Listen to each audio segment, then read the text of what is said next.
What's up? Ghost Fictions is here, and we're back again. This is a story where Issei was betrayed and becomes the fallen dragon god emperor. But before we start, please consider subscribe to the channel and give this video a like. Don't forget to check the description for more informations. Now let's get into part 3. What's so funny? Ra asked. It's just that you're both wrong, Yahweh said, wiping a tear from his eye. He held out his hand and a holographic image of a sleeping baby girl with a tuft of white hair on her head appeared. Whoa, she's so cute, Amatsa said, looking at the image. How old is she? She's 6 months old as of now, Yahweh said. Is this why you ditched us whenever we had guys' night? Ra asked. Yup. She's my pride and joy, Yahweh said. What's her name? Shiva asked. Her name is Hello. It means bringer of light, Yahweh said. Wait, if you're here, then who's watching her? Parvati asked. Oh, my sister is, he answered. Really? Do you trust her to look after little Ellie? Ra asked. I trust her about as far as I can throw her. Which isn't far, by the way, but she's the strongest being currently residing in our universe, so what else can I do? Yahweh said. They all nodded before Yahweh's earlier words registered in the heads of Parvati and Ra. What? There is no way that ball of fluff is cuter than my daughter, they yelled.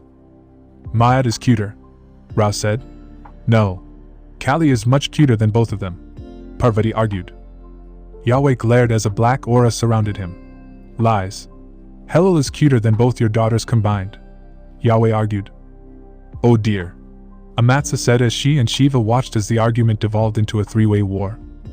It was here that in stories that would later be passed down among the gods that those three beings who they described as more terrifying than the dragon gods themselves fought. No one knew what they fought for save for Shiva and Amatsa Mikaboshi, who decided that lunch and a show was too good to pass up. Many thought that they fought over concepts inconceivable to the gods themselves, but the truth of their battle shall always remain obscure, for that question could trigger a war worse than the evil dragon war. Whose daughter was cuter?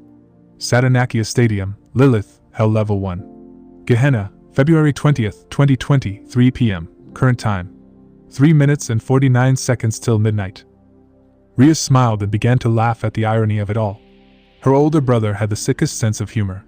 To think that he actually went to Ajuka and requested this very setting to be their arena for the games. How ironic, she heard Akeno mutter. The entire team was inside the occult research clubroom. Everything was perfectly replicated from the chairs to Rias's desk. She looked outside and saw the entirety of the academy before her. She had absolutely no doubt that Riser and his peerage were located in the exact same spot as they were last time. She also knew that, like the first time, Riser would not go easy on her, which was fine with Rias. In the time since their game, she had grown as well, both as a strategist and a fighter. So, are we doing this how we did it last time? Akeno asked. Everyone's eyes landed on Rias as she stared out the window. Her eyes began to shine as she smiled. It's the last thing Riser would expect. With our experience out in the war, we can win this no problem, but Riser isn't a slouch and he isn't afraid of fighting dirty. And besides, he's probably been studying us as we competed in our matches, so he'll be going off the strategies and maneuvers we used, Rias said. That being said, there's a chance he'll expect the strategy we used during our first match, so I don't know. How should we do this, Rias-sama? Kiba asked. Rias placed her hands on the side of her temples and began to think. She opened them and sighed. Let's go with our original maneuver where we try to get our pawns into enemy territory and promote them to queens, Rias said. Akeno, you're going for aerial support and keep an eye out for Yubaluna. Be careful. Just because you got stronger doesn't mean that they stayed weak. Riser wouldn't have gotten this far if they didn't, Rias said. So you want us to set traps in the gym like last time? Koneko asked. Yes. That would be wise, Rias said. Now go. What will you do? Tatsuya asked. Probably head for Riser. Like last time, Rias said. Aaron and I will go with you if that's the case then, Asia said. Rias glanced over to her and smiled as she nodded in confirmation. How do you think we'll do? Hiroko asked as Tatsuya, you, and Koneko stealthily made their way through the gymnasium. They were behind the bleachers, creeping through like a group of thieves attempting to rob the house of a rich man. Koneko's ears were out and her senses were on high alert. She did not want a repeat of last time where Yubelina practically one-shot her into oblivion and retired her. "Wait," Koneko said, holding her hand up. Her ears twitched as her golden eyes drifted over through the bleachers and saw 4 familiar figures entering the gym. The first was a woman of Chinese descent. She had shoulder-length black hair alongside a pair of greenish-blue eyes that rapidly darted around the room. Her hair was styled in 2 Chinese-style buns with her bangs covering her forehead. She wore a blue qipao that was open at the chest, allowing for a healthy view of her breasts. "Xiuelan," Koneko muttered. The second was a woman with blue hair that was styled into 4 ponytails behind her head. Her bangs were split across her forehead with side bangs framing the side of her face. She wore a red happy coat over a white haori with a red obi tied around her waist. She wore black arm guards and her footwear consisted of zore. She held a wooden staff in her right hand. The 2 girls to the right of them looked nearly identical to each other. They both possessed turquoise hair with blue eyes. They wore gym uniforms that consisted of a white shirt with blue accents, a pair of black shorts, and blue sneakers with over knee-high socks. The only way to tell the 2 apart was to see where they wore their ponytails. "And Mira, Isle, and Nell," Koneko said. "This really is going like last time." "What do we do?" Tatsuya asked as he summoned his sacred gear, Frozen Flames. The gear took the form of a pair of red and blue electrician's gloves with a red gem embedded in the blue glove and a blue gem embedded in the red glove. "Nothing. We need to conserve our numbers for the inevitable part of rushing Riser at the same time," Koneko said. The 3 nodded at her, and they continued to sneak through the bleachers. Upon reaching the end, Koneko used her ears and senjutsu to sense if the girls had moved at all. Koneko reacted quickly, pushing Tatsuya out of the way as the ground ruptured between them. The wall crumbled as it exploded, shaking the entire gym. Koneko gritted her teeth as she saw the massive hole in the wall. She turned to see Xiuelan grinning at her. "Ready for a rematch?" Xiuelan asked as she held her fists up, staring at Koneko with a grin. Koneko dusted herself off and stood, raising her fists. Xiuelan's smile grew wider as she rushed Koneko, sending a flurry of kicks and punches. The Nico Mata expertly dodged and deflected each one of her kicks before catching Xiuelan's leg. She gripped it and picked the older rook up, throwing her across the gym. "Ha!" Mira rushed past Koneko with the intent of eliminating either Tatsuya, Yu, or Hiriko. "Crap." Koneko turned to assist them. Riser was obviously taking advantage of their inexperience. A few raiding games weren't going to be enough for them to fight someone as experienced as Riser. "Pay attention." Xiuelan kicked Koneko in the torso, sending her skidding across the floor of the gym. Tatsuya froze as he saw Mira's staff getting closer. Suddenly, the floorboards exploded underneath Mira, forcing her to take to the air as a portion of the earth was jutting out of the ground. Hiriko held his hand out, a pair of dull gray gauntlets on both arms that were glowing yellow. This was his sacred gear. A gear that allowed him to manipulate and control stone and earth. Its name was Behemoth Blasters. Hiriko raised his hand, sending a hail of stone towards Mira. Mira growled and expertly spun her staff, blocking the shards. "Hiriko." You got in front of Hiriko, generating a barrier between them as Isle and Nell's chainsaws threatened to turn him into mincemeat. Yu's sacred gear did not have a physical manifestation, rather it allowed him to create barriers of various sizes for defensive and offensive purposes. The gear's name was Jericho's Wall. Yu rapidly expanded the barrier in Isle and Nell's direction, the sudden force of the expansion pushing them back. He released the barrier and formed a full-body force field around himself. While not as sturdy as his other barriers, this one wasted less energy due to its low durability, but it allowed him to take hits. "Thanks," Hiriko said, raising his hand in their direction. Hiriko's hand glowed bright yellow as a steady hail of rock shrapnel burst forth from his hands. Isle and Nell's eyes widened as they split apart to avoid the deluge. Meanwhile, Koneko had gotten serious, coating her hands in a blue aura and launching them towards Xiuelan. Xiuelan's eyes widened as she flipped over some of the aura blasts, before punching the air in front of her, sending a shockwave that impacted Koneko's skin. Her eyes widened as she coughed up blood, falling to one knee. "Like it? It's a new technique I learned where I punch the air to send a hyper-dense blast of wind. To rooks, there would be no external damage due to our durability but inside. The organs are just like everyone else's," Xiuelan said, sending another blast of air with her foot. Koneko's eyes widened as she dodged the aerial blast. She looked behind her and saw a perfectly circular hole in the wall. The Nekishu counted herself lucky. She only did dodge by a hair's breadth after all. Any closer and she would have taken more damage than she would have wanted to. You've gotten stronger, Koneko pointed out. We have. When we heard that you were our opponent in the final round of the semifinals before the main stage, or final round as we're calling it, Riser-sama pushed us to new heights to refine our strengths and cover each other's weaknesses, Shiolan said. Not going to be enough, Koneko said as she released both her tails. She was enveloped in a white aura as the pressure around her grew. Tuki, Shiolan said, preparing herself. Well then, let's go.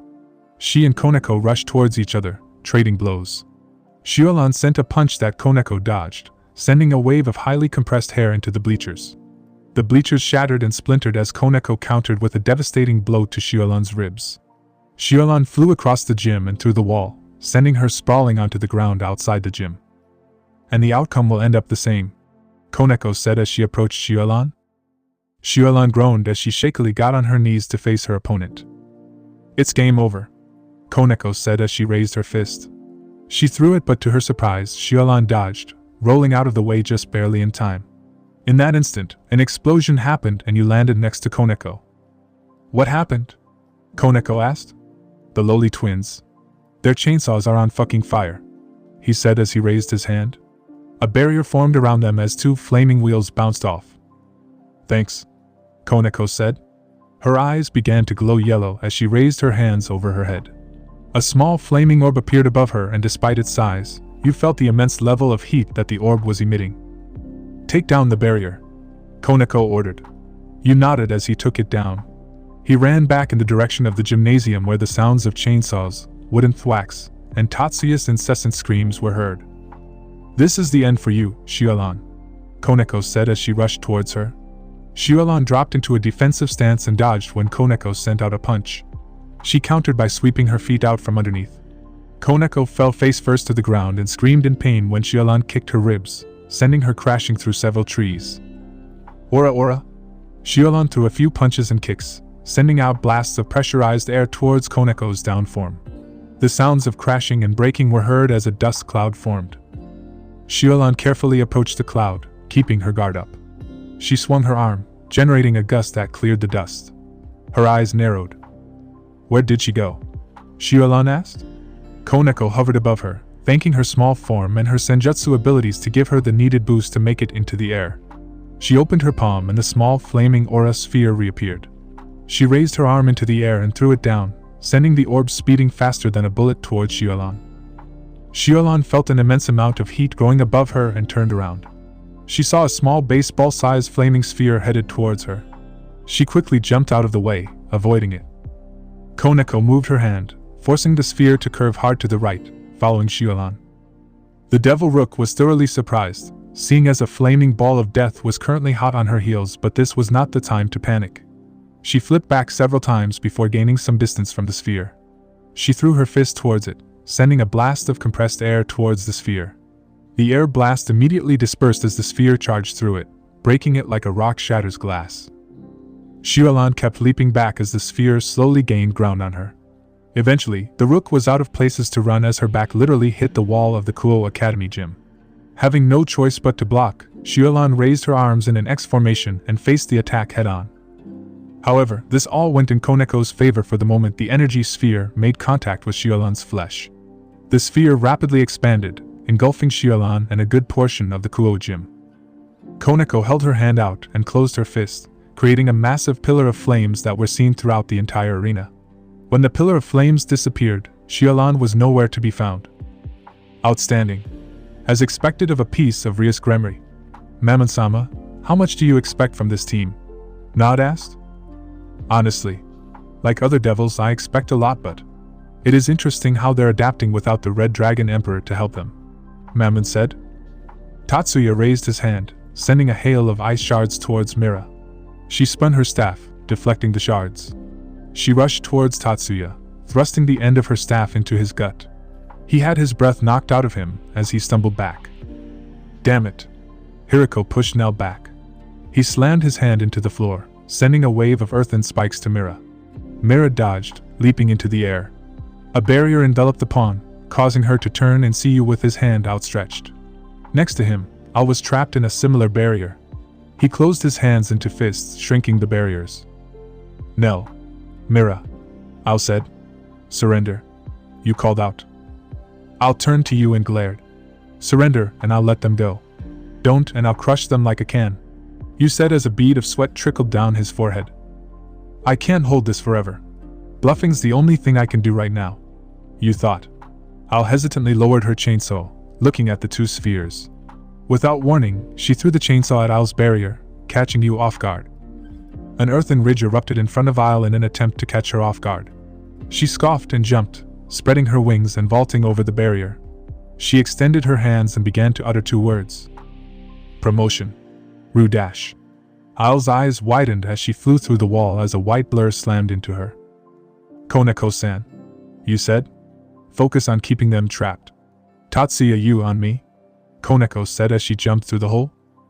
Yubelina flew towards the school building, following her king's plan to the letter, or rather the plan her king and his new piece had created. She wasn't a new piece per se, but she had accepted the offer to participate in the games, and refused her king's offer of becoming his bishop. She hid her identity from the rest of the supernatural world for reasons that Yubelina could not fathom. However, there was one thing. That woman was dangerous. Even more dangerous than her king on his worst and best day. As she flew, she saw Al crash through the wall. "So she's using the same strategy in response to ours," Yubelina said as she spotted Koneko and Rias's two new pawns. She grinned as she raised her staff. "Easy pickings like last time," she thought as an orange magic circle appeared in front of her. "What do you think you're doing?"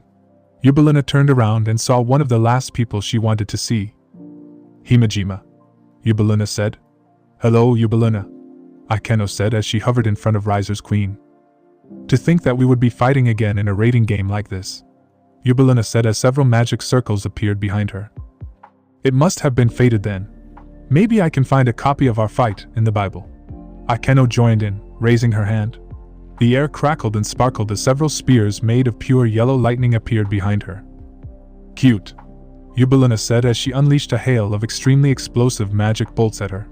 Akeno threw her hand forward as a barrage of spears flew towards Yubelina.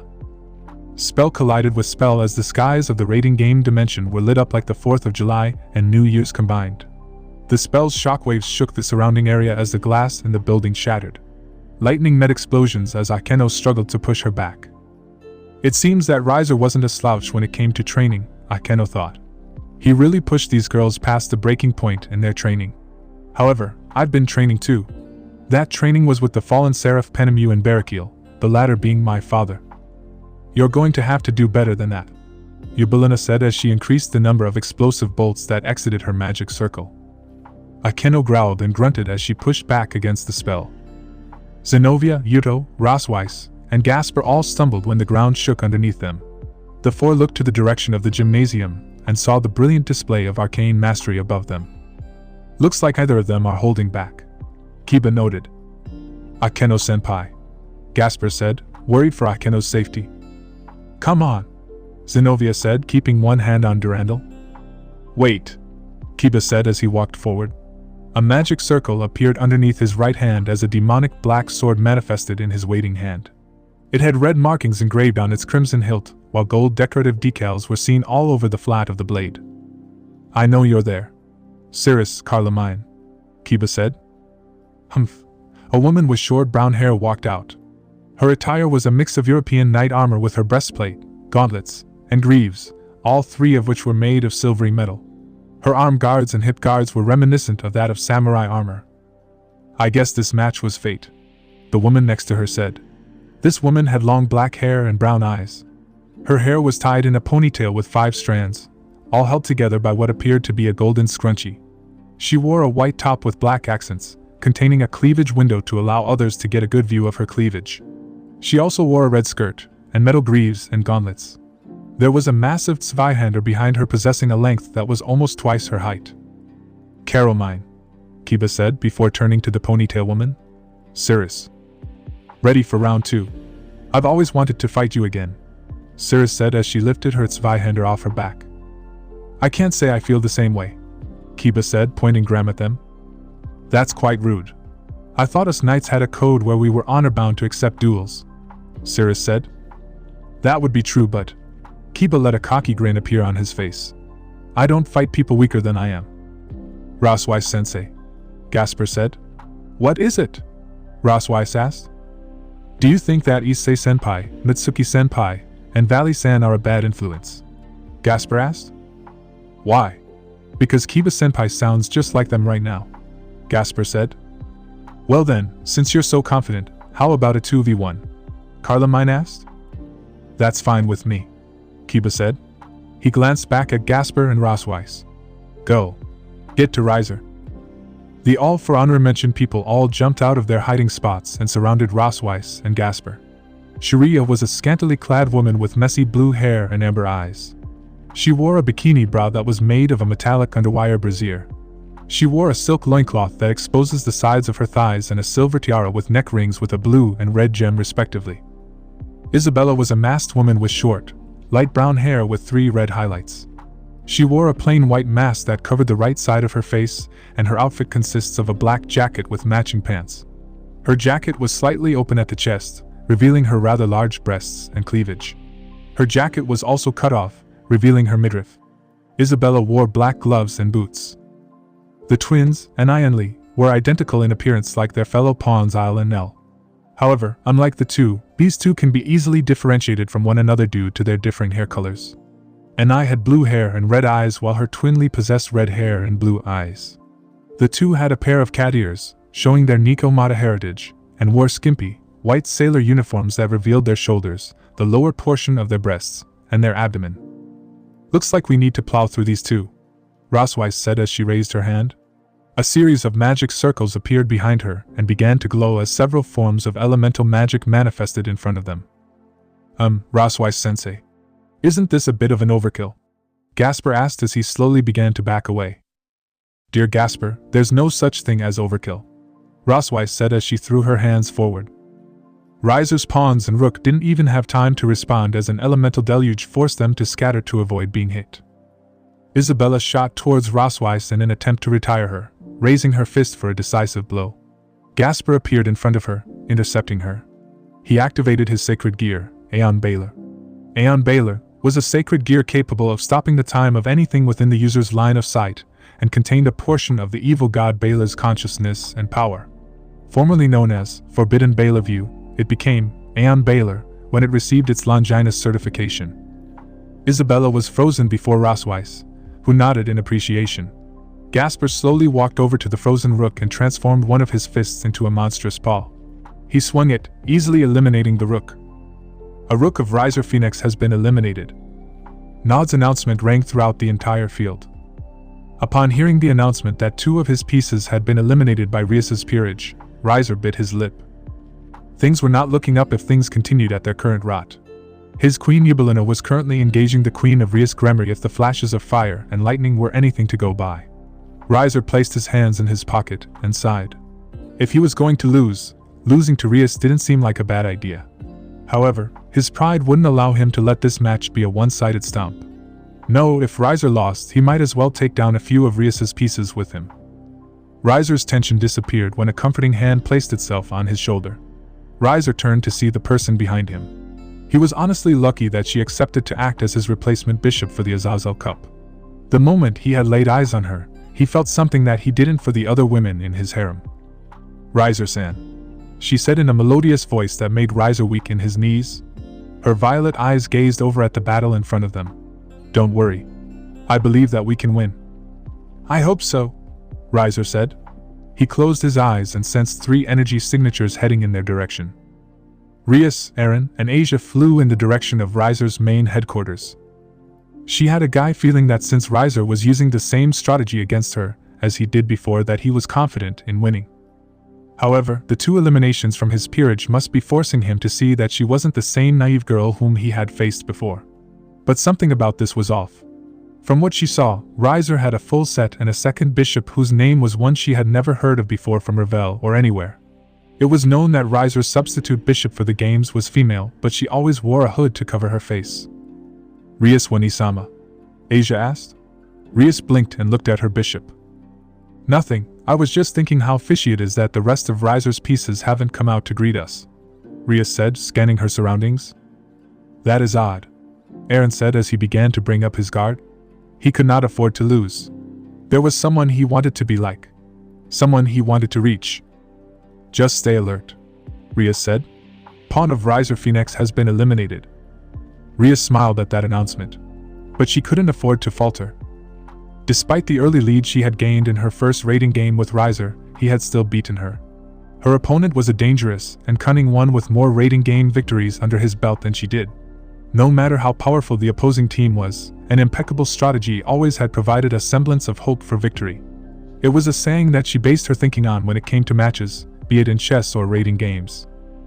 We're close, Rias said as she ran over to the door. If they flew now, Riser would most likely try to shoot them down, so stealth seemed to be the best option. Of course, she also knew that Riser would expect them. It wasn't as if they concealed their energy on their way here. Be careful. We don't know what kind of traps they set here, Rias said as she crept through the building. She turned to Aaron and nodded. Promotion. Queen, Aaron said as he promoted. Asia smiled and gave her a thumbs up. Rias nodded and the three continued until they reached the stairwell. By any luck, only Riser would remain up there. Rias paused as she reached for the door. Riser wasn't alone. There was someone else. She could have sworn that she recognized that energy signature, but from where? Rias senpai. Aaron looked at her. He had the same look on his face as a bead of sweat trailed down his forehead. But there was a difference between her and Aaron. Aaron's eyes contained a light of recognition within them. He knew who it was. Aaron nodded to her shakily, prompting Rias to push open the door. Rias. Riser greeted her upon her arrival. She looked at him with little emotion in her eyes as she, Asia, and Aaron stepped out onto the rooftop. Riser smiled as he placed his hands in his pocket. What brings you to see Riser today? He asked. Is he speaking in the third person? Aaron asked. Riser blinked and coughed into his fist before speaking once more. Sorry, a force of habit, Riser said as he grinned. This is just like last time, isn't it, Riser? Rias asked. Riser grinned cockily as he brushed his bangs out of the way. It is though you've gotten stronger. Much stronger than our first match. Your peerage has gotten stronger as well. Akeno is keeping up with my queen, Riser said. I see you haven't lost that cocky attitude of yours, Rias said.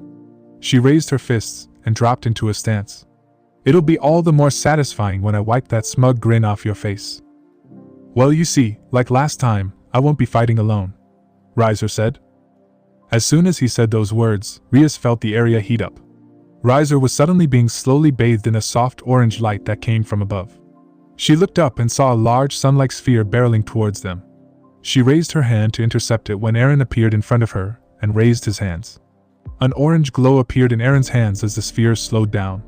Aaron roared and brought his hands together, compressing the projectile in front of him to a tiny orb before dispersing it. Aaron was panting slightly as he looked towards the air where a cloaked figure with a pair of feathered bat-like wings hovered above them. Oh, the figure said. You can cut the act. The others may not be able to recognize you, but I do. I've been around you for too long. Nei-san, Aaron said. The figure chuckled before grabbing her cloak and removing it. Rias's eyes widened as Natalia hovered above her with a sly smile on her face. Her violet eyes twinkled in slight amusement and delight as she slowly descended to the ground. Rias was slightly unnerved by her presence. The massive aura she was radiating was leagues above what she felt from Riser. How Riser managed to recruit her was a mystery. A mystery she wanted to be solved. Yatagami-sensei, Rias said. I didn't know you were participating in the Azazel Cup. I originally intended not to, Natalia said, shrugging. But I owed Riser and House Phoenix. Owed them? Rias asked. You see, after Tusama and I left Gremry Manor, we went to Phoenix Manor. We ended up going to the Phoenix Manor to see if we could also procure their political support to get the Neyama house up and running again, Natalia said. And in exchange for their support, you were reincarnated as Riser's piece, Rias asked. He tried, Natalia said. She's too powerful for me to reincarnate. If I had to guess, she's almost as strong as Serog Bale, Riser said. So we decided on something different. Natalia has to participate as my bishop for the Azazel Cup. So, Rias, how should we do this? Natalia asked as she dropped into a stance Rias had never seen before. Rias gulped as she closed her eyes. She breathed and began to build her demonic power. She opened her eyes, a shockwave being released from it due to the pure power Rias possessed that sent a gust of wind towards Natalia and Riser. Her floral-patterned blue irises stared eerily back at them. Aaron and Asia glanced at each other and nodded. Aaron raised his right wrist, and a small black wristband appeared around it. There was a small iridescent rainbow gemstone embedded into the side facing the dorsal portion of Aaron's right arm. "Oh, your sacred gear. How much progress have you made with it?" Natalia asked. "You'll see. I've always wanted to fight you, Nay-san. Ever since I found out we were devils, I've always wanted to see how much I need to improve to stand up to you and Issei-san," Aaron said. "I see," Natalia said. "What about our family power from our Astaroth blood?" "I've made some progress with it. Oyaji says I have a knack for it," Aaron said, holding his left hand up. A small black sphere appeared above the palm of his hand that bent the light around it. Everyone felt a slight pull towards the orb. Natalia grinned, pride evident all over her face. "Let's stop wasting time," Rias said. "Yes," Riser said as he spread his wings. He coated his fists in flames. "Let's." Rias acted first, sending a hail of pod bullets at the two. Riser and Natalia scattered, with Riser running alongside the perimeter of the roof and Natalia taking to the air. Natalia dove for Rias, her hand ready to drill into the Gremry heiress's face. Natalia's eyes widened as several wooden spears erupted from the ground, forcing her to roll out of the way. She raised her hand and formed another compressed star-like sphere and fired it at Aaron. Aaron raised his hand and erected a massive wooden barrier. The sphere impacted the barrier, exploding and violently shaking the entire rooftop. The smoke cleared to reveal a charred wooden barrier that was otherwise relatively intact. The same could not be said for the flooring. Rias and Asia hovered in midair as the rooftop began to burn, with the metals that went into its structural frame beginning to revert to their molten state. Aaron dispersed the wooden barrier and grinned. "How was that?" Aaron asked. "Not bad," Natalia said. "Weren't we supposed to fight them together?" Rias said, descending and hovering next to Aaron. Aaron smiled embarrassedly and rubbed the back of his head. "Sorry. I got a bit too excited," Aaron said.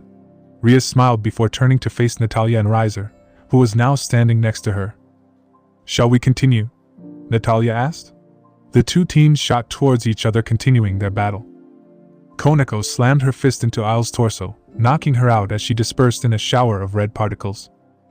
"Pawn of Riser Phoenix has been eliminated," Nod announced. "That's the last of the three," Koneko said. The arena shook as she turned to see flashes of red and orange. Koneko saw light heading towards them. She saw Tatsuya standing unaware of it, and pushed him out of the way before dodging herself. The orange light rushed past them, exploding at the far end of the campus. Koneko felt the searing heat rush past them as the foliage caught fire. "Rias-sama," Koneko said. "What about Rias?" Tatsuya asked, walking towards her. "We need to go now," Koneko said, spreading her wings and taking off. The three nodded and followed after her, towards the school roof. Akeno dodged another one of Eubelina's blast spells, returning fire with a holy lightning javelin of her own. Eubelina swung her staff, creating a large magic circle to block Akeno's attack. "Take this," Eubelina said as she fired a large flaming sphere at her. Akeno twisted her body out of the way and raised her hand. "It's times like these where I love that fact that I'm part fallen angel," Akeno said as she began to condense her holy lightning around her. Akeno glowed gold as her devil wings transformed. 3 more pairs of wings sprouted from her back. Eubelina hovered away from Akeno slightly as the holy aura began to burn her skin. The glow died down to reveal Akeno, who was now hovering in front of her with 4 pairs of black feathered wings. She grinned as her eyes flashed violet. "I think I should end this match now," Akeno said. Eubelina floated there with a shocked look on her face. Akeno's power eclipsed that of hers and her king's. What stood before her was a being that was nearly on par with cadre-class fallen angels. "I guess I'll have to go all out too," Eubelina said as she raised her staff into the air. A large orange magic circle appeared and summoned a massive ball of flame about the size of a rig. Akeno immediately readied a spell to defend herself. Eubelina roared as she swung her staff in Akeno's direction. The flaming orb obeyed her command and flew towards Akeno. Akeno responded by blasting the sphere with her holy lightning, hoping to cancel out the spell with her attack. However, Eubelina's full power spell fought against Akeno's lightning blasts, pushing back against her. Akeno gritted her teeth as she poured more power into the attack, pushing the ball back. It seems that you're struggling. A familiar voice entered Akeno's mind. She knew that voice. Her entire body screamed in fear at the sound of it, however. No matter how hard she tried, Akeno could not remember where she had heard it from. If this attack manages to overpower you, not that it would, you will be incapacitated and I cannot have that. You can never be too careful, the voice said. Akeno's eyes glowed yellow. A grin appeared on her face as she pumped more power into the lightning. A black aura enveloped her lightning blasts, amplifying its power. Eubelina watched in slight fear as her orb completely dispersed, shooting towards her. Eubelina tried to dodge but felt herself being gripped by something. It felt like an invisible hand had wrapped itself around her. Eubelina screamed as she was engulfed in the lightning blasts. Her entire body was subjected to intense agony as the electricity overstimulated her nerves and began to char her skin. The pain eventually became too much for her, and she passed out, dissolving in a shower of red lights. Queen of Phoenix has been eliminated, Nod announced. Mammon narrowed her eyes as she looked at Akeno through her screen. Her yellow eyes twinkled ominously as her mouth slightly opened in shock. That's not possible, is it? Mammon thought. Akeno turned towards the camera and Mammon's eyes widened. It was a split second that anyone would have passed off as a trick of the light, but not to her. She was sure of it. That split-second flash of yellow in the girl's eyes. I need to tell Belphegor. We need to find Asmodeus, Mammon thought. Akeno turned towards the school roof where she saw two blurs battling in the sky as they rushed each other. She debated whether or not to maintain her fallen angel form before sighing and flying in their direction. Rias dodged as Riser sent a flaming fist in her direction. She returned with her foot in his gut, sending him back a few inches. Rias turned to see Natalia's fist being restrained by a wooden arm. Eren rushed over to Natalia and delivered a punch to her left cheek, sending his older sister back. He raised his hand and unleashed a repulsive blast, sending Natalia flying. Arias Wani-sama, Asia said. She formed a green and white magic circle and fired a blast of white energy at Riser, who was attempting to take advantage of Rias's distracted state. Riser felt pain as the white energy pierced right through his shoulder, tearing through bone and muscle. He gnashed his teeth together as he gripped his right shoulder in pain. Nice try, Riser, Rias said as she formed a swirling sphere of black and red energy in her right hand. Not like this, Riser said as he swung his leg.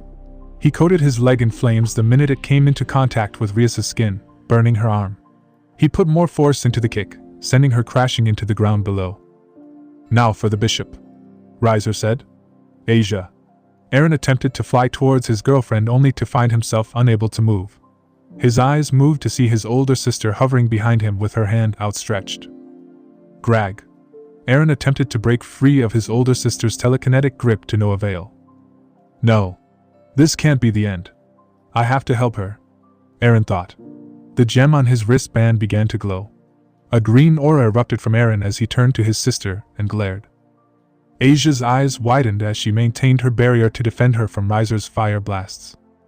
His balance breaker, Asia said in slight shock.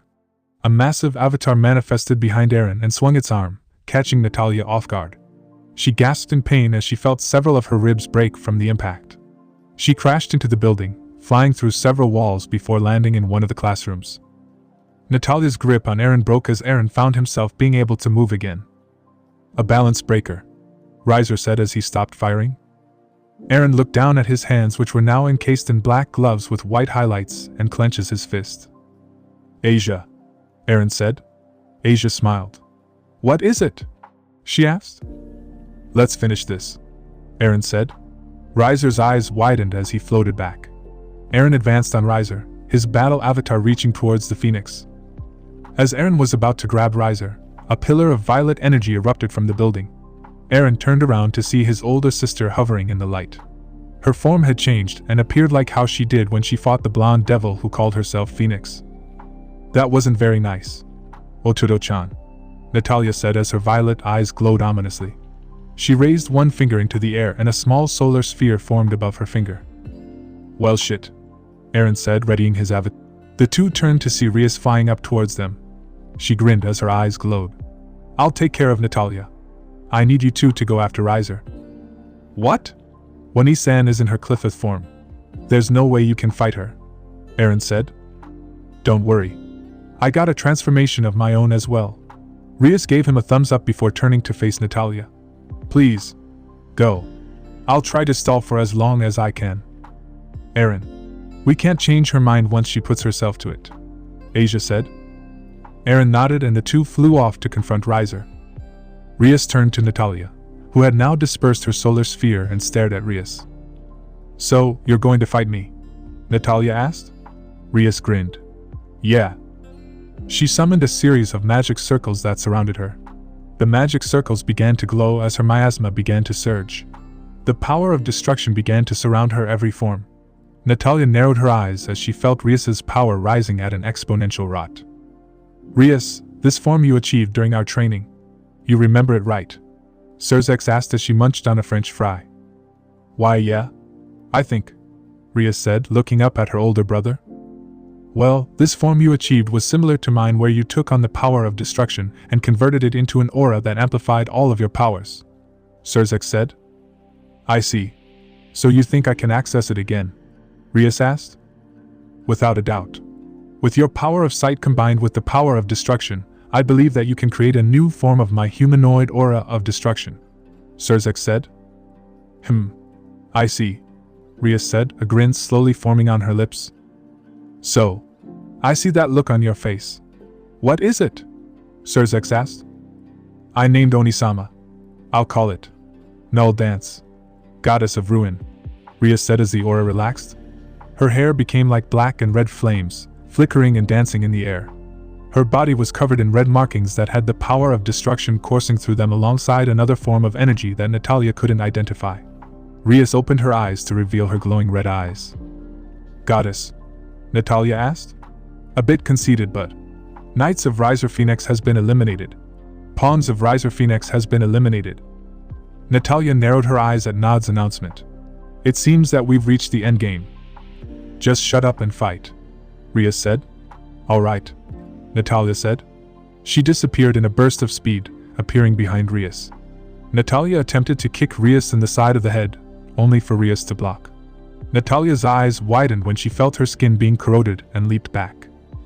She looked down and saw that there were black spots where her skin had been eaten away, exposing the dying muscle underneath. Corrosion? Natalia asked. My new power that comes with my eyes has the power to corrode or break down matter by severing the atomic bonds between them. It's different from the power of destruction if you're wondering about their similarities. The power of destruction is about total annihilation. Null is more a slow decay into nothing, Rias said. I see, Natalia answered. Then I guess that I'll have to keep my distance then. Natalia held up her hand and a violet sphere of energy manifested in front of her. Natalia fired it, forcing Rias to erect a barrier. Rias's eyes widened when her barrier nearly gave way underneath Natalia's attack. Rias lowered the barrier to see Natalia's fist fill her vision as Rias was sent crashing into the remnants of Kuoa's third floor. Rias groaned as she rubbed her head, her vision swaying as she stood. Even in this form, she still has me outclassed, Rias thought. She looked up and saw a faint violet glow on Natalia's fist, healing her hand. So, even your skin and that aura around you can harm me, Natalia said. I was right when I said that I needed to keep my distance. Natalia raised her pointer finger and drew a violet line of energy in front of her. Natalia thrust her palm into the line, causing it to shatter into fragments of iridescent lights that began to fire an endless torrent of energy at Rias. Rias flew as fast as she could, avoiding the beams. She bit her lip as one of the beams grazed her shoulder, taking a chunk of her flesh as it flew by. Rias slowed and gripped her injured left shoulder, applying healing magic when a hail of violet energy beams shot towards her. Rias closed her eyes and raised her arm when she felt nothing. She slowly opened her eyes and saw a red magic circle in front of her. Era Bucho. It seems that you're in a bit of a pickle here, Akeno said from behind her. Rias turned to see Akeno hovering alongside Koneko, Kiba, and Zenobia. Where are the others? Rias asked. They went to go help Asia and Aaron take care of Riser, Kiba said. Kiba looked at Natalia's demonic form hovering a distance away from them. It looks like you're in a bit of a pickle, Bucho, Koneko said as she began to glow. Koneko's age changed as her tail split apart into two tails. Her breasts became bigger, and her hair longer. Kiba closed his eyes and raised Graham in front of him and began going through a series of stances, a magic circle forming underneath him. Several humanoid draconic knights manifested around him, all wielding demonic blades. Zenobia tightened her grip on Durandal and channeled her power, summoning a beautiful blade with a stainless blade. Its hilt was gold with gems embedded into the hilt. The hilt was also decorated with intricate designs that no one knew the meaning of but glowed following Zenovia's will. Dual wielding. Durandal and Excalibur. Natalia tilted her head upon seeing Zenovia's swords. I've always wanted to fight you, Akeno said as lightning arced off her body. Akeno, we need to attack her together, Ria said. Akeno nodded. Natalia narrowed her eyes before disappearing from their very sight. Everyone immediately went on guard as they stood back to back, scanning their surroundings for any sign of the Neama house head. Every hair on the back of their necks stood on end as they scattered. Natalia appeared between all of them. Zenobia swung her sword, forcing Natalia to dodge. She raised her arm and coated it in violet energy as Kiba's sword Graham swung towards her. She blocked the blade which was quickly cutting through her energy blade. She kicked him away before using her telekinesis to throw Zenobia into the building. Akeno charged her holy lightning and fired it all at once towards Natalia. Natalia grinned and raised her hand, using her tetralogy to cause the lightning to split into several streams that all hit different areas of the building. You're going to have to do better than that. Natalia appeared instantly in front of Akeno, catching her off guard. She brought her fist down only for it to be blocked by Rias. Rias formed a sphere of destruction in her free hand and slammed it into Natalia. The sphere exploded, sending Rias and Akeno back. Eren and Asia fought against Riser as he threw fireball after fireball at them. Asia responded by forming a massive multi-layered barrier that dispersed the orbs. Eren used his battle avatar to attack Riser, forcing the Phoenix to dodge. Take this. Riser created a massive fireball as large as the old school building and threw it at them. Suddenly, a beam of blue energy cut through the air, impacting the fireball with equal force and caused it to disperse. Rossweiss. Asia looked behind them and saw Rossweiss with her wand pointed at Riser. Next to her were Gasper, Tatsuya, Yu, and Hiriko. Tatsuya sent Riser a cocky grin. Are you guys really having a hard time with him? Tatsuya, he's a high-class devil, Eren said, trying to warn him. Tatsuya aimed his gauntlets and unleashed a fireblast at Riser, ignoring Eren's warnings. Riser countered with his fireblast, easily dispersing Tatsuya's flaming orb. Yu raised his hand and created a barrier. Rossweiss raised her wand and stacked on Yu's barrier, deflecting Riser's fireball. Gasper nodded and activated his sacred gear, freezing Riser in place. Now. Eren nodded and began to chant. A small iridescent sphere surrounded by a black and violet aura began forming in his palm. He turned to Asia and she nodded, placing her hands in front of her and chanting alongside Eren. I invoke you, Lord of Power, Eren said as the sphere grew larger. I invoke you, Lady of Kindness, Asia chanted. Please grant me the power to bring forth justice to this sinful world, Eren chanted. Please grant me the power to showcase mercy to those who have sinned, Asia said. Please grant us the power to unite the upper and lower forces of life and purify the ones the Almighty has forsaken. Asia and Eren were surrounded by green and white auras respectively. Zerampan. The sphere shot forth from them, barreling towards Riser at an incredible speed. Riser responded in kind, unleashing an immensely powerful torrent of hellfire that halted the sphere's advance. Riser pushed back, pouring all of his power into the attack. Asia and Eren's eyes widened as Riser was slowly pushing them back. Rias dodged as Natalia swiped her hand, sending a wave of violet energy that sliced apart the remainder of Kuo High School and carved a massive trench in the ground that Rias could not see a bottom of. A massive surge of power and light all forced them to pause and look towards the direction that Riser was fighting the other members of her peerage. Natalia paused and stared at it. Akeno, Rias whispered. I'll go and help the others. Akeno nodded and sent hand signals to Zenobia and Kiba. The two glanced at each other and nodded. Kiba showed her the flat of Graham's blade. Zenobia hopped on it, and Kiba swung the sword, launching Zenobia towards Natalia. Cross Crisis. Zenobia swung both Durandal and True Excalibur at once, amplifying their holy powers to their absolute max. Natalia's eyes widened as a massive yellow cross flew towards her. Natalia reacted quickly, disassembling herself to avoid the attack. Taking advantage of this, Rias darted off towards Eren and the others. She arrived to see Riser pushing back Eren and Asia. Rossweiss was supporting them, adding her magical energy to the blast, but Riser's Phoenix stamina might end up becoming the winning factor in this deadlock. Having no choice but to reveal one of her new techniques, Rias raised her hand into the air and created a massive magic circle.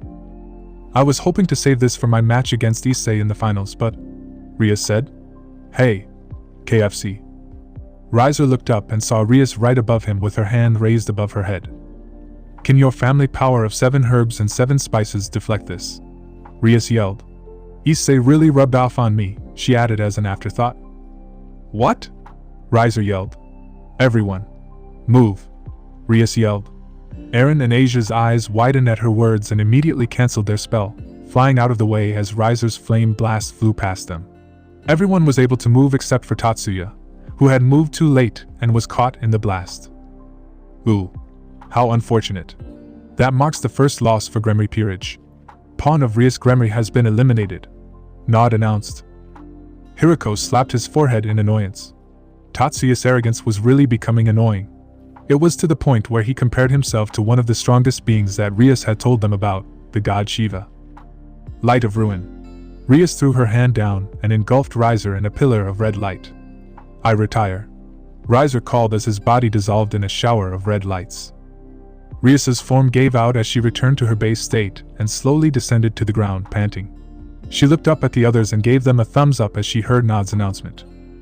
Riser Phoenix has retired. Victory goes to Team Rias Gremory. Rias smiled as she and her peerage were teleported out of the arena. "I'll wait for you in the main stage, Issei," Rias thought as she dissolved in a shower of red lights. "Who? This Gremory girl is strong, huh?" A woman with black hair said. She wore a red shirt that showed her toned stomach. On her ears were gold earrings with an emerald gem. Her dark eyes glanced over at her companion as she sent her a cocky grin. Was the response she got. "Come on, Callie. At least show some excitement," she said. Callie sipped her tea and placed the cup down. Callie was a beautiful woman who had the appearance of a young girl. She had long waist-length blue-violet hair with royal purple eyes. Her skin was lighter than what you would expect from a god from her region. She wore a black and white Gothic Lolita dress with a large lavender ribbon at the neck. "No one here is worthy, Durga. Well, there's a few like that bastard Indra, the Cadre Barakil, Typhon, and the Dragon Emperors, but her. Maybe," Callie said. A beeping noise was heard in the room as Callie raised her hand. Her scroll flew into it as she tapped the screen. It was an alert. An alert telling her who her next opponent was. She smiled savagely when she saw the name. Team Midnight Dragon Emperor of Crimson Truth. Led by Issei Hayadu. Japanese Blacklight Base, Kagan Falls, Japan, February 16, 2020. Issei sighed as he swiped through another page of notes. He rubbed his temples and saw someone place a cup of tea next to him. "Are you doing alright there, Kohai-chan?" Issei turned to his right and saw Rika leaning on his desk, smiling as she sipped a cup of coffee. Her red eyes shined with a knowing glint as she looked at the files that were open on his hard light screen. "No. I can't figure this out," Issei said. "Everything I've read about the notes concerning sacred gears with beings sealed inside of them has led to a dead end. Nothing's working out, and my understanding on the Enochian that was woven into the gear is less than satisfactory." "You're stuck?" Rika asked as she hopped off the table. "Yeah," Issei said. Rika looked at Issei's screen and whistled before laughing. Issei turned around and gave her a pout which made her laugh even harder. "What?" Issei asked. "You're looking at old sources of information. Come on." Rika beckoned for him to follow her. Issei sighed and took his AS off its connector and followed her. "You need more recent sources of information. The sources you were looking at were from post and pre-Great War. There are sources from more recent times," Rika said as she walked down the hall. "I looked at those too. Most were just notes on various types of magitech and references to the American Blacklight chapter head at the time," Issei said. "Ariel Thorsten, right?" Rika asked as she opened a door with her AS. "That name sounds familiar for some reason," Drake said. "Yeah," Issei said as he followed her into a room. The room was different from the main portion of the Blacklight database room. This room was much smaller, about half the size of the main room. There were hard light screens and rows of desks with several agents who wore different uniforms than those outside sitting behind them. Issei marveled at the amount of information circulating through those screens. "This is what I like to call the private study room," I'm surprised you've never used it. The outside is usually for basic and surface level information that we store here. Most people who do their research here provided that they have the proper clearance. Rika said. Clearance? Issei asked. Yes, most agents have different clearance levels. Basic and intermediate level clearances. We're going to be using my AS for this. We will be accessing the notes of a blacklight chapter head after all, Rika said as she chose a terminal away from everyone else. She placed her AS into the dent. Welcome Black Snow. Logging in. Loading. Loading. Accessing Ariel Thorsten files. Here you go, Rika said. No way. She was a dragon emperor, Issei said, reading over her files. Ah, I know her. Now I know why it seems so familiar. She was the white dragon of her time and killed one of my wielders with a scythe, Drake said. Drake says that she killed the red dragon emperor of her time with a scythe, Issei said. Yeah, it's called the first magi tech and one of the most powerful weapons in our arsenal. The last breath. Unfortunately, no one except for anyone descended from her can use it because her soul signature or someone bearing a similar one is required to use it, Rika explained. Whoa. Issei looked at all the information that popped up regarding Ariel Thorsten. A picture of a woman with pale blonde hair and ice blue eyes appeared on the screen. She wore a black coat. A large brooch with a green gem decorated her neck and collar while a black hat was atop her head. The ever-present black sun of blacklight was seen engraved into her brooch's gem. To Issei, she looked like one of those old military captains from period movies. He began perusing her notes when he found a title of interest. Cracking the Longinus. Issei clicked it, and his eyes widened. He looked at Rika, who was also staring in shock at the screen. This is it, Issei said, grinning. Inside the gear, Drake and Tiamat glanced at each other and shared a wide-fanged grin. February 21st, 2020, Haida House, 9 a.m., current time. 3 minutes and 43 seconds till midnight. Issei sat at the table of his house's dining room, going over strategies when a person walked into the room. He glanced up and saw Irina and Rika at the door. The two walked in and sat down on the table as Issei smiled. Rika glanced at Issei's notes and nodded while Irina looked between the two suspicious. So, what are the papers for? Irina asked. It's for a surprise I have planned for the Azazel Cup. The other teams won't even see it coming, and to keep it that way, I won't even tell you guys, Issei said. Except for Rika-senpai, Irina clarified. Actually, I don't know if he actually succeeded. I'm just as in the dark as you, Rika said, sipping her tea. Issei felt his scroll vibrate as he pulled it out. A notification popped up on his screen. He sighed and clicked it. The contents of the notification appeared on his screen, and his blood ran cold. Team Copa, led by Callie. Issei. What's wrong? Rika asked. Our next opponent is the Hindu goddess of destruction, Callie, Issei said. The sound of breaking glass caused Issei and Irina to look at Rika, whose eyes were wide. Her teacup had shattered to pieces and Rika's hand was bleeding as some of the shards embedded themselves into her palm. Did you say Callie? Rika asked. Yeah, Issei said. Do you know her or something? I've heard of her. From stories and myths. And my mother knew her before she died, Rika said. Did Callie? Irina trailed off, not wanting to finish the question. No, my mom died because she was murdered, Rika said. And Callie might know who killed her. I see. What do you want to wish for when we win? Issei asked. To find whoever killed my mother and bring them to justice. Something Lord Indra never did, Rika said, saying the final part silently. Irina and Issei looked at each other before nodding. Irina reached over and placed her hand over Rika's. She smiled. We'll help you get your wish. Just like we will for everyone else, Irina said. Thank you? Rika smiled at her. You're a good Kohai. It's a Kohai's duty to help her senpai when she needs it, right? Irina asked. Issei smiled at the sight. He looked down at his screen and sighed as he clicked on Team Copa. Team Copa. King. Callie. Queen. Durga. Knight. Varuna. Knight. Rama. Bishop. Kamadeva. Rook. Surya. Pawn. Sita. Issei read over the names and recognized only a few of them. Callie was the first name he recognized. and who didn't. She was the goddess of destruction from the Hindu pantheon, the eldest child of Shiva and Parvati, and one of the only gods in the world who could tell Indra off and live. She was a terrifying existence to other beings, but none more so than to beings who called themselves evil.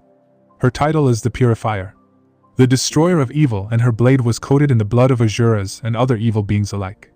Of all the people on this team, she was the most dangerous and powerful of them all. The other name that he recognized was Durga. She was the Hindu goddess of war, and that was as much as Issei knew about her. Other than that, Issei had seen their games and witnessed Durga single-handedly wipe out an entire team of ultimate-class beings with only minor injuries that could quickly heal with her deity physiology. So, know who we're up against? Irina asked. Well, only a few. I'm not really as versed in Hinduism as I'd want to be, Issei said. Let me see, Rika said. Issei nodded and slid her the scroll. Rama. He's a hero from the famous Ramayana. To think that Kali has the authority to pull him from death. Anyway, Rama fought a war against the demon king Ravana for 14 years with the help of the monkey lord Hanuman. His wife, Lady Sita, seems to be in this as well. I can only imagine the amount of begging that Kali had to go through to get Rama and Sita from Vishnu-sama, Rika said. She looked down at the next name. Kamadeva-sama is the Hindu god of love and compassion. Legends state that Shiva-sama incinerated him with his third eye after Kama shot him with an arrow, rousing him from slumber at the behest of Parvati-sama, Rika said. Doesn't look so dead to me, Issei said. Quite. That was probably just a, Rika began. Misinterpreted tale. Like the devils and souls thing? Issei asked. Rika nodded. Surya is the god of the sun and of Asu. The most literal interpretation I can give you is that he's a member of Indra's court. He is one of the two beings we need to look out for other than Kali and Durga, Rika said. Which leads us to our second Vasu, Varuna, the god of water. And Rika trailed off. Irina asked. He's my uncle, Rika said. Issei and Irina's eyes widened at her words. That meant that she was a demigod. Your uncle. But Varuna is Indra's brother. Does that mean that Indra is your? Issei began. No. I will never associate myself with him. And Indra isn't my father, by the way, Rika said. Just drop it for now. We'll talk more about my family heritage after the match and how I'm related to Indra and Varuna. So what does Varuna do? Irina asked. Varuna is the god of water and wields the Varunastra, a weapon rumored to be capable of releasing torrential volumes of water capable of submerging an area as large as the Indian subcontinent in water, Rika said. He also wields a noose known as the Varuna Pasha, a weapon capable of ensnaring even the gods in its hold. So what do we do? Issei asked. Rika placed a hand on her chin. She closed her eyes, deep in thought as she began to think of ways to counteract such a powerhouse of a team. Team Kulpa. They have plowed through all of their competition without losing a single member on their team. And in every fight, Kali hasn't even moved from her spot. Which means we know nothing about her as a fighter but the others, Rika thought. She looked up at Issei and Irina, who were eyeing her expectantly. She sighed as she looked at them. Go get everyone. I think I might have a plan, Rika said. Irina nodded as she left the room, leaving Issei alone with Rika. Rika rubbed her forehead before opening her mouth. Before everyone gets here, I'm going to be straight with you. Our chances of winning this match is very low. We'll need some sort of miracle to pull a win here, Issei. This isn't Thor or Agars or the others we've fought. This is Kali. She is one of the most powerful gods in the world, and rumor has it that she's as powerful as Indra. Perhaps even more so, Rika said. Mastima, what do you think of all this? Issei asked. Issei sighed internally. Drake, Tiamat. Issei moved on to them. Honestly, she's right. There is a very slim chance of us attaining victory, but that's what they said when we went up against Trihexa. Those odds were worse than what we have now. I think we can pull it off. Hopefully, Drake said. Yes. The Apocalypse Beast was much more of a challenge than Kali ever will from the stories that Drake told me.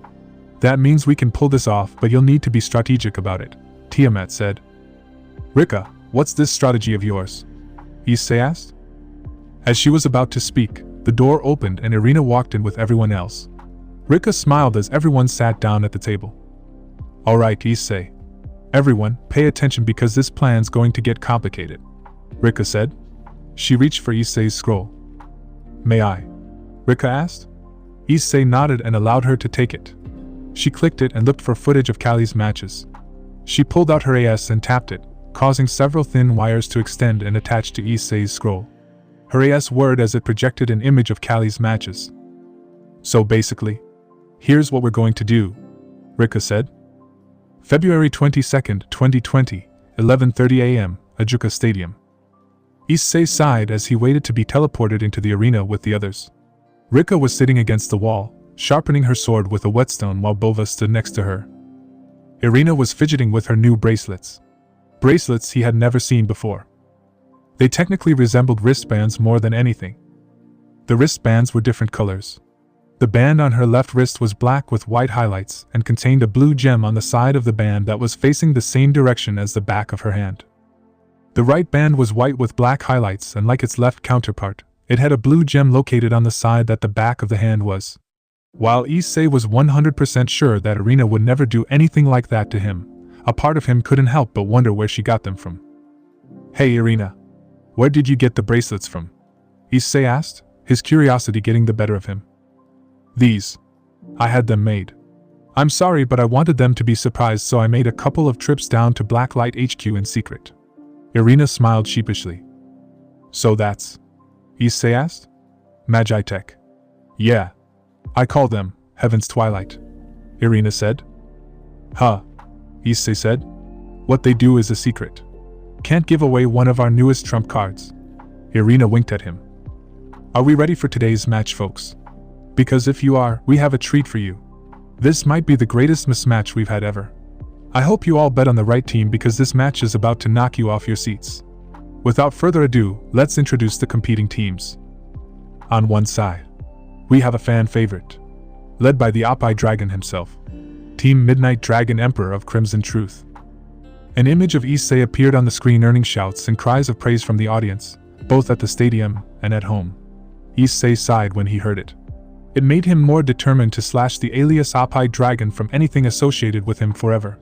That would be his wish. And on the opposing side, this might be the team that destroys Team Midnight Dragon. They have participated in every match and never lost a team member. The undefeated team from the Hindu pantheon, Team Kulpa, led by the daughter of Shiva, the god of destruction, and Parvati, the goddess of power, Kali, goddess of time and destruction. Nod announced.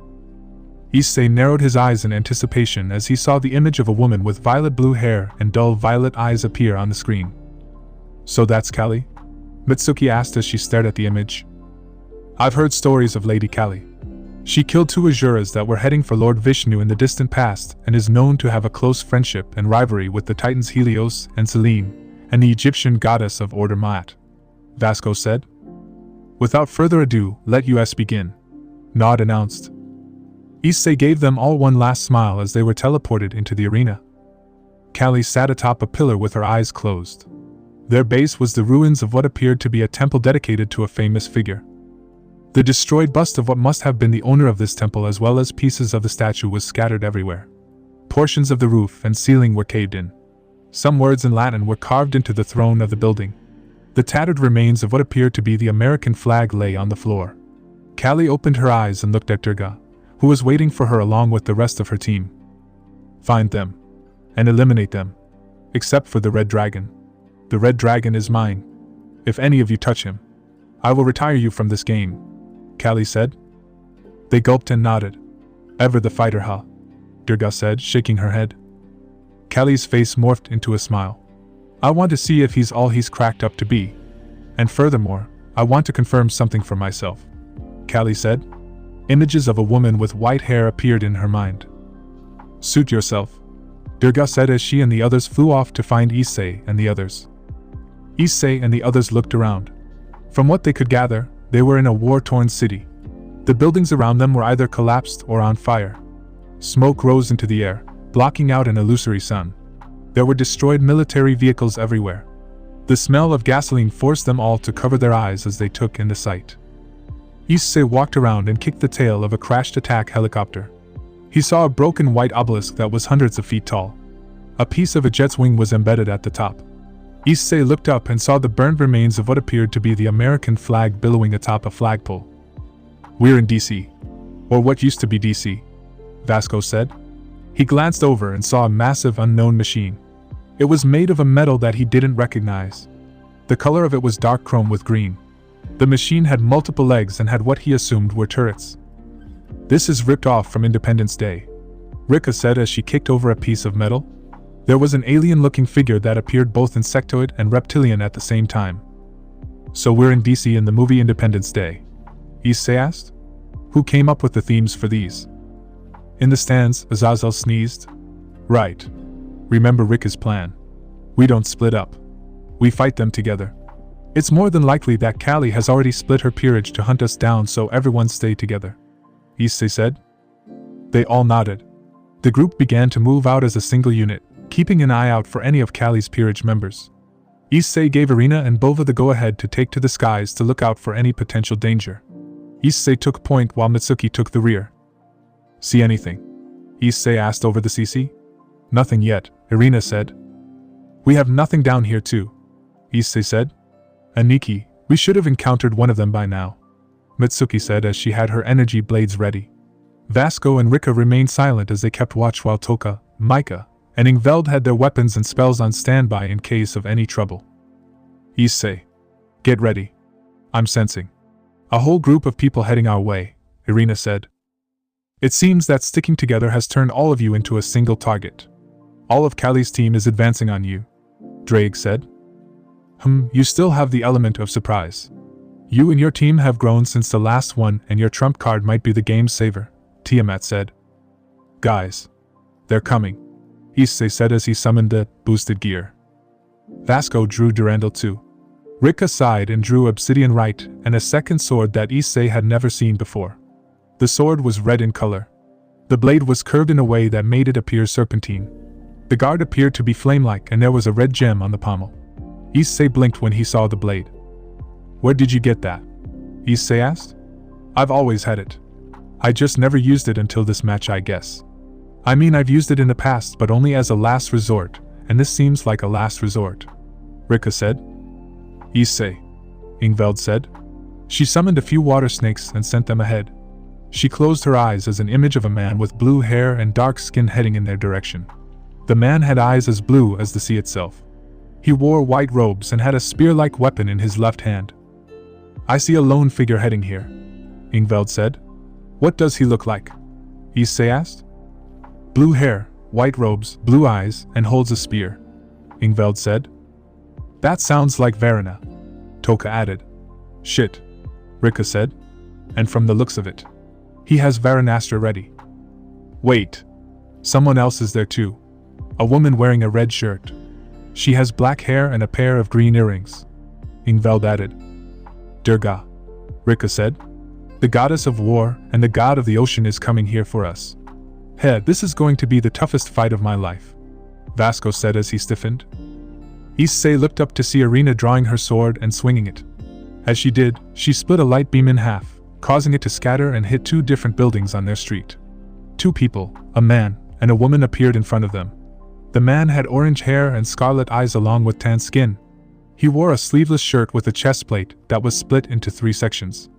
He wore black trousers that seemingly linked to his boots, which had 3 rings at the top. The woman next to him had scarlet hair and tan skin with light orange eyes. Her hair was styled in the same manner as Irina's, and she wore a tan dress over a black sleeveless top that stopped halfway above her torso, showing her midriff. Her dress parted at her chest. She wore a black skirt and boots that covered half of her lower leg. On her back was an orange and black intricately designed bow. "Hello, Red Dragon," the man said. "I am Rama, Knight of Lady Kali. I was pulled from Vaikuntha by Lady Kali with Vishnu-sama's permission to allow me and Sita to participate in these games." "He is right, Lord Red Dragon. I am Sita, the pawn of Lady Kali and temporary wielder of Shuranga," the now named Sita said, bowing. "Issei," Rika said. "Be careful. Those 2 wield astras granted to them by Brahma-sama and Vishnu-sama. The Brahmastra and the Shuranga." "Right," Issei said. "Welsh Dragon Balance Breaker. I'm sorry if you intend to fight us, Red Dragon, but Lady Kali gave us strict orders not to touch you," Sita said as she knocked an arrow into Shuranga. Your friends, however, are free game. I'm leaving them behind, Issei said. Unfortunately, you have no choice. Issei looked up and saw a woman hovering in midair. Her earrings glinted in the light as she crossed her arms and grinned at Issei. Durga, right? Issei asked. We have been ordered not to fight you by our king. So you can stay here and watch us eliminate your friends or take advantage of the fact that you'll be fighting our king alone without any interference whatsoever, Durga said. Issei. He turned around and saw Irina land behind him. She grinned and gave him a thumbs up. We'll be fine. Go. We'll keep them busy and hold them to their promise. Irina, Issei said. Don't worry about us, Toka said. Now go. Issei closed his eyes and nodded. A pair of wings erupted from his back as he took off and flew towards Durga. He floated across from her, his hazel eyes staring into her dark ones. The goddess grinned before she pointed with her thumb towards a large Parthenon-like building. If you're looking for Kali, she's over there. She's waiting for you, Red Dragon, Durga said. Issei glared at her through the visor of the balance breaker's helmet and nodded before jetting off in the direction Durga pointed. After Issei had left, Durga looked down and eyed Irina and the others. I hope you know that we won't go down without putting up a fight, right? We may not be from the Hindu pantheon, but that doesn't mean we're weak, Irina said as she summoned hot eclair to her hand. Her wristbands glowed and transformed into bracers. Oh, I count on it. However, I think you've miscalculated something when you said that you have no one from our pantheon on your team, Durga said. Irina went silent and glanced over at her teammates. She noticed 3 men behind Durga. One of them was how Ingveld described him as a man with long flowing blue hair and wore blue and white robes. In his left hand was an intricately designed spear that had the texture and appearance of flowing water. He was Varuna, the Hindu god of the seas. The man next to him was impossibly beautiful. He had white hair and charming orange eyes that made her nearly feel weak at the knees. He wore a sleeveless pink vest and white trousers. However, the way he eyed her and the other female members of her team made her feel extremely uncomfortable.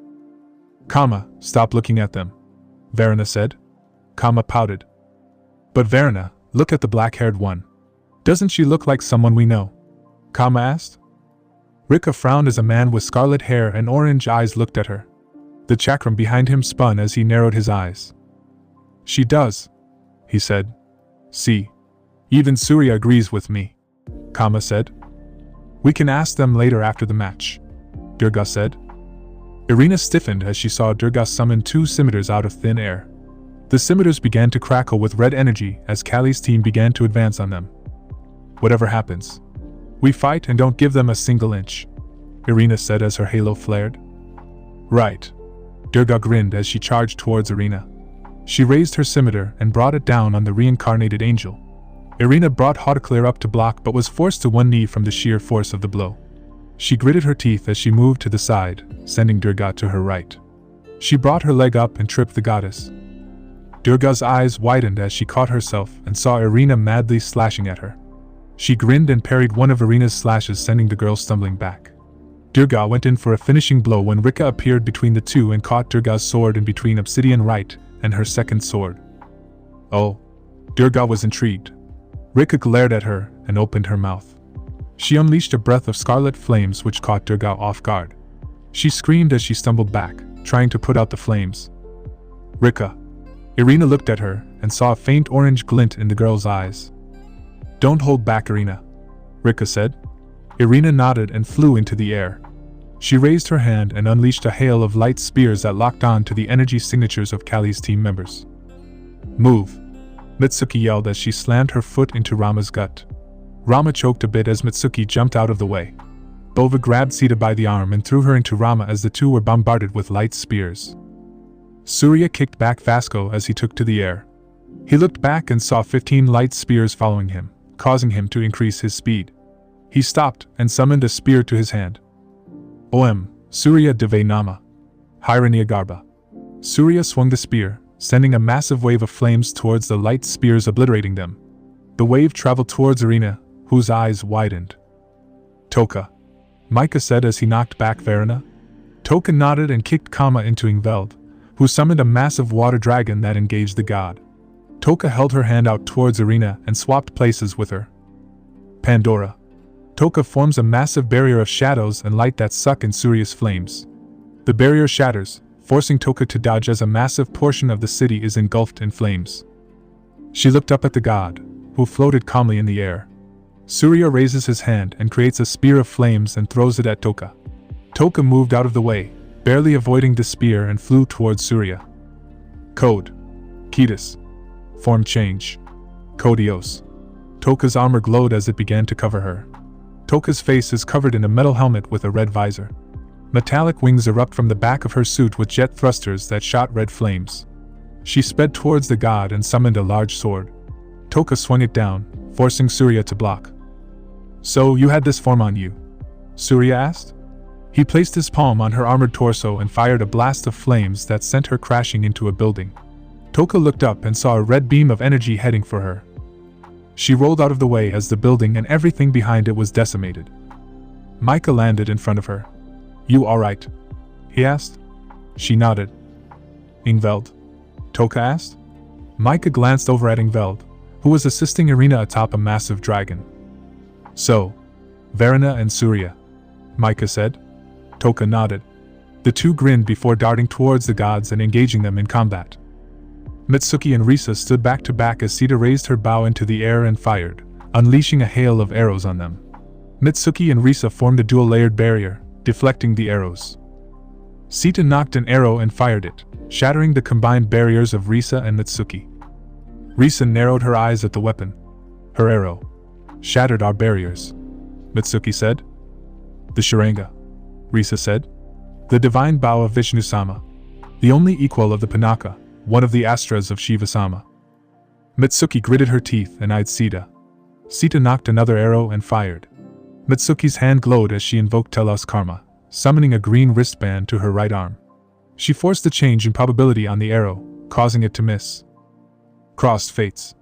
Form Verdandi," Mitsuki announced as she activated her Sacred Gear's balance breaker. Mitsuki's form glowed blue as her attire changed. Mitsuki became clad in a green and white dress with black leggings. A pair of clocks appeared behind her with metallic golden feathers. A large wheel floated in behind the clocks, spinning lazily as Mitsuki's eyes glowed. "Are you going to?" Risa asked. "Yeah. I'll try to knock her out to at least give our team a lead," Mitsuki said. She spread her wings and sped towards Sita. Sita's eyes widened as Mitsuki shot past her, arm extended and an energy blade coating it. Sita felt pain in her side as her hand gripped it. She turned to see Mitsuki raising her hand in front of her. "Moon Shadow be dash." Mitsuki twisted her body out of the way as Rama appeared next to her. He swung Brahmastra, carving a massive trench in the arena.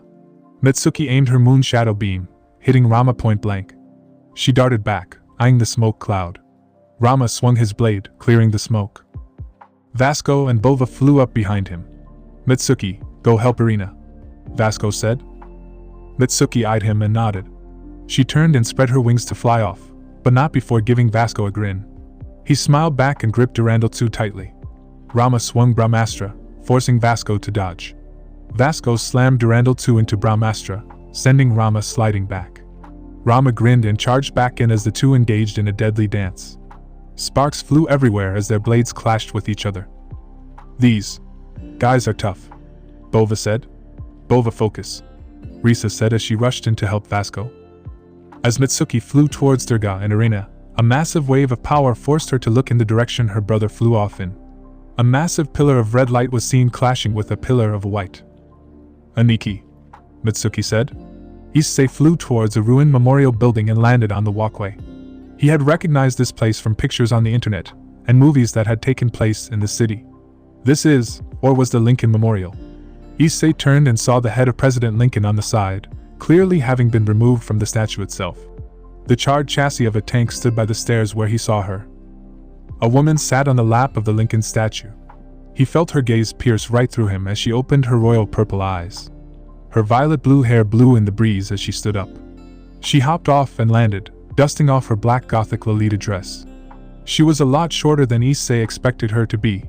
For someone with the title of Goddess of Destruction, he expected something a bit more. "Issei Haidu, strange. I expected someone of your reputation to be a bit older," Kali said as her dull eyes looked at him. "Thank you though, if I may, Kali-sama, I expected someone a bit taller, Issei said. Cute, Callie said as she walked down the steps. So why'd you call me here? Issei asked. Are you going to profess your undying love that you were secretly harboring? No, Callie said. I called you here to fight you myself. Wait. Isn't that a big risk? Issei asked. Yes. It is, but I'm not in this for anything. Whatever wishes I may want I can grant myself, Callie said. That's one way of looking at it. I guess you're just here to fight then? Issei asked. Of course. Seeking strong opponents is my goal in this fight, and you have intrigued me. To defeat Thor, a deity considered to be in the top 10 strongest existences, is nothing short of a feat, wouldn't you say? Callie praised. That was just dumb luck, Issei said. Luck or not, I want to fight you, Issei Hayato, Callie said. Issei stiffened as she summoned a silver hilt into her hand. A pure black blade with a white aura extended from it as the sword whirred to life. Callie grinned as she appeared in front of Issei and swung the blade. In the stands. So Callie-chan has decided to confront the red dragon by herself. A woman with violet hair and brown skin commented. Her purple eyes shined as she watched her and Issei face off. She wore clothes that could barely classify as clothes. She wore a split sleeveless top that exposed her midriff and the underside of her breasts. She wore a white skirt with a blue loincloth-like attachment at the front and a pair of ears on her head that resembled that of a fennec fox. Maya-chan. The now-named Maya turned around to see Parvati and Shiva behind her alongside the other leaders and dignitaries. Auntie, Maya greeted. So you came, Shiva said, sitting down in the chair. Of course. Why wouldn't I? Maya said. Well, the last time you and Kelly Neeson saw each other was at the end of the Great War when we delivered news that. Michael trailed off. Maya went silent for a second before sighing. I've had centuries to get over Ellie's death, Michael. I'm fine. Are Celine and Helios here? Michael asked. They left a while ago to go get food, Maya said as she focused on the match.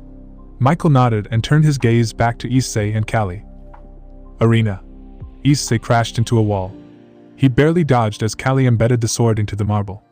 He jumped back to gain some distance. Issei kept boosting until he boosted 50 times. He aimed his hand at her and fired a blue beam of energy at Callie. Callie turned and deflected the beam with her sword. She raised her sword into the air and brought it down, sending a white wave of destructive power hurtling towards Issei. Issei flew out of the way and conjured a sphere of golden fire in his left hand and threw it at her. Callie sliced the orb apart and was met with a black and red energy sphere. The sphere crashed into Callie, sending her through the building. Issei looked down as he saw a cylindrical beam of white energy shot towards him. It was now that Issei realized that he wasn't fast enough to dodge. Deciding that he needed to reveal another aspect of his powers in order to survive, Issei held out his hand and a black portal appeared in front of him. The beam was absorbed into the portal before it closed. Michael and Mayat's eyes widened along with the others. That was the... Michael said. How? Surzek said, dumbfounded at the sight. Callie burst from the hole and kicked Issei in the chin, breaking the helmet of his balance breaker. Issei fought through the pain and slammed his fist into her face. Callie staggered back a few feet and Issei rushed in and delivered a flurry of punches. Callie blocked and dodged Issei's attacks and drove her knee into his torso. Issei gasped and was sent flying backward. He crashed into a building where he groaned in pain. Partner, Drake yelled in concern. Issei, are you alright? Tiamat asked. The bitch. Can hit. Issei laughed as he saw Callie hovering above him. She raised her hand and formed a sphere of white energy and fired it at Issei. As shit. This might be the end, Issei said. Don't give up now. Mastima yelled. Remember why you're here. Remember the promises you made to your team. Issei's eyes widened as he bit down. The pain was unbearable, but so was the pain of knowing that he went down without so much as putting up a fight. The others were out there fighting with their all, and here he was giving up after a couple of hits. Issei rolled out of the way as the beam virtually erased the spot he was in down to the cork. Issei got up and formed several pod spheres and fired it at Callie. Callie narrowed her eyes and slapped them away. Crimson Moon. Full drive. Callie's eyes widened as she heard Issei next to her. His speed has Inker. Her thought was interrupted as Issei slammed his armored fist into her face. She felt her nose break as she crashed through several buildings before skidding to a stop on a road. She got up and saw Issei creating a massive sphere of shadow. Small red and black orbs orbited around it. Small portals opened, shooting white energy into the sphere while flames began to engulf the power of destruction orbs. It is to think that one of them inherited it after so long, Callie thought as she formed a white sphere of energy. Issei began to boost, enhancing the power of the orb. Take this. Soul Shatter. Issei yelled as he willed the orbs merge together, creating black orb with an iridescent corona, and threw it at her. A battle-hungry grin formed on Callie's face. To think that one of them inherited your power, and will after so long. Are you watching, Ellie? Callie said as a battle-hungry grin formed on her face. Callie created a large white cone in front of her and fired an energy beam from it. The sphere and the beam collided, clashing for supremacy as the arena shook. Issei gritted his teeth as he tried to push against Callie's attack. His eyes widened when the sphere was engulfed in white energy. Issei barrel rolled out of the way as the beam traveled past him. What?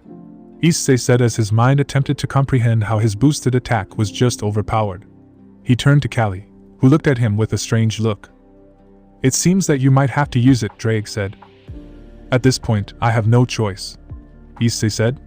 You have it. Callie called out. She levitated off the ground and flew into the air, hovering a distance away from him. Have what? Issei asked, confused by her sudden statement. Don't play dumb with me, boy. Ever since I saw that power in your fight with Thor and then the others, I've been suspicious. Callie said. I genuinely don't know what you're talking about. You mean my power of destruction? Issei asked. No, so you don't know. Callie said. Don't know what? Issei asked. Tell me. What do you know about the creator of devils? Callie asked. The creator of devils was the archangel Lucifer after she fell from heaven. This is common knowledge. Why are you asking? Issei said. I see. What about the power she used to make them? What was the power called? Callie asked. I don't know. I'm not an expert on devil history. Issei said. Well then, allow me to enlighten you. The power that Lucifer wielded was the most coveted power in the biblical pantheon and perhaps one of the most coveted abilities in the world. The Shevret HaKalim, Callie said. The power that birthed all of devilkind and the original source of all the abilities wielded by the 72 pillars and the extra demons as well as the primes. No, Sirzek said. Why would Issei have that power? Not even Valley, a direct descendant of Lucifer, has it. Wrong, Shiva said. Valley is a descendant of Satankia who was appointed as Mao Lucifer, as he was her eldest son. The only other devil to have this power was Lilith, her eldest child. But now, Issei has Nesama's power for reasons we don't know, Gabriel said. Ma'at watched the match silently. Why are you telling me this? Issei asked. Inside him, Drake, Tiamat, and Mastima all let out a collective groan. Issei may have changed and gotten smarter, stronger, and somewhat more mature, but he was still Issei deep down, and he had his moments of stupidity. Callie seemed off-put by his seeming ignorance, and sighed. Because you have it, Callie said. What? Issei looked at her shocked. You are the inheritor and perhaps the last living wielder of the Shevret HaKalim.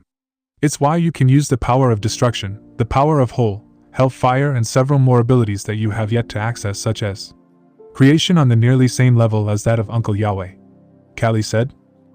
But how? How do I even have this? Issei asked. Mastima? Did you know? No. I didn't, she answered. Well, how you have it is something that must be solved later for now, Callie said.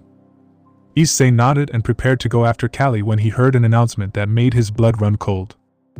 Rook of Issei Hayato has been eliminated. Ajuka Stadium, Gehenna, February 22, 2020, 1:25 p.m., current time.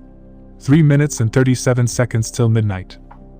Rika watched as Rama swung Brahmastra and eliminated Vasco, his body dissolving in red lights. Bova roared and entered his outrage mode, assaulting the demigod. Pay attention, Kama said, firing an arrow at her. Rika moved out of the way and stared at the deity. I need to stop. At this rot, Vasco is eliminated. With our strongest piece gone, it's just us, Rika thought. I'm ending this fight, Rika said. Kama raised an eyebrow as she sheathed her second blade. Rika gripped the hilt of obsidian right and breathed in. Right of the Dark God. Code Levantine. Rika muttered. She eyed the deity before disappearing before his eyes. He felt something warm run down the side of his cheek, causing his hand to fly up to it. Kamadeva stared at his fingers for the longest time as he brought them before his face. Blood. His fingers were stained in blood. I knew it. It just goes to show that even if you are a Hindu god, there are varying levels of power in your pantheon. Your pantheon gets good rep because of beings like Kali, Shiva, Durga, Parvati, Indra, and Agni, Rika said as she turned to face him. Kama took a step back when he saw her eyes. The scara was pitch black. An oppressive black aura formed around her. But you, Rika said as she looked down at him. Everyone stopped fighting when they felt it. Her aura was as chaotic as fire itself. Kama saw the ground beneath Rika begin to steam from the sheer heat her body was letting off. You're a lover, not a fighter, Rika said. Kama growled as he gritted his teeth and charged at her. Kama, don't let her get inside your head, you dumbass, Durga shouted. Irina took her distraction as an opportunity and slugged her hard in the face. Durga flew into a building, bringing the entire ceiling down on top of her from the force of the impact. Meanwhile, Rika weaved around each one of Kama's shots as she drew her sword.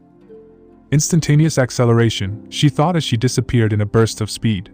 She appeared behind Kama and instantly turned her body at speeds of 200 kilometers per hour.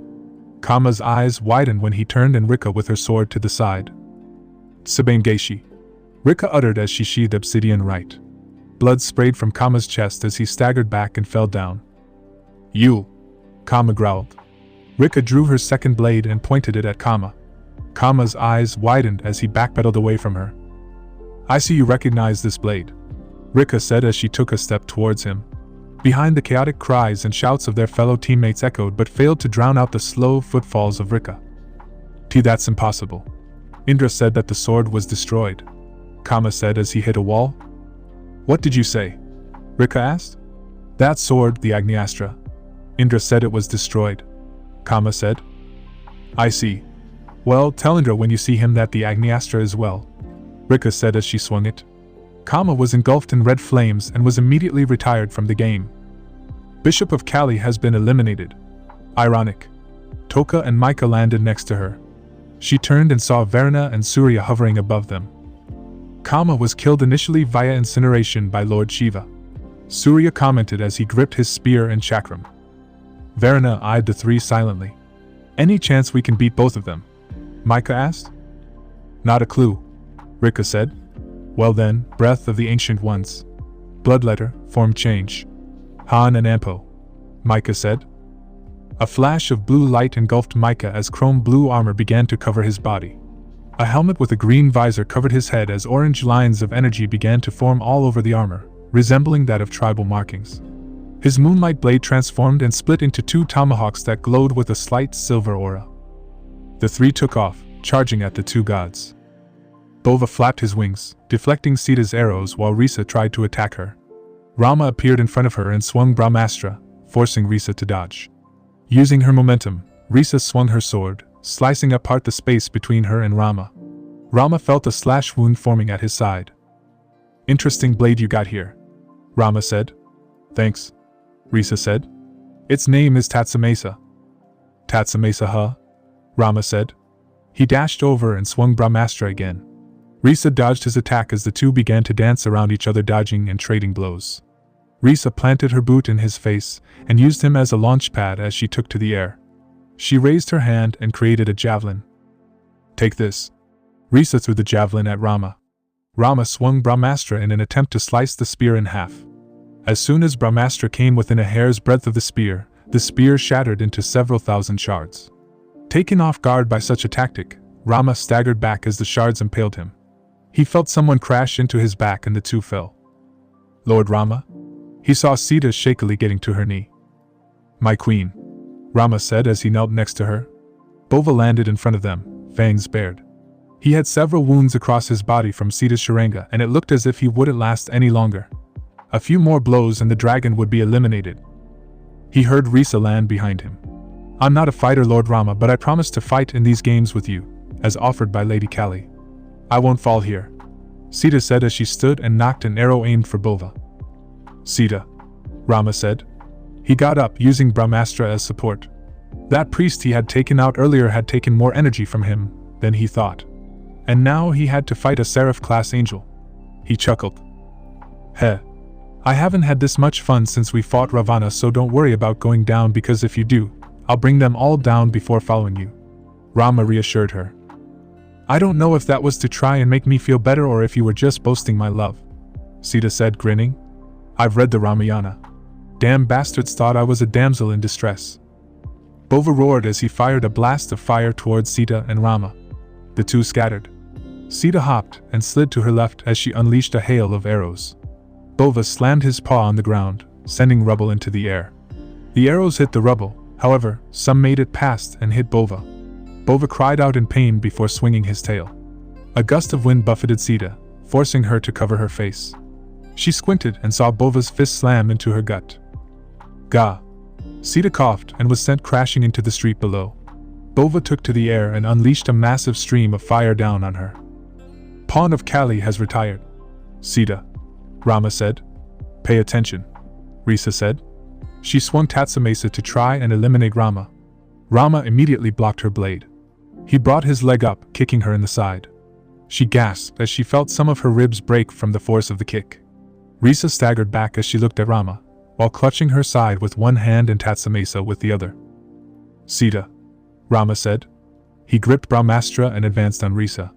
The sound of flapping wings behind him made him turn quickly. Risa's eyes widened. Bova! Get back! Risa yelled. Rama held Brahmastra high in the air and willed it to levitate from his hand. The sword began to spin rapidly until it became nothing more than a disk of yellow light. A large whirring noise was heard as powerful gale-force winds battered the area. Rama roared as he threw the disk at Bova. Bova stopped too late, and the disk collided with him. A massive pillar of light forced all fighters to cease their fighting and flee as the pillar of energy emitted by the Brahmastra began to tear the entire area asunder. When the pillar faded, there was a massive 500-meter-wide crater. Every building around it had been reduced to atoms, and Rama hovered in the middle with Brahmastra in hand. Risa was above him, eyes wide in terror. Rama dashed towards her. Risa readied Tatsamesa and swung it as Rama darted past her. Risa's eyes widened as she felt something warm running down her torso. She turned to see Rama with Brahmastra, coated in her blood. It's over, Rama said. Risa felt herself begin to slip as the blood flowed even more. She weakly beat her wings to try and get to him before plummeting to the ground. Before she hit the ground, she threw something at Rama. Her body dissolved into red particles as she was retired. Rama, too tired to move, was impaled with a light spear and fell, falling unconscious due to a combination of fatigue and blood loss. Pawn of Issei Hayadu has retired. Knight of Issei Hayadu has retired. Knight of Kali has retired. Irina and Mitsuki froze.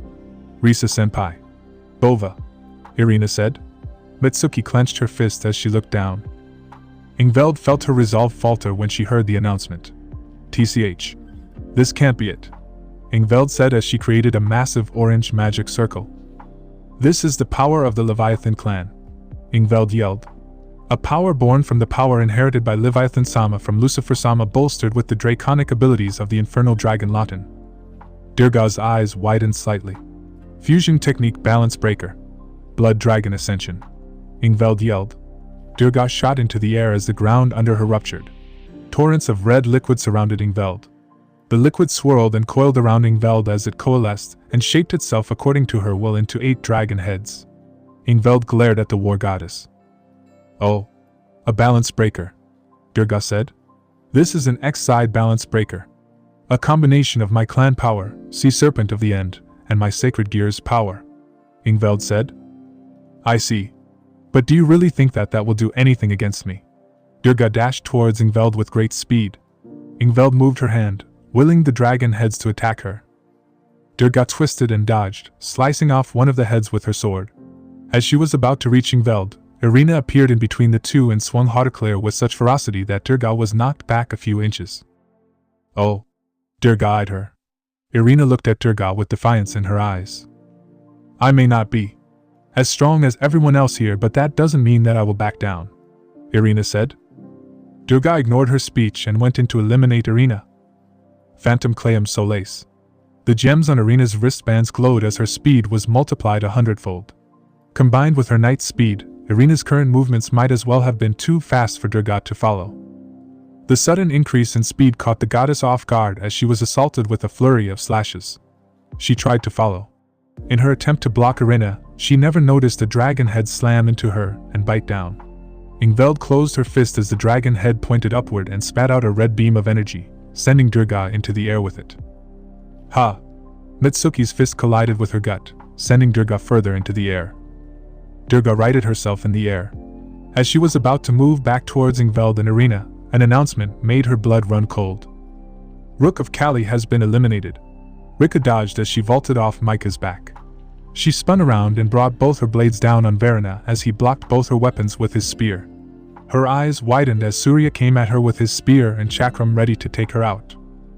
Toka slammed into his side and sent him crashing into a building. Micah! Toka yelled as she pointed all her cannons at Surya's down form. Right. Micah flew into the air and crossed his tomahawks together. Dawn Strike Formation. Epic Cannon. Ankh Sekula. Toka and Micah unleashed red and blue beams of pure energy towards Surya. Hiranyagarbha. A comet made of white and gold flames shot forth from Surya's weapons and collided with Micah and Toka's combined blasts. Micah and Toka were pushed back as they tried to match the deity's energy. Despite being gods themselves, the sheer difference between them and the older god in front of them was palpable as they struggled to keep up. Eventually, the flames of Surya's Hiranyagarbha began to consume their combined energy beam. Acting quickly, Micah kicked Toka out of the way, breaking the deadlock. Toka's eyes widened as Micah sent her one last wink before he was consumed by Surya's flames. Micah! Toka screamed. Rook of Issei Hayato has retired. You bastard! Toka charged at Surya, slashing her dagger. Surya parried the dagger with his chakram and used the other end of his spear to trip her. Toka caught herself with her free hand and spun around while performing the handstand and kicked Surya in the face. Toka jumped away from Surya and aimed her cannons at him. Kinetic Blast. A blast of violet kinetic energy slammed into Surya's chest, sending him flying back. The deity reacted quickly, spinning in midair and digging his spear into the concrete to halt his flight. TCH, Surya said. Toka rushed at him, her dagger fully ready to strike him in a vital area and eliminate him. Surya grinned as he deftly evaded her. He swung his spear, sending her crashing into a car. He hefted his chakram and threw it at her. Toka quickly got up and intercepted the chakram with her dagger. She roared as she tried to block it. Her eyes widened when the weapon began to cut through her dagger. Her dagger snapped and the chakram hit her, unleashing a fiery explosion. After the explosion died down, Toka stood with, barely keeping herself upright. Blood poured from her wounds as her armor was badly damaged. She took a step and collapsed, dissolving in a shower of red lights. Pawn of Issei Hayato has been eliminated. Surya turned around to see Verena and Rika still locked in deadly combat. Agniastra and Varanastra collided, sending sparks everywhere. Rika parried the spear and slashed Verena with obsidian right. Verena backstepped to avoid the blade and pointed Varanastra at her. Rika brought Agniastra and pointed it at Verena as she unleashed a torrent of red flames. Verena fired a torrent of water. The two elements met and collided, creating a large mist. Verena looked around, sensing for Rika. Rika appeared behind Verena and swung both her blades only to be blocked by Surya's chakram. Verena, hearing the sounds of weapons colliding, jumped out of the way. Rika turned to see the chakram return to Surya's outstretched hand. 2 against 1 hardly seems fair, Rika said. There is no such thing as a fair fight, little girl, Surya said. Rika narrowed her eyes and gulped. She could barely keep up with Verena. Add Surya into the mix and she had herself a recipe for disaster. I'll take care of her, Verena. Go help Durga. She has her hands full, Surya said. Are you sure? Verena asked. Surya nodded. Verena sighed and took off in Durga's direction. Rika blinked before getting ready.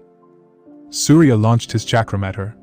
Rika sped towards it, using it the flat side to launch herself towards Surya. The sun god was surprised by her tactic and brought his spear to block her sword. Surya pushed back, sending Rika down to one knee. Nice try, but it ends here, Surya said as he applied more pressure. He willed his chakram to fly back towards them, fully intent on striking Rika from behind. Rika heard the whirring of the blade, heading towards her. In a moment of desperation, Rika spat fire in Surya's face, allowing her a split second to slip underneath him. She planted her foot in his family jewels hard, causing the god's face to contort in pain. She came out from underneath and jumped on his back. She threw Agniastra in the air and jumped towards it. Rika looked down and saw the chakram hit Surya in the head, knocking him on his back. She used instantaneous acceleration to get above Agniastra and kicked the sword, sending it flying into Surya. Surya felt nothing but pain as he watched Agniastra impale him in the torso. Rika landed next to his prone form. She walked over and grabbed Agniastra's hilt, pulling it out. "Hey, I underestimated you," Surya said as he began to fade. Rika nodded. "Tell me, Agniastra, how did you get it?" Surya asked as his body was almost fully dissolved. "My mother left it for me. Her name is Agni," Rika said. "I see," Surya said. His body fully disappeared, leaving Rika by herself. Rook of Kali has retired. Rika sighed and began to make her way towards Durga and the others. Surya was defeated, Durga said, dumbfounded. Varuna arrived in time to deflect Mitsuki's attempt at attacking a distracted Durga. "Snap out of it, Durga," Varuna said, sending Mitsuki back. Durga was brought out of her stupor and nodded. "We need to eliminate these three," Durga said. Irina gripped Hautaclair tightly. Durga was already enough for them to handle, but Varuna as well. They might as well be screwed. "Mitsuki," Irina said. "I got it." Mitsuki moved her hands and the clocks glowed. Emerald Divine Clock. A massive green circle appeared underneath them. Durga glanced at the circle, then at Mitsuki. "We need to eliminate the Telos Karma user. She'll be trouble."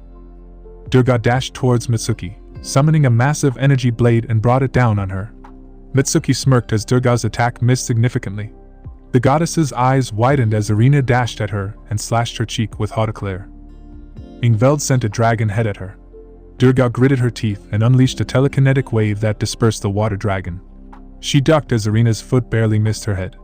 Varuna dashed towards Irina, hitting her with a high-pressure water beam. Irina felt something break as she crashed through several buildings. "Rin!" Mitsuki yelled. "I'm fine." Irina stumbled as she got up. She winced as she turned around. One of her wings was bent in an awkward manner with one of the bones sticking out. She saw a large wound on her right arm that would serve more as a hindrance. Irina closed her eyes as she created a small hot orb of light at her fingertip and pressed it against the wound. "Ah!" Irina screamed and bit down on her suit's glove as she cauterized her wound. Mitsuki ducked and parried Durga's sword, using Telos Karma's Emerald Divine Clock at the right moments. The Emerald Divine Clock was a special technique that she had created with the Telos Karma. It allowed her to engulf a massive area as large as Kuo Academy within a field that allowed her to control all possibilities. She nicknamed it Miracle Field. TCH. "This is getting really annoying. Varuna, do something," Durga called. "Kind of busy here." Varuna blew up another one of Ingveld's dragon heads. He swiped Varunastra, blasting through Ingveld's dragon, and appeared in front of her. Ingveld's eyes widened as Varuna drove his knee into her stomach. She coughed up blood and tried to get away. However, Varuna gave her no chance to run. He grabbed her head and slammed her against the concrete with such force that the ground cracked. Ingveld was instantly knocked unconscious as her body began to dissolve. What a brutal knockout. Bishop of Issei Hayada has been defeated. "Ingveld," Mitsuki said, clenching her fist. "You." Mitsuki dodged as Durga swiped her sword. "Your fight is with me, sister of the Red Dragon." TCH. Mitsuki forced Durga's sword to miss. "I can't keep this up for long. Irina, where are you?" Mitsuki flipped as she dodged a blast of water. To put things lightly, Mitsuki was fucked. In about 5 minutes, her Emerald Divine Clock would dissipate, and she would need to recover her stamina in order to cast it again. And here she was surrounded by two gods who were far stronger than she was. The thought of her fighting them both made her grin. Her brother and Valley really were bad influences if they could turn a maiden like her into a battle-hungry maniac. As Mitsuki formed energy blades, her eyes widened when a wave of fire forced Durga and Varuna to dodge. The fire melted 7 feet of concrete when it hit the ground. Mitsuki. Rika landed on a building across from where she hovered. "Rika." Mitsuki smiled. "The Agniastra." Durga said as she narrowed her eyes as she laid eyes upon Rika's second sword. So my suspicions were correct, Varuna said as he floated next to Durga. Where did you get that sword? Durga said as a golden aura surrounded her. My mother gave it to me before she died. It's all I have left of her, Rika said. So your mother is Agni? Durga asked. That explains a lot. The energy I feel from you. Your demeanor. The fact that you have Agniastra. I'm not particularly fond of the Hindu pantheon, particularly that asshole you let rule your pantheon, Rika said. It seems we can agree on one thing, Durga said. Let's continue this fight, shall we? Rika asked. I agree with that. Varuna and Durga turned around to see arena below them. Yes, let's, Durga said. Issei rolled out of the way as Kali's foot came dangerously close to caving his skull in. Not that she would, this was a raiding game after all. The system would retire him before Kali could actually kill him. He tripped her, slamming his leg into her side, and sent the goddess crashing into a car. Kali spit out a tooth and gripped the car door. With seemingly no effort at all, Kali threw the car at Issei. Issei's eyes widened as he jumped out of the way. The car crashed into the third window of a building, causing it to collapse. Issei dashed towards Kali, forming a power of destruction sphere and slammed it into her. His eyes widened when Kali caught the sphere. His pod orb was engulfed in Kali's white energy as it began to break it down. The goddess then kicked Issei, sending him skidding down the pavement. I see that you lack skill in using the Chevret Hakalim, Kali said. Well, sorry, but I've only known that I had it for a couple of months. In fact, I didn't even know it was called that until our match, Issei said, shakily getting to his feet. I see, Kali said. Well then, allow me to teach you. What? Issei said, taken aback. I've seen the power being used more than enough times to know some of the mechanics behind it, Kali said. Issei regarded her with an apprehensive look. What do you have to lose? Kali asked. The match, Issei said. Of course, I never said I would do this now. If you can defeat me, I'd be happy to explain what I know about it, Kali said. Defeat you? That's next to impossible for someone like me, Issei said. You defeated Thor, Kali said. Yeah, but that's only because I caught him off guard, Issei said. Kali looked at him and nodded. I see. Well then, that's enough talking. Let's continue. Kali appeared in front of Issei and delivered a devastating uppercut. Issei's helmet shattered as he was sent into the sky. He caught his bearings and righted himself in midair only to freeze when he heard her voice behind him. You should be more aware of your surroundings. Ellie was whenever we sparred, Kali said. Issei turned quickly, attempting to hit her. His eyes widened when he hit air. Kali appeared behind him and slammed her elbow into his back. Issei let out a soundless scream as he was sent into the ground. Damn it, Issei said as he tried to stand. Issei, get up, Drake urged. Hatchling, please, don't give up now, Tiamat said. Issei. Mastima floated above him. She turned to see Kali looking at Issei intently. Mastima stared at Kali for a few seconds before turning back to Issei. Issei, you have no choice. You have to use it. Perhaps that and your Chaos Breaker can let you turn the tide of combat in your favor, Mastima said. I don't even know if I have the strength to lift my hand, Issei said. Are you giving up? Kali asked. Issei turned and gave her a thumbs up. Probably, Issei said as he finally found the strength to stand. How disappointing.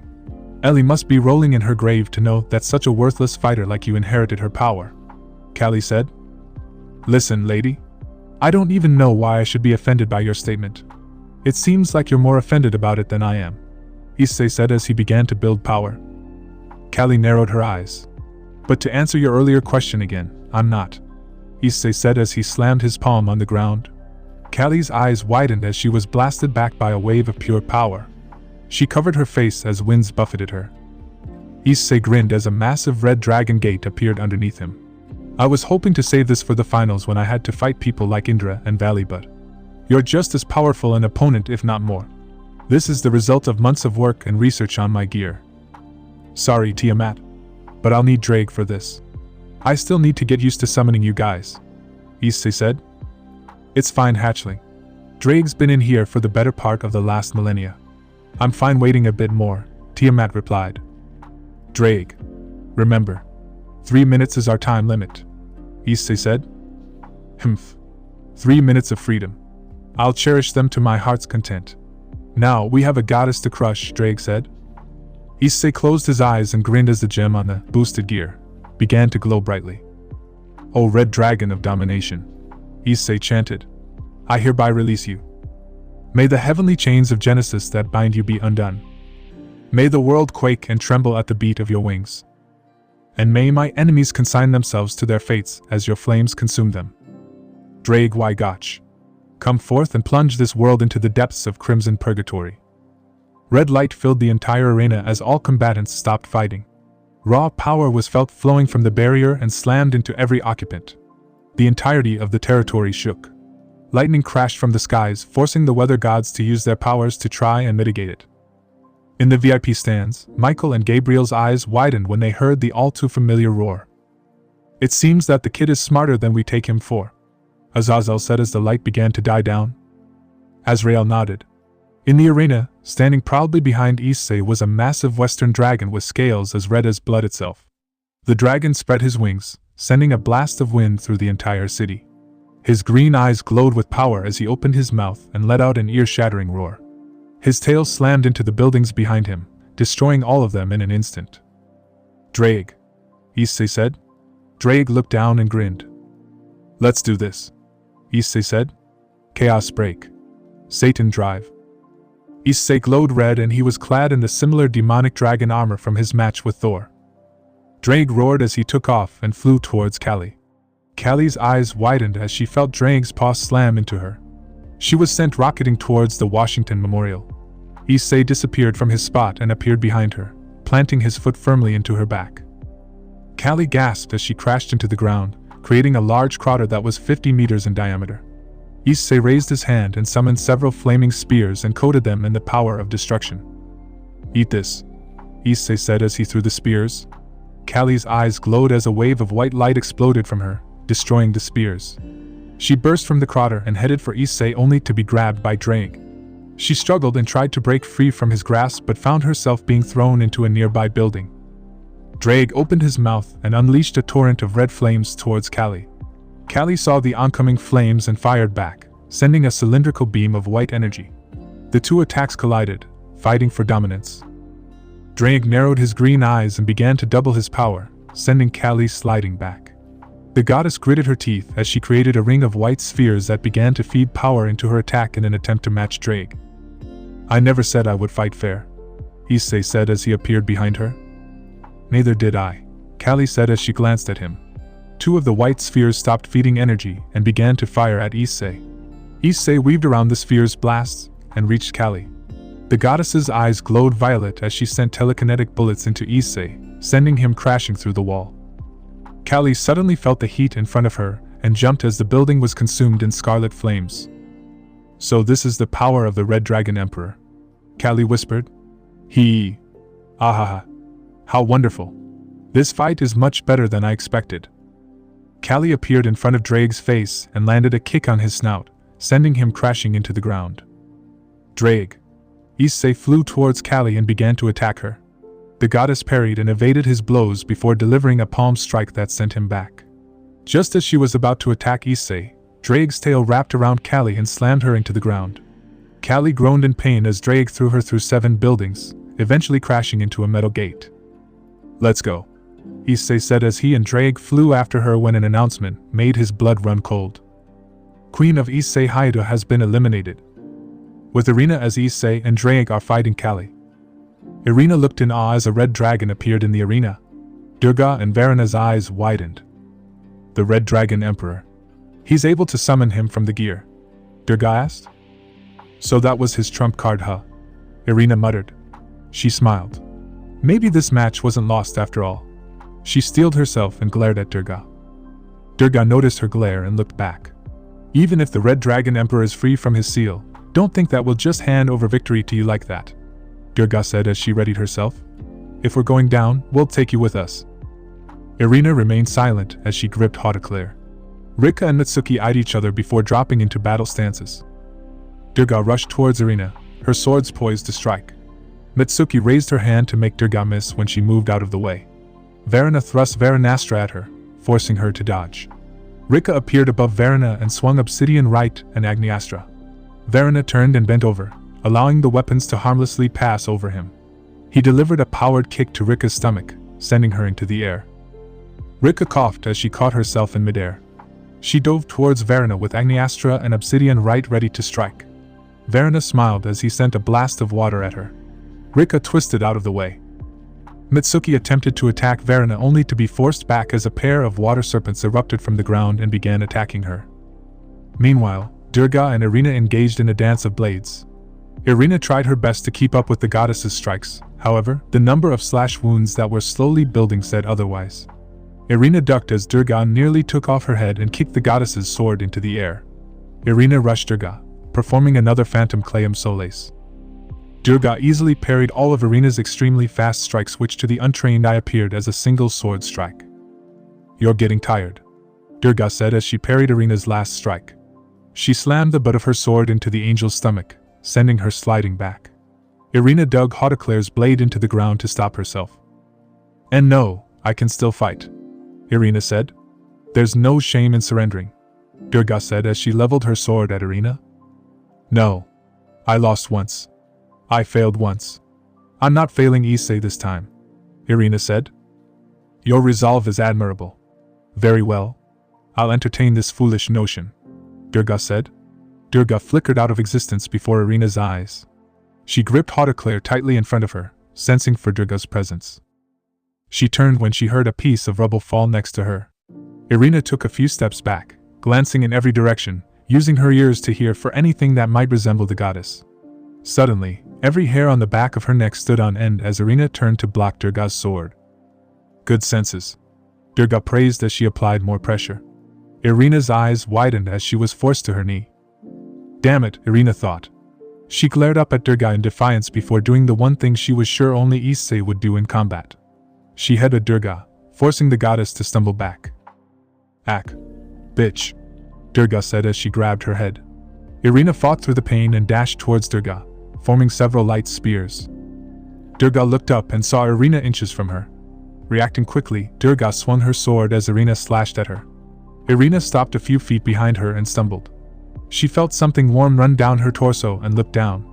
Blood. She was bleeding. Durga had a small cut on her cheek, having moved in time. Irina weakly turned, a large diagonal cut going down her front. Her suit was somewhat torn, exposing a part of her breasts and stomach. "It's over," Durga said. "No, it's not." Irina passed out and began to dissolve. "Queen of Issei Haida has been eliminated." "Irina!" Mitsuki shouted as she kicked Varuna towards Rika.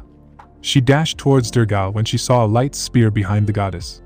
Mitsuki landed before Durga and delivered a roundhouse kick. Durga deftly evaded the attack and tried to strike at Mitsuki. Mitsuki used every ounce of her speed and flipped over Kali's sword. She slashed the goddess's back with her energy blade, causing her to scream. She rolled and grabbed Irina's remaining light spear and dashed at Durga. Durga turned and brought down her sword, which missed slightly, nicking Mitsuki in the arm as she pushed her body to its limit to force, tell us karma, to change probability. However, she was unable to stop Durga's second attack as Durga slammed her fist into Mitsuki's face. Mitsuki fought with all her strength to prevent herself from being thrown back as she channeled miasma into Irina's light spear and stabbed it into Durga's torso. Durga gasped and looked down to see herself impaled. Mitsuki stumbled back, clutching her bleeding face as her cheek and her right eye began to swell. Durga stumbled back as she pulled the spear out, blood pouring from the wound. Durga heard crackling and turned to see Mitsuki holding her hand out. A sphere of black and violet energy in front of her. "Moon Shadow Beam," Mitsuki said as she fired the attack. Durga swung her blade, blocking Mitsuki's beam. "Not yet," Mitsuki said. Her balance breaker had dispelled when she stabbed Durga with the spear, but she could still use her gear's functions. Durga's eyes widened when her sword broke and the beam punched through her chest, puncturing her right lung. The goddess stumbled back, gasping for air as she fell to her hands and knees. "You!" Durga gasped as she reached out for Mitsuki. Mitsuki looked at her. "Sorry about your lung, I'm guessing. And not funny. Even gods need air. Shit." Durga's vision began to swim as her lung began to fill with blood. "I retire."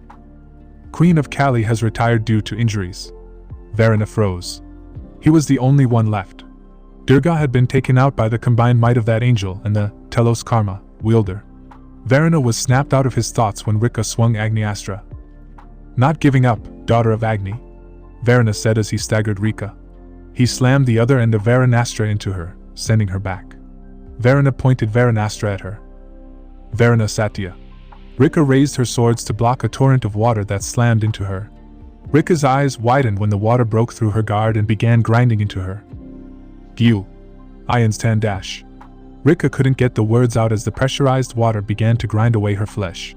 She felt her already broken ribs begin to crack. Ha! Mitsuki kicked Varuna in the head, canceling the attack. The deity stumbled a bit before swinging Varunastra. Mitsuki jumped back and bit her lip when the tip of the divine spear cut into her thigh. I'm not done yet, Mitsuki said. She was running on dregs as she faced down the god of water. Rika shakily got to her feet as she watched Mitsuki rush in and try and attack Varuna. Varun blocked her attacks and sent her crashing into a building. This is nothing, she said as she ignored the pain in her side. Instantaneous acceleration. Rika disappeared in a burst of speed and slashed Varuna's unprotected back with Agniastra. Varuna grunted in pain and kicked Rika. Rika flipped in the air and landed on her feet. She gripped Agniastra with her hand and swung it. Mahabhuta. Rika sends a wave of fire at Varuna. Varuna Satya. Varuna responds by countering it with a blast of water. The two attacks collide, creating a massive fog that blankets the area. Varuna swung Varunastra, dispelling the mist. Mitsuki appeared behind him and Rika appeared at his left. He easily parried their attacks with his spear. Rika landed in front of him and dashed towards him, sliding underneath him. She punched the deity in his jewels, causing him to curl in on himself and drop Varunastra. It was a dirty move, yes, but it was quite effective. Every male spectator felt the deity's pain and unconsciously covered their dicks. Mitsuki kicked Varuna in the jaw while he was down, sending him into a fire hydrant. The hydrant broke, spilling water everywhere. Varuna felt the cool sensation of water between his fingers and grinned. He swung his arm, sending a thin water blade at Mitsuki. Mitsuki barely dodged but was blasted into a car by a water blast. Rika ran at Varuna, jumping over a car and swinging Agniastra and Obsidian right, sending a swathe of flames at him. Varuna jumped out of the way and held out his hand. Mitsuki saw Varunastra begin to move and dashed over to it, using Telos Karma to increase her chances of reaching it. She grabbed onto it as it flew towards Varuna. Using Varunastra's momentum, Mitsuki launched herself at Varuna, forming two energy blades around her hand. She performed an X-slash as she flew past Varuna. Varuna stumbled as wounds formed on his chest. Rika took this opportunity and ran at Varuna, performing a diagonal slash with Agniastra for the most damage. In her haste, she never saw Varunastra cut into her side. Rika fell down as she passed Varuna.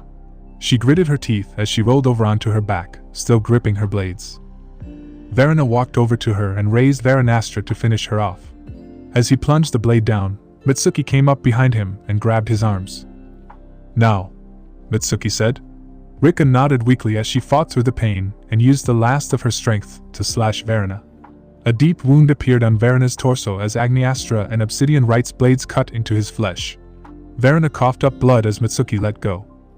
Rika stood panting as Varuna approached her. Varunastra dissipated with Varuna no longer having the strength to maintain its form. Why, you're so much like my sister. You have her ferocity as well as her eyes, Varuna said, smiling. His body began to dissolve as the overwhelming amount of blood he lost caught up with him. Varuna closed his eyes and fell but was transported out of the arena before he hit the ground. Knight of Kali has retired. Rika fell to the ground. Mitsuki ran over to her and turned her over. Your wounds, Mitsuki said as she began to apply healing magic. Rika's wounds slowly closed as Mitsuki tried to heal her as best she could. Mitsuki. I'm fine now, Rika said as she sat up. Her ribs were still broken and she was 100% sure that she had a concussion, but other than that, she could fight. She wasn't sure for how long though. Let's go, Rika said, standing up. Mitsuki looked at her. Let's go help Issei, she said. Mitsuki's eyes widened. She nodded. I'm running on fumes here, so I don't know how much help I'll be, Mitsuki said as she spread her wings. Rika smiled. Same, The two giggled before heading as fast as they could toward the pillar of white energy in the distance. Callie dodged as Drake slammed his paw into the building. Hearing the announcements that her queen, rook, and knight had been eliminated meant that she was the only member left on her team. But she didn't care one bit. All she could focus on was this fight in front of her. The most exciting and exhilarating fight that she had in centuries following Ellie's death. Callie leaped off the wall of a building and punched Drake in the face, knocking his tooth out and sending him crashing through several buildings.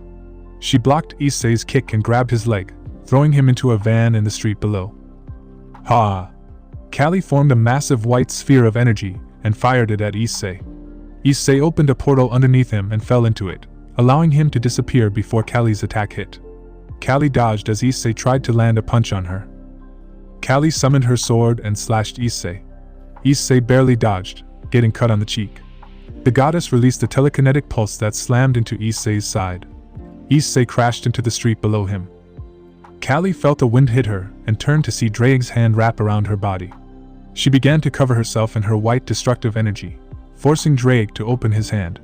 Callie headed for Drake's chest when the dragon suddenly turned and smashed her with his fist. Callie hit the ground, landing face first.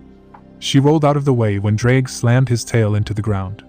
Callie used an energy blast to propel herself into the air and sent energy blades at Drake. The heavenly dragon roared in pain as Callie's energy waves cut into his flesh. Callie delivered a flying kick into Drake's gut and followed up with an uppercut. Issei appeared behind her and wrapped his hands around her. He flew up and dove down suddenly and crashed into the ground, creating a massive dust cloud. Issei flew out of the cloud and crashed through a window. Issei Hayadu, Drake why gotch. I thank you for giving me such an exhilarating battle, Callie said. I'd say you're welcome if I wasn't trying to fight off the pain right now, Issei said as he stumbled towards her. Callie smiled as she looked at Issei. Blood ran down her right arm and a large bruise was forming on her left arm. Her torso was exposed and her dress's skirt was torn, revealing large lacerations and cuts on her side and legs. TCH.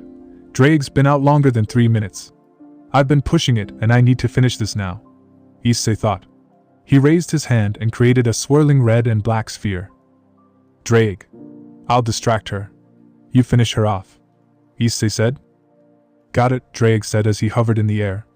Issei boosted himself and disappeared in a burst of speed only to appear in front of Callie. Issei opened his palm and unleashed a pulse of red light, temporarily stunning her. He slammed the sphere into her, grinding away at her flesh and launched her into the air towards Drake. Callie screamed when Drake slashed her back with his talons and slammed his tail into her. She crashed, skipping like a rock across the water before slamming into the chassis of a tank. Callie gritted her teeth as she coughed up blood and saw Drake flying towards her. She closed her eyes and smiled. At least she can say she fought the red dragon. Callie opened her eyes and faced Drake as his fist bared down on her. However, before it made contact, Drake's entire body dispelled. Issei groaned as he fell to his knee, vomiting blood. Issei. Hatchling. Issei, hang in there. Shit, your body used too much power, Mastima said. Shit, Issei said. He stood as best he could, stumbling a bit before looking at Callie. The goddess limped towards him before taking off. Issei had no time to dodge as Callie grabbed his face and began dragging him across the ground. She tossed him up and punched his gut, sending him crashing through a building and landing in an alleyway. Irina woke with a start and found herself in a hospital bed with various lines attached to her. You're awake. She turned to see Toka in a wheelchair with Micah behind her. Vasco sat in a chair next to her bed while Risa stood looking at a TV. Ingveld sat on her left with a bandage wrapped around her head and some gauze pads on her face. Her left eye was swollen a bit but not as badly due to the administration of Phoenix Tears. What happened? Irina asked. Mitsuki eliminated Durga after you retired, Risa said. TCH, damn it. Why am I so useless? Irina asked. You're not, Ingveld said. Mitsuki-san was only able to take out Durga after you wore her down. But look, it's not looking so well right now. After Durga and Varuna were taken out, Drake dispelled. Callie's still in, and she can defeat Issei, Rika, and Mitsuki, a voice said. Irina turned to see Bova walking in with a tray of food. A crutch was in his left hand to support him. Irina looked down and saw Bova's bandaged leg. No. Issei will win. We've been up against worse odds, Irina said. He has to. Issei panted as he tried to stand. Callie had beaten him quite literally into the ground. He was astonished that the goddess still had this much strength even after being beaten over and over again by Drake. He chuckled a little. Just how much training did she do to get to this level of power? Your pantheon really is full of monsters, Issei said as he managed to find the strength to sit. Callie looked down at him and smiled softly. I'll take that as a compliment. You've done well to make it this far. Therefore I shall honor you by using my strongest technique to eliminate you, Callie said. Heh. Issei grinned. Callie raised her hand and a large pillar of white light shot into the sky. This is my most powerful attack. Humans have even worshipped it as an aspect of me. This attack is more powerful than Surzek's Lucifer's Ruin the Extinct, and I shall grant you the honor of being eliminated by it, Callie said. Samhara Callie. Callie moved her hand to bring down the beam when a blast of red fire hit her and sent her flying. The pillar dispersed as Mitsuki landed next to Issei. Rika landed in front of the two, wielding Obsidian Right and Agniastra. Issei, get up, Rika said. We're not going down without a fight. Right of the Dark God. Code Levitine. Callie shot forth from the rubble and slammed her blade against Rika. Rika's eyes widened as Callie's raw strength sent her sliding back. The Agniastra. Callie narrowed her eyes. I've been getting that the entire match, Rika said. She disappeared in a burst of speed and engaged Callie in battle. Mitsuki glanced at them before grabbing Issei and retreating to a rooftop. She knelt down and began to heal with what little healing magic she knew. Aniki, Mitsuki said as she healed what she could. I'm fine. Just let me catch my breath, Issei said. I'm going to wear Callie down with Rika, Mitsuki said, standing. Issei nodded and she took off. Issei, we really thought that was it back there, Drake said. Yeah, I'm just glad they got here in time, Issei said as he got to his feet. Rika coughed as Callie rammed her knee into her stomach. The girl dropped her blades and fell clutching her abdomen as Callie brought her foot over her head. Mitsuki leapt off the building at great speeds and slammed her fist into Callie's face. The goddess skidded back, looking up as Mitsuki summoned several violet orbs of energy and fired them at her. A thunderous explosion rocked the area, sending dust and rubble everywhere. Mitsuki hovered as she saw Callie walking out of the smoke with some burn marks present on her skin. She coughed and stumbled slightly. TCH, Callie said. Your group is quite persistent. It's getting annoying. We don't know when to give up, I guess, Mitsuki said, forming blades in her hand. I guess. I'll just have to wipe you all out at once, Callie replied. White aura began to cover her and she roared, sending an aura wave at them. Rika reacted quickly, forming a barrier that barely held back the wave. Mitsuki landed next to her and added her power. Keep adding, Rika said. I'm trying, Mitsuki said, struggling against the pressure. The girl's eyes widened when the barrier began to crack and push back harder than before. Transfer. Rika and Mitsuki felt a rush of energy surge through them and a red coating of energy covered the barrier.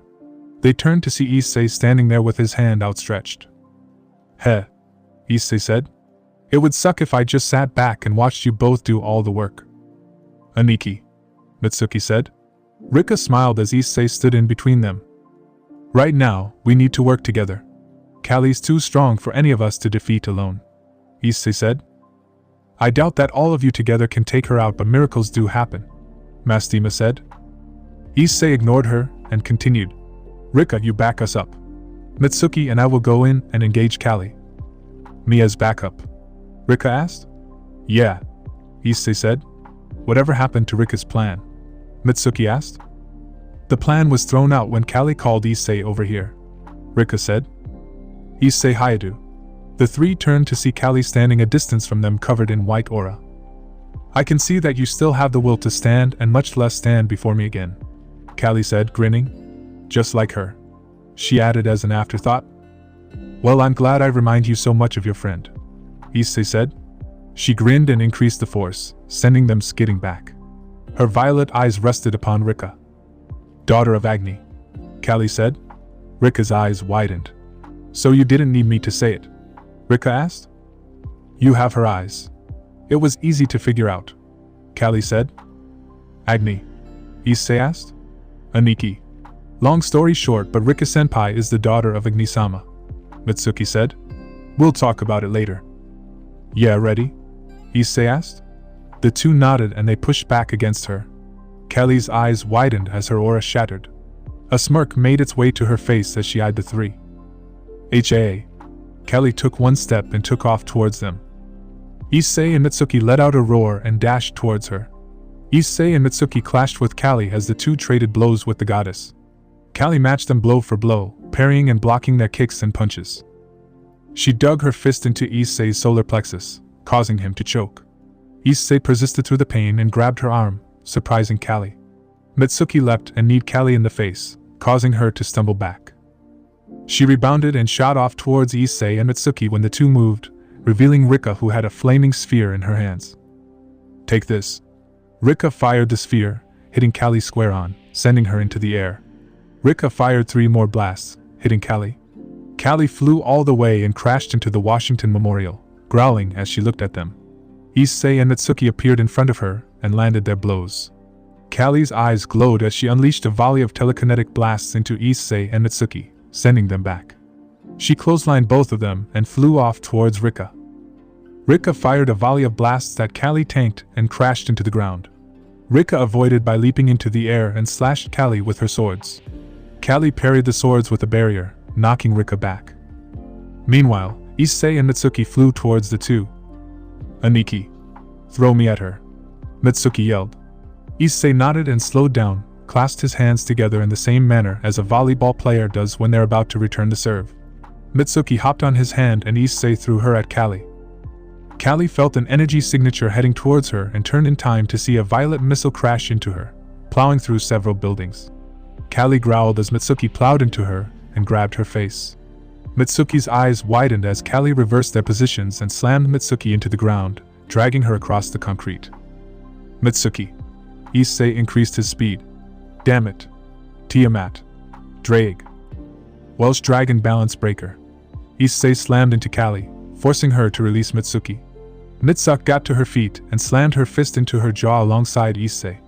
Callie flew into the air where Rika appeared and slashed her with Obsidian Right and Agniastra. Callie let out a soundless gasp of pain as she felt the divine sword of Agni inflict a grievous wound on her midsection. Time to finish this, Issei said. Ha! Issei took off towards her with a black and red sphere of spiraling energy. Issei. Rika engulfed Issei's sphere with the flames of Agniastra. Aniki, do it. In the hospital room, the rest of the team watched with bated breath. Issei. Go. Irina cheered. Callie turned to see Issei slam the orb into her. Divine Deep Crimson Dragon Spiral. Issei yelled as the orb slammed into Callie. Callie's eyes widened as her entire body was engulfed in the orb and shot into the sky. The orb traveled until it reached the height limit of the arena's spacetime and slammed into it, exploding. Issei began to fall and saw Callie falling from the smoke. He watched as Callie's body began to dissolve as he felt himself black out. Issei woke up with a start and groaned. He looked down and saw bandages wrapped around his lower abdomen. He looked around and heard the beeping of an EKG machine. Something rustled next to him, and he saw a familiar mop of chestnut brown hair. Irina? Issei asked, shaking her gently. Irina mumbled before sitting up. Her eyes widened when she saw Issei. Issei. You're awake. She hugged Issei, causing him to chuckle and groan in pain. Irina felt him tense and moved back. Sorry, she said sheepishly. Where are the others? Issei asked. Irina smiled. They went to get food for you. Raswise-sensei is getting Lily some ice cream and Rias went to go get more phoenix tears. Irina said. Rias's team is here. Issei asked. Of course. Why wouldn't they be? Irina asked. Issei smiled. He was glad to know that despite everything, she still cared for him. So, who won? Issei asked. We don't know. Irina said. Huh. Issei looked at her dumbfounded. Both of you retired at about the same time, so they're combing through the footage to see who retired first. Irina said. I see. Issei said. There was a knock on the door. Irina stood to go open it and froze. Callie stood at the entrance, bandages covering her forehead and her arm in a cast. She walked in without saying a word and pulled up a chair. I see you're doing well, Callie said. Callie-sama, Irina said. Oh, where are my manners? I'm not intruding, am I? Callie asked. And no. Please come in. I'll give you two some privacy. I imagine you want to discuss the match, Irina said. She left the room and waited outside. I never said she had to leave, but oh well. Callie turned her attention back to Issei. If you're gonna ask how I have it, my answer is that I don't know, Issei said. I know that, but if you ever need to know anything about its original wielder or what it does, don't hesitate to ask. The fact that one of you managed to get Ellie's power is nothing short of miraculous, Callie said. Issei nodded and looked down. Who is Ellie? Issei asked. Ellie was everyone's nickname for the one you called Lucifer. Her original name was Hello. Ellie just came about because Michael couldn't pronounce her name properly when he was a child, Callie said. She was my best friend and my rival. Kinda like me and Valley or me and Irina, Issei said. Callie nodded and the two sat in silence for a few minutes. So who won? Issei asked. I think we'll get that message right about now. The Mao Beelzebub informed me that they're almost done analyzing the footage, Callie said. Callie stood from her chair. Remember, if you ever need anything, don't be afraid to ask, Callie said as she made to leave. Wait, Issei called. Callie stopped. Do you know what happened to Agni-sama? Why wasn't she here? Issei asked. Agni was killed by the evil god Mara and his army in an ambush. I believe that your knight's hatred towards our pantheon was due to Indra's failure to avenge her, Callie said. I see, Issei said. A pinging noise alerted the two. Issei reached over for his scroll and saw Nod's face on the screen. Issei increased the volume to better hear the results. After careful combing and analysis, it has been decided that the winner is Team Midnight Dragon Emperor of Crimson Truth led by Issei Hayato. Callie smiled. Congratulations, she said. Thanks, but why do I get the feeling that something's off about this? Issei said. Probably just nerves. Anyway, good luck in the finals, Issei, Callie said. She gave him one last smile and left the room, leaving Issei in his thoughts. Irina walked back in, this time with Surzex entering the room with her. Issei, Surzex greeted. Aniki, Issei said. First off, I would congratulate you for making it to the finals and that they will occur in 2 weeks to give your group and the other peerages time to heal and prepare. Second, that power you displayed in the match. There's someone here who would like to talk to you about it, Surzex said. She came last minute when your match ended, but please, you two treat her with the most respect.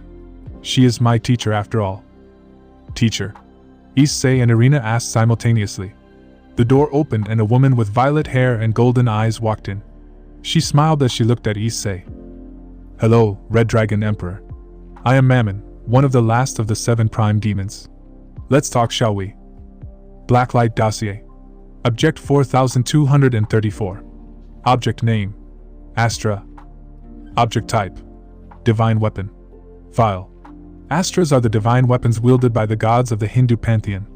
They are famous and appear in various epics such as the Mahabharata and the Ramayana.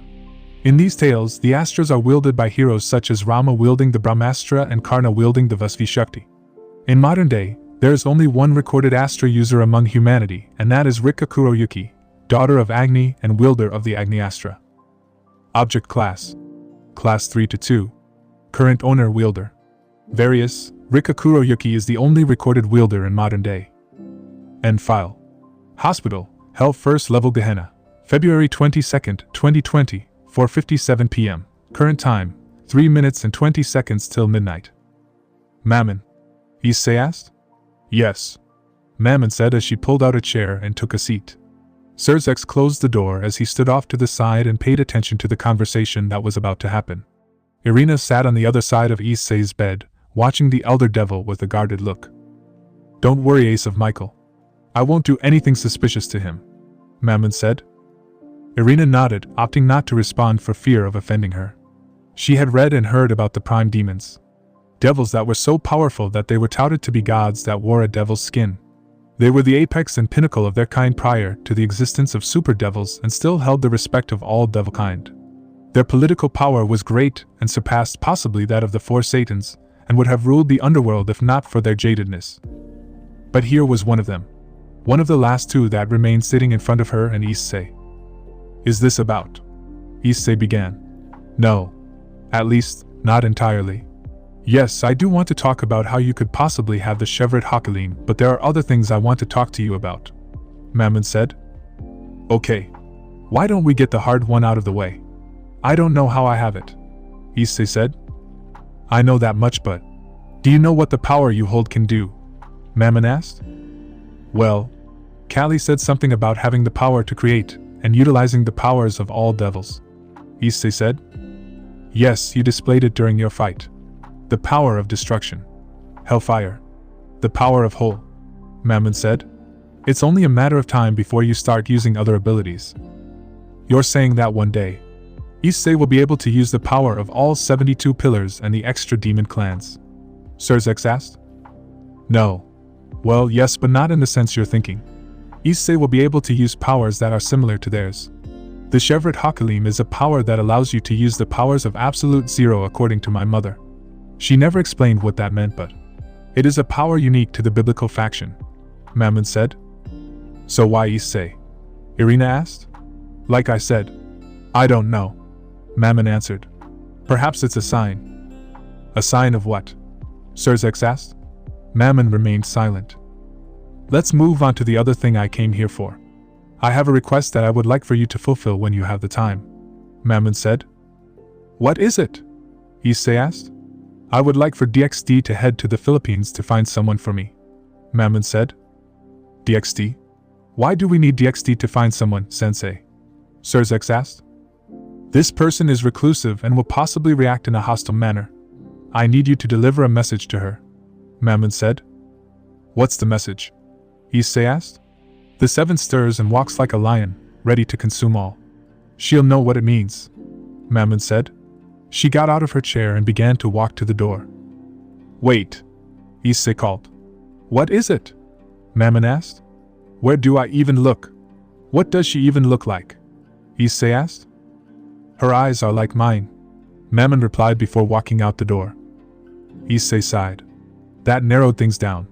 Sorry about her. Sensei isn't really good at giving hints. It's a wonder I became as strong as I am now, Surzex said. Yeah. Kinda hard to believe that you're really a super devil considering how she is. How did you even learn anything? Irina asked. Well, a combination of self-learning and getting my ass beat into the ground. Eventually, I turned the tables and began beating her, but for the majority of the time when I was younger, she threw me around like a ragdoll, Surzex said. Nobody is strong off the bat.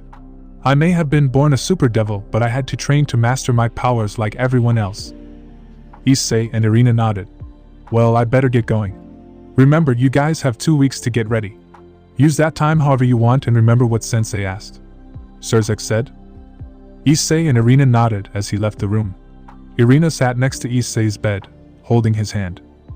So what's the plan? Irina asked. I was thinking. I should probably take Rosweiss on that date I promised her and train. The match against Callie showed me how much we still need to get stronger. The people in the finals will be no joke. Valley, Indra, Serorg, Rias. We can't afford to lose there, Issei said. Irina nodded. Just make sure that when you take Rosweiss on your date you treat her well, Irina said. When do I not? Issei replied. Just standard protocol. Rosweiss is our friend after all, Irina said. The door opened, catching their attention to reveal the rest of the team. Issei laughed as he was surrounded by the others and began to reveal to them his plan for the next 2 weeks. Kuo Town, February 29, 2020, 10:30 a.m. It had been a week since the team was released from the hospital. Issei was thoroughly chastised by both Azrael and Graphia, both of whom had given him an earful about a concept called regard for one's safety or something. Issei didn't remember. He had tuned them out and hummed a song inside his head, much to the amusement of the occupants inside of his soul. Most of them anyway. Mastima had become unusually silent after the match. The first thing he had expected upon waking up was to see Mastima's transparent form and to hear her annoying remarks inside his head, but she had been quiet. Other than that, the past week had been uneventful. The training sessions had gone as well as always. Rika began revealing more powers that she had never shown before, and Issei kept forgetting to ask her about her mom. He figured he'd save it for later, and just opted to train alongside her. Bova and Rika had become oddly closer after the match, and Irina had been making trips to the Blacklight base more often. Every time he asked, she smiled and held up her Magitech bracelets, and said it was a surprise that she wanted to reveal when the finals match began. Issei sighed as he combed his hair and checked his shirt. Today was the day he had set for the date with Rosweiss. He had cornered her after school on Monday in her office away from the other students. To say that she didn't scream at him about tact and the fact that he might get her fired was an understatement. But despite all that, Issei managed to get his request for a date out of his mouth. "Do I look good?" Issei asked. "You look fine," Drake said. Your hair's a bit messy on the left," Tiamat said. Issei looked in the mirror and saw one stray lock and brushed it. He smiled. Perfect. Now, he was ready. He walked out of his room and went downstairs where he saw Irina reading a book. Rika sat next to her polishing the famous red sword that had caught the entire world's attention. The Agniastra. The famous weapon of the goddess Agni, bless her heart wherever she is. "You look good. You heading out?" Rika asked, looking up from her work. "Yeah, I got a date with Rosweiss-san," Issei said. "Alright. Your girlfriend let you have a harem," she said, returning to her work. "It's not that bad. Most guys dream of having multiple girls," Issei said. "Yes, but society sees that are repulsive. Monogamy is the social norm after all," Rika said. "Issei, you're gonna be late," Irina said. Issei glanced at her, and then his watch. His eyes widened as he immediately ran out the door, leaving Rika and Irina to watch in amusement. "Are you really okay with this?" Rika asked. "I am. Besides, it's not fair to Rosweiss. She was Issei's lover prior to the incident with the mind control. It wouldn't be fair to her if she didn't get another chance just because of an incident that happened while she was at work," Irina said. "You're really open-minded with this," Rika said. "I guess. And besides, it's not like this is frowned upon in the supernatural world anyway. Most people in this society marry for power rather than love. There are only a few that I know that actually married for love," Irina said. I guess you're one of those lucky few. I can see the way he looks at you," Rika said. "Yeah, I guess I am lucky that Issei isn't like the other men in the supernatural world," Irina said. Issei ran down the street towards the agreed-upon meeting place. He shoved past several people, earning yells of anger which he quickly apologized for and stopped at the fountain. He panted, feeling oddly winded despite the fact that he had done more strenuous activities for longer periods of time. "Remember, it's not like what you're doing is new. Just make sure the both of you enjoy this," Drake said. "I know how to take a girl on a date," Issei said. "Yes, you do. Don't make him feel anxious, Drake," Tiamat chided. Drake sighed inside his head though Issei swore he heard a chuckle. Issei turned to see Rosweiss running towards him. She looked breathtaking in Issei's opinion. Her violet silver hair was tied up in a ponytail which was supported by a small pink bow. She wore no makeup, allowing her natural beauty to shine through. Her clothing consisted of a snug yellow hoodie that did very little to hide the figure she had.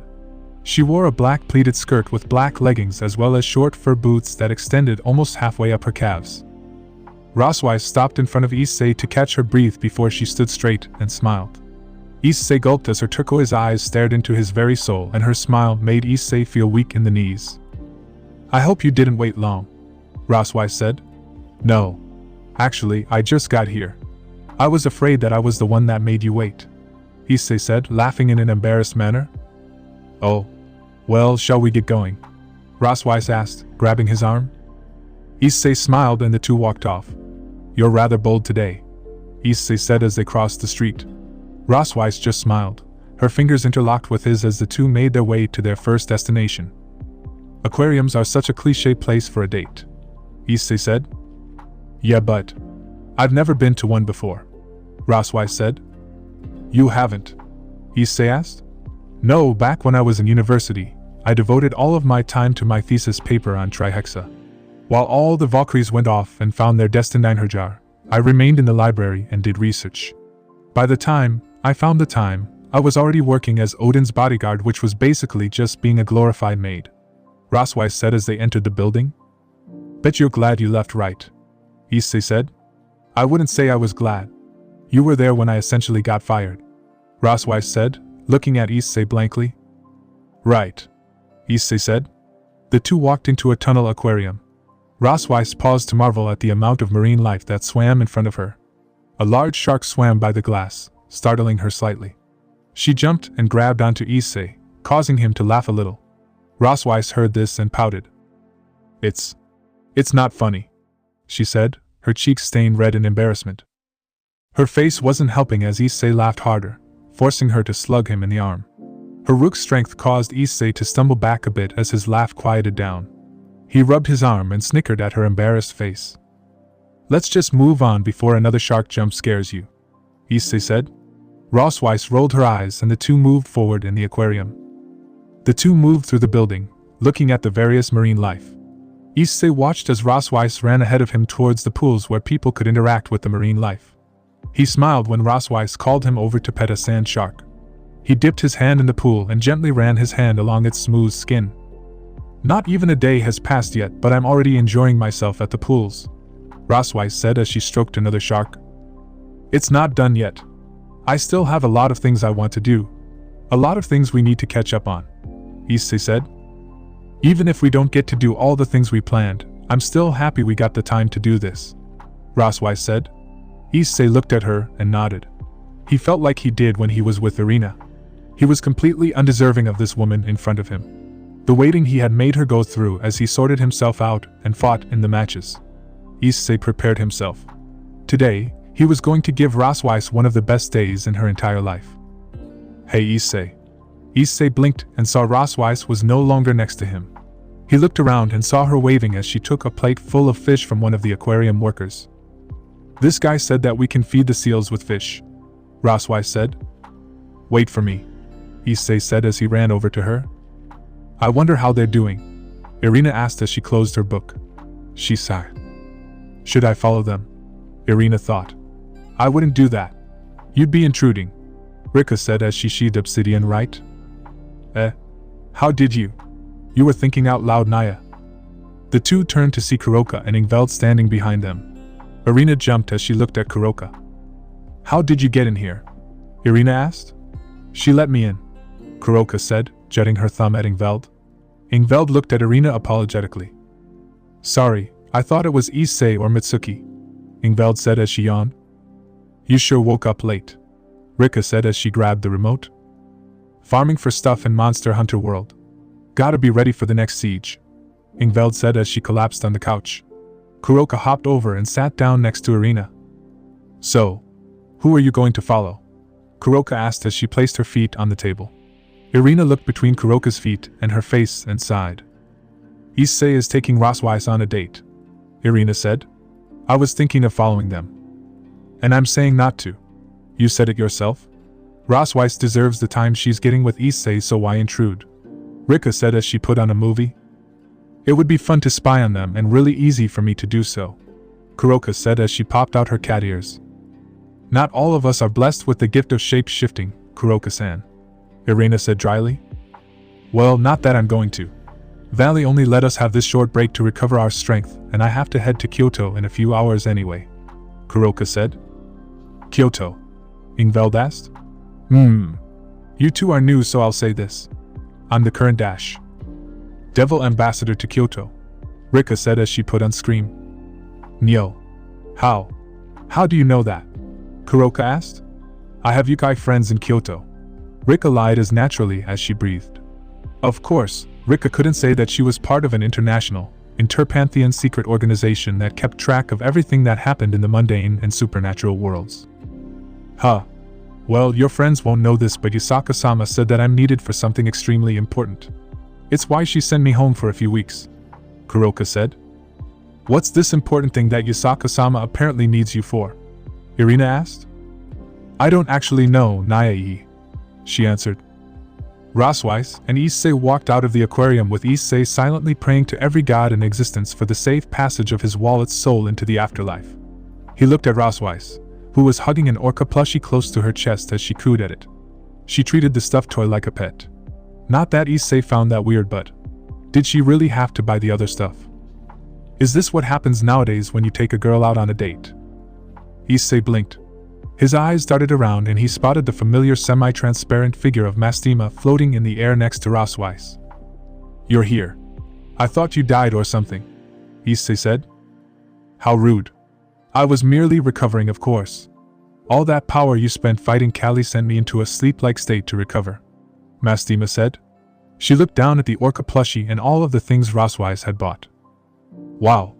Your wallet must have taken one hell of a beating, Mastima said. She cleaned me out. I brought enough money for food at the movies, but now I'm out, Issei hissed. I don't see how that's my problem. Just go withdraw some yen from an ATM machine or something, Mastima said. I think I saw one by the entrance. But what do I say? Issei asked. Bathroom excuse, duh. Issei felt like facepalming, but doing so would draw Roswise's attention. He turned to Roswise. Hey, do you mind waiting here for a bit? I need to go to the restroom, Issei said. Roswise looked up from her plushie and nodded. I'll wait here by the sign, Roswise said. Thanks, Issei said as he turned and ran back into the aquarium. He weaved through the crowd and found the ATM. Issei sighed in relief as he pulled out his card and withdrew money. As he pocketed the cash, he turned around and headed back to the exit when he saw something that made his blood boil. Roswise stood next to the sign as some random person was clearly flirting with her. The man had his arm on the sign as he stood directly in front of her. He had slick blonde hair and an earring as he grinned. He wore a white button-up shirt that was slightly parted at the front. Issei breathed as he calmly walked over to them. So, why don't you and I take this somewhere more private? The man said as he grinned. This girl was top-notch. Her body was. He couldn't even describe it. I'm sorry. I'm with my boyfriend, Roswise said. Forget him. I can show you a better time, he said. Roswise said. She was really starting to feel uncomfortable just being around this guy. Hey, I'm back. Roswise thanked the Norns for that intervention. The man in front of her turned and saw Issei standing next to them. You want something? The man asked. Hey, Roswise. Ready to go? Issei asked. The man stiffened. This little stick was ignoring him. Roswise nodded and grabbed Issei's hand. As the two were about to walk off, the man grabbed Issei's shoulder. Hey, I'm talking to you. Where do you think you're going off taking my girl like that? He asked. Issei turned and his eye bled black while his irises glowed an eerie green. The man slowly took his hand off Issei's shoulder as he stumbled back, assaulted with visions of every possible death he could suffer at the hands of this man-no monster. The silhouettes of two dragons stood behind him and moved towards him. As their faces got closer, their mouths opened. He covered his face with his arms and prepared for the worst when he heard someone speak. You okay? He opened his eyes and saw Issei and Roswise staring at him. Looking fearfully at Issei, the man got up and ran as fast as he could. What was that all about? Issei asked.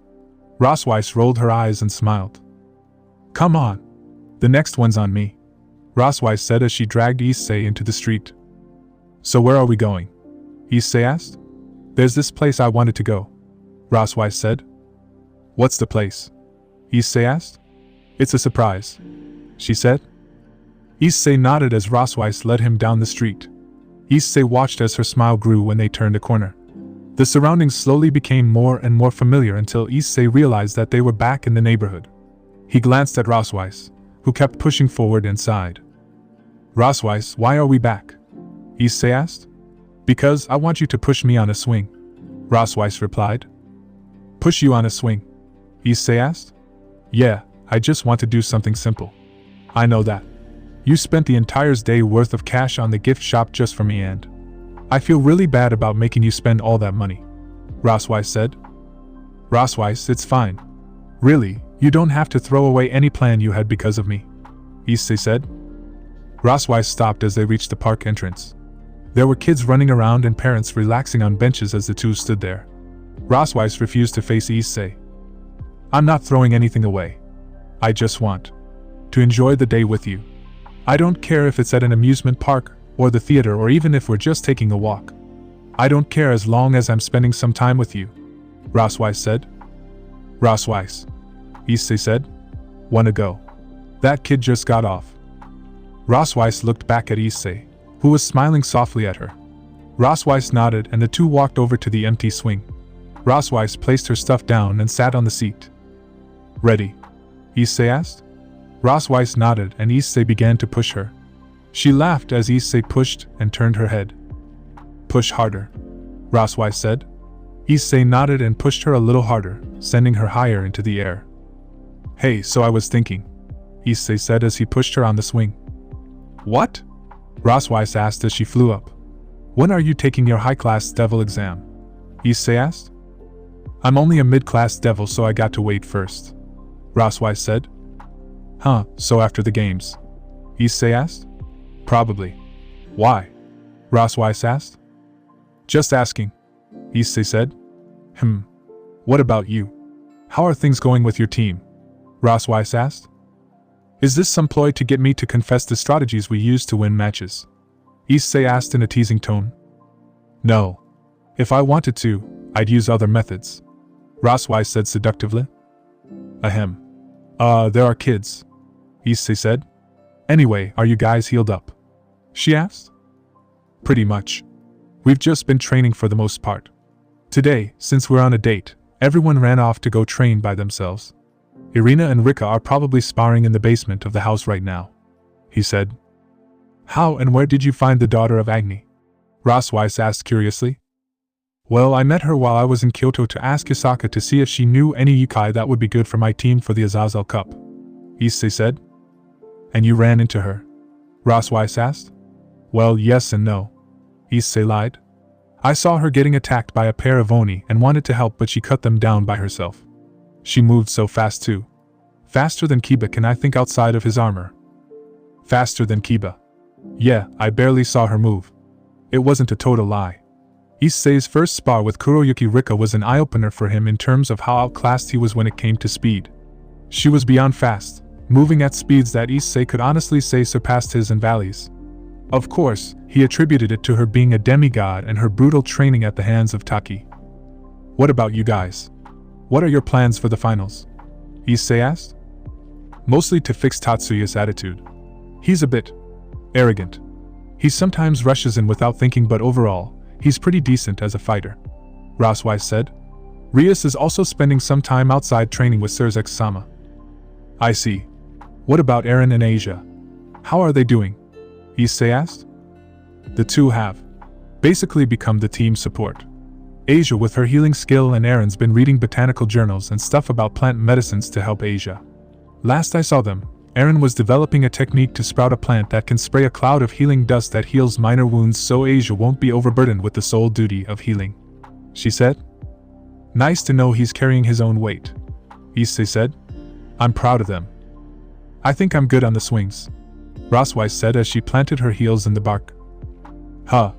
Issei looked at her oddly. If we don't go, we'll miss the movie, Roswai said. Oh crap, Issei said. Wait. Our stuff, Roswai called as Issei picked her up. Just put them in a pocket dimension or something, Issei said. Roswai sighed and discreetly cast a spell that wouldn't be detected. The bag sunk into the magic circle as Issei ran off at high speeds. Once he was sure that no one was looking, Issei jumped off the ground and began hopping from roof to roof until he reached the theater. Irina swung Hauteclair in the arena. While the others watched movies, Irina decided to get some training in. She lowered Hauteclair and stared at her wrists. Come on, Irina said silently. Need help? Irina turned around and saw Rika standing behind her, holding a bakken. I thought you guys were watching movies, Irina asked. I wanted to come down here and see what you were up to, Rika said. I'm just trying to get my Magitech to work, Irina said as she stared at her wristbands. What does it do? Rika asked. I wanted something that enhances me physically and magically. The R&D people looked at me like I asked for something they never heard of before too, Irina said. I can see why. The features you asked for are pretty generic, Rika said. One of them said the same thing, so I said that I wanted it to be able to assist me in any way, and I added the word biblical in there, and they gave me this, Irina said. That doesn't really answer my question, Rika said. I can go fast, control water, draw power from the sun, control fire, and control wind, Irina said. The flood, the storm, and holy fire, but fast, Rika asked. It was based on Asahel, one of Zuria's 3 sons, who was said to have been extremely fast and graceful that he might as well have been a gazelle, Irina said. I see. So have you made any progress in unlocking its codification? Rika asked. Codification. Irina looked at her strangely. Sort of like its balance breaker. Like mine, for example. Rika said as she unsheathed obsidian right. She gripped the hilt and breathed. Irina was pushed back as a wave of power exploded from Rika. Black aura covered her as red markings appeared on her body. The scara of Rika's eyes turned black as her red eyes began to glow. Rite of the Dark God. Code Levitine. Rika said. This is codification. It is the ultimate form of your magi tech and can drastically enhance your abilities.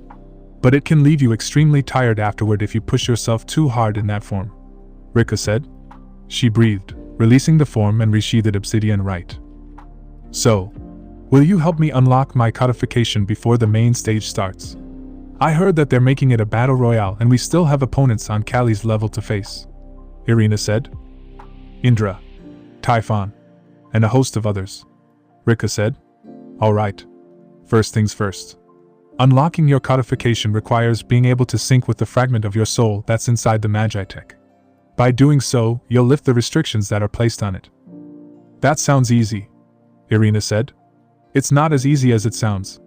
It involves hours of meditation to try and sync with the soul, Rika said. I'll give it a go, Irina said. Remember. Breathe. Clear your mind. Relax, Rika said, reminding her of some of the basics of meditation. Irina nodded and sat cross-legged. She took in a large breath of air and exhaled. She kept doing this until her body reached a rhythm. Irina's brows furrowed as she tried to clear her mind, finding this harder than she had initially stated. Not so easy, is it? Rika asked. It would be, if you didn't say anything, Irina retorted. Rika smiled and sat down in front of her. She pulled out her AS and projected the time. She stared at Irina and sighed. They were going to be here for a while. Issei and Rosweiss walked out of the movie theater with Rosweiss glued to his arm. Her face was pale as she shook slightly. Issei kept stealing glances at her pale, terrified face as he struggled to contain his laughter.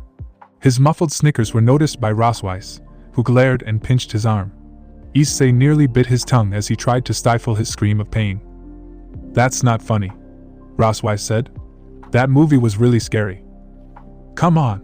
It was just about a woman running from her crazy ex, who happened to have a suit that can turn them invisible, Issei said. It's not like we haven't faced things down that were more terrifying. But still, Rosweiss said. The way that guy snuck into the mental facility and just killed all the guards. And his obsession with her was the scary part.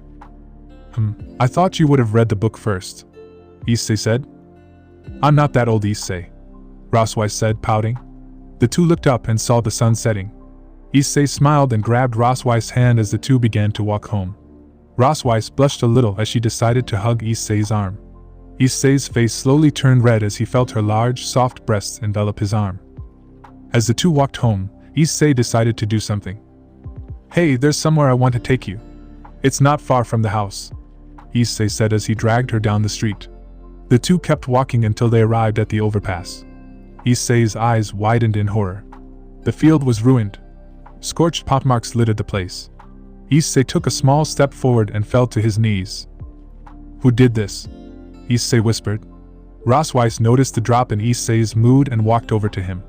She gently placed her hand on his shoulder as she kneeled next to him. This place, Issei said. This place was where Irina and I became best friends and where Rias and I. Rosweiss remained silent as she rubbed soothing circles on Issei's back. Is it still here? Issei looked up and scanned the area for a certain rock. A rock that had his name alongside Irina, Rias, and Akeno's names engraved into it. Issei looked around until he spotted a rock that was blackened with ash. He ran over to it and wiped the ash off, sighing in relief to see that the rock was still somewhat intact. Issei noticed some cracks on the side, indicating that it had been caught in the blast of whoever did this. He ran his fingers over the names. Hey Rosweiss. Come here. I want to show you something, Issei said. What is it? Rosweiss asked, noticing that Issei's mood had lifted. She looked down and saw a rock with names engraved into it. This rock. Irina and I carved our names into it when we were kids. When Rias and I started to date, I took her here and we carved our names into the rock. I did the same with Akeno, Issei said. And now? You want me to do it? Rosweiss asked. Yeah, Issei said. But I don't have anything to carve into it with. Ascalon's too big for something like this. I can just use magic, Rosweiss said as she formed a small blade on her finger. She knelt next to Issei and began carving something into the rock.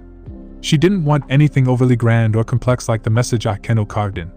She wanted something simple but meaningful enough to convey the love she felt for the man next to her. And done, Rosweiss said. Issei blinked and smiled. Kinda simple, don't you think? Issei asked. Sometimes simple is all you need, Rosweiss said. Let's go home, Issei said. As he got up, he felt Rosweiss tap him on the shoulder. He turned and his eyes widened in surprise. Rosweiss pressed her lips softly up against Issei's. He leaned into the kiss and wrapped his arms around her waist. After nearly a minute of constant lip lock, the two pulled apart and pressed their foreheads against each other. They smiled before pulling apart and walking back to the house, hands intertwined. The wind blew, sending a nice breeze through the ruined field. The rock, which previously had 3 engravings on it, now had 4. I+R. Issei, Mitsuki, and Irina walked into Surzek's office where he was met with the sight of Gremry peerage. Rias glanced at Issei and waved. She smiled when Issei waved back. Issei stood next to her as the group faced Surzek's. Where's your Azazel Cup team? Surzek asked. There. Preoccupied at the moment, Issei said. Preoccupied was the most accurate term to describe what everyone was doing. Vasco and Risa were on a short bodyguard mission for the Archangel Uriel, while he visited the Middle East to go spend time in the city of Jerusalem. Rika, Micah, Toka, and Ingveld were all pulled by their respective branches for an assignment. Issei, Mitsuki, and Irina would have been sent as well if not for Taki's exact words. Taki looked at Issei as he stood in front of his desk. Why aren't we being sent on a mission with Rika-senpai? Issei asked. Because you've been assigned one already, Taki said, placing a cigarette into his mouth and lighting it. I don't remember getting an assignment, Issei said. You did. From the Prime Demon Mammon. And now I'll make it official. We have reason to believe that there are other Prime Demons that survived other than Mammon and Belphegor. Mammon's statement just confirmed our suspicions about the Philippines, Taki said. So you're saying that there's a Prime Demon there? Issei asked. Taki nodded. Only speculation. Any attempts we have at observing the country is met with heavy amounts of both technological and magical interference. Like something's hiding there. At first, we attributed this to the elder god Bathala due to his want to remain out of the limelight, so to speak, but as of recently, with the original demons running around, it's been getting harder to observe and we've detected small trace amounts of miasma. So you want us to go and see if there is a prime demon there or if it's just a demon? Issei said. Yes. This is your first assignment, Taki said. Issei nodded. Right, Surzek said. He turned to the others. Rias, your club was specifically requested for this by Mammon-sensei. You are to head to the Philippines and find the goddess of the moon, Mayari. Mayari? Rias asked. Yes, Grafia said. Mayari is one of the 3 daughters of the god Bathala, and the youngest of the 3. She is, for a lack of better words, extremely powerful. The group nodded. We felt that since Mayari was your target that you would need some backup for this mission, so we asked another well-known moon deity to assist in this, Surzek said. There was a knock on the door, causing Surzek and Grafia to smile. That must be them. Please come in, Surzek said. The door opened to reveal a beautiful woman walking in. Her eyes were silver, resembling the moon itself on a bright night. Her hair was a beautiful shade of auburn and was styled in a braided ponytail. She wore a white high-collar sleeveless shirt that was open at the top, revealing a black undershirt. She wore black biker shorts and had a pair of thigh-high salmon-colored socks with brown boots. So this is the team? The woman asked, crossing her arms. She looked at the team with some measure of interest. The men in the group shivered when her eyes lingered on them for a bit too long. They could feel the disgust she had for them if the brief bursts of killing intent weren't any indicator for this. Please don't kill them out on the field, Artemis-sama, Grafia asked in a respectful manner. The woman known as Artemis sighed. I promise. Besides, this is more of an escort mission anyway, Artemis said. Right, so you all know what you have to do. Find Mayari-sama and get the information on the whereabouts of our person of interest, Surzek said. Rias raised her hand. Yes. Surzex asked. If I may ask, who is our person of interest? She said. Surzex and Grafia looked at each other. A silent conversation happened between them as they stared into each other's eyes. Surzex sighed and turned back to Rias. Look, this was hard for us to digest as well, but... Surzex trailed off. He recomposed himself and folded his hands. Sensei said that the person you are looking for is one of the 7 prime demons. The Lord of Lust, Asmodeus. What? But isn't she dead? Rias asked. Yes, Asmodeus-sama was believed to have committed suicide shortly after the end of the Great War. Grafia stated. But if Mammon-sama's words are to be believed, then she's not as dead as we expected her to be. Any more questions? Surzex asked. Nobody said anything as Surzex smiled.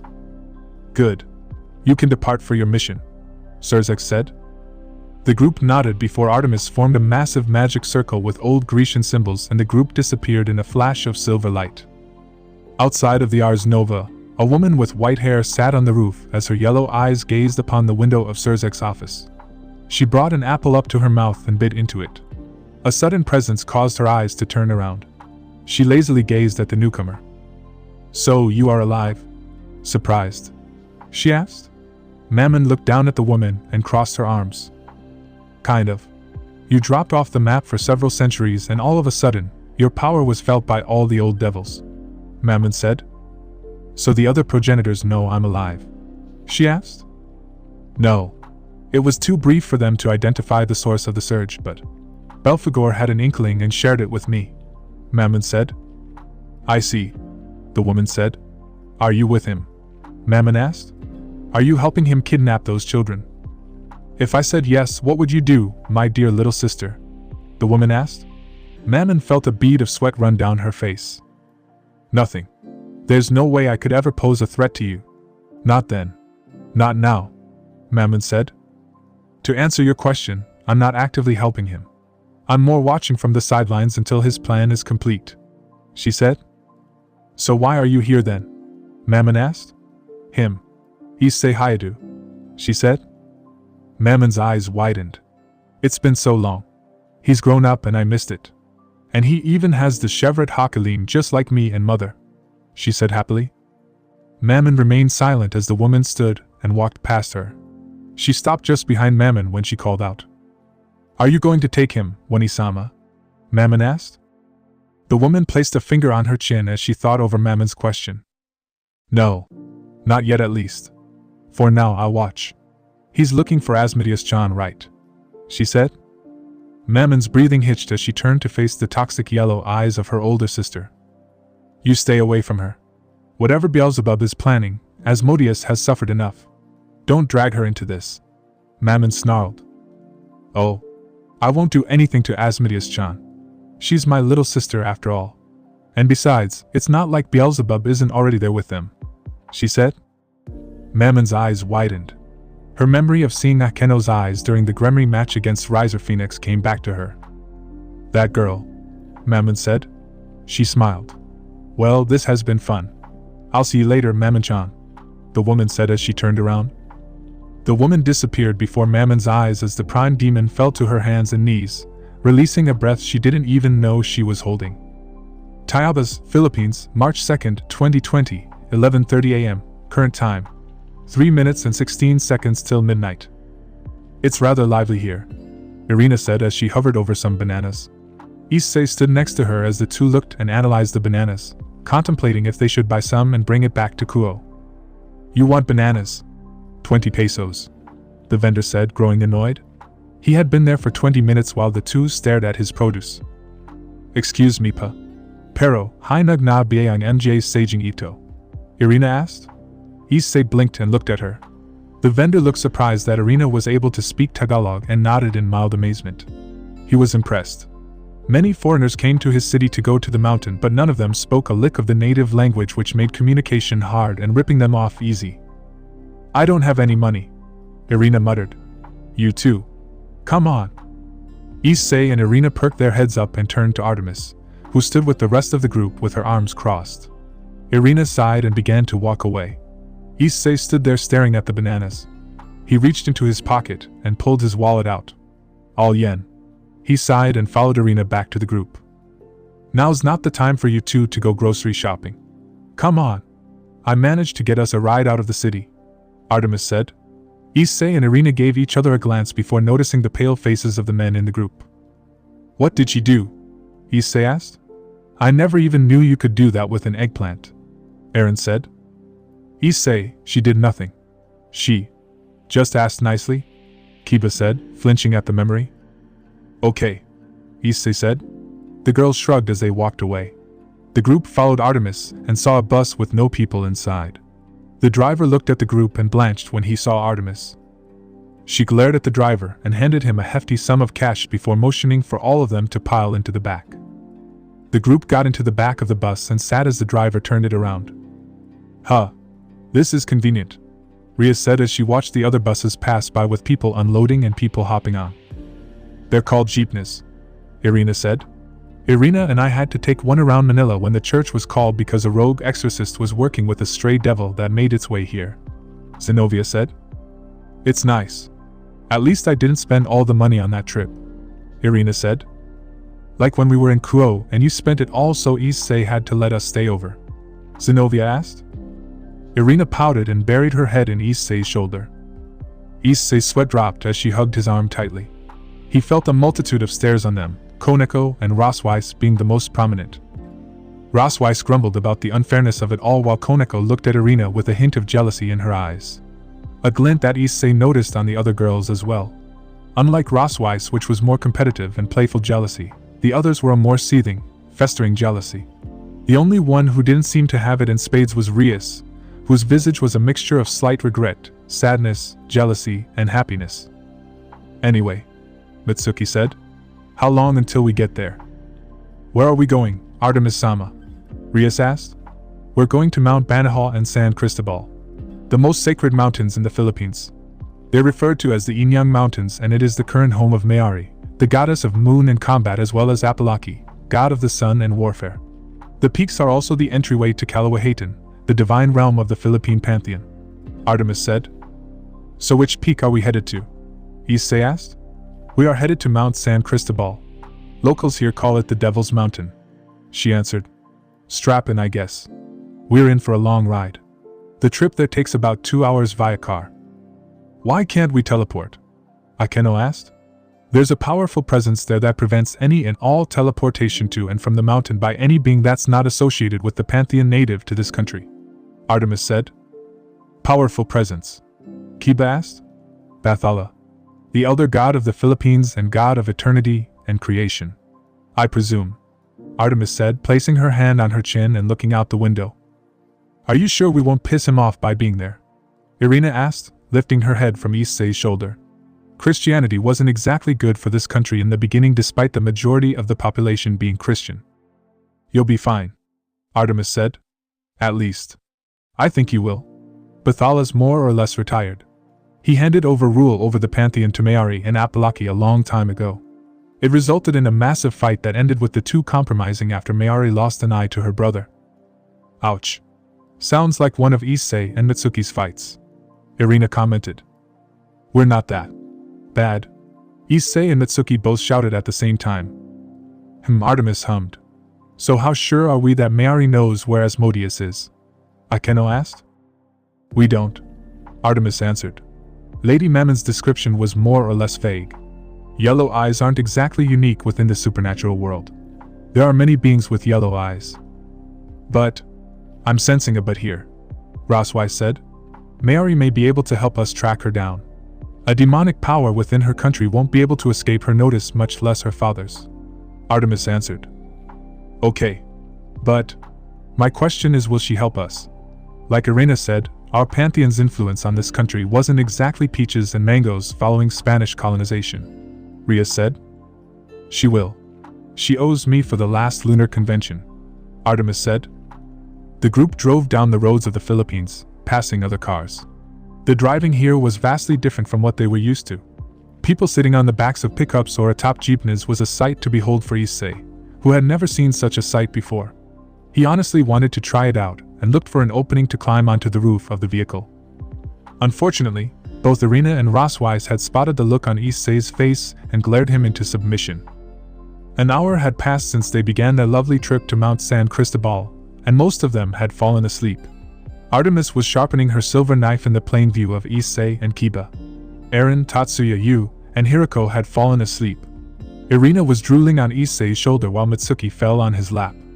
Rias and Akeno were using each other as support while Koneko hugged Zenobia. Zenobia's head lay on Roswise's shoulder, who seemed to be fighting sleep. "Thanks for coming with us, Artemis-sama," Issei said. "Don't thank me.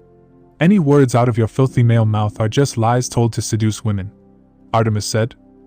"No, really. I mean it. I know that you hate men and all that, but I want to thank you for coming with us. Without you, we might all get annihilated," Issei said, flashing her a smile. Artemis looked at Issei for a few seconds before nodding. Issei's grin grew wider before he looked back out the window. Artemis looked down at her knife for a few seconds, attempting to figure out what that bizarre feeling she felt was when Issei smiled at her.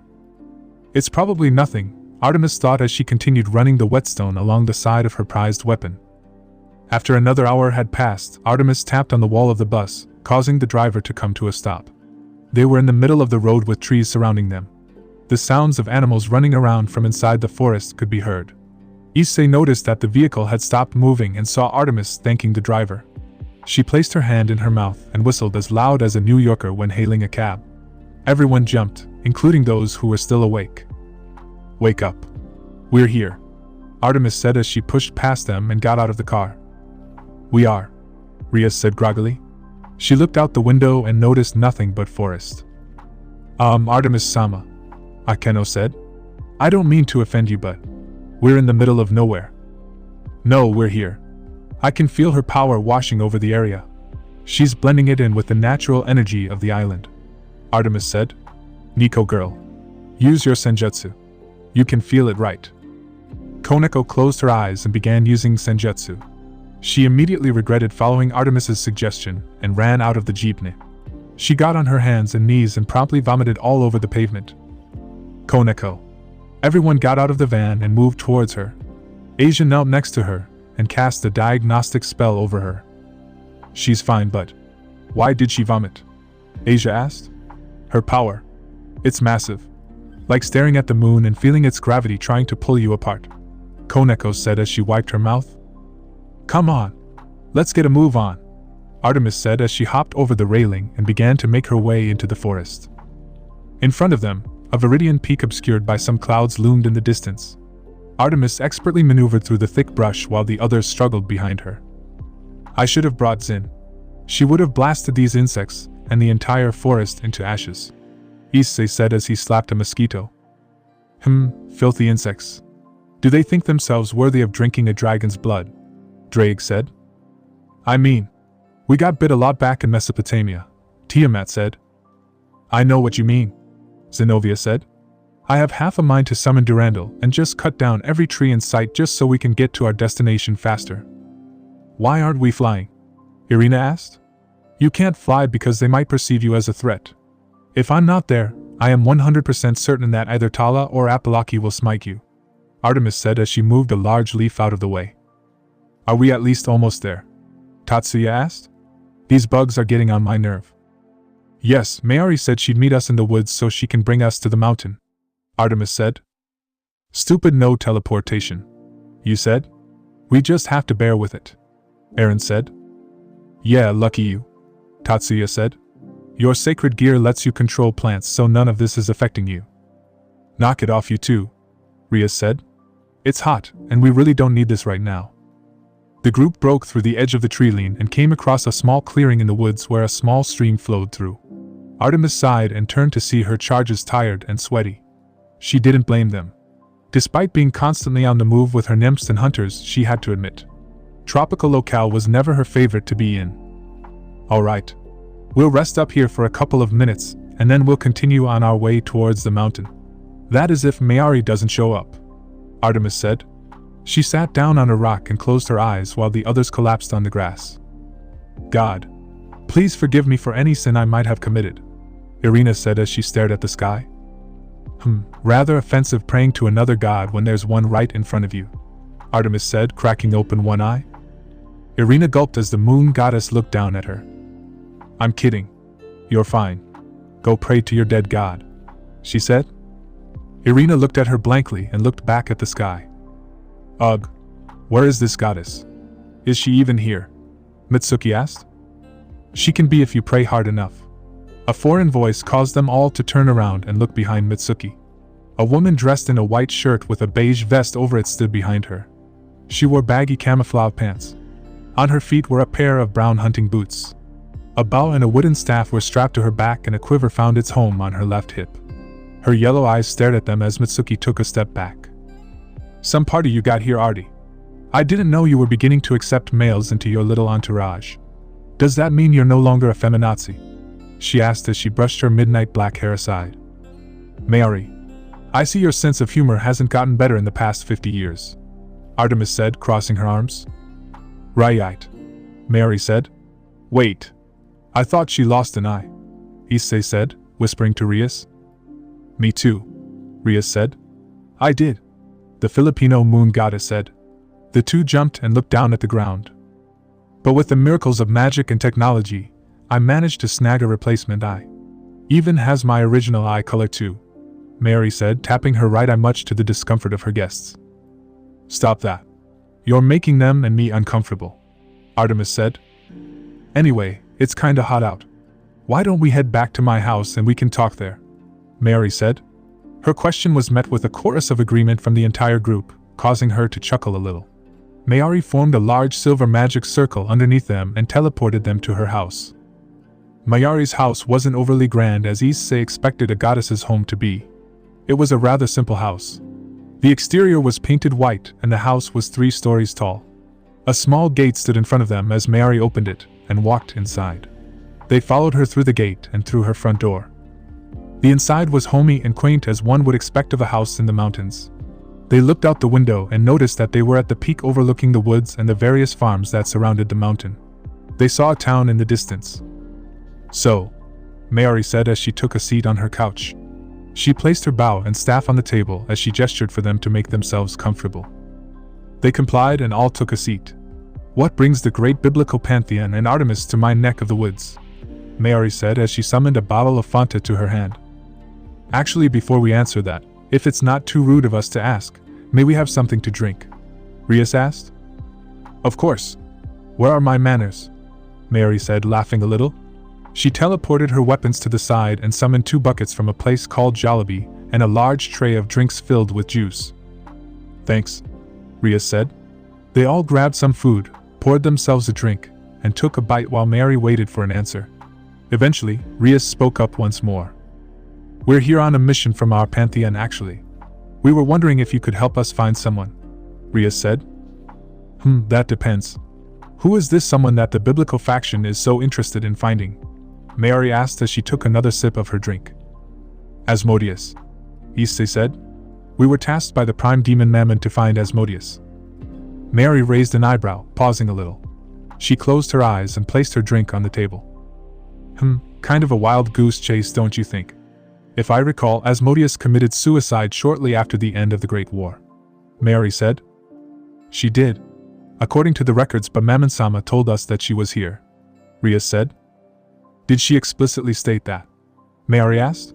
Well, no, Rias said. Wait, Issei said. Mayuri turned to him. Mammon-sama told me to say something once we found Asmodeus. Something like the 7 stirs and walks like a lion, Issei said. Mayuri's eyes widened slightly. I see, she said. Man, she is not going to be happy, Mayuri thought. Well then, I believe that I can help you with this, but by doing so, I will be more or less taking you to someone who went as far as to fake a suicide just to live in peace, Mayuri said. Wait. Artemis looked at her in shock. You mean that Asmodeus is actually still alive? Mayuri nodded. She is. The Lord of Lust resides here within the Philippines in the most unlikely area too. Unlikely? Rias asked. Mayuri placed her bottle down. Asmodeus resides within Kalawahation, the divine realm of the Philippine pantheon. Wait. What? Everyone looked at Mayuri in shock. She lives in the realm of the Philippine gods, Issei asked. Well, hiding out is a more accurate term, Mayuri said. Can you take us to her? Mitsuki asked. I would, but I don't think she'd take kindly to the fact that she's being dragged back into a life she wants nothing to do with anymore. She's happy there, Mayuri said. But this is important. Please, hear us out, Irina said. It always is, Mayuri muttered. Very well. I'll let her decide. It's only fair. Really? You'll take us to her? Rias asked. On one condition, Mayuri said. What's this condition? Artemis narrowed her eyes at Mayuri's words. Mayuri grinned and reached into her pocket. She pulled out a small notepad and pen and handed it to Issei. Can I have your autograph? I'm a big fan of your show. I know it's for kids, but hey, it's funny, Mayuri said. Really? That's all I have to do? Issei asked. Of course. I'll take you there after he signs it, Mayuri answered. Issei nodded and took the pen. He signed his name across the paper and handed it back to Mayuri. Mayuri smiled and pocketed the paper, muttering to herself about how she got the Oppai dragon to sign her paper. So, are you going to take us there? Artemis asked. Yeah, don't get your chastity belt in a twist, goddess of virgins, Mayuri said as she got up. See, chastity belt. How rude, Artemis yelled. Yeah? Mayuri created a large silver magic circle. She raised her hand into the sky and a rip opened in the ceiling. White light emanated from the rift. She grinned as she slowly floated and flew through the rift. Artemis grumbled as she jumped through the rift above her. The others shrugged and followed suit, spreading their wings and flying through Mayuri's rift. What greeted them on the other side was a beautiful expanse of sky. The sky extended in every direction, seeming to go past infinity itself. Bluer than the Earth's sky on even the clearest of days, Issei could make out various stars as well as a large moon. He felt someone tap his shoulder and saw Mitsuki pointing ahead of them. Issei's jaw dropped. Before them were a set of massive islands floating in the air. Issei walked over to the edge of the island and glanced over, thinking that he could see the earth below them. He was disappointed when it wasn't the case. Just a deep blue void that seemed to have no end. He looked to the island across from them. It was larger than the one they were currently on. Large towers could be seen, towering over the entire island. A massive central tower stood over the others, asserting its dominance as a large beacon of light shot into the sky. Let's go, Mayuri said, walking past Issei. She held her arm out, and a massive translucent bridge appeared in front of them. She began walking across when Rias called out. Wait, what if we fall off? She asked, noting that the bridge had no guardrails on it. Mayuri turned around. Just ignore her. Let's get this over with. I was in the middle of a hunt when I got called here to help them, Artemis said, walking past Mayuri. But you have wings. Rias blinked and nodded as she followed Artemis and Mayuri. The others followed suit. As they walked across the bridge, Issei noticed as he looked over that there was something at the bottom. A massive swirl of dark clouds with violet lightning crackling within them. He felt drawn to the vortex and was about to walk over the edge when Mayuri grabbed his shoulder. Don't. That down there is our version of hell. It's where Apolaki and I sealed the evil elder god, Sitten, the god of darkness and chaos, Mayuri said. Wait, you and your brother defeated an elder god? Artemis asked. We got lucky. He was attempting to free Bakunawa from his seals, so we got him while he was distracted, Mayuri said as they neared the island. I see, Artemis said. As they stepped foot on the island, the bridge behind them vanished. Upon closer inspection, the island was much more beautiful than the one they were on. Streams with what seemed to be the purest water in existence flowed and cascaded over the island's edge. Large palm trees dotted the island as birds and animals frolicked in the untamed natural wilderness. A large city sat in front of them with massive walls that were made of wood. However, the others could feel the power emanating from the wood.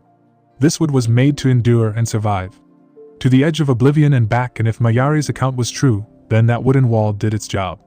The group walked past the gate with Mayuri being welcomed and praised by the people of the city. 8 Mayuri. Mayuri. Lady Mayuri. Mayuri simply smiled politely and waved back as she walked by. Quite the fan club she has, Tatsuya said as he watched a child run up to the Philippine moon goddess and give her a flower. Of course, Rias said. She and her brother are the current rulers of this pantheon. twin chief deities who were chosen by their father above all his other children to rule their gods. Still popular, I see. Artemis smiled as the child waved at her. Well, among the Anitos, my sisters are more popular, Mary said. Issei and the others marveled as they passed by the towers. Spirits and gods passed them as the group weaved their way down the winding road and marketplaces. So where is Asmodeus living exactly? Artemis asked. Asmodeus lives at the central tower where father sleeps, Mary said. You trust a demon? A prime demon to stay there with your father while he's in his slumber? Artemis asked. I mean, yeah. Why not? Mary asked. They arrived at the central tower where there were stained glass portraits that decorated the base of the tower, each portraying a deity. They quickly identified Mayari's stained glass image as the goddess's black hair and yellow eyes were easily identifiable. In the stained glass, she wore blue robes that parted at her chest, revealing the underside of her breasts and her stomach. The robes came back together at her waist. In the portrait, Mayari was seen sitting on a crescent moon.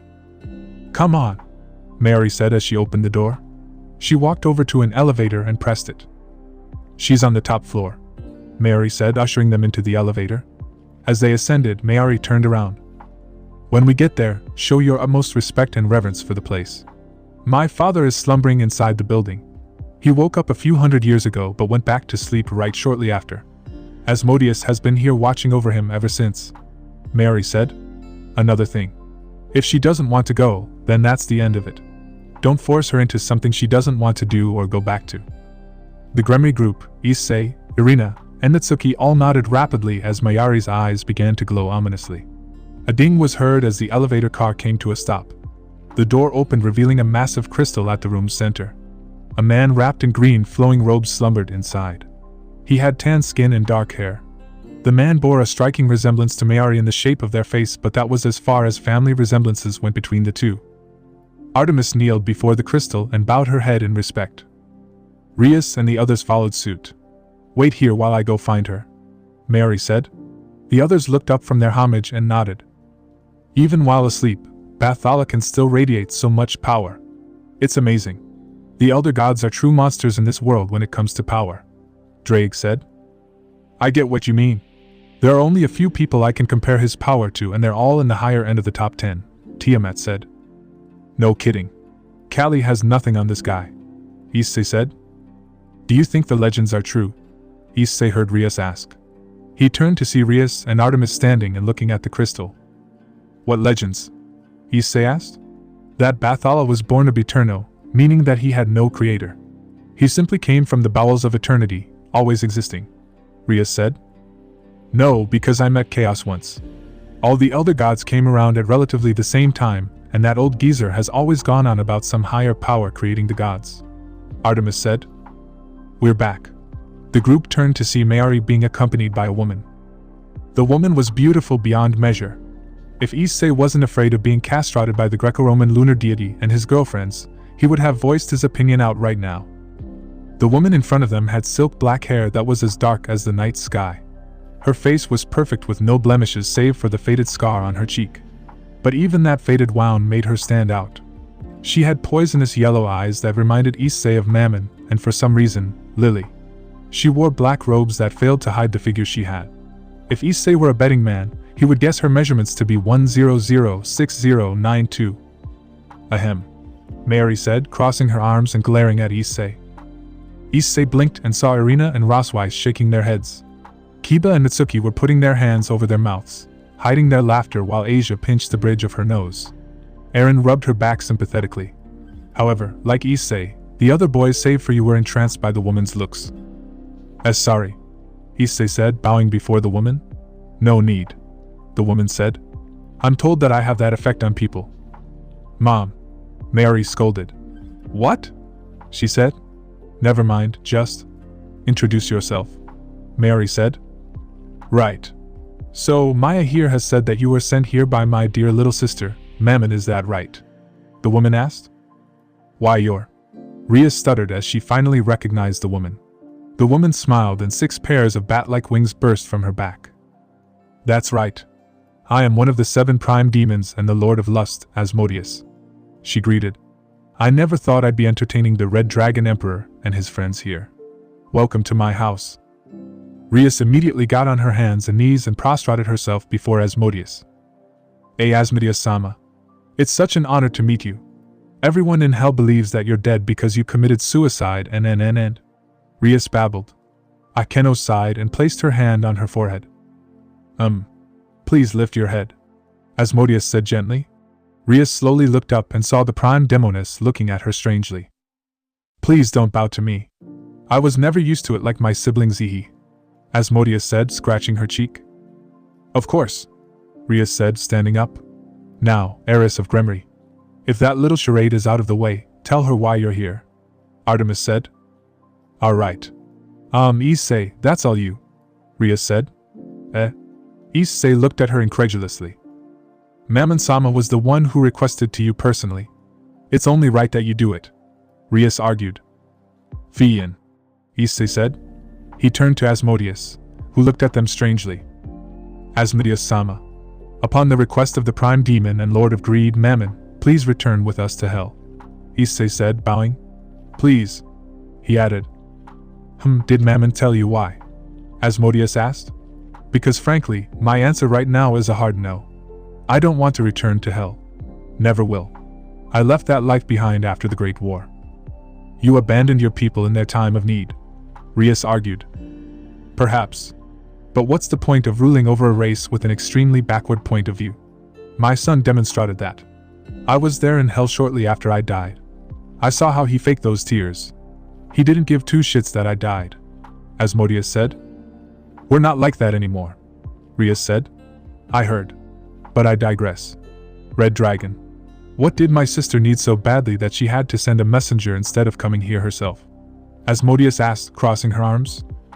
She wasn't very clear on that, but she told me to deliver a message, Issei said. What was the message? Asmodeus asked. She said that the seven stirs and walks like a lion, ready to consume all or something, Irina said. Asmodeus's eyes widened slightly. Are you sure that that is what she said? Something along those lines, yeah, Issei said. I don't want an answer like that. Give me a clear answer, Asmodeus said. Yes, Irina said with certainty in her voice. I see, Asmodeus said. Do you know what she means by that perchance? Mayari asked. She's referring to the youngest of the primes, Asmodeus said. My brother Beelzebub, the Lord of Hunger.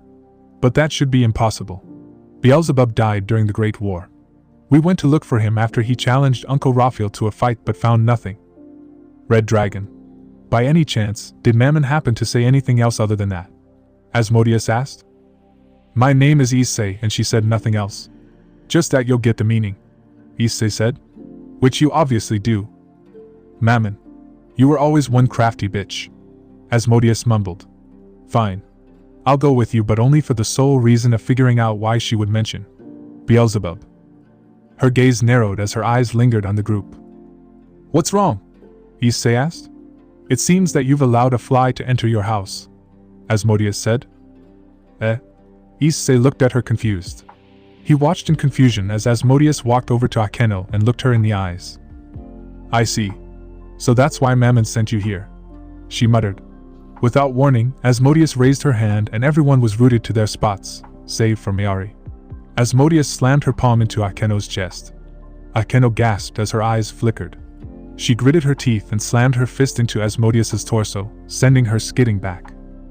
Akeno! Rias cried as she struggled against Asmodeus's grip. What the hell? Issei roared as he glared at the Prime Demon. Kenneth! Asmodeus snapped. That's not your friend. Not now at least, isn't that right, little brother? Everyone looked confused but turned when distorted laughter came from Akeno's mouth. Ahaha. I never thought that you would notice me, oh dear sister of mine, Akeno said in a manner that made everyone's skin crawl. Your lousy attempts at possessing the girl and hiding inside her soul might have worked on the others, but not on us. Mammon noticed you apparently as she sent your vessel here to me, Asmodeus said. She raised her hand and closed her fist. Akeno began clutching her throat as she began to vomit black smoke. Pity. You didn't even take any precautions, Asmodeus said. Be bitch. Akeno raised her hand and fired a blast of black lightning. Asmodeus's eyes widened as she formed a barrier in front of her that nullified the lightning.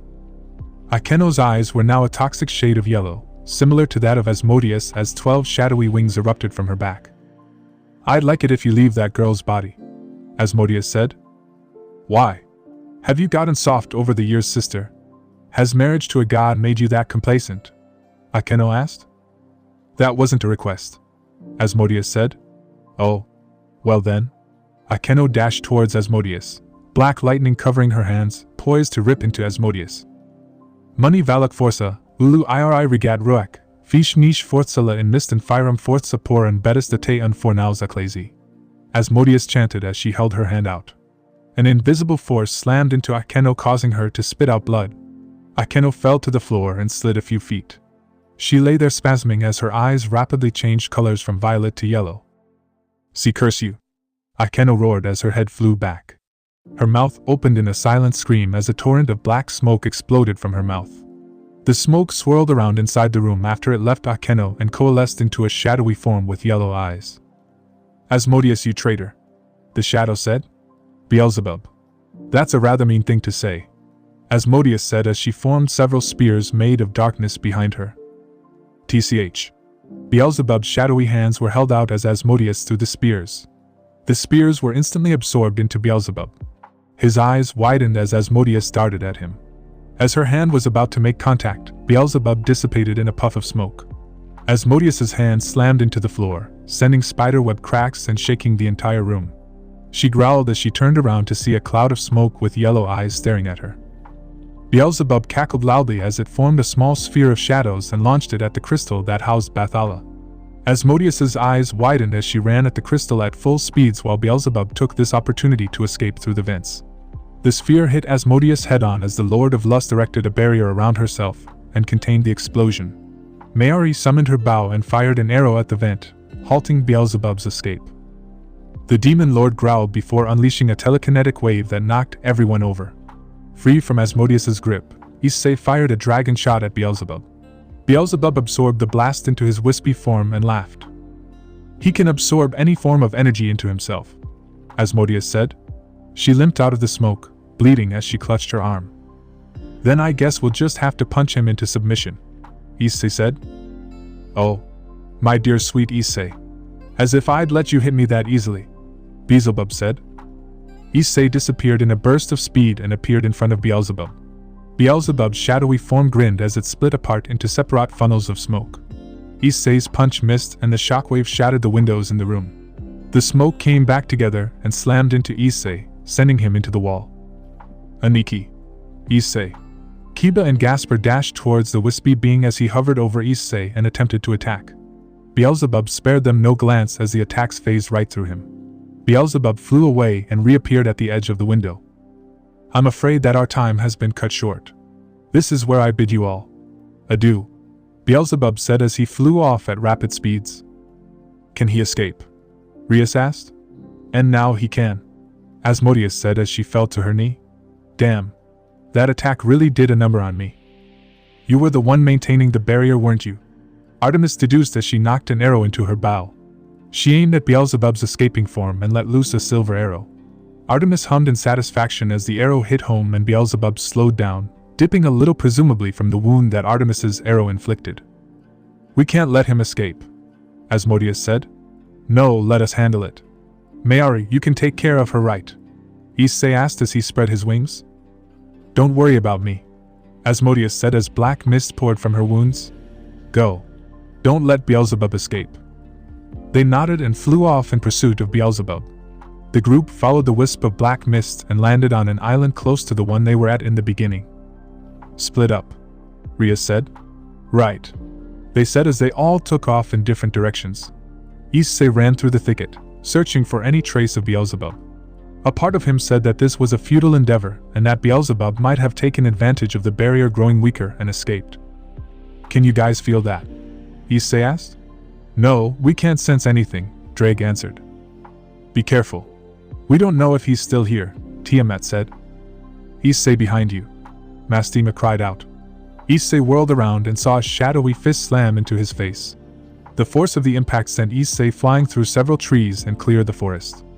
He slid across the island and stopped once he reached the edge. Issei groaned as he looked up. He felt pain as Beelzebub's foot slammed into his chest, pinning him down. "How easy would it be for me to take you right now?" Beelzebub said as he leaned his shadowy face close to Issei's. Issei glared into the yellow eyes of the mist. "But," Beelzebub said, "now is not the time. Not yet at least. You know the old saying. Kill two birds with one stone." "What are you saying, you bastard?" Issei asked. "You'll figure it out. I believe that this is where we part ways, Issei," Beelzebub said. He mock saluted Issei and disappeared in a funnel of smoke. "Ugh," Issei groaned as he sat up. He rubbed his chest, feeling the pain of Beelzebub's foot slamming into it. "Damn it," Issei said, punching the ground. "I let him escape because I let myself get caught off guard." "Don't worry, Issei. You'll get another chance to get him," Drake said. "Yeah. But what did he mean by killing two birds with one stone?" Issei asked. "Issei." He turned and saw Artemis running over to him. She had her bow ready and an arrow already nocked. Her eyes darted around frantically as she scanned her surroundings. "What happened? Did you find Beelzebub?" "How did you find me?" Issei asked. Everyone felt that quake just now. "I just happened to be close by." "Now answer the question. Did you find him?" Artemis asked. "The bastard sucker punched me and then left," Issei said. Artemis lowered her bow and knelt next to Issei. She put her weapons to the side and pulled out a small towel from her pouch. She brought it up to Issei's cheek and began to wipe the dirt off. "Be more careful and aware next time," she said as she wiped Issei's cheek. Issei winced as he felt her touch the area where Beelzebub's fist made contact with his face. "Does it hurt?" Artemis asked. "A bit," Issei said. "Issei." The two turned to see the others heading in their direction. "Nei-san." Asia ran over and knelt next to Issei as she began to use twilight healing to heal Issei's wounds. "Where's Beelzebub?" Rias asked. He sucker punched me and got away," Issei said. "Damn it," Rias said. "Well, we'll get another chance to get him, so don't worry. Come on. We have to report back to Asmodeus-sama and then head back to the underworld." Issei nodded and got to his feet. "Mom, are you sure about this?" Mayuri asked. "Yes. Beelzebub is a dangerous existence and is a master schemer. I need to do this," Asmodeus said as she stood at the gate of Kalawahation. "I see. Don't be away for long. If Dad wakes up and you're not here," Mayuri said. "I won't be. Don't wreck the Pantheon while I'm gone," Asmodeus said. "What kind of queen would I be if I wrecked my own Pantheon?" Mayuri asked. "You would be Gaia," Asmodeus said. Artemis snickered at her joke. "Are you all ready?" Asmodeus asked. Issei, Rias, and the others nodded. Asmodeus raised her hand and a small violet magic circle appeared in her hand. The Roman numeral 1 spun lazily inside the circle as a large rip in the fabric of space and time appeared in front of them.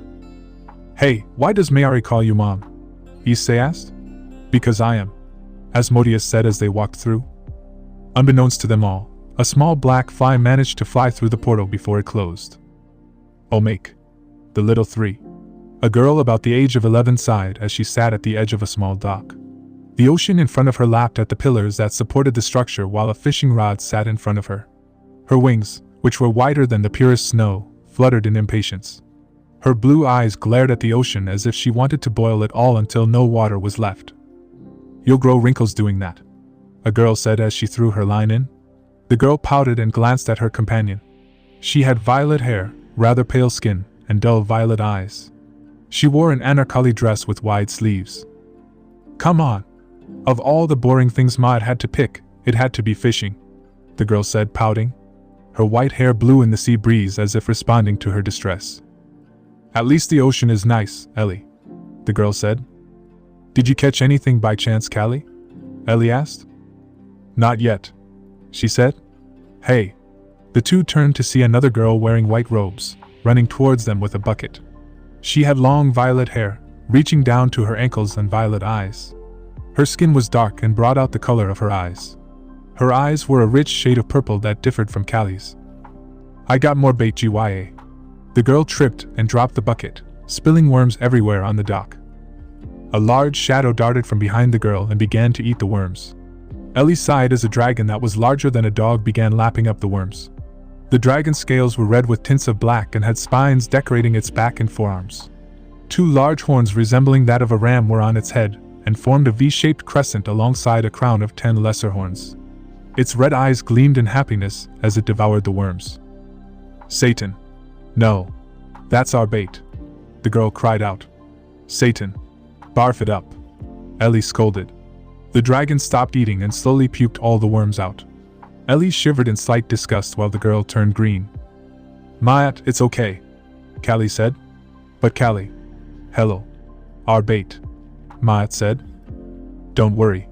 We can use the one Satan hasn't eaten yet, Hello said as she grabbed the worms that weren't covered in dragon slobber. In my defense, young princess, I was getting hungry of waiting for food, Satan said. Yeah? Useless reptile, Hello said as she sat back down at the edge of the dock. Satan shifted down to a smaller size and flew over, landing on her lap. He curled up and looked out at the ocean with his master and her friends. So who do you think will get a bite on their line first? Maud asked. Probably me. I do have a way with animals, Hello said, grinning. I don't mean to burst your bubble, Ellie, but the last time we went to go see some animals. Callie trailed off. Hello grimaced as she remembered when those lions ran in fear of her. The only animals that never feared her were birds and serpents. Callie blinked when she felt something tugging. Come on, she said as she pulled. Help me out here. Hello and Maud both grabbed Callie's waist and pulled as whatever was on the other side fought with all their might to drag the 3 girls into the ocean. Heave, Hello said. Ho, Maud groaned. The 3 pulled and the ocean exploded. Satan blinked as a massive shadow landed on the ground behind them. Callie, Hello, and Maud looked at the massive shark that was flopping around on the ground behind them. A megalodon. You caught a megalodon. How are we supposed to cut that? Maud said. I got it. Hello grinned as she summoned a massive sword comprised of red and black energy. Wait. Maud tried to stop her, but Hello swung her sword several times. She dispelled the blade and grinned as the shark was cut into several small pieces, along with the rest of their surroundings. I think you overdid it, Callie said. You think? Maud said. My bad, Hello said, rubbing the back of her head. Well, at least we can cook the shark now, Callie said. Hello grinned as she created a large pot while Callie summoned some wood and lit it ablaze with magic. The 2 moved the shark meat into the pot. Am I the only responsible one here? Maud said in an exasperated manner as she watched her 2 friends begin to cook the shark. I'm afraid so, Lady Maud, Satan said. Maud looked blankly at the dragon before the 2 moved to go help the 2 girls cook before they somehow managed to mess it up. Ars Nova, Gehenna, March 2nd, 2020, 6:15 p.m. Current time. 3 minutes and 12 seconds till midnight. This place changed since I've last been here, Asmodeus said as she walked towards the Ars Nova with the others. She glanced at the massive tower and let out an impressed whistle. She glanced at all the devils rushing in and out of the building carrying papers and whatnot. Asmodeus raised an eyebrow. None of them seemed to recognize who she was. But of course, she could just chalk it up to being busy. But the thought made her smile. If no one recognized her, it would make for an explosive entrance. Are you surprised at how much the Ars Nova changed? Rias asked. No, I'm more surprised that there's a new Capitol building, Asmodeus said. But then again, I'm not surprised. The lower levels of hell have been sealed off since I left. Lower levels? Asia asked. Do you all know of the 9 circles of hell? She asked. Everyone nodded. That's just a story. In truth, there are only 7 circles. The first 2 circles are accessible by both fallen and devils. The levels are known as Gehenna and Salmavet. The land of perdition and the shadow of death are their literal meanings, Asmodeus said. We know that, but what do you mean that the lower levels are sealed? Rias asked. I mean in the sense that no one can access it, Asmodeus said. The stronghold of Lucifer, our creator, is located in the 2nd deepest level of hell. Oh, Rias said. But never mind that, I was just musing. Let's go see your brother, Asmodeus said. They entered the Ars Nova and ascended the stairs towards Surzek's office. Rias knocked gently on the door and heard her come in from the other side. She turned the knob and opened it, holding the door for the others as they walked in.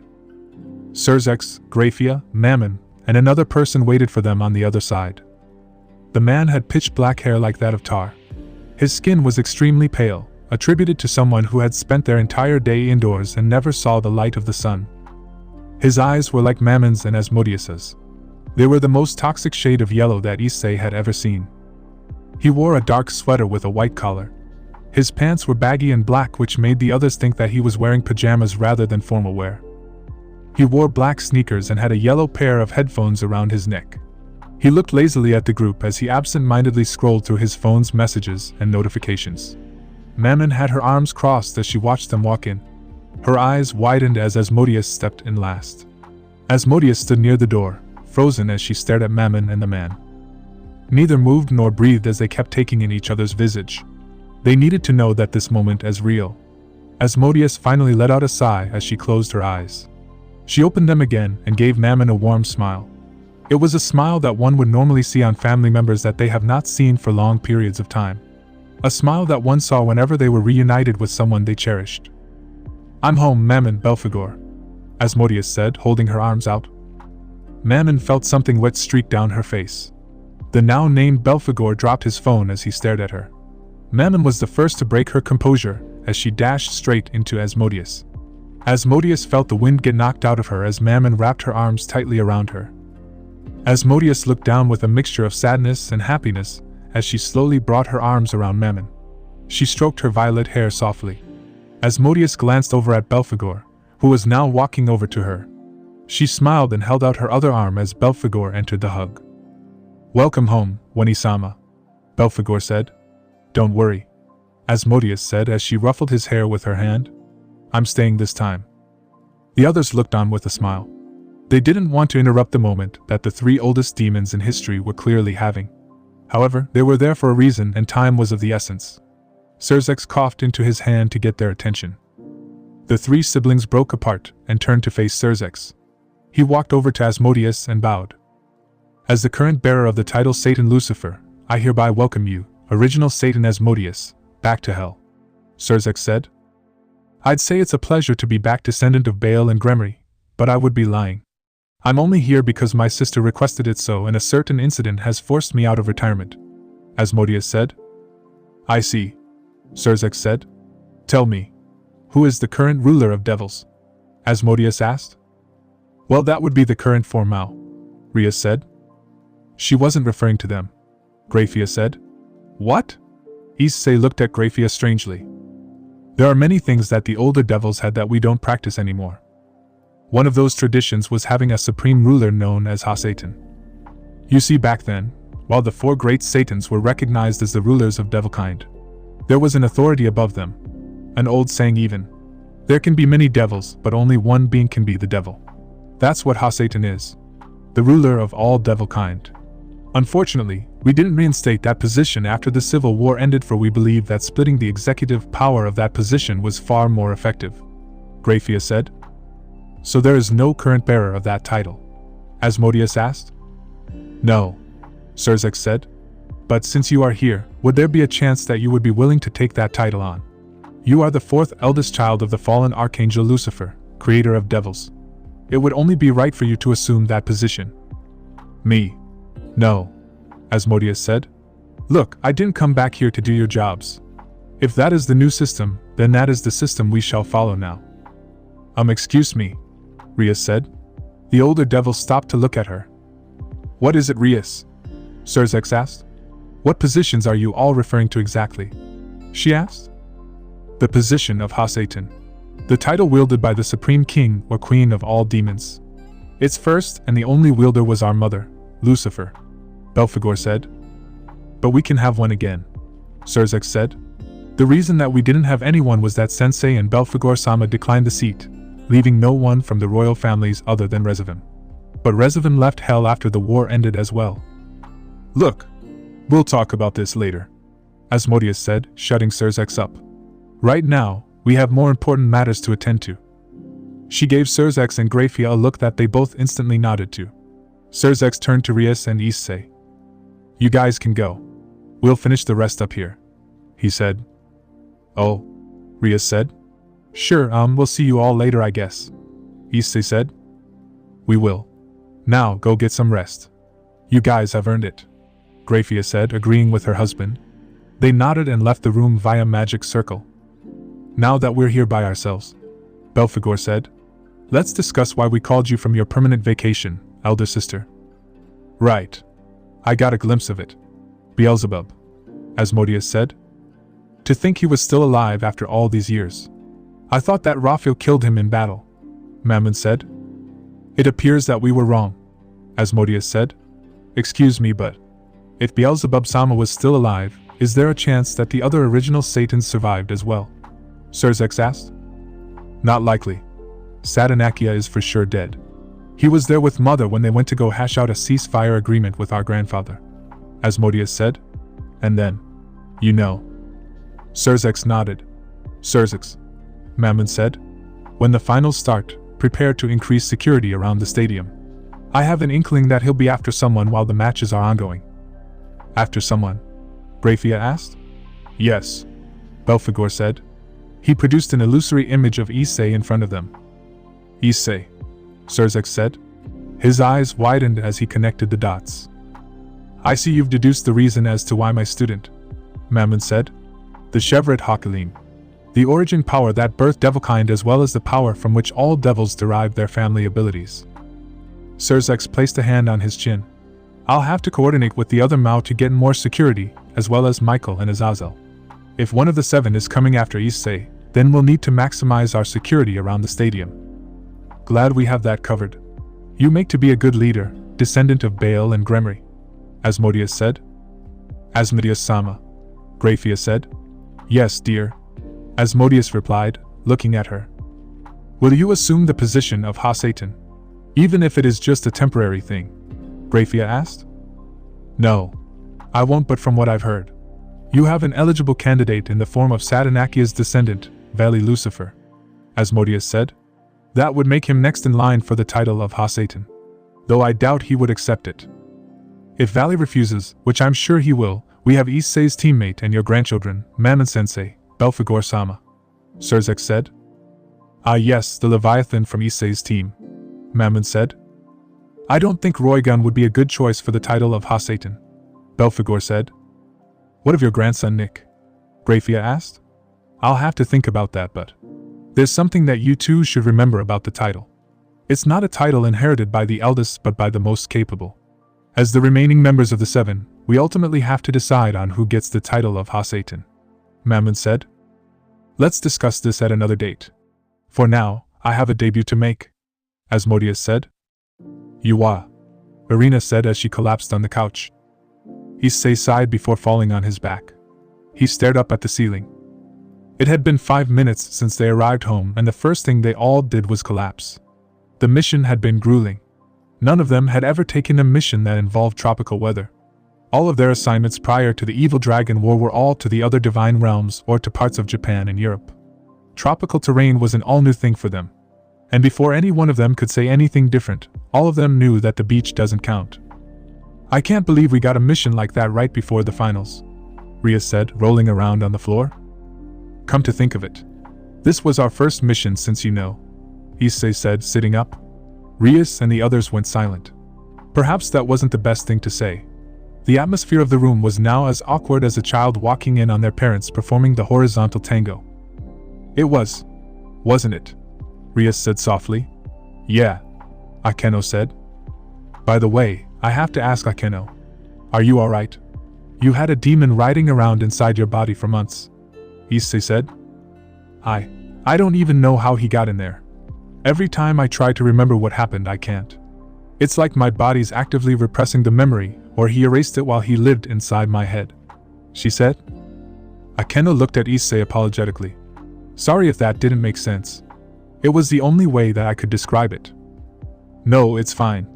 But Akeno, I promise. Even with what happened between us, I will give Beelzebub what's coming to him. He had no right to toy with you like that, Issei said. Akeno smiled, as did Rias.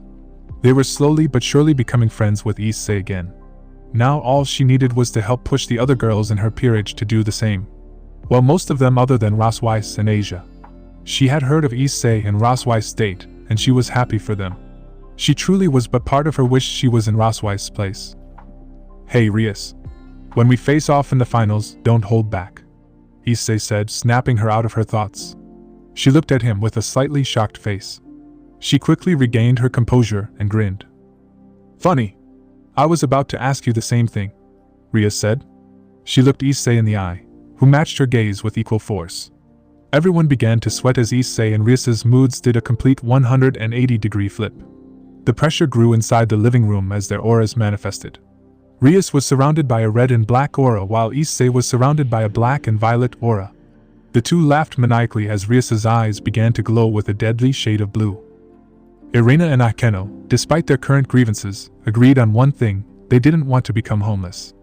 They each grabbed their respective kings and pulled them back.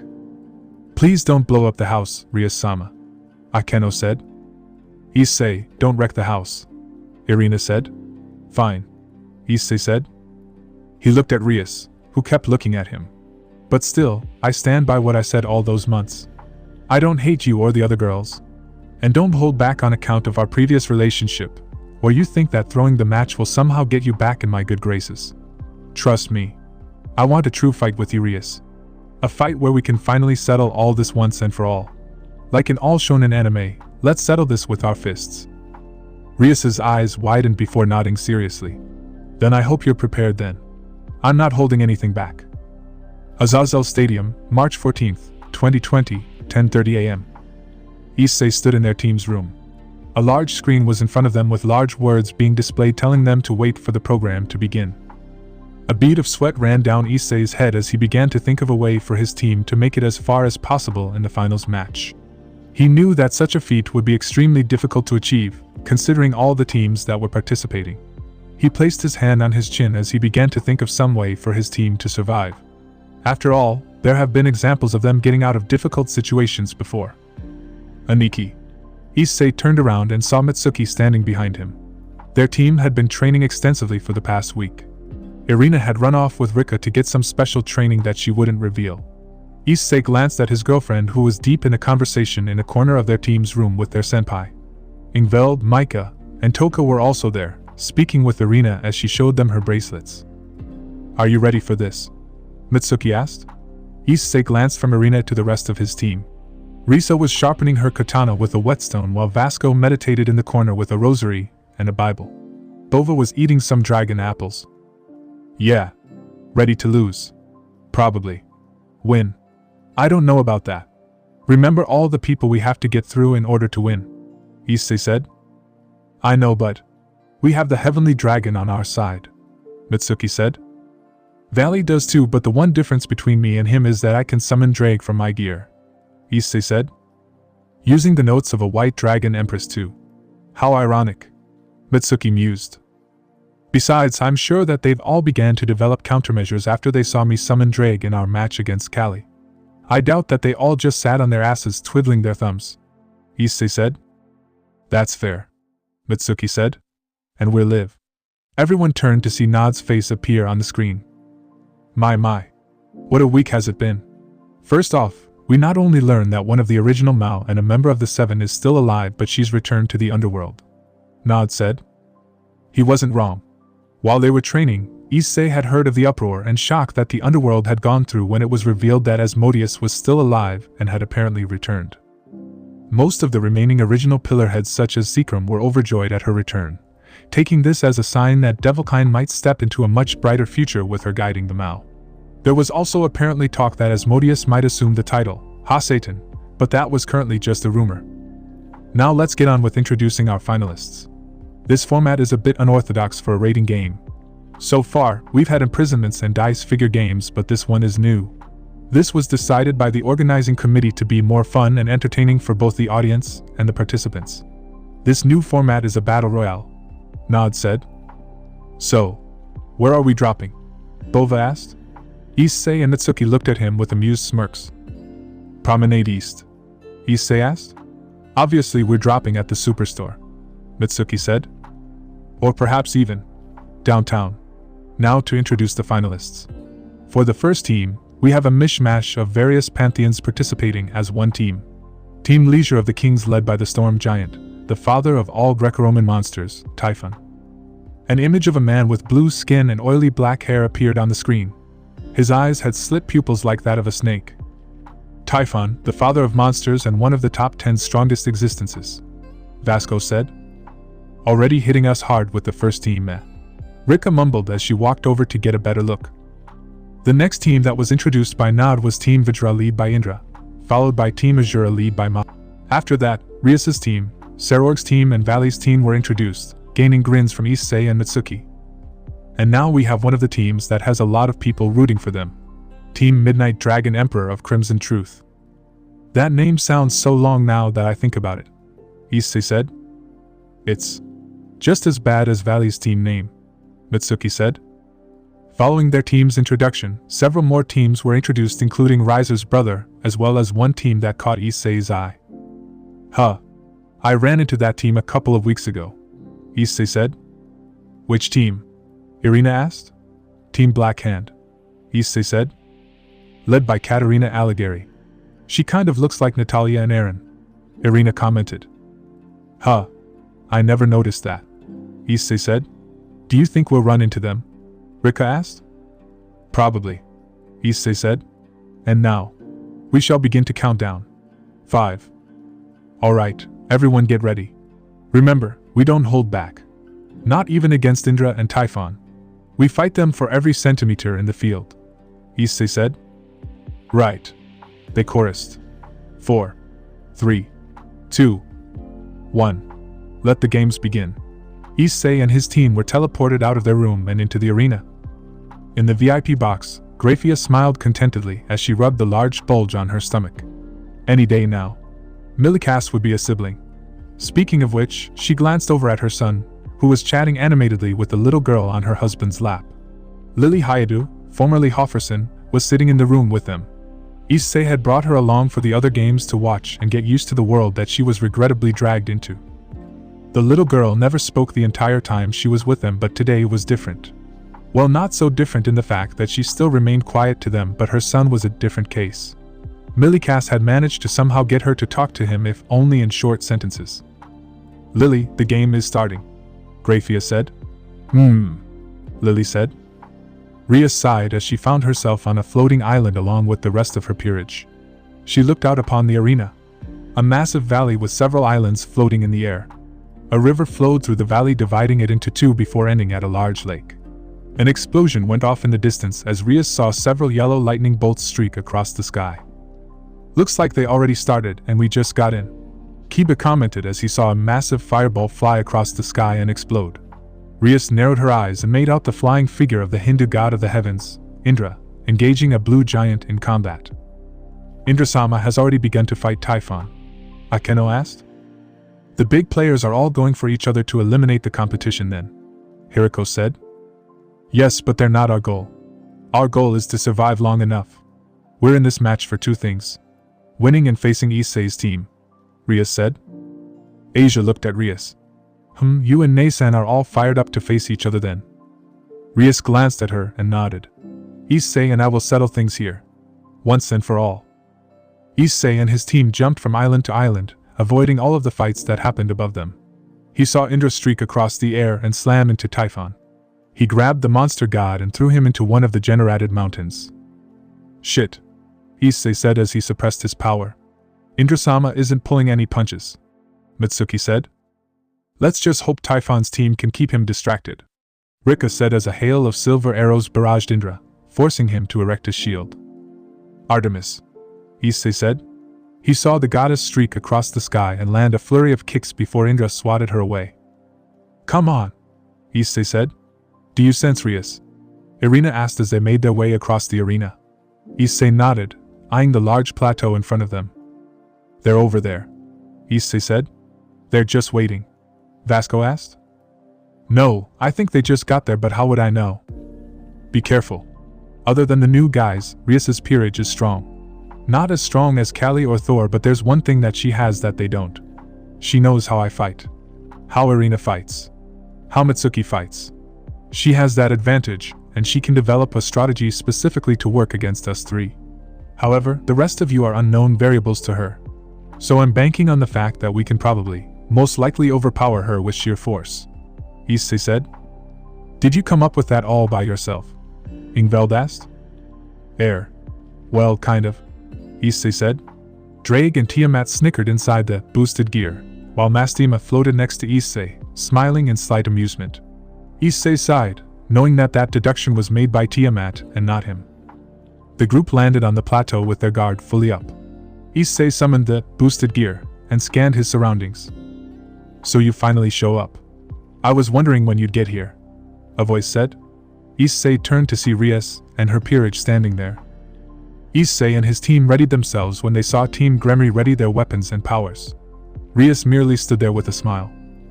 Rias, Issei said. Issei, Rias replied. Are we gonna have our corny battle speeches before our big fight? Issei asked. No, I prefer that we just get on with it. After all, this is a tournament, and not the end of some shonen, Rias said as she dropped into a stance. Issei's eyes narrowed. That stance? It was oddly reminiscent of the stance that Surzex took during their fight when he was Satan Red. Is that? Issei asked. Onisama's style.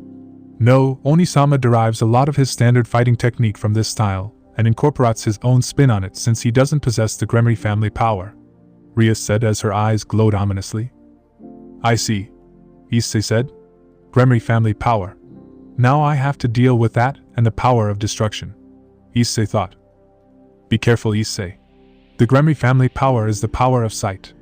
She can easily track your movements, Drake said. So she has fancy eye powers. Neat, Issei replied. Rias looked at Issei as a breeze blew in between them. Without warning, Rias rushed Issei, catching him off guard.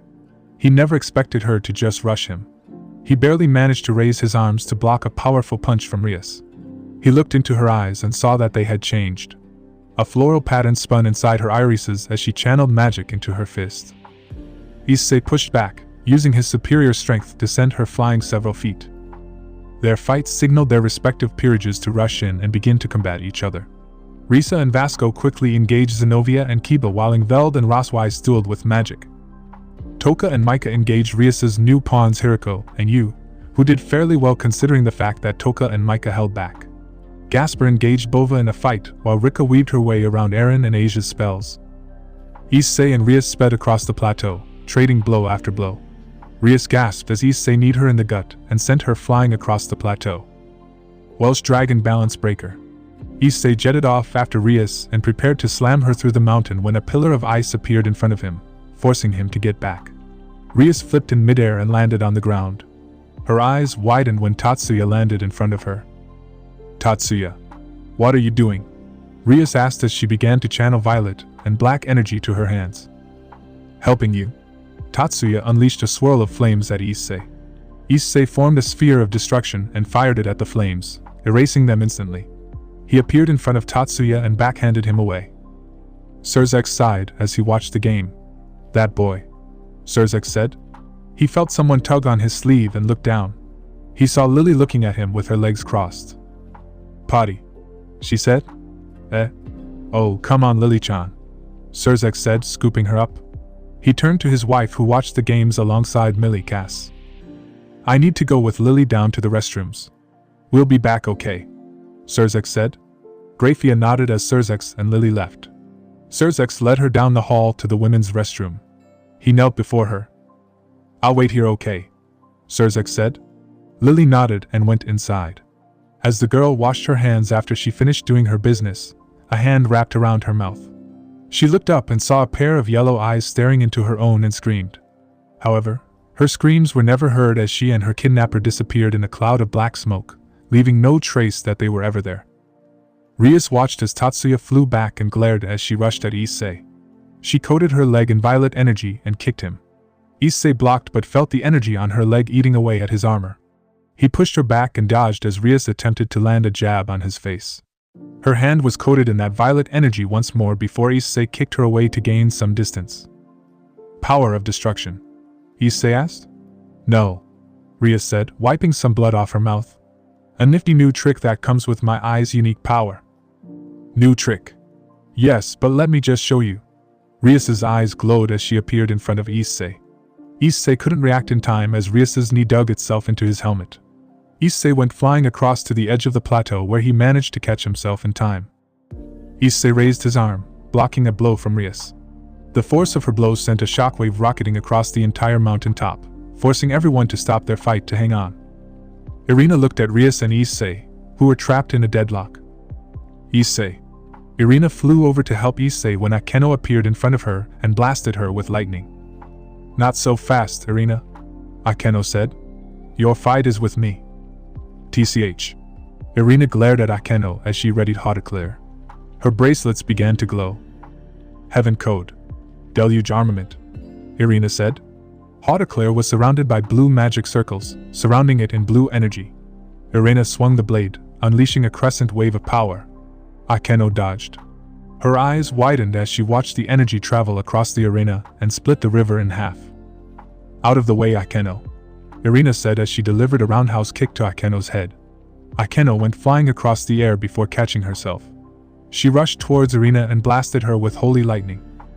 Irina felt an entire city's worth of electrical power slam into her, sending her crashing into the ground. Code. Lightning.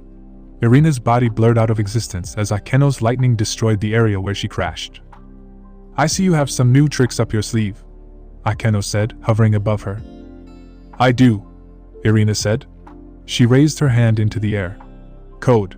Solar. Death Light. A massive sun-like sphere appeared over Irina's hand.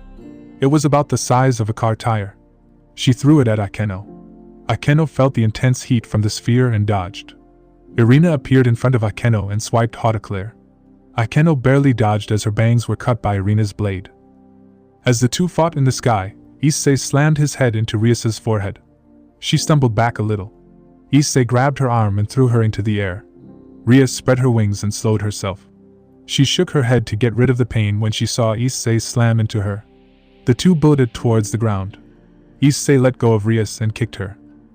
Rias let out a soundless gasp as she crashed into the ground. The force of her impact shook their surroundings as a shockwave traveled outward for several dozens of meters. Every tree within the vicinity was uprooted and sent into the air. Rias shakily stood up, gripping her ribs. She winced when she felt pain pulsate throughout her body. She looked up, seeing Issei hovering above her in his balance breaker form. She smiled. "Looks like I have to get serious then," Rias said as the power of destruction began to manifest around her. Null Dance. Goddess of Ruin. Rias's form shifted to the form that Issei saw her use during the fight she had against Riser and Natalia. The power that radiated off her form was 20 times the amount her normal self had. If Issei had to guess, Rias was currently 3 times stronger than he was in his balance breaker without boosts. His musing was broken as Rias appeared above him. He raised his arms to block Rias's axe kick only to see the aura that surrounded her rapidly eating away at his armor. Rias's overwhelming physical strength in this form was also another thing Issei didn't expect. She pushed and sent Issei crashing into the ground. "Issei!" Rias roared as she slammed her fist into the ground. Issei barely dodged her blow as her surroundings were completely destroyed at a subatomic level. She created several spears made of the power of destruction and threw them at Issei. Issei boosted several times before firing a dragon shot at Rias. "Shit. I have to use my second form," Issei said. Crimson Moon. Full drive. Issei's armor shifted again to its second form as he blocked an attack from Rias. The two flickered out of existence and became 2 streaks of red light that rocketed across the sky, constantly clashing with each other. Valley stopped as he felt a shockwave coming from above him. Valley and his team had just eliminated Team Phoenix from the competition. Of course, the Phoenix didn't go down without a fight. Valley had to fight for every inch that he earned in that fight, and in the end, he won.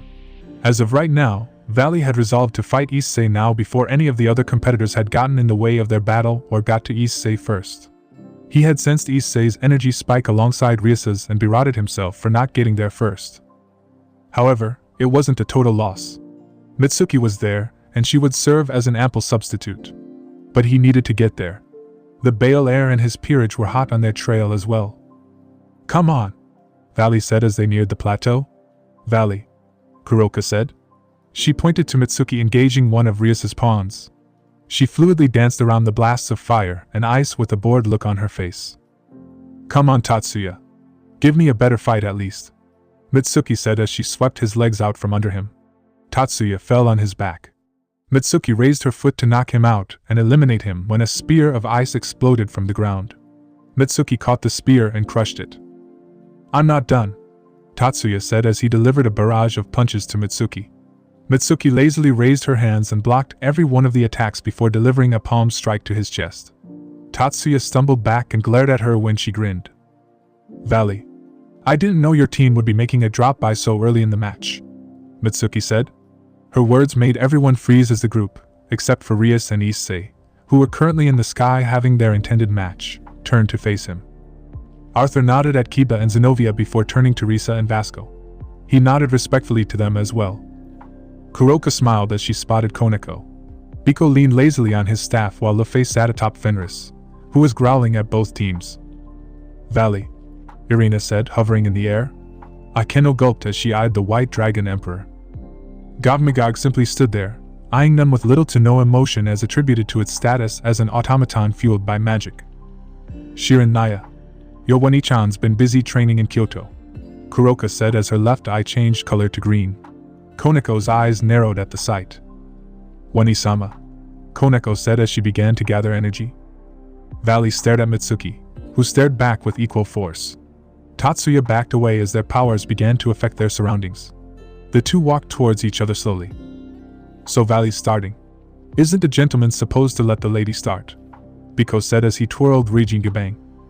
"Hee, I can't wait to test my new stuff, Naya," Kuroka said as blue flames swirled around her. "Get ready," Arthur said. As he drew Caliban, everyone dropped and began to ready themselves. Irina looked down at Mitsuki and Valley. Without warning, Valley and Mitsuki threw a punch at each other. Their fists impacted their faces as the two were sent flying away from each other due to the force of their blows. Biko took this as an opportunity and swung his staff, sending a shockwave that pushed both teams back. Bovi used his wings to offset the blow and flew into the air, unleashing a torrent of flames. Valley team scattered as they rushed both Issei and Rias's team. Yu erected a barrier with his sacred gear as Lefei unleashed a barrage of magical blasts in his direction. Asia flew into the air and created a large green magic circle. Lefei's eyes widened as a hail of green energy rained down from the sky. She created a large magic circle that blocked all the bolts. Biko rushed at Yu, who still had the barrier up only to dodge as the earth underneath him exploded. Stone spears rushed towards Biko. He swung his staff, easily dispelling the stones. Aaron raised his hand as the gem on his sacred gear glowed. A massive wooden dragon erupted from the ground and snaked its way towards them. "Fenrir," Lefei called. Fenrir roared and engaged Aaron's dragon, easily pinning it down. Aaron gritted his teeth as he tried to fight against the god-devouring wolf to no avail. Meanwhile, Arthur engaged both Zenobia and Kiba at once. Kiba swung Graham, which Arthur parried with Caliban. Zenobia swung X Durandal, forcing Arthur to dodge. He kicked Kiba and Zenobia out of the way and landed in front of them. Gogmagog engaged Vasco and Risa as Risa kicked off its arm. Vasco grabbed Gogmagog and threw it at Arthur. Arthur glanced at the coming projectile and dodged. He unleashed a blast of gold energy from Caliban at Vasco. Risa created a light spear and threw it, intercepting Arthur's blast. 4 versus 2 hardly seems fair, Arthur said as Gogmagog stood back up. Its eyes glowed as it fired a massive laser at Vasco. Vasco swung Durandal too, deflecting the laser. "Well, this is your team we're talking about," Kiba said.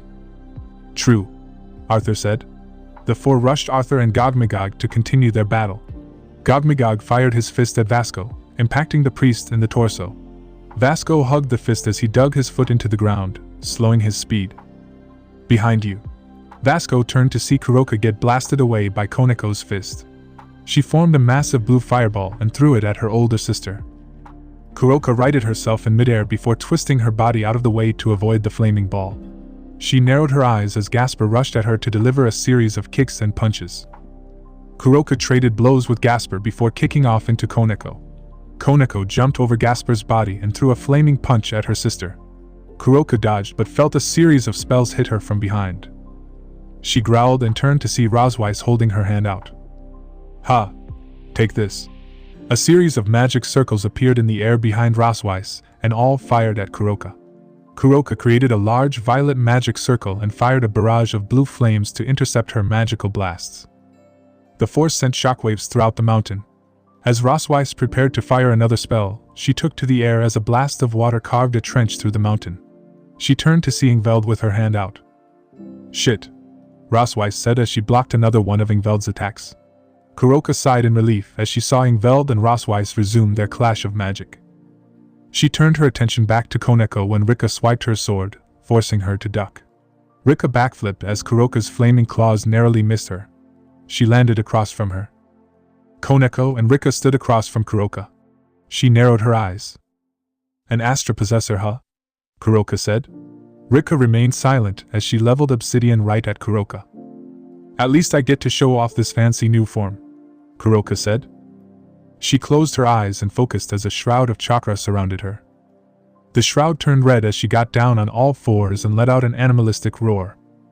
She sounded like a cross between a jaguar, a tiger, and a lion all crossed together. Kuroka's right eye became green as her fangs elongated.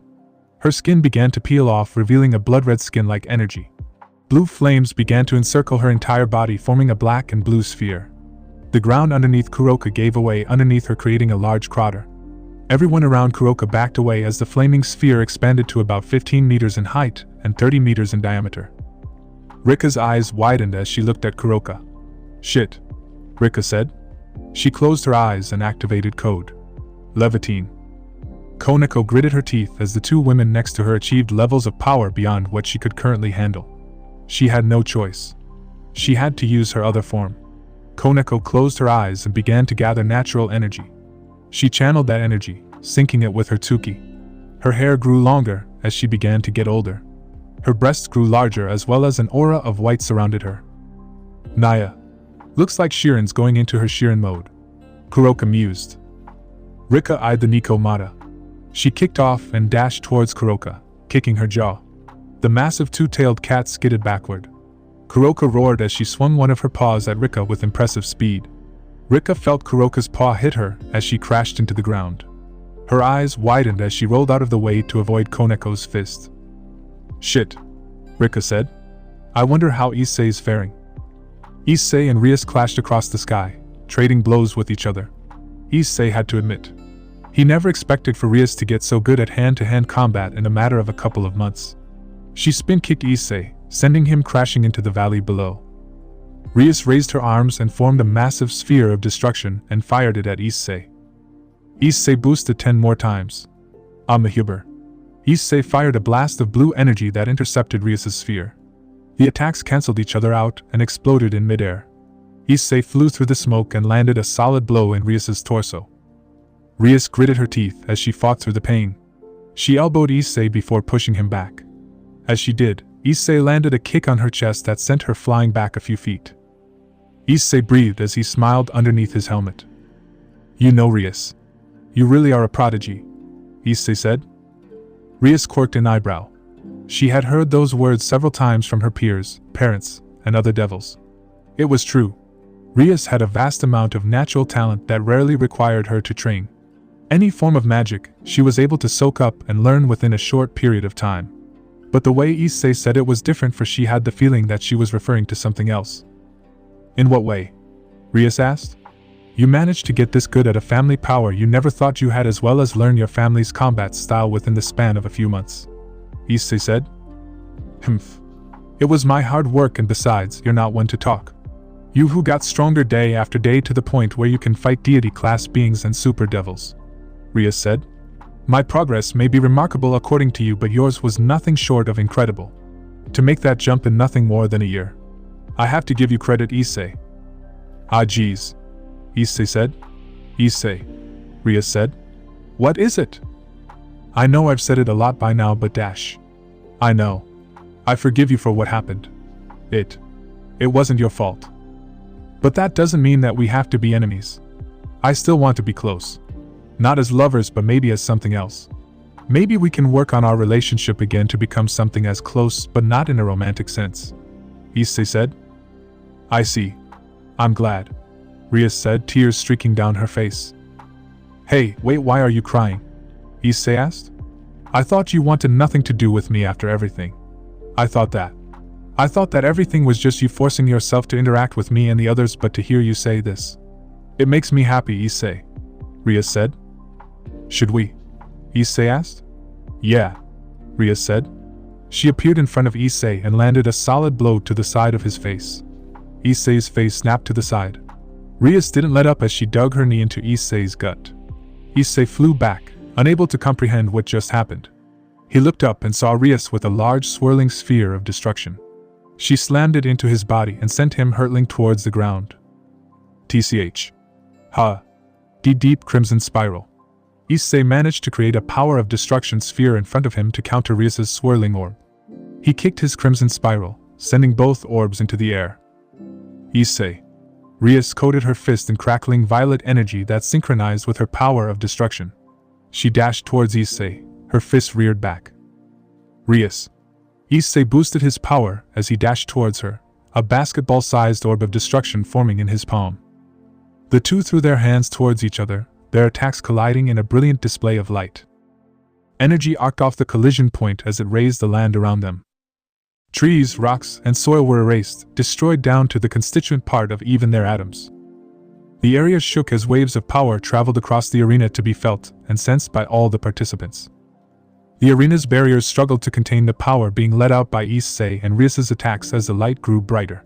It reached a point where the bright sphere of energy formed by the collision between the two attacks collapsed in on itself and exploded. The land was enveloped in a polychromatic sphere of pure power that expanded outward.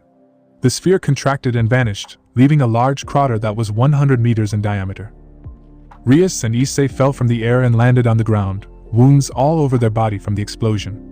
Rias got to her feet first and dashed, disappearing in a burst of speed. She reappeared above Issei and performed an axe kick, embedding her heel into his stomach. Issei gasped in pain before recovering. He pushed her off and hopped to his feet. He blasted Rias with golden fire. Rias rolled out of the way only to be kicked by Issei.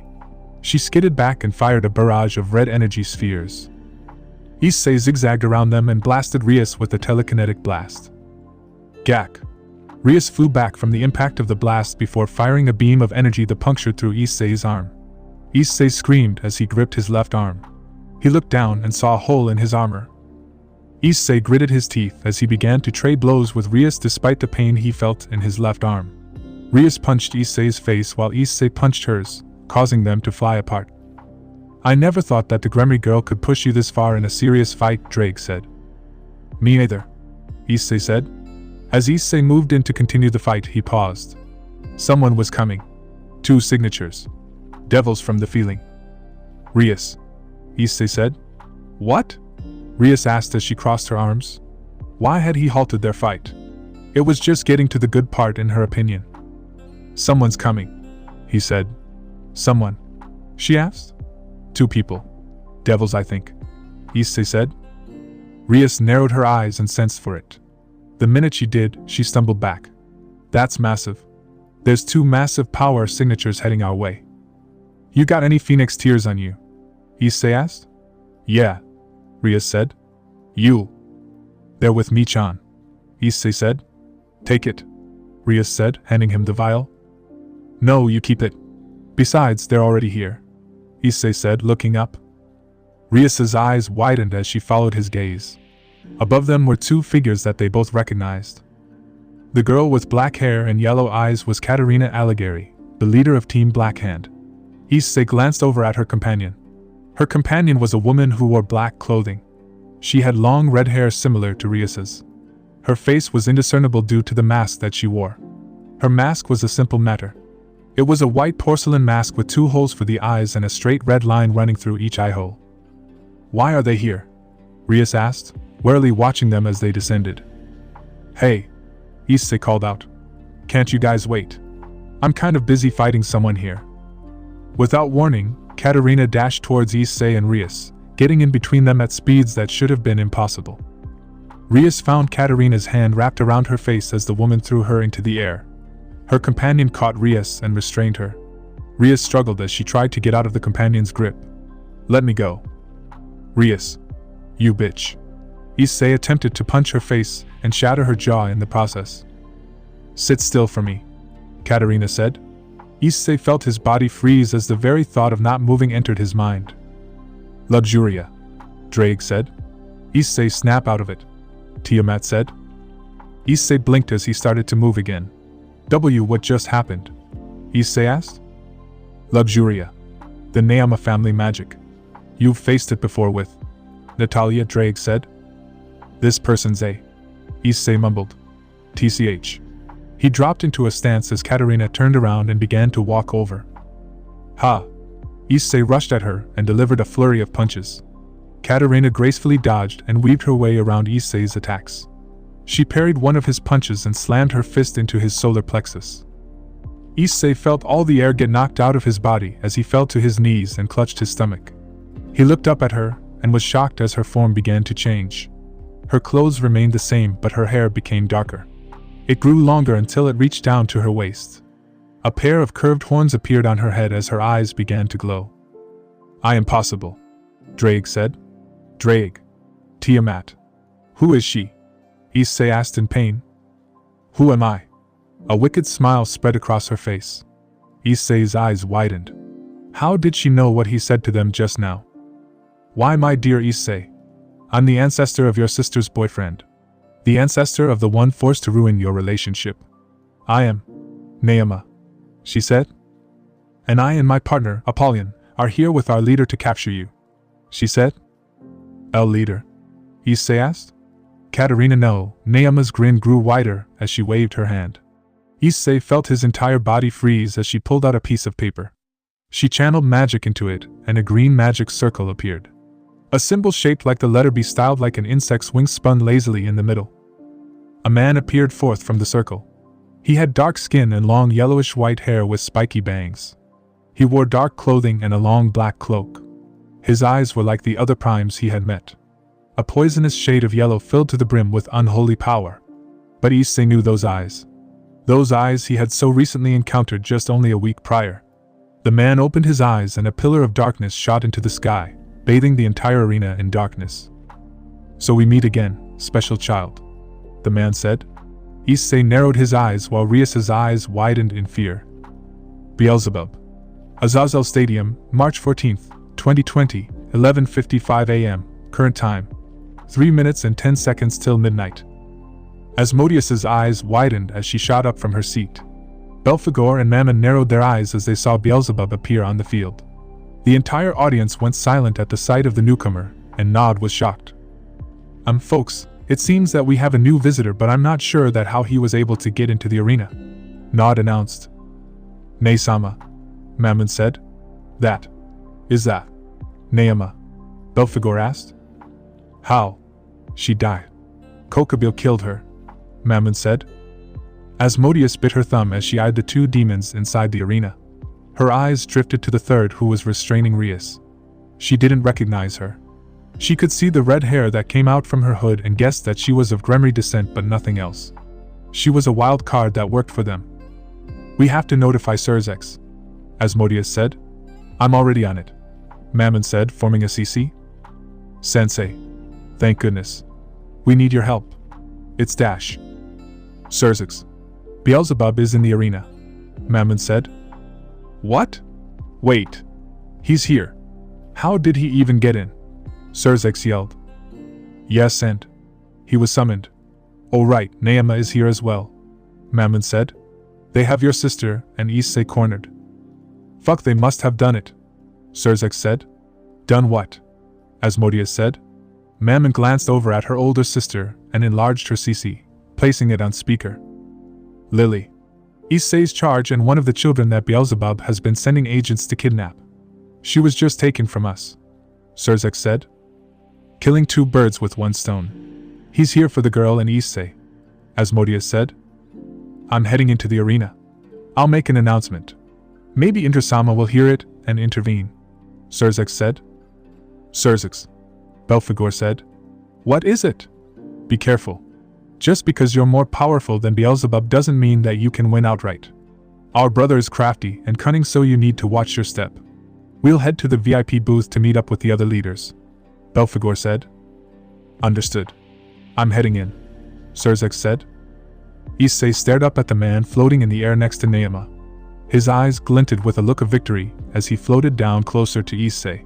He landed in front of him as he stared into the young man's eyes. He grinned. It's been what? A week? Beelzebub asked. Issei didn't respond and instead opted to punch Beelzebub in the face. The sound of his nose breaking could be heard as the prime demon stumbled back. Beelzebub raised his hand to his broken nose and wiped off the blood. Issei and Rias watched in sick fascination as Beelzebub's nose snapped back into place. The demon grinned and punched Issei in the solar plexus, shattering the armor plating around his torso. GK. Issei gasped and fell to his knees. He began to heave his breakfast alongside a good amount of blood. Issei. Rias struggled against her captor. She turned and glared into her captor's eyes.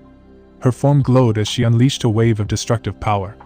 Her captor was surprised and released her, allowing Rias to fly towards Beelzebub. Ha! Rias began to build up a massive coating of power of destruction and null in her hand. She got within inches of Beelzebub and threw her hand forward. Her eyes widened in shock when he didn't even glance at her and grabbed her energy-coated hand. The energy began to wane and weaken. Rias felt her power being sapped from her very body as Beelzebub continued to grip her hand. She summoned whatever power she had that wasn't stolen and fired it in Beelzebub's face. The demon released her and fell to the ground, his head having been blown off his body. Take pant that, Rias said as her ruined goddess form faded away. Neema, the masked demon said as she hovered right next to her. Neema said, crossing her arms. Issei, are you alright? Rias asked, kneeling next to him.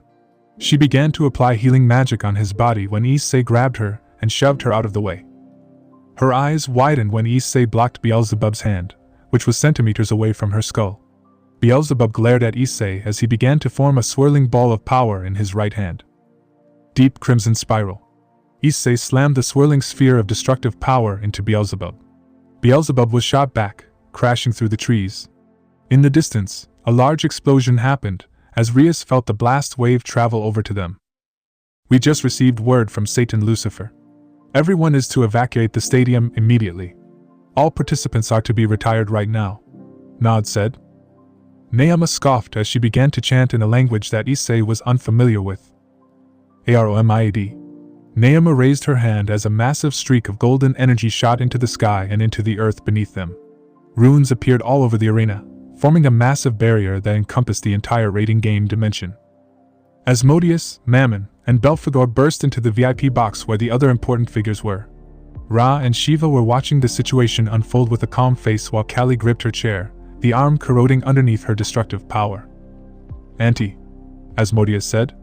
Kali turned around and sighed in relief. Asmodeus, you're alive. So the rumors were true. But that's not the case, that demon Neema she, Kali said. An Enochian space-time barrier, Michael said. We won't be able to pull them out. Won't this trap them in as well? Graphia asked. No, Azrael said. The barrier allows the caster and whoever it wants to enter and exit as they please, Azazel said. That means that Surzex can't get in, Ajuka said. No, he can't, Michael said. Damn it. That means Issei is trapped in there with that fiend. Why would Beelzebub even do this? Ellie never taught him to be like this, Kali said. We don't know why he's doing what he's doing, Asmodeus said. Let's get back to more important matters. There are people here, including myself, that can unravel the barrier. However, it will take time, Shiva said. How long? Graphia asked. Half an hour from the looks of it, Asmodeus said. Half an hour. We don't have that time, Seraphal said. Issei and Riatan are trapped in there alongside everyone else. We have no choice, Belphegor said. What's going on? Valley said as he and Mitsuki paused their fight. The sky had turned dark for a couple of minutes, which was followed by a shower of golden lights. Aniki, Mitsuki said. Mitsuki. What's happening? Irina said as she and Akeno flew over to them. What was that announcement just now? They said there was an intruder in the... Mitsuki's eyes widened. What? Irina asked. You think it's him? Mitsuki asked. Who? Valley asked her with a confused look. It's him, Akeno said. Her body began to shiver as she felt traces of the demon who spiritually violated her. Her skin paled as fear overtook her body. He's here, Akeno whimpered. Akeno. TCH. That bastard, Irina said. Who's here? I don't understand what's going on. What's happening? Valley asked. A demon. One of the 7 prime demons, and one of the 4 original Satans is here.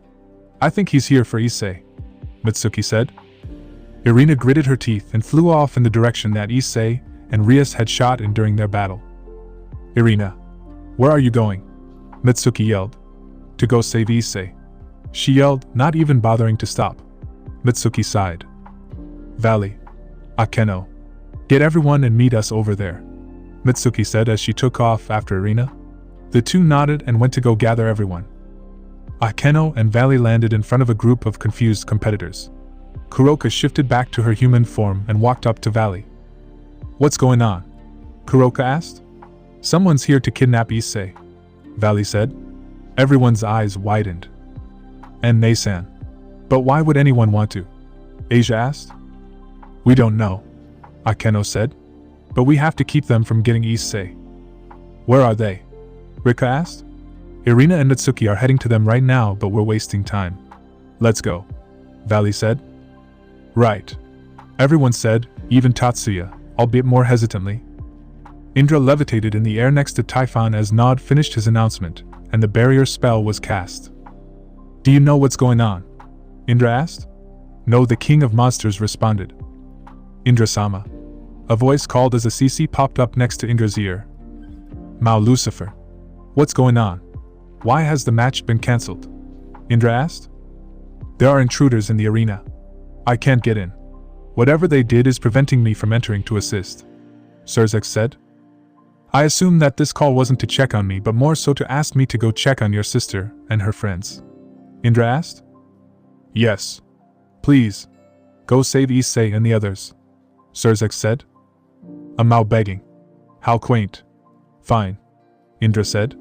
Thanks Dash. Surzex was unable to finish his sentence as Indra severed the CC. What's going on? Artemis asked. There are intruders in the arena. Surzex has asked me to take care of them. King of monsters. We'll continue this fight some other time. I have something to do, Indra said as he closed his eyes. It's him, isn't it? That foul sinister power's ingrained itself into my brain after our encounter in Bathala's realm a week ago, Artemis said. Indra remained silent, flying over there with such force that Artemis and Typhon were blown back. Artemis sighed and whistled. She waited and waited only to find nothing. Her chariot didn't appear. It seems that the barrier spatial locked us in here, she said. We can't summon or teleport in or out of the arena. Damn it, Issei said. Rias was sent crashing into a tree and slid down, bleeding from her forehead. You bastard. Issei lunged at Beelzebub and delivered a devastating uppercut to the demon's head. Beelzebub was sent flying into the air. Issei grabbed his leg before he could get away and slammed Beelzebub on the ground. Chaos break. Satan drive. Issei was clad in the same demonic scale mail he used to defeat Thor. At speeds Beelzebub couldn't perceive, Issei rammed his fist into his stomach, causing the demon to cough up blood. Good. Fan that fire in your belly, Issei. You'll need IT. Beelzebub headbutted Issei and kicked him away. He raised his hand and formed several green magic circles. A swarm of hornets came out from them and pointed their stingers at Issei. Lord of the Flies, Drake said. Be careful. I know. I guess it's time to swat some bugs, Issei said as he summoned Ascalon. Tiamat. I need your help with this, Issei said. Right, Tiamat said. Issei pointed his finger at Beelzebub. The gem on the boosted gear turned blue. Issei fired a blast of razor-sharp winds at the insects. Beelzebub narrowed his eyes and snapped his fingers. The insects glowed as the wind was absorbed into the swarm. Our powers are useless then if he can just continuously absorb them, Issei said. So you figured it out. The only way to truly fight me is to fight me head-on. No fancy magic spamming. No Chevret Hakalim. Just good old fisticuffs, Beelzebub said. TCH. Issei disappeared in a burst of speed, slicing through the swarm. He appeared above Beelzebub, who looked at him with slight look of shock. Issei brought Ascalon down on him. Beelzebub smirked as several tendrils made of shadows blocked the blade. So Issei, you're going to keep struggling? Beelzebub asked as he formed an energy blade. Issei glanced behind Beelzebub and saw a familiar sight darting towards them. He grinned and kicked off Beelzebub, using his face as a launch pad. Beelzebub felt a massive surge of energy heading towards him. He turned and raised his hand, halting a bolt of lightning, barely mid-flight. Beelzebub slid back as he roared. As he struggled, Naama placed her hand on her forehead and sighed in annoyance. Beelzebub. Just absorb it, Naama said. Issei's eyes widened as a mass of tendrils enveloped lightning. The lightning began to fizzle and warped until the lightning disappeared into Beelzebub. Wow. That was a bit spicy. But then again, any energy and magic attack with divine and holy properties always adds a bit of a spicy kick, Beelzebub said as he closed his fist. Oh. Beelzebub barely jumped back as something crashed into the ground. Naama and Apollyon erected a barrier around themselves, protecting themselves from the shockwave. Rhea shielded herself as the winds died down, and her eyes widened as the figure stood in the crater. I Indra-sama, Rhea said. Beelzebub narrowed his eyes. Indra, eh? Shit, Beelzebub said as he slowly backed off. This might be a problem, Naama said. Would you like me to take care of him? Apollyon asked. No. You'll lose, Naama said. She glanced over Beelzebub, who stood there staring at Indra. Vedic god of heaven, Beelzebub said, dusting himself off. Original Mao Beelzebub, Indra said. Word was that you died facing the Archangel Raphael. Well then, as you can see, my death was greatly exaggerated. I've been recuperating. Biding my time for my big debut into this world again, Beelzebub said. I see, Indra said. He attempted to scan Beelzebub's mind only to find himself being forcefully ejected. Your mind is well guarded and locked down. I know, and did anyone ever tell you how rude it is to look into someone's thoughts like that? Beelzebub retorted. Issei took advantage of the situation and made a beeline towards Rhea to help her up. Naama and Apollyon stood on the sidelines, watching Issei. Naama glanced at Mammon and the demon nodded. Her eyes glowed red as her body began to distort, spaghettified as she was sucked into a swirling vortex that warped reality. Go Red Dragon. I'll take care of them, Indra said. I owe you one, Issei said as he helped Rhea to her feet and began carrying her. He took off into the air. Indra grinned and turned back to face Beelzebub. He summoned his weapon. An odd-looking golden club with two spherical heads on both ends. It was his weapon of choice. A weapon that commanded lightning more divine than the Cadre-class fallen angel, Barakiel. Well then, Beelzebub, Indra said, leveling the Vajra at him. Beelzebub stiffened as Indra fired another bolt of lightning. Beelzebub desperately tried to dodge, but one of the bolts slammed into him.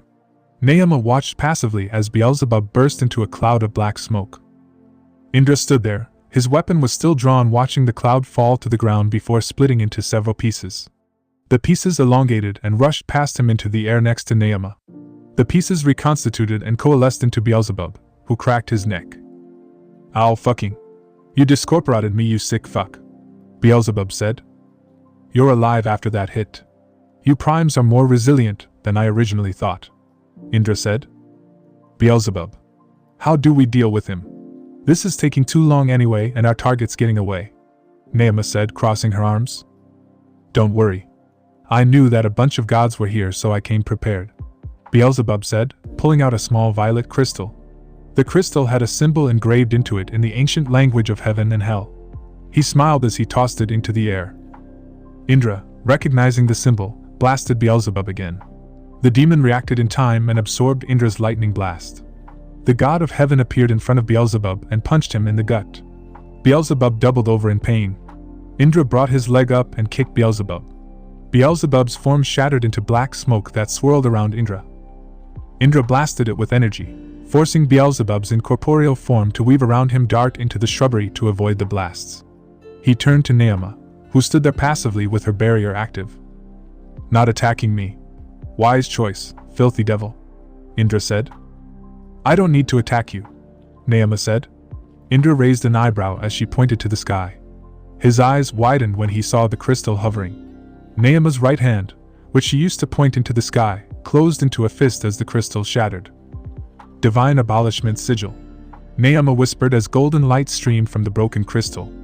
Indra screamed as the surroundings were engulfed in light. When the light died down, Indra was gone without a trace. You couldn't have done it sooner, Beelzebub said, walking out of the trees. I needed a distraction, Naama said. Divine abolishment sigils, Kali said. They're prepared for this. They knew that there were powerful deities here and brought abolishment sigils in the event that they needed to expel or banish one that got in their way, Azazel said. How much longer? Braithia asked. Give me 5 more minutes, Asmodeus said. You said that 5 minutes ago, Azrael argued. Well, sorry. Naima is using magic she learned from our older sister, and you know how good she is at that, Asmodeus snapped. The others went silent as Asmodeus went back to unweaving her barrier. Ajuka, can't you do something? Braithia asked. I'm trying, but the barrier is constantly adapting and evolving. It's like trying to hack into a supercomputer that knows you're inside, Ajuka said as several runic formulas spun around him. Issei, Azrael said, looking at the monitors. Issei flew as fast as he could with Rias in his arms. In the distance, he spotted Irina and Akeno, flying at breakneck speeds towards them. The two stopped and waved as Irina and Akeno slowed down and hovered in front of them. Rias-sama. Akeno flew over and gently took some of Rias's weight off from Issei. I can fly fine, Rias said. Just get me some phoenix tears. Right here, Akeno said, pulling a vial out of her pocket and administering it to Rias. Issei, is it? Irina asked. Why, yeah. Indra's holding him off right now if that light was anything. Kinda feel bad. Indra will slaughter him, Issei said. Well, we have to get out of here, Akeno said. I'll call Naysan, Rias said. Yeah, Issei said as he glanced around them. Something didn't sit right with this situation. Aniki. Issei whirled around to see Valley, Mitsuki, and the others arriving at the scene. The group surrounded them as Valley flew over to Issei. Issei, what the hell is going on? Valley asked. There's an intruder invading the games, Issei said. It's him, isn't it? Mitsuki said. He's fighting Indra right now, Issei said. Guys, Rias said, slashing to Cece. She looked at them with a grim face. What? What happened? Issei asked. We're trapped, Rias said. Trapped? Kiba asked. You mean we can't get out of here? Asia asked. Rias nodded. We have a couple of minutes before Asmodeus-sama undoes the barrier. And Nay-sama said something. Issei, Mitsuki, Asia, Rias said with a grave and somber tone. Issei stiffened, not liking the sound of Rias's voice. Lily. She's missing, Rias said. Issei, Mitsuki, and Asia's eyes widened. Irina's hands flew to her mouth in horror. You're lying, Issei said. Number one of them snuck in while the chaos was happening and took her from right under their noses, Rias said. God damn it. Issei fired a dragon shot into the air, shaking the barrier. Gua-wa-wa. Everyone was pushed back as a red aura slammed into them. Issei's eyes became toxic pits of green light as he roared. Issei. Irina yelled as she pushed through the winds. Irina. Rossweiss called as she watched her friend try and get to Issei. Issei. Please calm down. We'll get her back, Irina yelled. Her words seemed to have an effect on Issei as the aura and winds began to weaken. She smiled slightly as she got closer. The closer she got, the weaker the gales got to the point where they devolved into a gentle breeze. Issei looked at her with a hopeless gaze. Irina felt her heart crack. As she got closer, her eyes widened. A distortion appeared behind Issei, causing Irina to reach out to grab him. Issei. Behind you, Irina yelled. Issei turned around to see a gloved fist slammed into his face. The masked demon who went by the name Apollyon appeared from the distortion. She raised her arm and summoned 2 red magic circles that fired 2 bolts of scarlet electricity at Irina. She dodged her lightning blasts. Guys. She's after Issei. Stop her, Irina called. Valley and Mitsuki appeared next to her and threw their attacks. Their eyes widened when their attacks passed through Apollyon as if she wasn't even there. Apollyon slammed her palms into Valley and Mitsuki's chests, knocking the air out of their bodies and sending them flying. Valley crashed into a river several hundred meters away while Mitsuki crashed into the forest. Apollyon grabbed Issei's collar and brought him closer to her. He glared at her with a bloody snarl and tried to punch her. Unfortunately, his hand went through her face, passing through it as if she was made of air. Go to sleep, Apollyon said.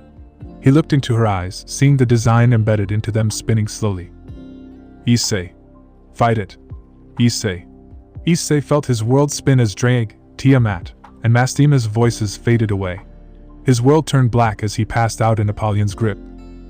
Irina's eyes widened as Issei went limp. Issei. She flew over to them and created a large flaming sphere in her left hand. Let him go. She screamed, throwing the sphere.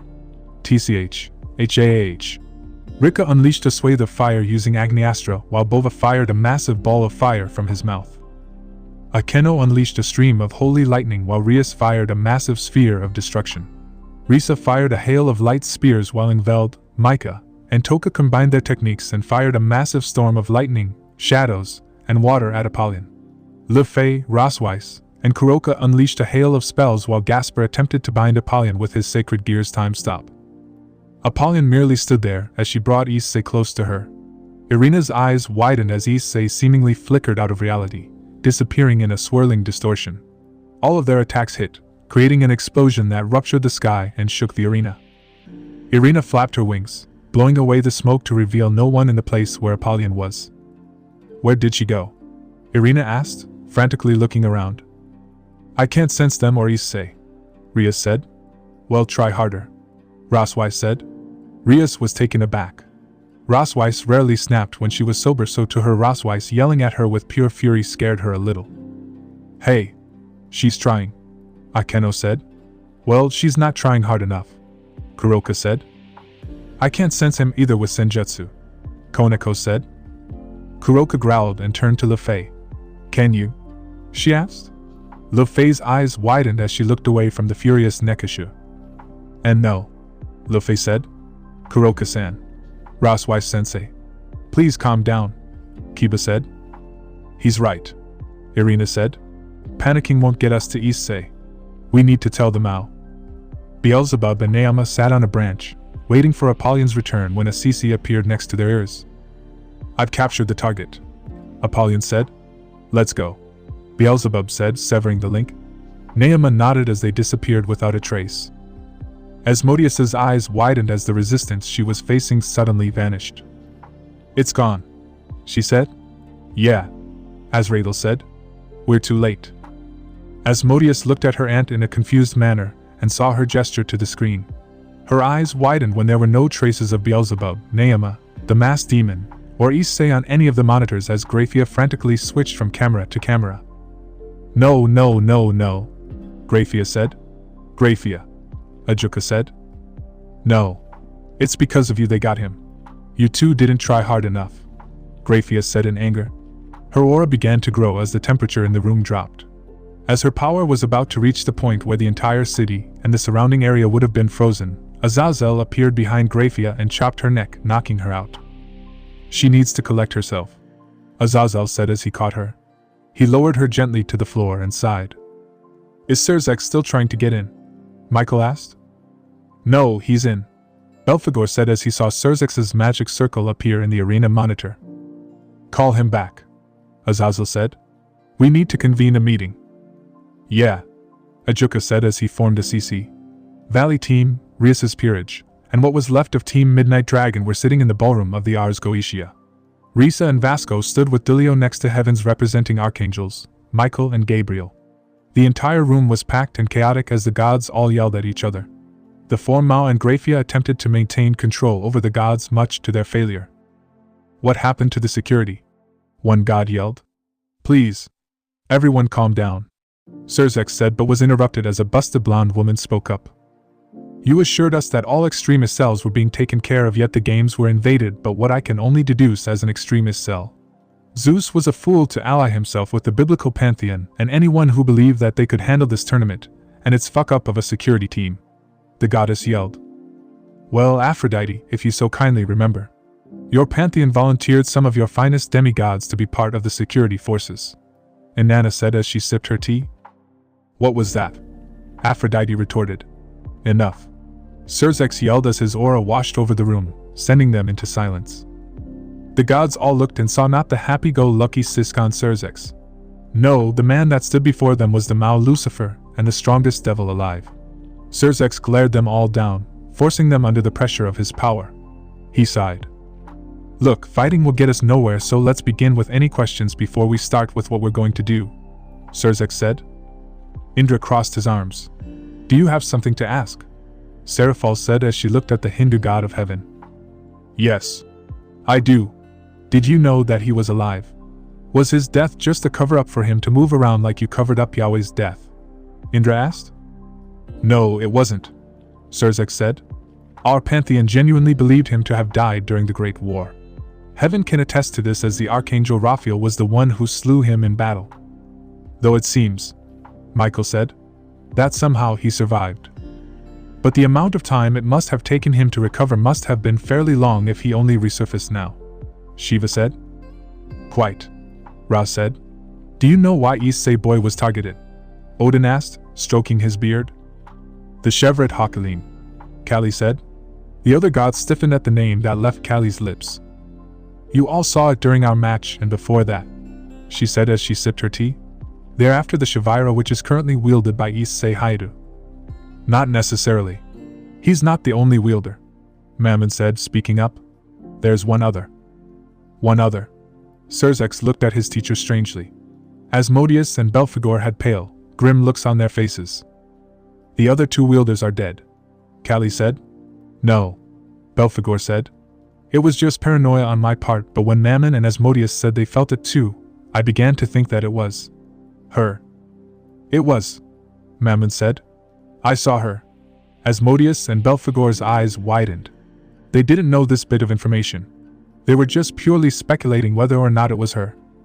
So you did, Kali said. This is surprising. Wait. I'm confused, Inanna said. Who is the other wielder? Lilith and Lucifer have been dead for centuries. No, Naysama is alive, Mammon said. She's been watching everything from the sidelines, or at least she was until she disappeared for a couple of years and resurfaced just recently. Lilith's alive. How long have you known she was? Indra said, slamming his fist on the table. We've known for centuries that she was still about, Belphegor said. However, when she disappeared 12 to 13 years ago without contact, we got worried. We searched for her, tried summoning her, even did a seance, but we got no answer. In the end, we concluded that she was dead and told Asmodeus only to find out that she's still kicking, Mammon said. So if Lilith is still alive, why does Beelzebub need Issei? Lilith has that power. Why does he need Issei? Graphia asked. I don't know, Mammon said. Did she say anything? Asmodeus asked. No. She just said she's on the sidelines watching Beelzebub's plan play out, Mammon said. That's all she said, I swear on my name and title as Prime Demon. So that's the missing piece of this puzzle, Azrael said, placing her glass down. What the hell does Beelzebub need Issei for, and Lily for that matter? That's right. Issei wasn't the only one taken, Sirzek said. Lily was also kidnapped. Who's Lily? Odin asked. Lily is the little girl that the Hyades adopted after Issei found her on the streets, Graphia said. But why would Beelzebub need her? Parvati asked. I'm sure you're all familiar with the bizarre string of murders and kidnappings happening in the human world, where one child goes missing and the entire family ends up dead, Ajuka said this time. The gods nodded, wondering where this was going. All of those children were taken by Beelzebub and his forces, from what we deduced. For what purpose, that we have yet to figure out, but one thing is clear. Azazel's been doing research on them ever since he encountered Lily, and this is what he discovered, Ajuka said, stepping aside for Azazel. Azazel stood before them and summoned a file from his dimensional storage. He coughed as he opened it. Based on my findings, I can conclude that each of the children, including Issei and Lily, share one thing in common, Azazel said. He snapped his fingers and the room went dark as a large rotating circle appeared. 3 holographic beings appeared in the middle of the circle. Now, pay attention because this might get confusing. On the far right is a normal human being. In the middle is a Nephilim whose data is based on Akeno Hinajima prior to her reincarnation as Rias Gremri's queen. The left is what I'm currently coining as phages, Azazel said. Phages? Sirzek asked. Yes, I'll explain why I call them that. As you can see, there is a clear distinction between a human and a Nephilim. You can see that the human does not have that blue area present within their body, Azazel said, using a thin stick of light to gesture to the torsos of the two models. The human doesn't have angelic grace while the Nephilim does. If you look at the figure on the left, you can see that it's like the human model. However, Azazel tapped on the figure and a large violet area appeared in their torso. What is that? Callie asked, narrowing her eyes. Irina and the others looked at the figure with the violet center with shocked eyes. Issei has that inside his body. Rika asked. I know that. You know we were tracking them, but... She whispered to Irina and Mitsuki. That is what I'm calling Twisted Grace or TG, Azazel said. It's not natural and you won't find it even in fallen angels. But as you can see, he tapped the middle figure and the left figure and a number came up. It is about 66% similar to angelic grace by comparison. In addition, I did some other tests, comparing them to devils, and the number I got from how similar the two energies were that they were almost nearly identical, with it being 90% identical to the miasma of devils, Azazel said. So these kids? They are devils and also angels? Graphia asked. Not necessarily. They're more akin to the prime demons. If I remember correctly, Ne-sama fashioned the 7 straight from her own grace before she made the 72 pillars and the other demon clans, Azazel said. The primes are fundamentally different in the sense that they're more unholy angels than anything in terms of energy signature. However, you can tell they're devils due to their wings and weaknesses to holy artifacts and anything associated with my father. But signature-wise, you wouldn't be able to tell them apart. So why are they called phages? Surzex asked. Oh right. The term phages was something I got from biology. There exists a class of virus known as a bacteriophage that attaches itself to bacterial cells and uses them to replicate. That's similar to these people. The power was never inherent within them, but rather, it was transplanted into them via unknown means, presumably by Beelzebub himself, Azazel said. So what? Rias spoke up. Everyone turned to listen to her. He's building an army or something. That's a possibility considering how many children he's taken over the past several months, Azrael said. How powerful do you think these kids could get? Indra asked. My estimate. Well, that girl Issei adopted, with the proper training, she can become as powerful as any of the deities, seraphs, and devil in this room, with of course, the sole exception of the top 10, Azazel said. As powerful as a god, Aphrodite said in shock. Yes, as powerful as a god. I'm presuming that if that is his plan, he would have an army of deity-class beings at his beck and call, as well as Issei, who, if he could train this power to its full potential and combine it with the boosted gear, can probably fight a member on the lower end of the top 10 or an equivalent being, Azazel said. This is bad. If this is what Beelzebub is truly going for, then we need to get Issei and those children back, Surzex said. But where? Gabriel said. Where would we even begin to look? I don't know the answer to that, Surzex said. We should send DXD then, Shiva said. Send them to scour the human world for them. Chances are, Beelzebub's operations are taking place there and not in hell. After all, you would be able to detect it, and the other gods that are here for the games would be able to detect it as well. My question is, how did they even get in? We were all told that security was being tightened for the competitors' safety due to the high level of high-profile beings here, Indra said. We've discovered how, Ajuka said. The demon Neama and her compatriot infiltrated the games by registering. They were able to fight their way to the finals where they summoned Beelzebub into the arena, Ajuka said. Look, we can argue all we want to all day, but for now, Beelzebub is our top priority. We'll discuss things later at the Celestial Council main headquarters. For now, we'll deploy DXD to go scour the globe, Surzex said. His plan was met with a chorus of agreements.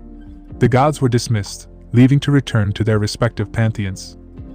Rika got up and walked out the door with Irina, Mitsuki, Ingveld, Bova, Micah, and Toka hot on her heels. Valley Team and Gremry Peerage were following her. Rika, where are you going? Irina said, running up to her. I need to tell Aji what's going on. Maybe he can help us find Issei, Rika said. Taki-sama, Irina said. Why yeah? Toka. Micah. Rika glanced over at them and sent hand signals. Go notify your chapter head. Got it, Micah signed back. Where are you guys going? Rias asked. I need to go talk to someone. Someone who I think can help, Rika said. We'll go with you, Rias said. No. Rika stopped and turned to face them. No, Valley said. I'm the only one who can get there, so don't even try it. Besides, you're needed here. You're part of DXD, right? Rika said. Why, yeah, Ria said. Well, you have your place here and I have mine. But I promise you, I will find Issei, Rika said. I owe him, and besides, it's my job. Your job? Akeno asked. Rika turned around and activated her instantaneous acceleration and disappeared from their sight. Come on, Irina said, turning around. We have work to do.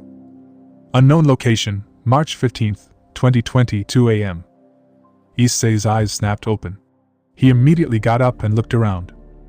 He was in an abandoned old classroom. The room looked like it could have been in better shape. The ceiling looked like it could cave at any minute. The wallpaper was peeling off, exposing the drywall behind it. Parts of the drywall were removed, allowing Issei to see the pipes and a couple of rats moving around.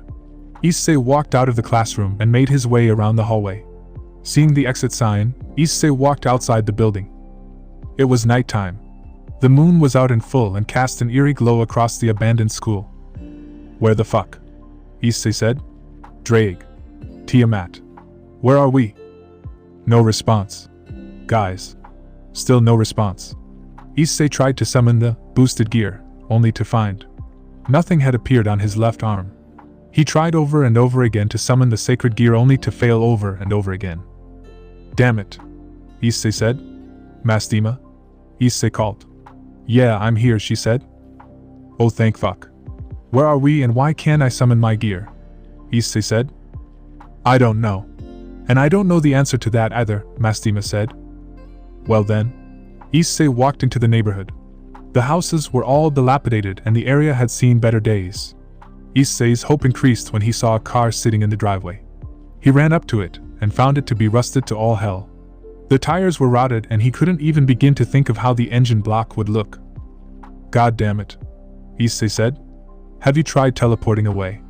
Mastima said. Issei blinked and rubbed the back of his head. As he was about to form a transportation circle, Issei heard whimpering and crying coming from inside the house. There's someone here, Issei said. So, just go, Mastima said. What if they're hurt? Issei asked. But what if you get hurt? She retorted. Issei ignored her and ran up to the door. Using his enhanced strength, he broke the door down, practically blasting it to smithereens. Issei stepped inside the dark house and followed the sound of the crying. The house Issei was in was a quaint two-story household. Faded photos of a family were lined up against the walls as the wallpaper peeled off, revealing the rat and cockroach-infested walls. Issei summoned a small red light in the palm of his hand as he crept quietly towards the noise. There in the center of the living room was Lily. She was crying and whimpering in fetal position on the floor, mumbling, "Nay, nay, nay, save me." Issei immediately ran over and knelt next to her. "Lil," Issei said, tapping her. Lily jolted from her spot and backpedaled away. Her eyes widened when she saw Issei and threw herself into his arms. Issei smiled as he hugged the little girl back, rubbing soothing circles on her back. "Nay," Lily said. "Lily, I'm so glad you're okay. I heard you got taken by." Issei was interrupted. "The bad people came to take me," Lily said, her voice muffled by his shirt. "I know. They got me too. Come on. Let's get out of here," Issei said, picking her up. He attempted to form a transportation circle underneath them. A circle appeared only to fizzle and fade away only mere seconds later. "Huh." Issei tried again only for the same result to occur. "Looks like you're trapped. The entire town must be spatial locked," Mastima said. She manifested in her spirit form in front of Issei, visible only to him. "You'll have to get out of here the old-fashioned way," Mastima said. "But it looks like you have company." "Shit. Lily, I want you to stay behind me," Issei said, standing up. He placed her on the ground and went in front of her. "Stay on me, okay?" She nodded meekly as she held onto his pant leg. Issei formed a small sword out of the power of destruction and held it in front of him. The two walked out of the house to see a group of people standing outside. He saw 4 other people come out. A woman with black hair and gray eyes, a man with black hair and brown eyes, another man with brown hair and violet eyes, and a woman with blonde hair and blue eyes all walked out of the bushes. Most of them seemed to be around their age, with the two in front being slightly older. "Whoa. Wait, buddy. We're harmless," the brown-haired man said. "Name?" "Now," Issei said, pointing his sword. Lance. Lance McCarthy. He said. The Asian guy is Kian Jun. He's from Korea, I think. The girl is Mary Devereux, she's the daughter of some mayor in France. The blonde is Jennifer Smith from the US. Issei. Just Issei. And this is my little sister, Issei said, moving his leg a little to reveal Lily. A little girl, Mary said in a French accent. How'd you get here? Kian asked. Issei was taken aback at the question. What should he tell them?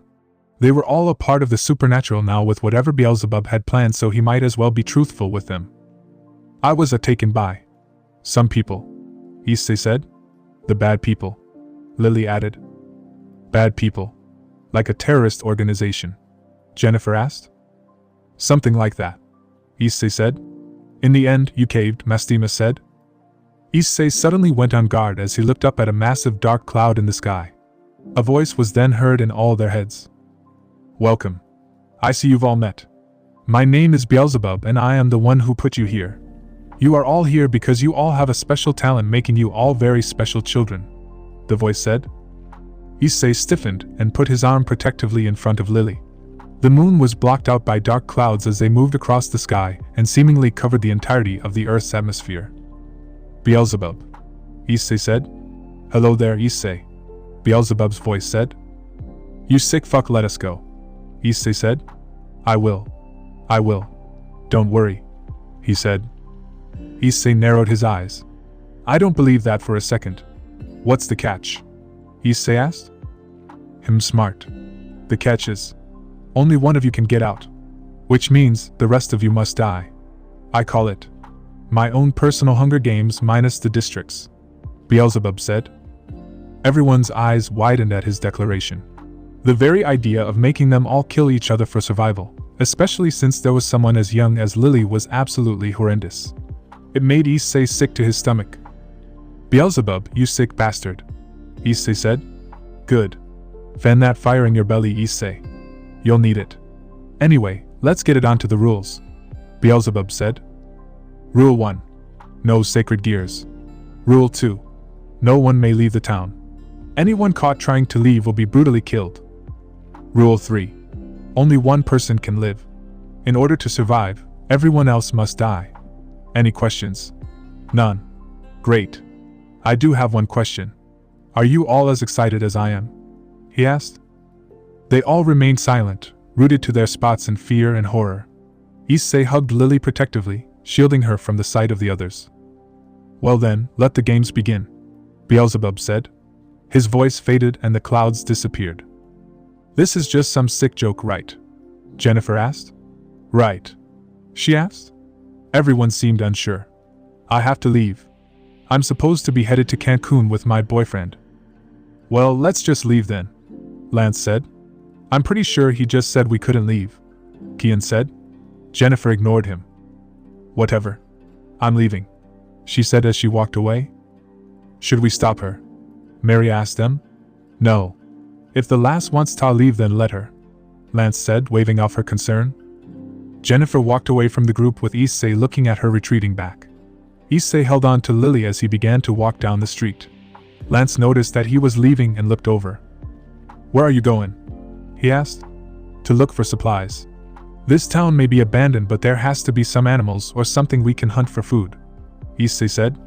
The others glanced at each other and followed him. They searched for a few hours and happened upon a store. Issei shattered the windows and walked inside.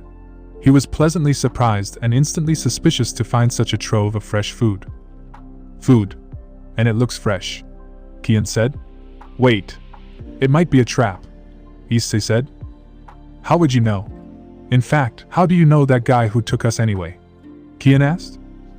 I've run into him before, Issei said. Whatever I'm eating, Kian said.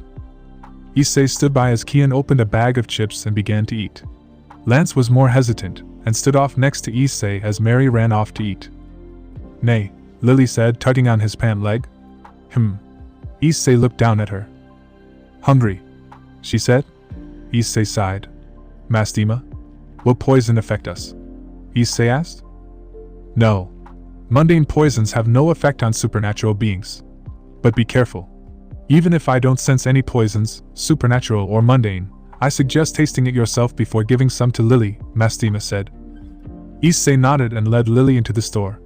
So, Issei turned to see Lance standing behind him, inspecting an apple. What? Issei asked. You seem to know this guy.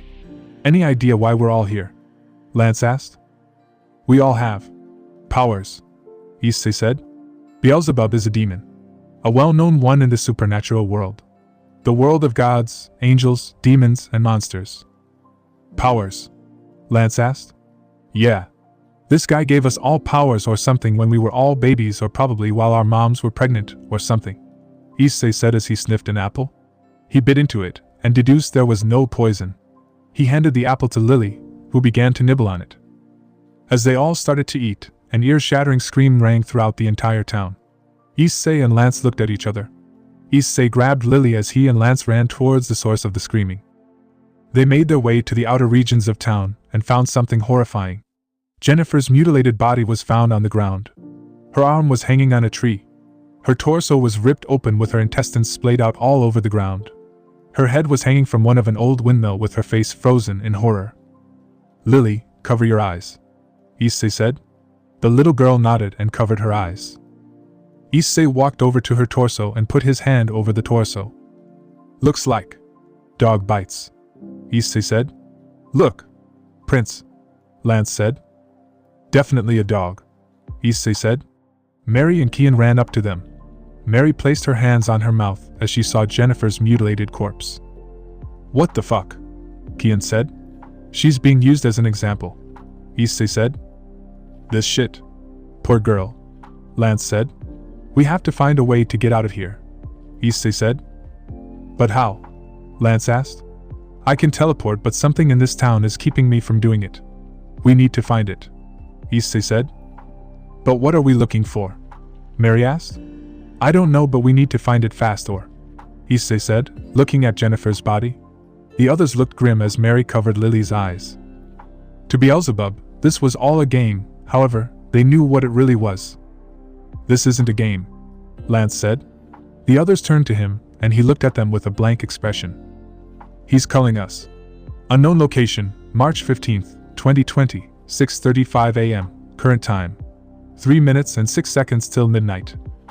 Issei sighed as he flipped a piece of spam. It had been 2 hours since they had found Jennifer dead, torn to pieces by a pack of whatever was running around at the edge of this town. Lily sat next to his foot on the floor as Issei cooked, playing with a small snowbird. Snowbird. Lily had apparently been manifesting and practicing her powers behind his back. Not that he minded. He assumed that Graphia had been the one teaching her over the course of the games, considering that they had similar forms of magic. He was proud. She'll be powerful one day. Nay, Lily tugged on his pants. He looked down and smiled. He flipped the spam, and before levitating it and giving it to her, he gently lowered it in front of her. Careful, it's hot, Issei said. She nodded and blew a light gust of icy wind to cool it. She snatched it from his mental grip and began to nibble on it. You her brother? Issei turned around to see Lance walking over to him. He smiled and levitated a spam over to him, which he accepted gratefully. Yeah. We adopted her. It was the best choice my family ever made, Issei said. So is she your only? Lance asked. No. I have 2 other sisters. My parents have complications with bearing children, so me and my twin are the only biological children in our family. I have 2 adopted sisters. Her and another one who's a few months younger than me, he said. Must be tough having 3 sisters, Lance said. It is. They're annoying. Clingy. Sometimes, we don't get along, Issei said. Lily pouted and slapped his leg, causing him to chuckle. He smiled at her. But it's fun. I wouldn't trade them for the world, Issei said, petting her head. Lily continued to pout, and took a big bite out of her spam. So, what's the deal with this? You seem to know more about this than you let on, Lance said. Issei looked at the Scot and inwardly cringed underneath his analytical stare. This man was smart. Extremely so, and that's what made Issei wary of him. But since they were currently all fighting to get out, he decided to give this man the benefit of the doubt, and tell him anyway. In this world, gods, monsters, heroes, devils, and angels exist. Magic exists.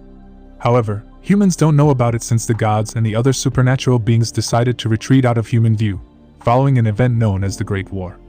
A war between angels, devils, and fallen angels, Issei said. Issei paused for a moment, contemplating whether or not he should let this next part spill. He often wondered what would happen if the rest of the world found out that the biblical God was dead. He imagined the chaos it would bring as the largest religion in the world collapsed alongside its counterparts. "So you were telling me that there was a war," Lance said, snapping Issei out of his reverie. "Oh right. Sorry about that. A couple of centuries back, there was a war that heaven, hell, and a group of angels that were cast from heaven fought in. The war threatened to rip everything apart and destroy the world, but it stopped, thankfully, before it ended," Issei said. "Because of this war, a lot of lives were lost on all three sides. The fallen angels were the first to pull out since they lost a staggering amount of life. In the end, heaven and hell discussed terms to end the war, and that's it. A lot of things happened after. To replenish their populations and due to their low fertility rates, the devils created a device called evil pieces to repopulate their race, while the angels, with the help of the devils, created something called brave saints to create new angels from other species." "So they enslave other races?" Lance asked. "Most don't. Most know the precarious situation that their races are, but some are crazy enough to take the risk," Issei said. "I see," Lance said, swallowing his spam. "Must suck." "Not all the time. I met some of the most amazing people since I entered, and I guess that I don't regret being dragged into a world where there's a bunch of people single-handedly destroying an entire country," Issei said. "Really?" Lance said. "What about you?" Issei asked. "I was born and raised in Scotland. I have a younger sister who has severe hemophilia, so she's constantly on medication on the time. Our dad walked out on us when my sister turned 8, which left me and my mother to raise my sister," Lance said. "Oh shit. I'm sorry about." Issei started but was interrupted. No, it's fine. I can do without him. He never wanted us anyway," Lance said. "Jesus, do you want to keep going?" Issei asked. "It's alright. I can keep going. Just before I was taken, I think, my sister suffered a hemorrhage and she was sent to ICU. I want to get out of here so I can go check on her," Lance said. "I see. Don't worry, Lance. I'll do whatever it takes to help you get out of here. To help us all get out of here," Issei said. "I'll be—" "So, how is your little Cullen going?" Her poisonous yellow eyes sent shivers of fear crawling down his spine, but he kept his composure as she sat next to him. There was a time when those eyes made him feel safe and loved, but now, with the way she is currently, he could taste the hate. He could taste the bitterness and revulsion she had for this world and what it had done to her. What it did to their family. He suspected it had all began at the end of the Great War with the news of their mother's death. Well, but she doesn't need to know that now. Or she probably does. She always seems to know, Beelzebub thought as he stared at his sister, her snow-white hair flowing in the gentle spring breeze. It's slow. The Red Dragon has united them all together for now. But that won't last. Remember our survivor, Beelzebub said. Remember our deal, she said. Yeah, he survives. I'll make sure to pull him out before he gets killed, Beelzebub said. I have one more attachment, she said. You always do, Beelzebub said. Please. This is the last one, she said indignantly.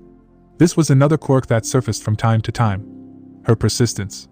But it was these moments that made Beelzebub feel calm. For once, his sister didn't give off the feeling of the vilest existence on the planet. Fine, who? Beelzebub sighed. That little redhead. Issei-chan seems to be highly attached to her. Let her live, she said. Is that all? I had doubts about the child winning anyway, Beelzebub said. Yes, that's all, she said. She brushed her pants off and got up. As she was about to leave, she heard Beelzebub speak. Are you ever going to tell him? He asked. No. I prefer for him not to know, she said. Not even if it ends up being him, Beelzebub asked. I'll cross that bridge when I get there, she said. With that, she vanished, leaving Beelzebub to his thoughts as he focused his attention back on the games, watching as Issei flew out of the abandoned grocery store. Issei said as he hovered several dozen feet in the air. He got a good look at the town and closed his eyes. Mastima, can you sense anything? Issei asked. There's a massive barrier around town outfitted with suppression sigils and spatio-temporal lock sigils. There are divine anti-presence sigils as well as prone for all anti-presence sigils, Mastima said. I feel a bunch of other things there as well. This town is swarming with them, Issei said as he felt several signatures moving rapidly throughout portions of the town. Issei sighed. It looks like he needed to come up with a plan in order to get them out of town. But he needed to take down the barrier first. The barrier would no doubt alert Beelzebub, however. Issei would be able to get them out by the time he noticed. With the barrier down, Issei would be able to teleport to Hell and get them and their families the safety and protection they needed. He flew down and landed in front of the store and walked inside.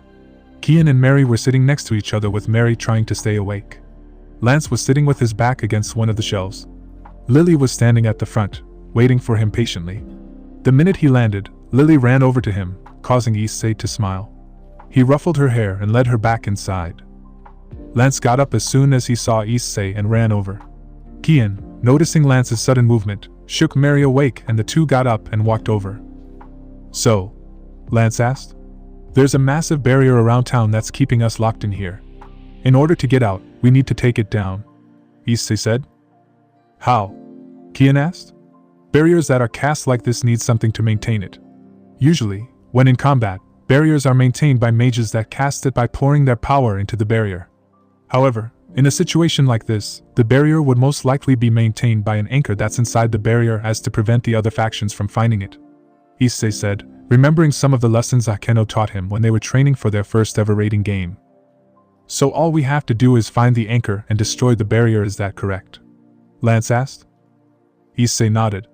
However, we'll need to move under the cover of night. There are several signatures around town, and I don't think they're friendly. They might be other people like us, Issei said. Wait, if they're like us, shouldn't we help them get out? Mary asked. We don't know if they're friendly. What if they're taking Beelzebub's rules seriously and are out to kill us? What if they're the ones that did this to Jennifer? Lance said. But Mary objected. No, Lance is right. We don't know if they're friendly, Kian said. Right. So we're moving out when it's darker just to be safe, Issei said. He looked out of the grocery store. Get some rest, you guys. Yeah, Lance said. He retreated out of view and into a shadier part of the grocery store, sitting down and closing his eyes. Issei walked over to another corner of the store with Lily and sat down. The little girl sat next to him and leaned against his arm. Issei looked at her sadly. She looked so scared and tired. He wrapped his arm around her and lulled her to sleep gently before fatigue finally caught up with Issei and he fell asleep. Kagan Falls, 10:45 a.m. This is hopeless, Irina said, punching her desk. The other agents jumped at the sound of her fist denting the metal. Mitsuki, Ingveld, and Rika glanced over at her. Look, we need to stay calm. DXD is on the lookout for him. The other branches are on the lookout for him. There's no need to stress. I know you're worried, but we will find him soon, Rika said. I know, it's just hours of scouring the globe and what? Nothing, Irina said. Let's just hope that Toka and Micah were able to find something or one of the factions, Ingveld said. They might be, but then again, this place could be heavily warded. The four Mao have sent out a declaration for all devil peerages to scour the entirety of the first level Gehenna for any sign of Issei or the demons, Mitsuki said. Ingveld's CC suddenly began to flash. She quickly answered it, and a hologram of Toka and Micah were projected in front of them, alongside Eric and Lisa. Eric. Lisa, Mitsuki said. Hey. Irina and Mitsuki. Long time no see, Eric said. It's been a while. Sorry if we miss your games, but we were busy on our end, Lisa said. Busy? What for? Ingveld asked. Never mind that for now, Irina said, interrupting Lisa before she could answer. Did you find Issei and Lily? That's actually part of why we were busy, Eric said. Huh. The four of them looked at Eric intensely. Ever since Gremory was found to be alive, something that's impossible by the way, we've been keeping an eye on the kids. Every detail about the attacks, and we've managed to acquire enough information to determine this. Beelzebub is not working alone, and he certainly doesn't just have Gremory, Eric said. We know. We ran into two of them. Neama and a demon named Apollyon, Irina said. Apollyon. Any relationship to the Abaddon clan? Lisa asked. No. She's a Gremry, Rika said. She has the power of sight. There's no indication of any rogue Gremries. All Gremries have been accounted for, even members of the branch families, Eric said. We'll figure that out later. For now, we need to tell you why we called, Toka said. Right now, I've just sent you a map of the United States. Check your AS, Micah said. They nodded and projected a hard light map of the continental US. Right, so what are we looking for? Irina asked. We're getting to that. Now, these red X's are all the locations of all the known phages as Azazel has taken to calling them. We're sticking to calling them special children, but anyway, that's what the red is for, Toka said. I don't see it. Is there supposed to be a pattern? Mitsuki asked. There is, Ingveld said. These X's are all the locations where there have been sightings of demonic activity up until 2013. Yes, and all the demonic activity were, wait for it, deals, Lisa said. Deals? Irina asked. Devils, as you know, work in a sort of tit-for-tat manner. I do this and get this in exchange. While it doesn't look that way now, the contracts benefit both sides more equally than it did in the past, Eric said. How did devils do deals in the past? Mitsuki asked. In the past, devils were able to perform great feats that can be described as miracles, all through the power of the human soul. You can see where I'm going with this, Eric said. Humans willingly offered their souls in exchange for money, wealth, power, fame, etc., Mitsuki said. But that can't be right. The original Lucifer ended the soul practice. On paper she did. But, Lisa said. But, Irina pressed. During the Great War, Lucifer was desperate. Her children were dying, so she needed a new source of manpower. Human souls, Lisa said. So she created a division of demons that have been done away with by the current Mao. The Faustian division. They would go to the human world and grant wishes in exchange for the user's soul. After 10 years, the wisher would be killed by the devil that granted the wish, and their soul would be sent to Bir Shaketh to be transformed into a different type of demon known as Spectra. Anyway, I'm getting off track. Point is, these mothers all sold their souls in exchange for something. However, some of the children are over 20 years of age, which doesn't add up. The deal must have offered something else, and these children are the key to that. Now, we have no way of tracking teleportation that's nigh instantaneous, as it leaves a very brief signal, unlike transportation circles. So we resorted to satellite imagery to track them, and this is what we found. Rika and Ingveld's eyes widened when they saw it. 5 dots were marked on the map, each the location of a church or abandoned church. I don't get it, Irina said. I'm going to draw the lines so you can see what we mean, Lisa said. Irina's eyes slowly grew wide when she saw it. A pentagram. Not just any normal pentagram. If anyone were to do this, it would be for one thing. They were creating a large prone for all sigil. More specifically, a Solomon's key, Irina whispered. A Solomon's key, yes. The railways were used to connect the churches in such a manner. But we don't even know its purpose of why it was built, Eric said. It's fine. Anything else? Rika asked. Right, we also found this. About 100 miles north of that. This town started giving us interference, Toka said. Interference?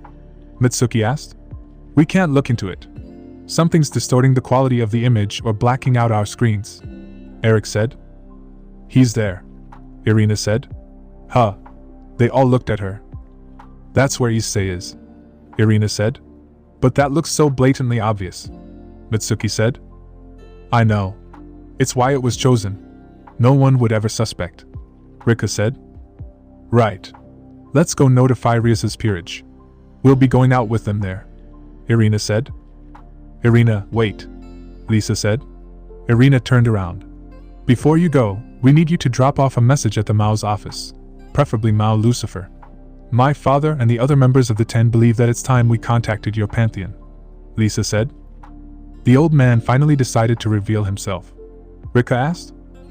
Lisa nodded. Right. I'll go, Irina said. We'll meet you back at the house with the others, Rika said. Irina nodded and ran out of the data room and towards the hangar bay. Issei woke up suddenly. He no longer felt Lily's weight on his side and looked down. She was gone. He got up and began to look around. Lily, Issei yelled. No response. When he got to the front, he noticed that none of the others were there too. Lance wasn't in his spot. Mary and Kian weren't there either. "Come on, guys. This isn't funny," Issei said. Issei walked around the store, trying to find them.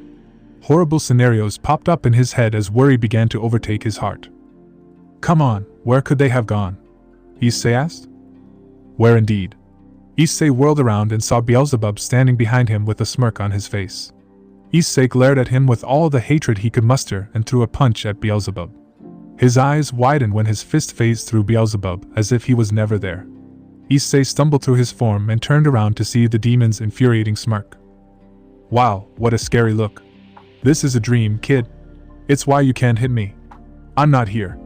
I'm just projecting my image in your head. Come, we need to talk," Beelzebub said, gesturing for Issei to follow him. The two exited the grocery store and walked down the street where Issei kept staring daggers at the back of Beelzebub's head. "You seem awfully quiet. I hope it's not my breath. I just had some shrimp, and I forgot to brush my teeth on my way over to your dream," Beelzebub said. Issei remained quiet, opting to glare at Beelzebub even harder. "What a scary face. I hope you keep that fire in your belly fan, Issei.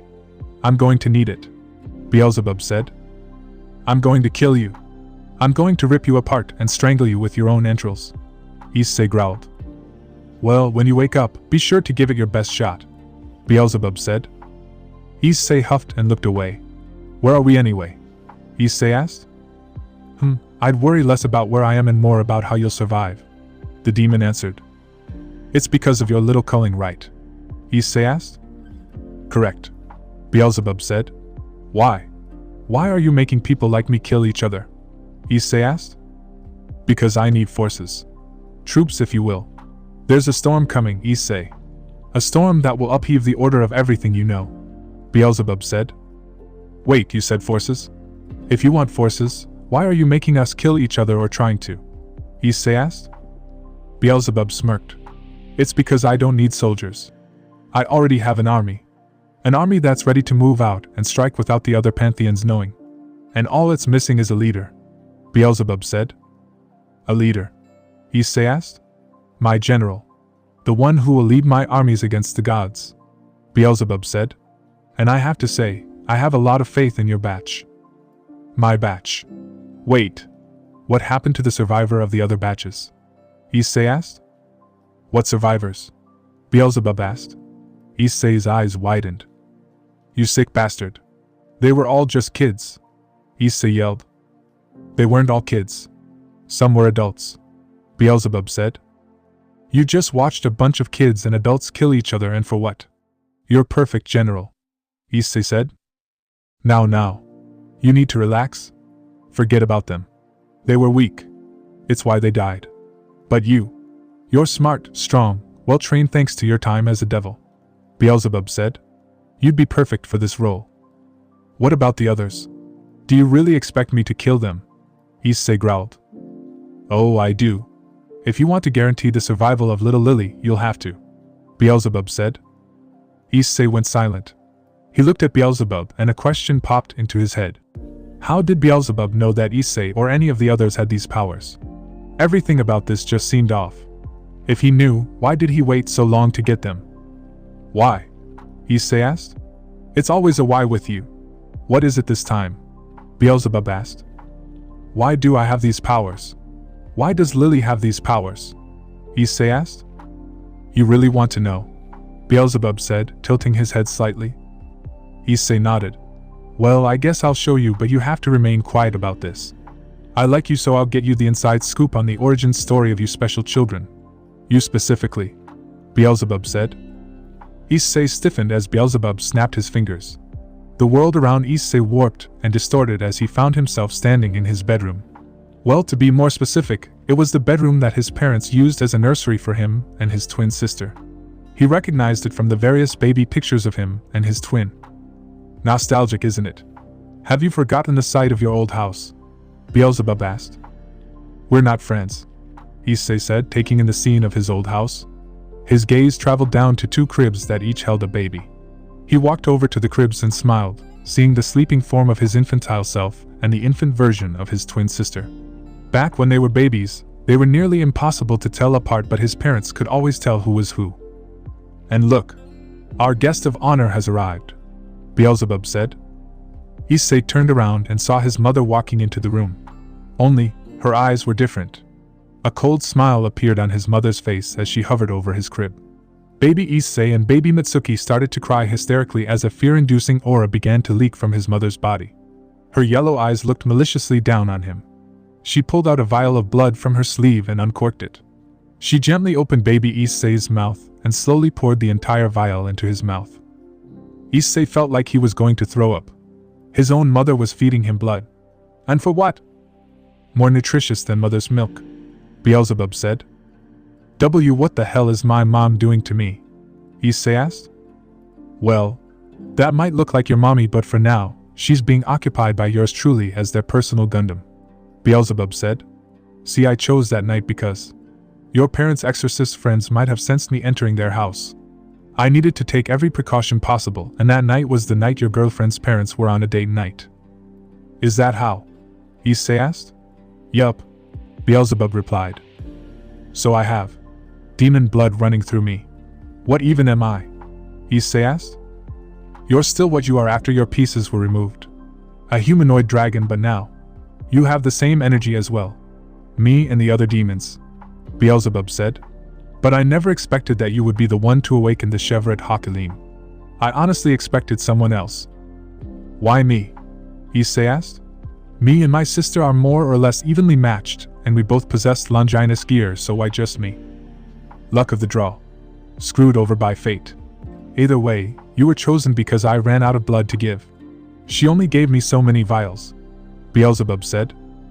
She? Issei asked. Ha-Satan. The current Ha-Satan, Beelzebub said. And that's where you're wrong. You should be afraid of her. Very, Beelzebub said, his eyes lingering on Issei a bit longer. Or maybe not, after all, grandfather forbid what she sees in you, Beelzebub added as an afterthought. Well, it looks like we've gone over the time, Beelzebub said. Wait. I still have some things I need to know, Issei yelled. Sorry. But that's all for now, Beelzebub said, snapping his fingers. Issei's entire dream world faded away as Beelzebub forcing him awake. Issei's eyes snapped open as he jolted forward. He panted heavily and saw Lily stirring next to him. She yawned before hugging his waist and falling back asleep. Issei calmed down considerably at the sight of her and petted her head. That dream he had just now. Was it all real? Did he really talk to Beelzebub? He looked out the window and saw that the sun was past its apex in the sky. It was a few hours past noon. 3 if he had to guess. We gotta start moving, Issei said. He shook Lily awake. Lily woke up and got to her feet, grabbing her brother's hand. Issei and Lily walked back to the front of the store where he saw Mary waiting for him. Where's Lance and Kian? Issei asked. I don't know. I think they went to go to the bathroom or get some firewood, Mary said. Firewood. We're in a grocery store with things we can burn, Issei said. That's what I said, but Lance said that he needed Kian's help with getting supplies, Mary said. Hey. The 3 looked up and saw Lance running towards them. He slowed down and placed his hands on his knees, breathing heavily. Whoa. What happened? Issei asked, noticing his fatigue. Some survivors tried to attack me, Lance said. His voice began to crack as he said the next part. Kian. He tried to save me, but Lance trailed off. Mary covered her mouth in horror. Oh God, Mary said. Issei was shocked. The other survivors killed Kian. But then he remembered something from his conversation with Beelzebub. There were no survivors from what Beelzebub implied, so how did Kian get killed by another survivor, let alone a group of them? We have to get going now. We need to find that anchor and break it, Lance said. Issei nodded as Lance ran off. Mary began to run but stopped when Issei grabbed her arm. Wait. Be careful of Lance. Something's not right, Issei said.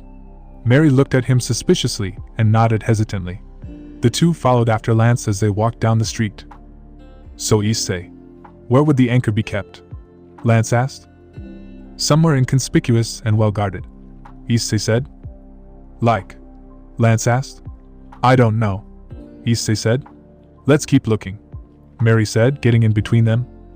So we'll find Issei in the middle of nowhere? Valley asked as they walked through the woods. It's a general area, Irina said.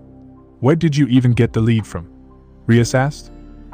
A friend of mine, Rika said. She knows scrying magic and we gave her some of Issei's hair. His hair, Akeno said. Yeah? Older forms of scrying magic require something from the target, Ingveld said. Toka and Micah slapped their foreheads while Mitsuki shook her head. Bova just looked confused at the entire situation. Come on, let's take to the air. We'll cover more ground that way, Irina said, spreading her wings. The group nodded and flew after her. The sun hung low in the sky as the light began to fade away. Issei became warier as he glanced at Lance discreetly. He was still uncomfortable with that survivor statement earlier, but then again, Beelzebub could be lying. Trying to distract himself, Issei extended his senses to try and find any odd forms of energy. As he closed his eyes, he remembered that Mastima was still with him. Hey Mastima, do you know the location of the anchor or where the barrier is originating from? Issei asked. Well, just a general area. It's northeast of you, Mastima said. Northeast. Right. Issei said. Guys, I think I can sense something, Mary said. The anchor? Lance asked. No, but I think it's where it is if that's where the massive amount of things are. I don't know, Mary said. Her powers are coming out, Issei thought. Which way? Issei asked. Mary pointed in the direction Mastima had pointed him in. Northeast, huh? Lance said. Come on, Lance said. Can you keep walking, Lily? Issei asked. She nodded, not wanting to feel useless. Issei smiled and the three followed after Lance. Kuroka and Koneko hopped from tree to tree, following after Mitsuki. The three landed on a branch. Koneko looked at Mitsuki's back as she stopped and placed her hand against the tree. She looked at her sister, who was staring ahead blankly. She felt the pain her sister did and the pain her friend felt. The raw agony of a sibling losing a sibling and a lover losing a lover. Nei-sama, are you okay? Koneko asked. I'm fine. Let's just go find Issei, Kuroka said. She leaped towards another branch and took off. As Koneko went to go follow her, Mitsuki stopped her by placing a hand on her shoulder. You need to tell her what happened, Mitsuki said. Koneko shook underneath Mitsuki's hand. I know, but I don't think I'm ready to see how she'll react to what I was made to do, Koneko said.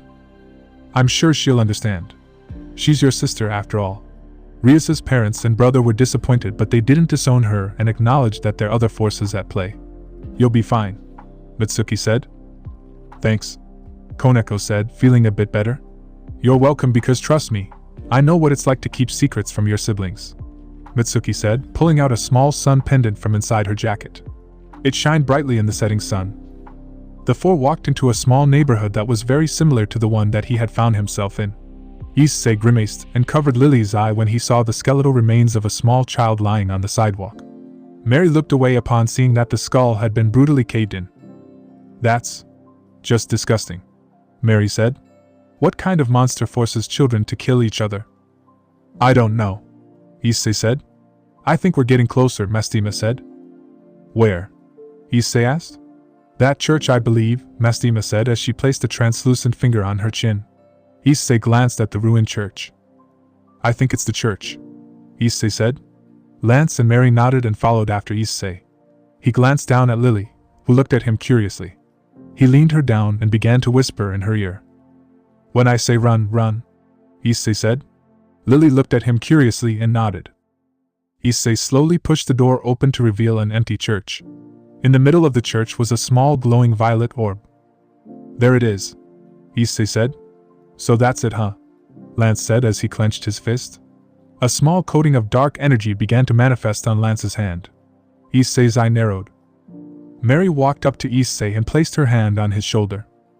Let's break it and get out of here, Mary said. I'm sorry, but, Lance said. Only one of us can survive from now on. Lance dashed towards Mary and prepared to cave her skull in when Issei appeared in front of him and caught his fist. Take Lily and run. Mary, grab the orb and smash it, Issei yelled as he threw Lance back. Mary nodded and grabbed a scared Lily and ran toward the orb. As she neared it, a barrier appeared in front of the sphere and knocked her back. She and Lily were sent sprawling out onto the floor. Mary got to her feet. Issei. There's another barrier, Mary said. TCH. Issei kicked Lance back, sending him crashing into a pew. Issei raised his hand and fired a highly concentrated sphere of destruction at the barrier. The barrier shook underneath the force of Issei's attack. Ha! Issei poured more power into the orb, causing it to exert more force on the barrier. Lance got up and ran towards Issei with a small shadow dagger in his hand. Lily, seeing the danger her older brother was in, reacted on pure instinct, and raised her hand.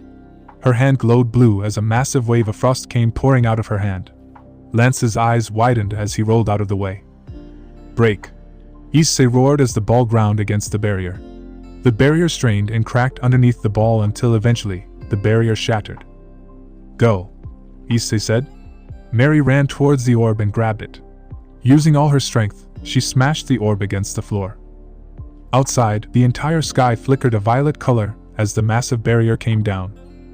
Issei. Thank God. Drake said. Hatchling. Tiamat said.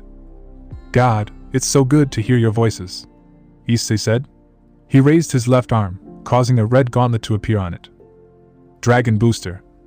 Issei created a CC and called his sister. He swiped the CC to Lily. Lily. Take the CC and run with Mary. Wait for Mitsuki and the others outside. Issei yelled. The ground shook underneath him, forcing him to turn around. Lance's eyes were glowing as several demonic hounds stood next to him. What the hell? Issei said. Get the girls, Lance said. His voice held an aura of pull and power as the hounds howled and began to run after Mary and Lily. Like hell, Issei said. Welsh Dragon Balance Breaker. Dragon Shot. Kiba and Roswise surveyed their surroundings from the sky. As they flew at breakneck speeds across the night sky, a massive pulse of energy alerted them in the direction west of their location. What the? Kiba said as he saw the sky flash a brilliant violet. Various complex runes rotated lazily in midair as they began to flicker out of existence. Kiba quickly turned to Roswise, who kept staring in the direction of the barrier. You think? He began. Yeah, let's tell the others, Roswise said as she flew back in the group's direction. The two landed and saw Mitsuki running out of the woods with Irina. The group turned and saw both duos land before them. What's going on? Ria said. A few miles east, there's a large barrier that just went down, Kiba said. A barrier? Mitsuki asked. Yeah, that's where we think they are, Roswise said. Irina unfurled her wings and beat them hard, taking off and creating a large gust of wind. Rias and Valley sighed as they flew after her. Mitsuki sped past them and caught up to Irina as they came into the airspace of an abandoned town. Irina. Slow down, Mitsuki said. Not now, me. I'm going to save Issei, Irina said as she dove into the town. Issei ripped another hound in half with Ascalon. He tore through the pack and appeared in front of Lance. Lance stumbled back before his eyes glowed and pushed Issei back with a telekinetic blast. Why won't my powers work on you? Lance said. Huh. Issei looked at him confused. It worked on Kian, Lance said. What the hell did you do to Kian? Issei asked. Isn't it obvious? Beelzebub said that only one of us can get out, so I killed him. Besides, it's not like this is the first time, Lance said, his eyes dulling for a second. What? Issei froze. There were others. I was part of the first batch, Lance said. We were all so confused. We were all scared. So when Beelzebub all told us that the only way to survive is to be the last one standing, something inside us snapped. Our leader, she tried to keep us together for the first few days, but she was killed. Soon after that, we descended into chaos. It was a slaughterfest, and guess who survived? You sick fuck. Some of them were children, Issei said. The children, admittedly, were the easiest and the hardest to kill. Don't you presume to think you know how I feel, Lance said. Issei felt like throwing up. This man in front of him willingly killed children instead of trying to find a way out of this place. But still, what you did, Issei said. I'm going to have to kill you now, Lance said. Why? It's all over. We don't need to kill each other anymore, Issei said. You don't understand, do you? Lance said. Understand what? Issei asked. None of us can leave. Even if this barrier comes down, this entire town is guarded by those hounds. They'll only let the sole survivor of all the batches live, and that means that Mary and Lily are going to get torn apart," Lance said. Issei's eyes widened. As he turned to run off to save them, a hound hopped in front of Issei. "Get the hell out of my way," Issei yelled, killing the hound. "No," Lance said, his voice carrying a pull of power. Issei felt a compulsive pull inside his mind before instantly crushing it and flew off. "Damn it." Lance formed a small shadow sphere in his hand and fired it at Issei. Issei twisted out of the way and turned around. "Sawed off," Issei said, firing an energy blast at him. Lance dodged and grabbed Issei with his telekinetic grip and slammed him into the ground. Issei shrugged it off and dashed towards him. Mary ran for her life with Lily in her arms. Behind her were a pack of demonic hounds. Their fangs were bared and saliva was seen dripping from their mouths. Their black fur shined in the light of the sun as they nearly caught up with her. They nipped at her heels. Mary yelped as she tripped on a rock. She fell on her back to protect Lily from getting hit by the floor. Mary glared at the hounds as they closed in on her and Lily, circling them and eyeing them like a piece of meat. "Go away," Lily screamed as she raised her hand. A light blue light exploded from her small hand. Mitsuki and Irina's eyes widened as a massive wave of ice erupted from the forest. "Do you think?" Irina said. Mitsuki nodded and flew down. She saw Lily being protected by a girl with black hair from a few demonic dogs. She dove down, landing in front of the dogs. "Get the hell away from my sister," Mitsuki said as she created energy blades in her hands. She disappeared in a burst of speed and all Mary and Lily were able to see were streaks of violet light. The hounds exploded into a shower of gore. "Lily, are you alright?" Mitsuki asked, checking the little redhead all over. Mary, in her shock, let go of Lily as she dove into Mitsuki's arms. "Nay," Lily cried. "Where's Aniki?" Mitsuki asked. "He's over there. In a town, a few thousand feet east of here," Mary said. "Mitsuki, go. I'll keep her safe," Irina said. Mitsuki nodded and flew off. Issei slammed his elbow into Lance's gut. Lance stumbled back and gasped for air. He ran at Issei and threw a punch. Issei easily dodged it and slapped him into the ground. "TCH. Fuck," Lance said, getting up. "Give up, it's all over," Issei said. "I have to win to get back to her," Lance said. "Don't you get it?" Issei said, knocking him down. "We can leave. You can go home." Lance went quiet as he powered down. "Come on," Issei said. "No," Lance said. He swiped a dagger comprised of darkness he had hidden behind his back at Issei. Issei parried it with his left hand and punched Lance in the face, knocking him down. Lance didn't move but was breathing lightly. Issei leaned down and placed his fingers over his neck. He felt a pulse inside. "It's over," Issei said. "Aniki." Issei turned and saw Mitsuki running towards him. Issei smiled and held his arms out. Mitsuki smiled and flew into them, hugging her brother tightly. "I'm so glad you're okay," she whispered. "Me too. Thanks for finding me, Mi-chan," Issei said. "Where are the others?" Issei said. "Right here, Naya." Mitsuki chuckled and moved out of the way as Kuroka slammed into him. She wrapped her arms around his neck and kissed him deeply. Issei leaned into the kiss before pulling away. "Issei." He craned his neck and saw Irina and Rosweiss running over to them. Irina and Rosweiss pushed Kuroka out of the way. Rosweiss grabbed his face and kissed him deeply. Issei's eyes widened when her tongue slipped into his mouth, practically cleaning his tonsils. She pulled away, leaving Issei dazed. Irina pouted before pushing Rosweiss aside. She grabbed Issei's collar and kissed him. Unlike Rosweiss' carnal kiss or Kuroka's exciting kiss, Irina's kiss was tender and filled with passion, as much passion as Rosweiss and Kuroka. Years of their relationship pouring their feelings into a single moment. She pulled away, leaving a trail of saliva that connected them together. "I'm happy that you're safe, Issei," Irina said. "Me too," Issei said. "Issei," Rias said as she and the others landed. "Rias," Issei said. She was surprised when Issei hugged her. "Thank you for coming to save me," Issei said. "Why, you're welcome," Rias said. "You're my best friend, Issei." "Mine too," Issei said, pulling out. He stumbled when Asia jumped on his back. "I'm glad you're safe, Nei-san," Asia said. Everyone crowded around Issei and celebrated his safety. While they were all talking, they never noticed Lance slowly coming to. Lance's eyes slowly opened. He looked around and saw Issei with several people around them. He wasn't stupid. If he attacked, then he would be quickly defeated. However, he could take out Issei and then make a break for it. Lance formed a dense spear of darkness and aimed it covertly at Issei.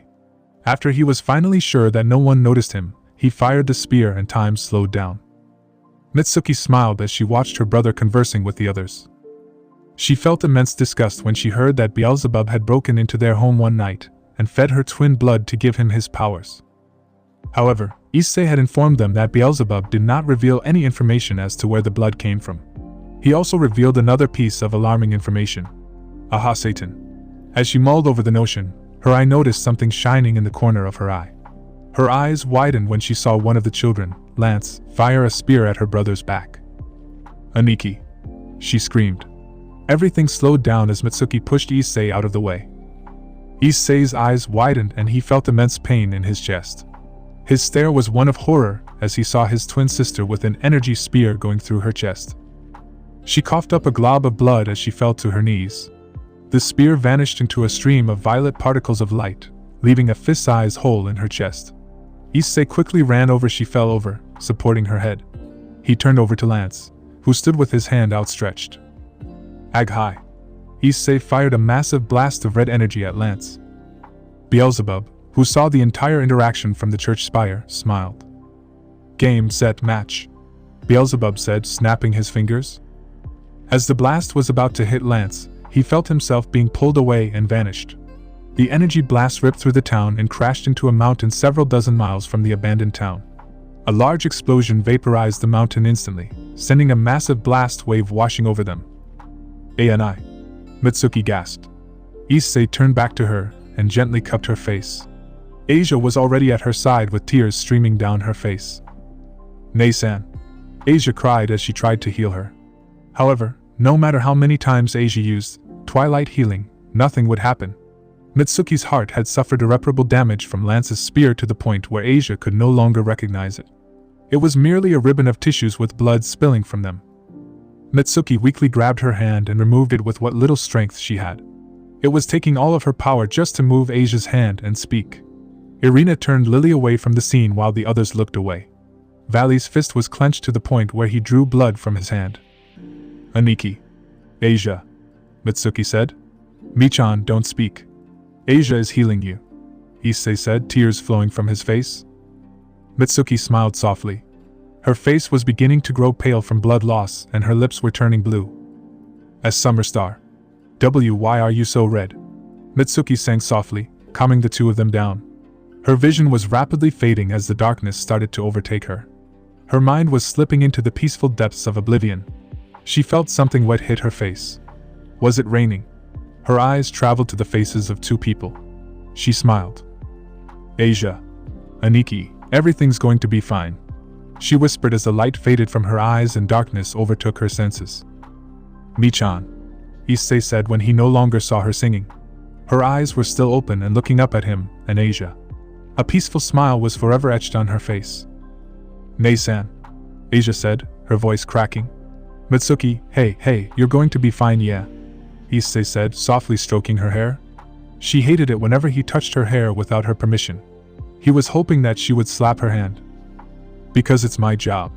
It's my job as the big brother to protect his pain in the ass little sister, right? Issei said, egging her on, fully expecting her "you're only 3 minutes older than me" response. Still, no response came from Mitsuki's increasingly cold body. Hey, wake up. It's not funny anymore. Issei said, shaking her. No response. Mitsuki. Please, don't leave me alone. Issei said. Asia sobbed into her adoptive sister's hand. Everyone around them cried while Mary looked at the scene with a grim expression. Issei's bangs cast a shadow over his eyes as the tears flowed ever so harder. He had long since felt the warmth of his sister disappear. He felt their bond being severed by the hand of death. And now, he could do nothing more for his beloved twin but cradle her lifeless body in his arms. Unknown location, US, March 16, 2020, 1:45 a.m. Lance fell on the forest floor panting. He had meant to aim for Issei, not his bitch sister. He scrambled and began to run to get as much distance as he could between him and Issei. "Nice night for a run, huh, Lance?" a voice called out from the woods. He stopped and turned to see the malevolent eyes of Beelzebub looking at him. The demon was leaning against a tree with his arms crossed and his cloak fluttering lazily behind him. "You," Lance said with slight anger. Beelzebub raised his hands in front of him. "Whoa, big guy. Easy. I just came to congratulate you, that's all," he said. Lance relaxed a little. "Okay, now that I won, what now?" he said. "You promised that she would heal my sister." "All in good time, Lance, but for now, I need you to do one more thing for me. About a 10-hour trek from here is a railroad. I need you to meet me there because there is something I need you to do," Beelzebub said as he smiled at him. Lance narrowed his eyes at his request. "I thought you said that." "Nah. This is the last teeny thing you need to do. After all, you're a leader now, and what is a leader without his army?" Lance looked at him before nodding. "You promised that she'll get better," Lance said. "Demons never break their promises. It's how we get deals after all," Beelzebub said. Unknown location, March 16th, 2020, 1:45 a.m., current time. 3 minutes and 3 seconds till midnight. Grief. Rage. Emptiness. Hopelessness. This was all Issei felt at the moment. It had been several hours since she died. Killed right in front of him by Lance. Issei would be sure to pay him back in kind thousandfold. He would make him feel the same pain that he felt when Mitsuki died. He would make him feel the same felt his sister felt as she died. As he bled out in her arms. Issei looked at the unmoving body of Mitsuki. After she had died, they had moved her into one of the houses and placed her on the table and covered her with cloth. Asia had become inconsolable and almost catatonic, using Aaron as support. Lily had gone silent, going back to the way she had been when he first found her. They were with the others downstairs. Issei was the only one who had remained with her. He had to be. They were together when they were born, and even when they were apart, they were always together. Issei could feel her presence within the back of his head whenever they were apart, and now he felt nothing. "Issei. I'm sorry," Drake said. "Sorry won't bring her back, Drake," Issei responded emotionlessly. "Michan. I'm so sorry. You died because of me," Issei said. He lifted the cloth to look at her face. Mitsuki never lost her beauty when she died. Issei stroked her soft brown hair. Her lips had gone blue and her skin was unnaturally pale. It wasn't normal. She was supposed to be alive. She was supposed to be annoying him. She was supposed to be annoyed by him. He had never went a single day in his entire life where he didn't feel her presence within his mind. Why? Why did it have to be her? She doesn't deserve this, Issei said. His rage was palpable and his anger grew and grew as a black aura surrounded him. The aura became oppressive as the entire area began to shake. Issei shot into the air, bursting through the roof. Irina burst through the door as soon as she felt Issei's power grow rapidly. "Issei!" Irina yelled as she watched Issei become nothing more than a black and red streak. Irina unfurled her wings and attempted to take off when Rias grabbed her arm. "Rias! Let me go!" Irina yelled. "You can't, Irina. Issei has to grieve in his own way. Just give him a few hours. He'll come back to us on his own time," Rias said. "I can't leave him alone. Not again. Not after all that's happened to him," Irina yelled. Valley appeared next to her and chopped her neck, knocking her out. Rias caught Irina in her arms and narrowed her eyes at Valley. "What was that for?" Rias demanded. "I did that to calm her down," Valley said. "By knocking her out," Rias screamed. Everyone walked into the room upon hearing Rias shouting. "What's going on?" Ross Weiss asked. "Valley knocked out Irina," Rias said. "Why?" Rika asked, gripping her blade. "To keep her from going after Issei. If she goes after him while he's like this, she'll get hurt," Valley said. Issei shot across the sky and dived into an abandoned forest below. He landed and shook the ground. Issei roared in grief and rage. His aura exploded from his body, uprooting the trees and splitting the ground apart. Lightning crackled around his body as his eyes became toxic pits of green light. Green mist exuded from his eyes. Rayag. Issei's roar was inhuman. It was unlike any beast that Drake or Tiamat had ever heard in their life. 5 pairs of wings, the left half feathered and the right half draconic, burst from Issei's back. The wings spread, casting a massive shadow around him. The aura around Issei shot into the sky, ionizing the air. Green lightning crackled across the sky and crashed down into the forest. The local wildlife ran in fear of whatever beast was currently rampaging in the forest. Spirits, nymphs, and mythical beasts also fled, fearing that whatever was there would target them next. Drake and Tiamat watched sadly as their host fell into what happened to most dragons when their rage overtook them. The outraged mode. Issei let loose a draconic roar that shattered the night sky. The boosted gear appeared on Issei's left hand and began to glow brightly. Issei's entire form glowed crimson as he became covered in a rocky armor that resembled magma. His visage became demonic as a large pair of demonic ram horns appeared on his head. 2 horns framed his jaw. His teeth elongated into a set of razor-sharp teeth with large canines at the side. His eyes became baleful pits of orange incandescent flames. Issei opened his mouth and unleashed a massive beam of black and red energy. The beam traveled for several dozen kilometers before exploding in a brilliant flash of red light. The shockwave traveled for over 100 miles, flattening the trees. All the towns in the vicinity were hit, damaging them. The entire air burned in crimson flames as Issei walked around. He raised his hand and slammed it into the ground, creating a massive crater that was over 50 meters wide and 10 meters deep. He unleashed a massive aura and created a massive sphere of flames and shot it into the sky. The entire sky was lit in a massive flaming sphere that turned night to day. Issei turned his demonic head towards the moon. The moon. Mitsuki, Issei thought. Mitsuki. His twin sister, whose name meant beautiful moon, was now dead, and the celestial body in the sky served as a reminder. A reminder of his failure to save the one who's been with him since birth. Graph. Issei pointed the tips of his wings and pulled several iridescent colors of energy into a single point. He fired the beam at the moon, which reached the celestial body in the span of 3 milliseconds. The beam created a massive explosion that covered an area the size of Madagascar. The explosion was seen from the surface of the Earth as everyone looked up at the night sky. Large portions of the moon hurtled towards the Earth, some the size of a large building, and impacted parts of the Earth. Exhaustion finally caught up with Issei as he fell to his knees. The reality of his sister's death had finally caught up with him as he weakly pounded his fist on the charred soil. His demonic form dissipated, leaving him drained of energy. God damn it. Why am I so weak? Issei sobbed as an image of his sister's face appeared inside his head. I can't even save my own sister from dying, Issei said. Issei. It wasn't your fault. Your sister saved you from death, Drake said. Because I was weak, Issei said. You need to stop blaming yourself, hatchling. She wouldn't want this. She saved you because she loved you, Tiamat said, attempting to console him. It's not fair. Mitsuki had a long life ahead of her full of success and promise. And she threw it away to save me. Her worthless, perverted brother. I had nothing going for me in the human world, and in the future, I'll have nothing going for me in the supernatural world, Issei said. Issei. You're a hero. People aren't just going to toss you aside, Drake said. Drake. You know that's not true. Heroes are forgotten after a while, Issei said. Drake and Tiamat went silent, knowing the truth behind Issei's words. A statement that rang true in both the human and supernatural worlds. What do I do now? Issei asked seemingly no one as he sat listlessly among the devastation that he had wrought.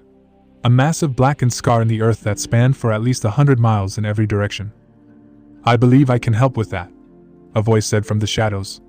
Issei turned and came in contact with a pair of glowing black-violet eyes. Ow. What? Did anyone get the number of that bus that hit me? Mitsuki asked as she slowly sat up. She blinked when she saw her brother burst through the roof. Aniki. Mitsuki tried to spread her wings only to feel nothing behind her back. She heard Irina's scream and turned around to see Valley knock her out. Irina fell into Rias's arms as the Gremry heiress began screaming at Valley for harming Irina. Valley. Mitsuki yelled, attempting to get her 2 cents in. What the hell was that? 4. Mitsuki blinked when her hand passed through Valley's arm. What? Mitsuki looked at her hands and noticed that she was slightly translucent. Gee guys. Mitsuki said, feeling a small pang of fear. I think something's wrong with me. If they heard her, none of them responded. Guys. Mitsuki said in a confused manner as she waved her hand in front of their faces. It's useless, you know, a female voice said from above her. Huh. Mitsuki turned around and saw a woman sitting in midair. She had blood-red eyes and long violet hair. She had a small skull pin on her head. The woman wore a red button-up sweater with a salmon skirt. She wore red stockings and black brogues. The woman had a soft smile on her face as she looked at Mitsuki. A menacing double-bladed scythe floated behind her back lazily. "Who are you?" Mitsuki demanded, attempting to summon Telos Karma. She blinked when she wasn't able to feel her sacred gear anywhere inside her. Mitsuki Hayato, age 17. Born April 16, 2002. Current wielder of the artifact, Telos Karma. Twin sister of the current Red Dragon Emperor, Issei Hayato, correct? The woman asked, summoning a clipboard. "Why, yes," Mitsuki asked, looking at her nervously. "Ah, good. I thought I got the wrong person. Last time that happened is after Adolf Hitler committed suicide. When I got there, he was still alive and moved to Argentina," the woman said. "Oh, quite rude of me. I am Tesara, an Archreaper." "So Hades sent you here. That means that I died, right?" Mitsuki asked. "No. Not yet. And no, I don't serve Hades," Tesara said. "But you're a Reaper, are you not?" Mitsuki asked. "There's a difference. Archreapers are just names we go by while we're here on Earth. We serve death, not Hades," Tesara said. "Why can't I interact with the others?" "Ghosts are capable of interacting with the supernatural," Mitsuki said. "Oh, that's because those ghosts are trapped on Earth, in the physical world of Issei. We are currently in lowest level of Numa, the veil between worlds which is located in the world of emanation, Atziluth," Tesara said. "Atziluth. Issei. Numa. You know what? Never mind, just please tell me what the hell is going on," Mitsuki said. "Right. I have brought you here for a reason," Tesara said. "Your body is at a crossroads as your soul has yet to fully leave your body due to your connections to this world." "I can't move on?" Mitsuki asked. "Yes," Tesara said. "What if I don't want to move on?" Mitsuki asked. "Then I shall send you back to Issei, where you will spend the rest of eternity as a spirit in which you will inevitably meet your fate of becoming a poltergeist," Tesara said. "But I can't just abandon them," Mitsuki said. "My brother, my friends, they still need me. Please, isn't there a way for you to bring me back to life?" "My superior wouldn't like that. Lord Maveth is very finicky about maintaining the cosmic cycle of life and death. Everything is subject to him and his counterpart, even the elder gods of this world. My job is to make sure that cycle isn't broken, so I'm sorry if I can't make an exception for you," Tesara said. Mitsuki fell to her knees and stared at the floor. She glanced over at the table where she saw her dead body. "Can you give me a few hours?" Mitsuki asked, glancing at her retreating friends. "Of course," Tesara said. Mitsuki nodded gratefully as the Archreaper dissipated into nothingness. Mitsuki sighed as she phased through the door to see her friends and family one last time. "Who are you?" Issei asked. The woman emerged from the shadows and smiled. Her violet-pink hair fluttered gently in the breeze as she hovered in front of a downed and defeated Issei. Her eyes shifted to one of glee. The same glee of a business person about to strike a profit. "I'm a demon. A Faustian devil. I was out of the job for a while, but now I've been hired again," she said. "What the hell do you want?" Issei asked. "I'm here to help you," she said, leaning close to Issei's face. Issei's hand wrapped around her throat and held her up, crushing her throat. Wait. "I can help," she yelled desperately. "I don't need help from a demon. You and your leaders were the reason my sister's dead anyway," Issei said. "Tell me why I shouldn't kill you right now." Because I can bring her back to life," she rasped. Issei's eyes widened as he dropped her. "Issei. No. Whatever she's saying is a lie," Drake said. "Don't listen to that devil, Issei," Tiamat urged. Issei ignored them and stared at the coughing devil in front of him. "Talk now," Issei said, summoning Ascalon and leveling it at her throat. The demon gulped as she stared at the blade. "I can bring your twin sister back to life. In mint condition too," she said. "You can?" Issei asked. "Prove it." The demon sighed and lifted her hand. A charred corpse of a bird flew into her hand. The bird had failed to escape Issei's rampage and was caught in the flames, burning to death. The demon smiled as wisps of dark energy emanated from her hand and attached to the bird. Issei watched in morbid fascination as the bird's wound stitched itself back together. The charred skin healed rapidly and the feathers began to rapidly grow back. The bird's heart began to beat as its wings began to twitch. After the energy fully infused itself, it dispersed and the bird sprung to life, tweeting in fear. Upon seeing the demon, it rapidly flew away, wanting to escape from the monster in front of it. There. That proof? The demon asked. Gods can do that too, Issei said. Yes, they can, but this bird was beyond saving, so to speak, the demon said.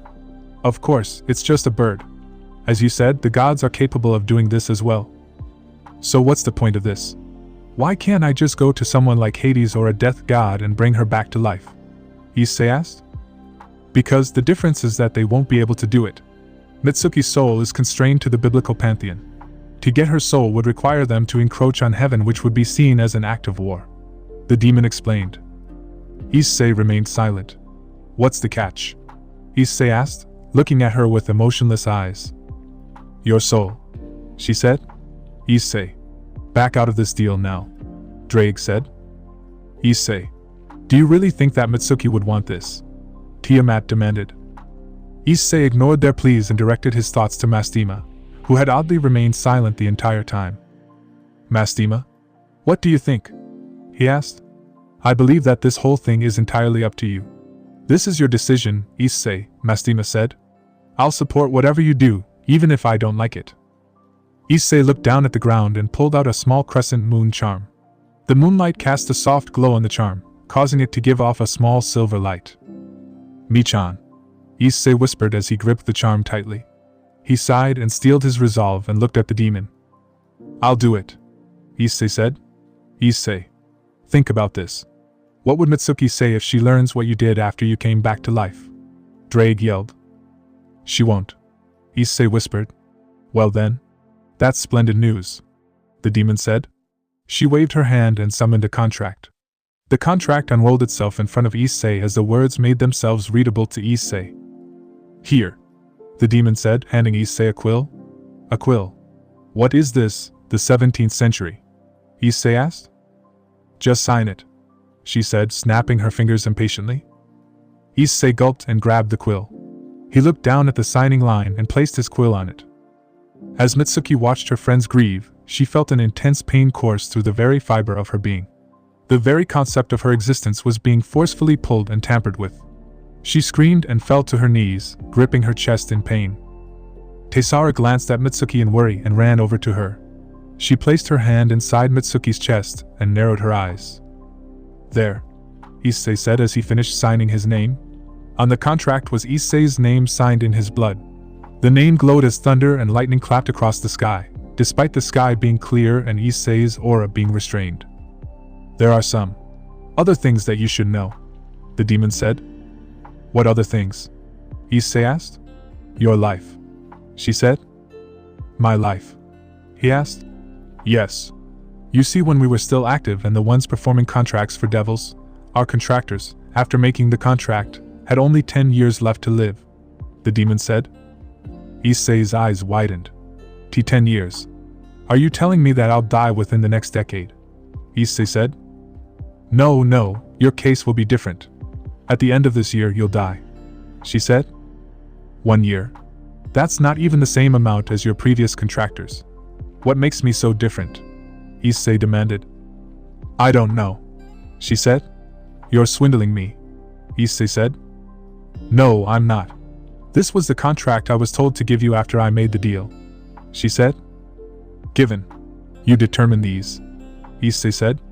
I usually do, but while we made the deal, this one was drafted up by Ha-Satan, she said. You know what, I'm not even going to ask who Ha-Satan is, Issei said. 1 year. Huh, Issei thought. An image of his twin sister smiling brightly at him appeared inside his head.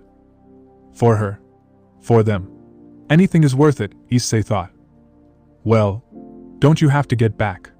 Your sister should be awake by now, the demon said. Issei's eyes widened as he heard her words. He spread his wings to take off when he heard the demon speak. Remember. 1 year, she said. Issei paused for a moment before nodding and took off, disappearing into the sky. After Issei left, the demon stood there as the first light of the sun began to creep over the horizon. She froze when she felt an all-too-familiar presence behind her. She slowly turned around and saw the all-too-familiar terrifying visage of her leader. "Milady," she said, getting down on one knee. "No need. Stand," she said. The demon stood and remained silent as the woman walked past her. "Did you do it?" she asked. "As per your instructions, milady," the demon said. "1 year," she said. The woman stood there for a few seconds before stretching her hand out. Streams of wispy violet energy came forth from her hand and seeped into the area. The foliage began to bloom as the green began to return to the area. She said as she plucked a flower from the ground. "Beal is about to make his move. Head back to Sheol. I'll meet the rest of them there. And please, when you get there, send for Naama."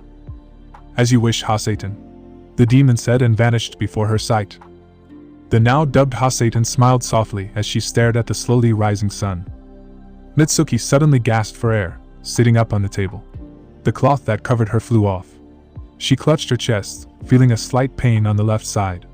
She looked down and saw a hole in her shirt, exposing her breast. Mitsuki quickly turned red and used magic to repair her clothing. She sighed and got off the table. "How long was I asleep?" Mitsuki said. The past several hours were a haze for her. She looked around and saw that she was no longer inside the blacklight base. She walked over to the door and opened it. "Guys," Mitsuki said, walking down the stairs. She saw them all hunched over, grieving. Mitsuki tilted her head in worry and confusion. She coughed and knocked on the wall. "Hello?" she said. "Not now, Mitsuki. We're grieving Mitsuki's death," Biko said, wiping his tears. Everyone stopped when they heard her voice. They all turned around slowly and saw Mitsuki looking at them with a concerned look. "Mitsuki." Mitsuki groaned as she felt herself being tackled to the floor by the others. She groaned as she tried to get herself out from under them. "Guys. I can't breathe," Mitsuki complained. Everyone blinked and got off her.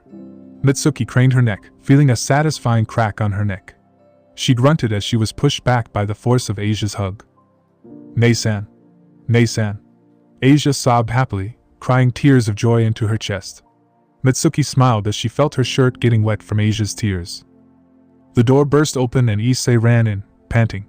His eyes widened when he saw Mitsuki as tears pooled at the edge of his eyes. "Aniki." Mitsuki looked at him with concern as Asia moved away from her sister. Mitsuki found herself being engulfed in a hug by her twin brother, feeling the hug getting tighter.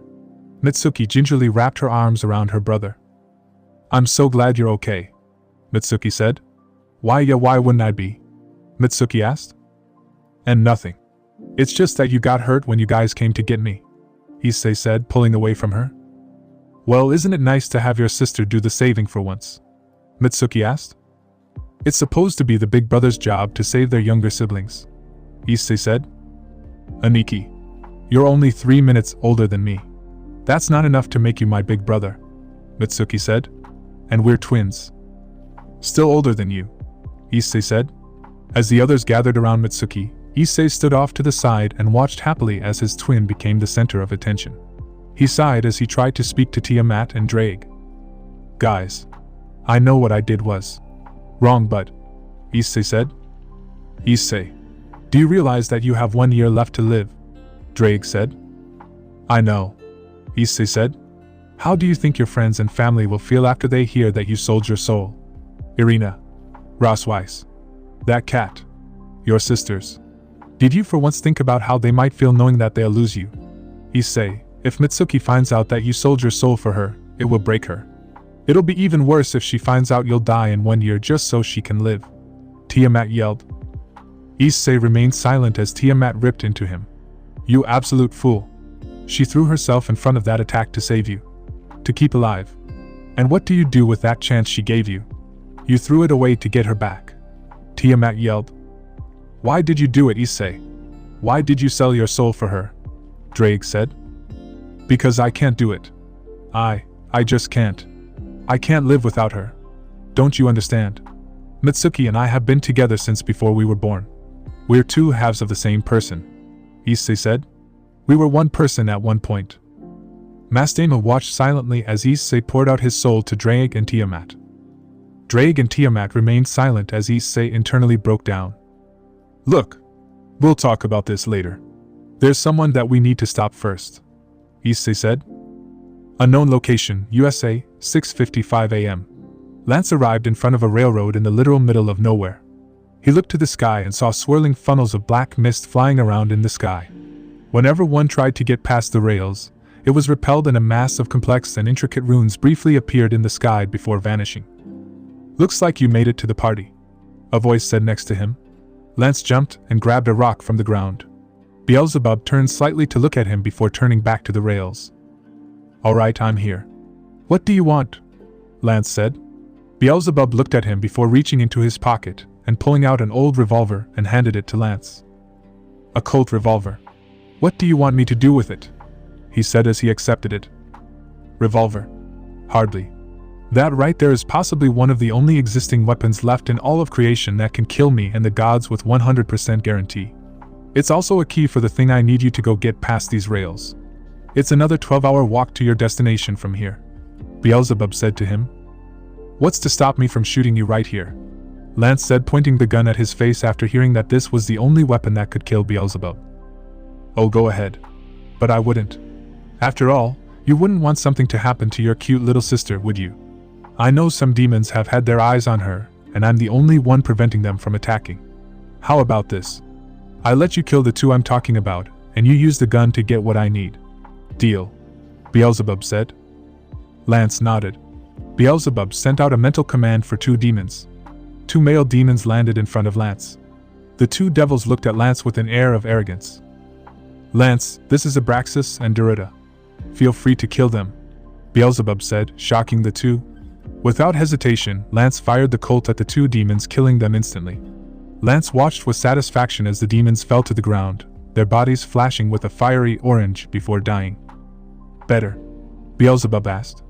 Lance nodded, but before crossing over the rails, he turned to the Prince of Hell and asked him, Why can't you cross? Beelzebub sighed in annoyance before walking up to the rails and placing his hand on it. A barrier composed of runes appeared to prevent Beelzebub from entering. Any more questions? Lance shook his head at Beelzebub's question and made his way past the rails. Ars Nova, 12 p.m. Issei silently opened the door and walked into the office. Everyone stopped their work and turned to see Issei and the others. Azrael and Graphia got up from her chair and engulfed Issei in a hug. We're so glad you're okay, Graphia said. Azrael nodded as she pulled away from the hug. She ruffled Issei's hair, however, the moment she came into contact with Issei's head, Azrael's eyes widened slightly. She looked at Issei with a strange look before nodding. Issei. Serzax walked over and pulled him into a hug. He pulled out and nodded before walking back. Right, we have important information to give you, Issei said. Report, Serzax said. I have spoken with Beelzebub, Issei said. Spoke with him? Seraphal asked. Elaborate. While resting, Beelzebub appeared inside my dream, Issei said. He told me how children like me were created. It was through a blood infusion to get whatever energy we had inside our bodies in there. Blood infusion, Azazel said. But if that were the case, all the children would have the same ability. Lily here should be able to use the Chevret Hakalim, but she hasn't shown the ability to use it. Did he mention where he got the blood from? Ajuka asked. He did. He said he got it from Ha-Satan, Issei said. The entire room went silent. The Mao's eyes all widened collectively upon hearing that word. That's impossible. There is no Ha-Satan currently, Falbium said. That's what he said word for word, Issei said. I see. Did he mention why he began to make children like you and Lily? Michael asked. He said that he wanted an army. He wanted to finish what he started during the Great War, Issei said. That in and of itself is highly unlikely. If Beelzebub has been around for this long, he would have struck shortly after the Great War when both Heaven, Hell, and the Grigori were weakened from the war. He could have easily consolidated his power in Hell and become the current Ha-Satan, Raphael said. So something's not adding up, Rias said. Exactly. Beelzebub was the youngest and most ambitious of our sister's 7 eldest children. He would not have passed this opportunity up. Especially if this was his end goal. No, his goal is something else. Something we're not aware of, And then there's this other factor. The Satan that Beelzebub mentioned. The only Satan that hell has ever had was. Raphael trailed off. Lucifer, Serzex said. Lucifer was the only Satan we ever had. We're getting off track, Azazel said. Where is Beelzebub now? Rika glanced at Mitsuki and nodded. She stepped forward before Issei could say anything. Aniki has told us that Beelzebub's base is located somewhere in Wyoming. Can you guys project a holographic map of the United States? Mitsuki asked. Issei looked at her strangely, and was about to say something when Irina stomped on his foot. Issei bit his lip in pain and looked at her to say something. Issei paled when he saw the menacing yet pleasant smile on her face. Issei clammed up and focused on Mitsuki. Ajuka projected a map of the United States with which Mitsuki highlighted a small area in the wilderness of Wyoming. This area right here is where Beelzebub is currently operating.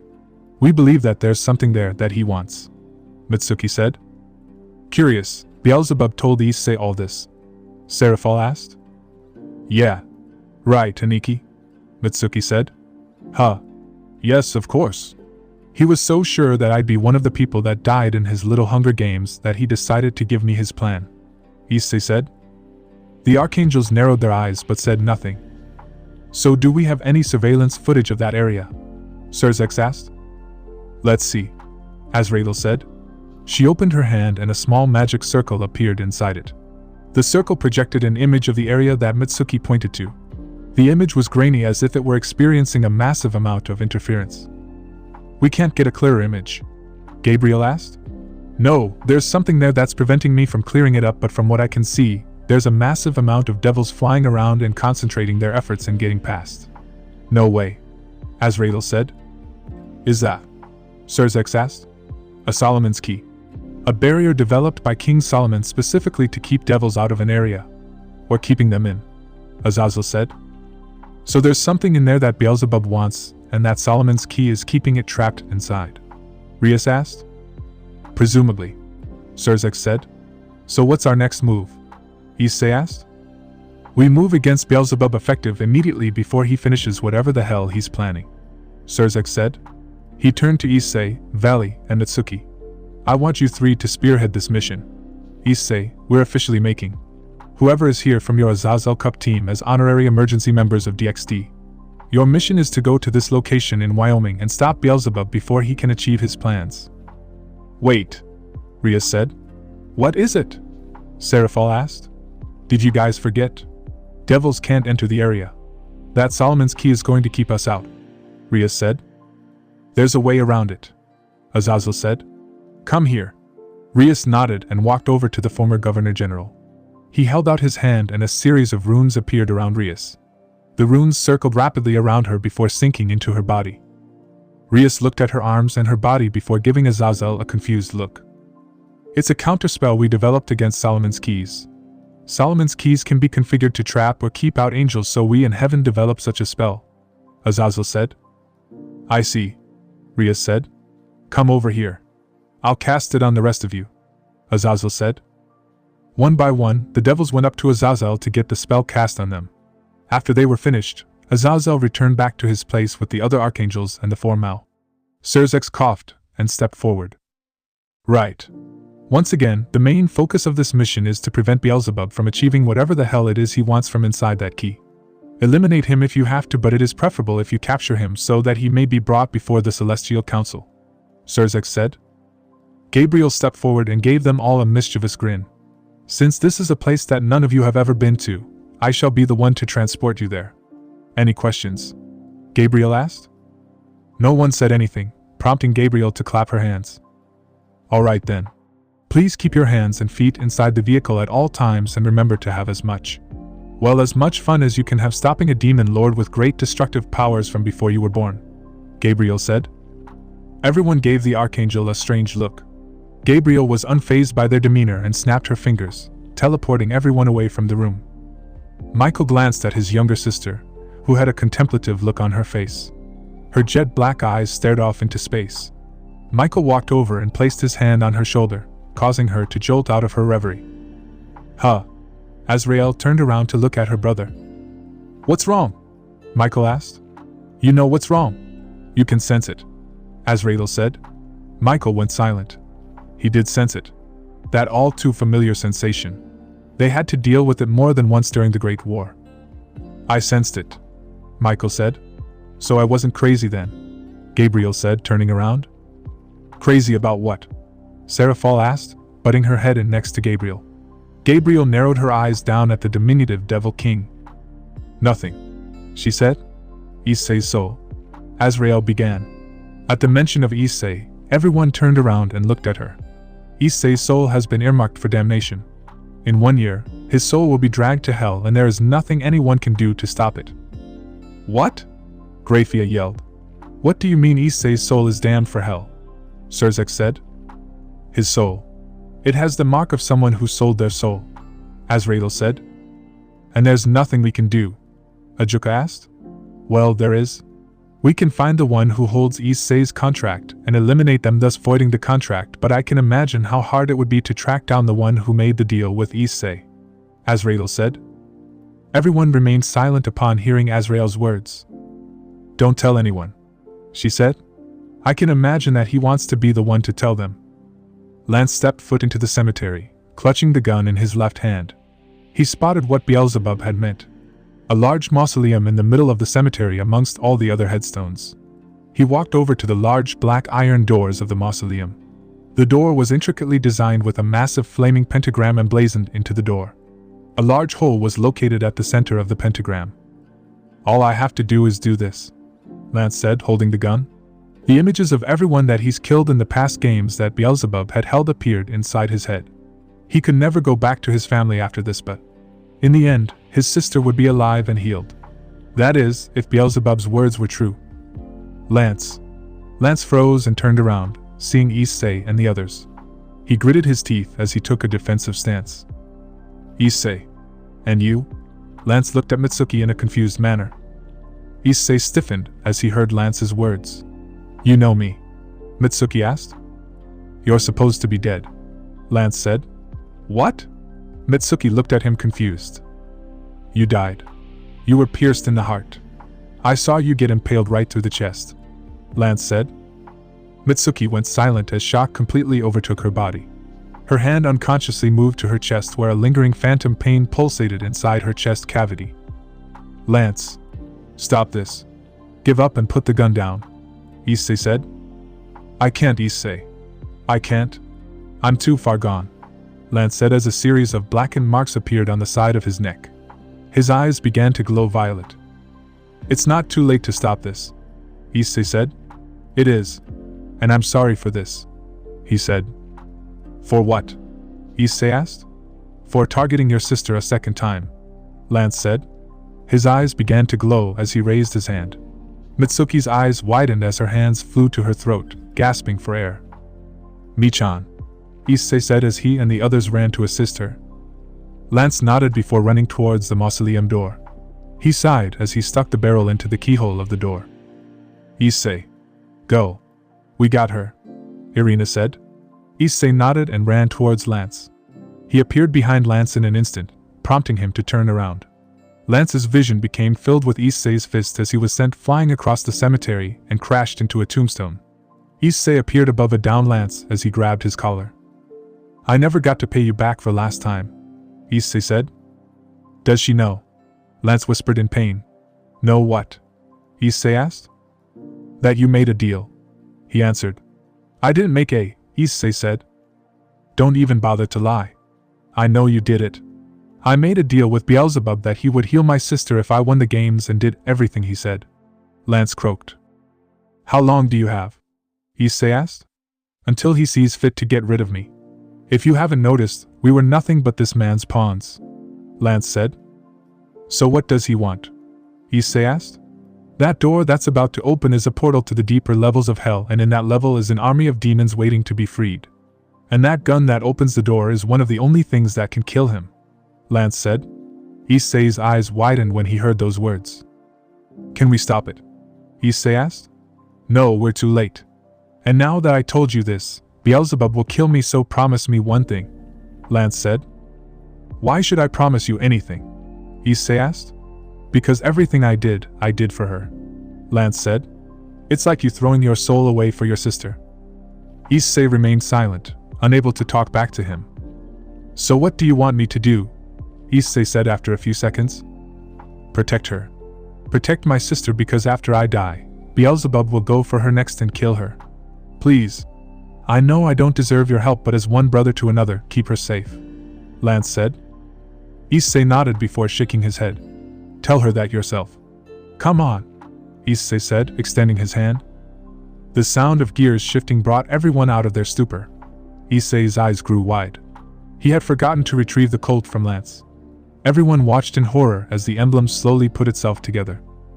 Take cover, Risa yelled as everyone began to raise a barrier. Issei ran over to the mausoleum and pulled the Colt out of the lock in an attempt to stop the process.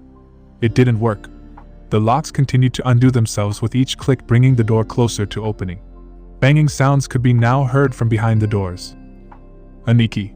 He heard Mitsuki yell and saw her and the others waving at him to get behind a barrier being produced by Rosweiss, Akeno, Lefei, and Rias. Issei grabbed Lance and Dove for cover behind one of the tombstones. The group watched as the doors flew open and a massive torrent of black smoke shot into the night sky. A shockwave of flaming energy exploded from the open doors, nearly shattering their barriers and breaking every tombstone within close proximity of the mausoleum. The shockwave traveled outward from the graveyard. Lightning raced across the sky as massive storm clouds appeared over the entire Midwestern U.S. The Enochian runes on the railroads glowed as they struggled to contain the massive amount of demons that were attempting to break free. Eventually, the runes burned out and the entire railroad system was melted, creating a massive molten star that could be seen from space. Issei watched with wide eyes as demons flew across the sky and into the world. No, he said. He turned his gaze back to the open gate, where demonic beasts, damned spirits, and demons themselves crawled out. We have to close the doors. He yelled over the demonic screeching. They all nodded and raced to the doors. Issei, you and the others keep an eye out, Risa said. Huh. Everyone turned to look at her. I'll close the door. I know how these things work, so please keep them off me, Risa said. You can count on us, Issei said. Risa smiled and ran towards the door and began to push it close with all her strength. The members of DXD all stood, ready to fight to protect Risa as she closed the gates. Lance sat against one of the tombstones, stiffening when he felt a wave of pure power wash over the area. Issei, Ingveld said. Guys, look alive. Issei yelled as he felt the miasma signature of Beelzebub getting closer. His signature still sent shivers up Issei's spine. How can someone's energy feel so vile and dark? Hey guys. A voice called out in between them. They all jumped apart from each other and saw Beelzebub standing in the middle with a menacing smile. Beelzebub, Rias growled. Lance, Beelzebub said, ignoring her. Lance glared at Beelzebub as he flipped him the bird. Issei quickly dashed over to save Lance, but he was too late. Beelzebub raised his hand and a spear of darkness extended itself from Beelzebub's hand and impaled Lance through the chest. No! Issei yelled. Issei quickly aimed the Colt at Beelzebub and prepared to pull the trigger, only for the Colt to fly out of his hand and into Beelzebub's. Are you old enough to be playing with this? He said mockingly. He raised his hand slightly and sent them all flying backward. Issei crashed headfirst into a tombstone. Issei sat up, clutching his bleeding head. He suddenly felt himself get pinned to the stone by an unseen force. He looked up and saw Beelzebub standing over him, looking at him with those mocking yellow eyes. It's too bad that Lance had to die. He showed so much promise.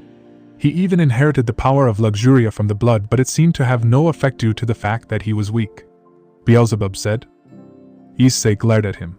Now, why do you even care that he died? He was going to kill everyone you loved. Especially that little angel you seemed to hold dear in your heart.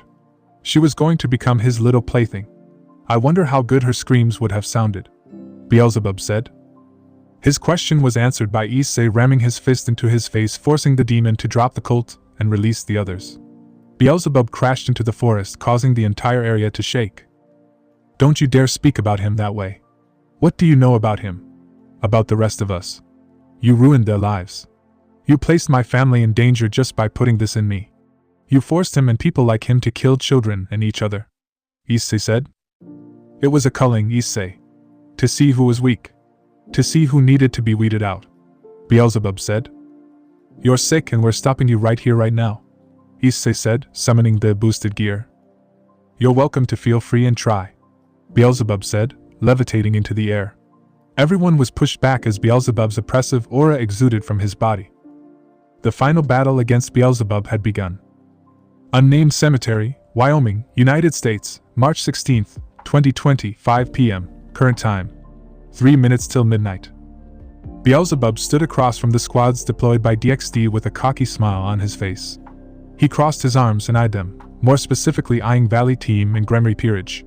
He paid particular attention to Issei. How about we get this started at?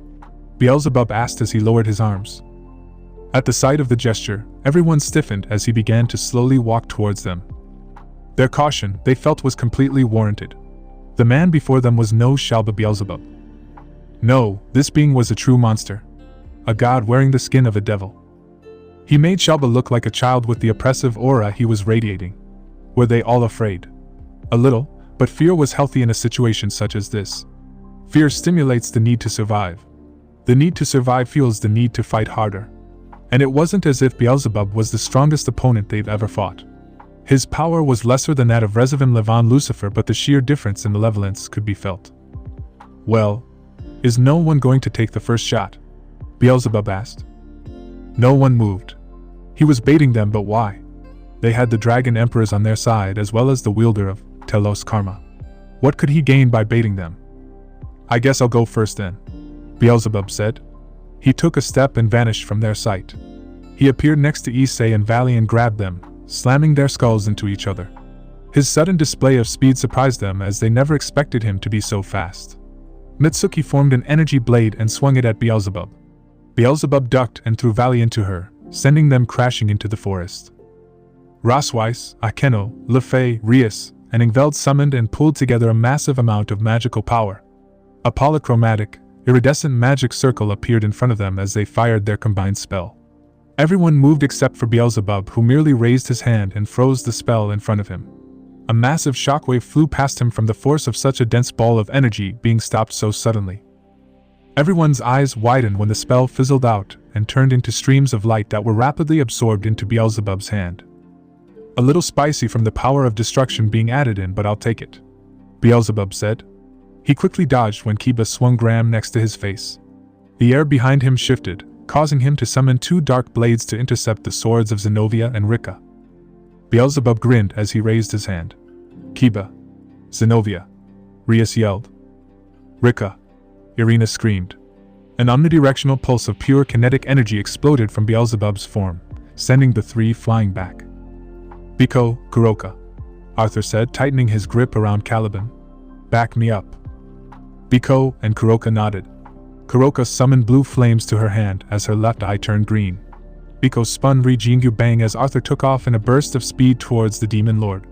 Beelzebub summoned a violet sword and blocked Caliban. He was surprised when his blade immediately shattered upon making contact with the holy sword.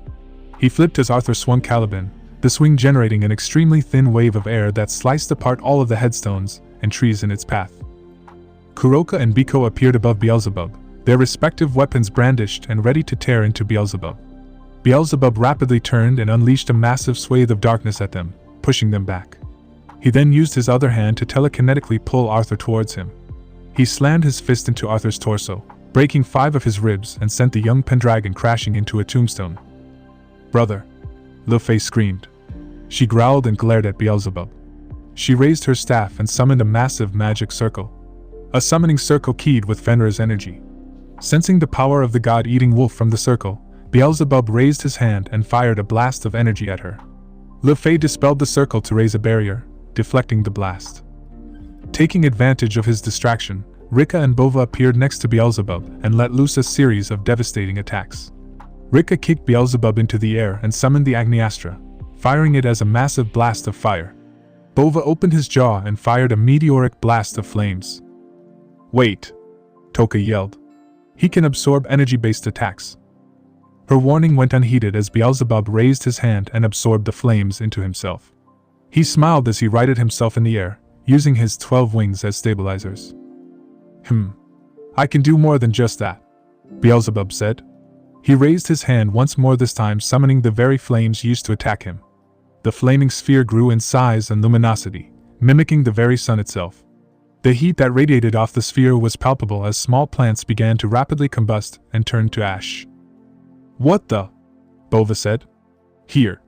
Have a taste of what a combination of dragon and divine fire feels like," Beelzebub said as he fired the flaming sphere at them. Toka. Micah yelled. "Right," Toka said. The two raised their hands and began to chant a series of indiscernible words. A massive cyan barrier with ancient script revolving around it appeared around the cemetery. The fireball crashed against the sphere, grinding against it before exploding. The explosion engulfed the entire area, reducing 90 kilometers of the forest into nothing but ash. Toka and Micah fell to their knees, panting as the barrier fell apart. Rias and the others gawked at the pure destruction that had been wrought. Where there were once trees and animals was nothing but a barren wasteland. Beelzebub hovered above them, eyeing them carefully. Devils and spirits still poured from the door that Risa was so desperately trying to close. She was close. She could feel it. Just a few more runes and she would be able to close the door and alter the key. Beelzebub appeared behind her and summoned a darkness blade. She glanced over her shoulder, feeling his presence. She could do nothing but embrace death, but at least she would be able to close the door at the cost of her life. As he swung the blade down, a boot made contact with Beelzebub's face, sending him flying and crashing into the ground, skidding for several hundred meters into the distance. Issei appeared in front of Risa and smiled. "Just close that door. We'll take care of him." Valley and Mitsuki landed next to Issei. "Ready?" Issei asked. "You bet," Valley said. "It's just like the evil dragon war all over again," Mitsuki said. "I, who is about to awaken? I am the White Dragon Emperor who will take the law down to the darkness. I walk the road of domination with infinite destruction and by piercing through the imaginary dream. I shall become a pure Emperor of White Dragon. And I shall have you obey the silvery white illusions and the perfect evil ways," Valley chanted. "Juggernaut overdrive," Albion announced. Valley's entire form glowed with a bright silver light as Valley became clad in the familiar armor of the Divine Dividings scale male. The armor underwent a drastic color shift as it changed from white to silver. "Telos Karma. Crossed fates form Verdandi," Mitsuki said. Her clothing changed into the armor she wore during the Azazel Cup as she began to levitate in the air. The golden metallic feathers shifted as they poised themselves to strike at Beelzebub. "I guess it's my turn then, huh?" Issei said. "What are you going for, Issei?" Mastima asked as she hovered next to him. "The Satan Breaker," Issei said. Issei's eyes glowed as he became clad in demonic dragon-like armor. "Chaos Break. Satan Drive," Issei announced. "Oh. This is the synchronization of the Chevret Hakalim and the boosted gear. How interesting," Beelzebub said. He raised his hand and summoned several javelins that were comprised of pure shadows. He threw his hand forward and launched the spears at them. Beelzebub's eyes narrowed as Valley's wings glowed, rapidly reducing his volley of javelins into nothing. He flew back as Issei swung his fist, narrowly missing his head. The force of the swing created a massive wave of air that pushed the demon lord back. Beelzebub quickly reacted as he parried one of Mitsuki's feathers. She raised her hand and a green magic circle appeared. Space-time tuning circle. Time fracture. A green wave burst from the magic circle as the world slowly began to dull in color. Beelzebub's eyes widened when Issei's fist slammed into the side of his face. He grunted in pain as a barrage of punches from Issei impacted his entire body. He gritted his teeth. He needed to stop this farce. As he went to move, Valley slammed into him and shot into the air.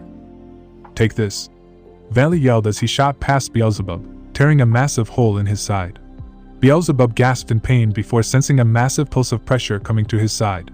He turned and saw a bolt of violet energy slam into his body, sending him high into the Earth's atmosphere where an explosion shattered the sky and cast a massive violet light over the area. Color returned to the world as Mitsuki dispelled the magic circle. "Did they take him out?" Tatsuya asked as he held a flaming sword next to him. "I don't know," Ria said.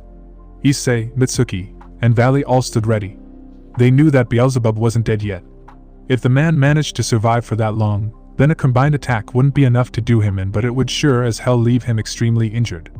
Their next attack would be the one to destroy him. They would guarantee it. "There," Issei said, pointing to a small speck in the sky. Beelzebub gritted his teeth as blood poured from his mouth. "The damn wielder of Telos Karma knew space-time magic. He had been caught off guard by that time-slow spell and had sustained a considerable amount of damage if his missing arm and legs were any indication. Some of his wings were also destroyed, leaving him with only 4 wings. He would heal, but he would need to buy himself a bit of time for his healing factor to finish its job. Smoke poured in volumes from Beelzebub's injured body parts as his limbs began to grow back. He moved as Issei shot past him, seeing this as an opportunity to accelerate his healing. He grabbed Issei's leg with his other arm and began to sap energy from him. Issei's eyes widened when he felt his energy deplete at an alarming rate. He turned to see Beelzebub holding his leg and promptly kicked him in the face. The force of the kick forced Beelzebub to drop Issei's leg and stagger back, but the damage had already been done. With the energy Beelzebub stole from Issei, his damaged parts were almost fully regrown. "Don't let up," Issei yelled as he rushed Beelzebub. Beelzebub began to block Issei's blows, countering with some of his own.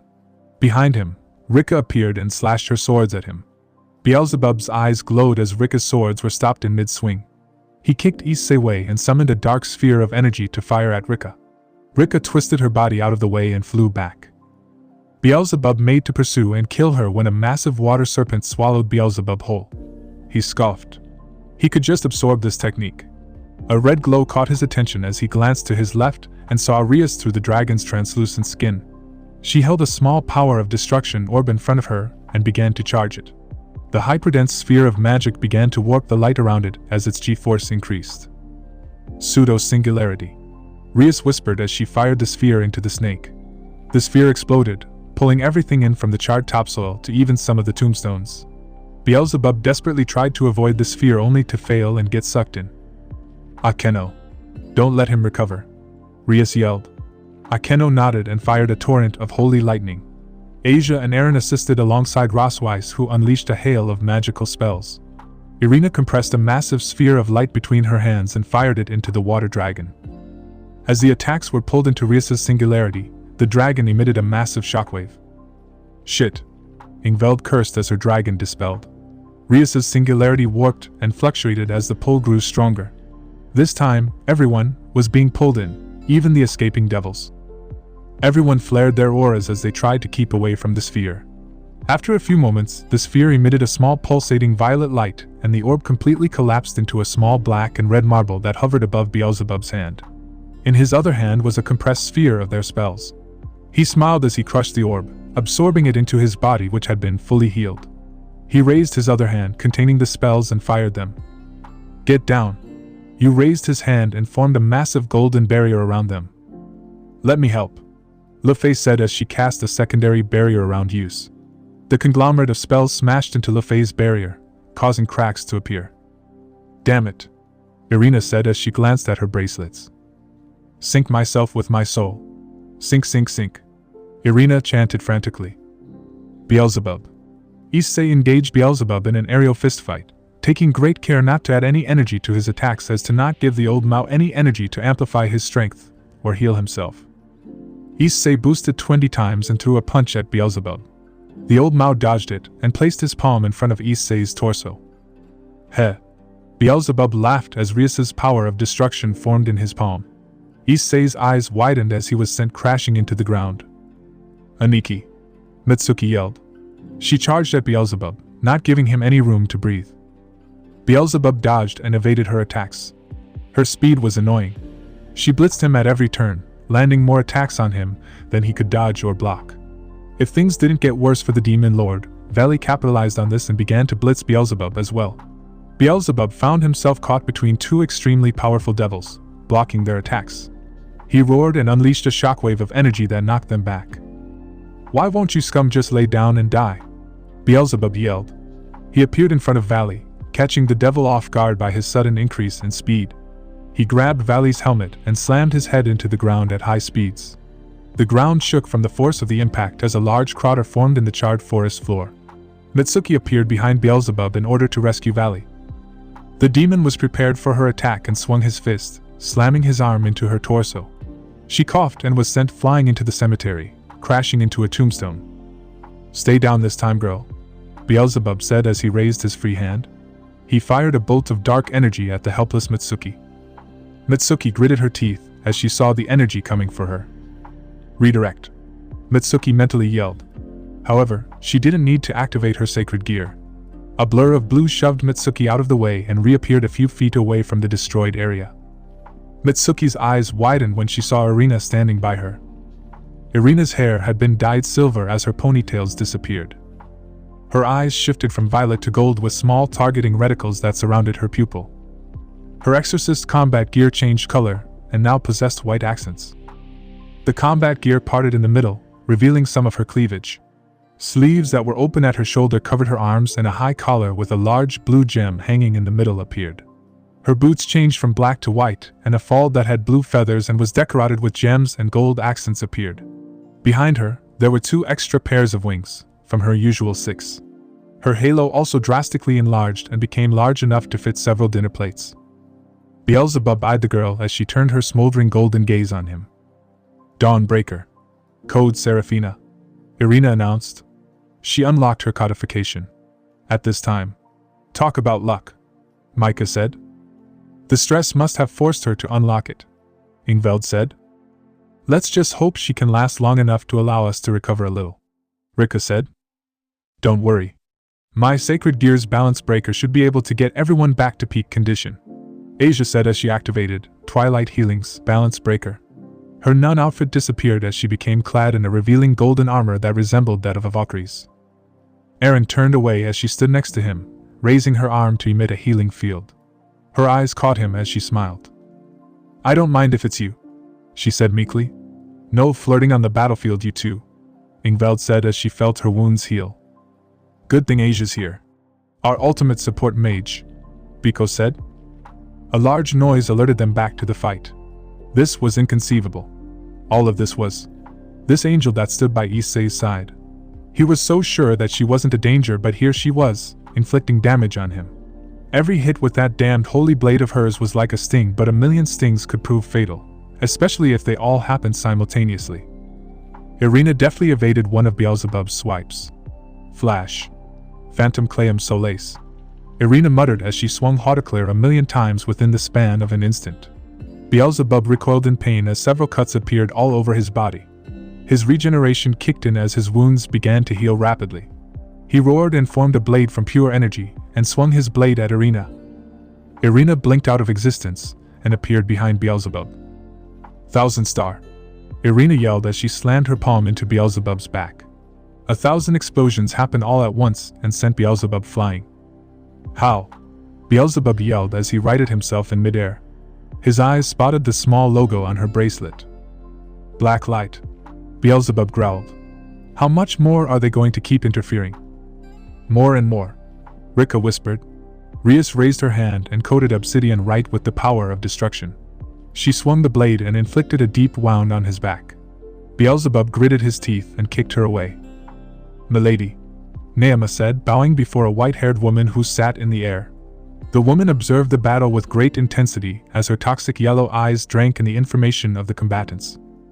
Naima, she said. If I may ask Elder Sister Lilith, why aren't we assisting Beelzebub? Naima asked. Beelzebub knew what he was getting into the moment he stepped foot in the graveyard to face them. If he dies, then it shall be extremely unfortunate, Lilith said as she placed her hand on her cheek in a bored manner. Wouldn't it benefit us more if he were to survive? Naima asked. Perhaps, but he has harmed Issei in a way that I won't even bat an eyelash at killing him at this point, Lilith said as she conjured a small doll of Beelzebub and gripped it. The doll glowed with a dull violet glow before breaking down into nothingness, erased from existence at all levels of existence. Naima gulped in fear as an intense killing aura radiated from Lilith's body. Naima found herself being assaulted with all the trauma she had suffered. The horrific acts that had been done to her by the Cadre Kokabile. She shuddered and a tear streaked down her face as an image of her deceased lover appeared in her head. Oh, did I bring up some unpleasant memories? Lilith asked, glancing at her over her shoulder. And no, I'm completely fine, big sister, Naima whimpered. Lilith sighed and flew over to her, pulling Naima into a comforting hug. Naima closed her eyes as she felt Lilith's maternal warmth washed over her. Sure, you'll be okay, nah, Lilith whispered. She pulled away and focused her attention back on the fight. Beelzebub was sent sliding back as Valley slammed his fist into his chest. He jumped out of the way as Mitsuki attempted to kick him in the head. Rias and Kiba sent a flurry of attacks at Beelzebub, forcing him to weave around their attacks. God damn it all! Beelzebub yelled as he took to the air. He craned his neck as he dodged a punch from Issei. Issei began to trade blows with Beelzebub. Fist collided with fist as shockwaves shook the entire area. Go to hell! Issei roared as he punched Beelzebub in the face. Beelzebub staggered back a few steps. He looked up and glared at Issei as he growled. To think that I've been pushed this far, Beelzebub said. Very well then. What are you? Issei said. Oh. Lilith raised an eyebrow. Grag high. Beelzebub roared as his body became shrouded in violet energy. Issei and the others were pushed back by the sheer intensity of such power. Valley. This is bad. His power is constantly rising with each passing second. At this rate, he'll surpass the Mao in power if this keeps up, Albion warned. What? Rias looked at Valley shocked. The Cliffith mode, Aaron said. Like Natalia-sensei? Asia asked. Aaron nodded grimly as the aura intensified. We have to stop him, Mitsuki said. She and Valley took off towards Beelzebub in order to interrupt his transformation. The others followed suit with the sole exception of Aaron and Asia. Why aren't you? They can't stop it, can they? Asia asked. No, he's past the point of stopping. After this, we're doomed, Aaron said. True to his statement, everyone was pushed back as Beelzebub's body emitted a massive wave of power that threw them all back. Beelzebub hovered in midair. His wings were fully spread, casting a shadow over the land. His white hair fluttered in the breeze as his yellow eyes began to glow malevolently. He became clad in silver armor that exposed his chest. The armor had indecipherable runes that none of them could understand embedded into them. Purple lines of energy traced themselves on his armor. Cliffith. Chajidal. A green aura manifested around Beelzebub as he raised his hand at them. Get down! Issei yelled as several green insect creatures made of pure energy manifested around Beelzebub. The insects took off, swarming them as the group desperately tried to defend themselves. Issei punched and kicked, killing all the insects that were sent at them. Kuroka raised her palm and unleashed a swarm of blue flames that scattered across the field, killing as many of the insects as she could. Beelzebub narrowed his eyes as he snapped his fingers. The remaining insects responded by absorbing the flames. They can absorb our powers too, Valley asked as he killed another insect. This just got more difficult, Mitsuki said. God killer. Beelzebub felt a series of slashes cut into his back. He turned and slammed a wave of kinetic energy into the offender. The offender twisted out of the way and hovered in the air across from him. Risa glared at Beelzebub as she leveled Tatsamesa at him. Raphael's pet raccoon, Beelzebub said. Risa's tail stiffened at his words. I'm not a pet, Risa growled as she took a stance. Just merely stating a fact, Beelzebub said, raising his hand. A series of darkness spears manifested and launched themselves at Risa. Risa's eyes widened as she weaved out of the way and swung Tatsamesa, distorting space and time in front of her, causing the spears to shatter. Risa appeared in front of Beelzebub but was knocked away into the ground. Risa crashed into the ground and got up, glaring at him. I see that the door is closed. No matter, I have what I need, Beelzebub said, hovering over them. I have no more use for you. However, Red Dragon, you shall live for the sole purpose of suffering as I make you watch the death of your friends. This is bad, Issei. In his current state, he's surpassed Surzex in power, Drake said. Who cares? We fought worse and came out on top. I'm not letting him have his way with us and the rest of the world, Issei said. Issei, we've gone past the time limit of this form. If you keep this up, the strain will severely damage your body, Tiamat said. I don't care, Issei said as red aura surrounded him. The aura was weak and flickered. Beelzebub hovered there as Issei slammed his fist into the side of his face. He didn't so much as flinch from the impact. Issei fell to the ground and landed on all fours. He looked at the charred earth and shakily held up his hand. What? Why do I feel so weak? Issei asked. Behind him, the others began to stagger and fall to the ground, causing Beelzebub to laugh hysterically. Ha! My very aura in this form symbolizes the concept of gluttony itself. While I'm in this form, your energy will be constantly drained while you're in my presence, Beelzebub said. God damn it, Issei said. He weakly raised his hand and fired a dragon shot at Beelzebub. Beelzebub raised his hand and absorbed the blast. He landed in front of Issei, looking down on him. You know, Issei, I was really hoping that you'd come around and join me. You should have realized that there was no hope of you ever winning this fight. You might have defeated Resivim, but I'm no Resivim. I have eons of experience on that child, so whatever made you think that this fight was going to turn out the same way? Beelzebub asked. Gee, go to hell, Issei said. Been there, done that. By the way, do they know? Beelzebub asked. Issei's eyes widened.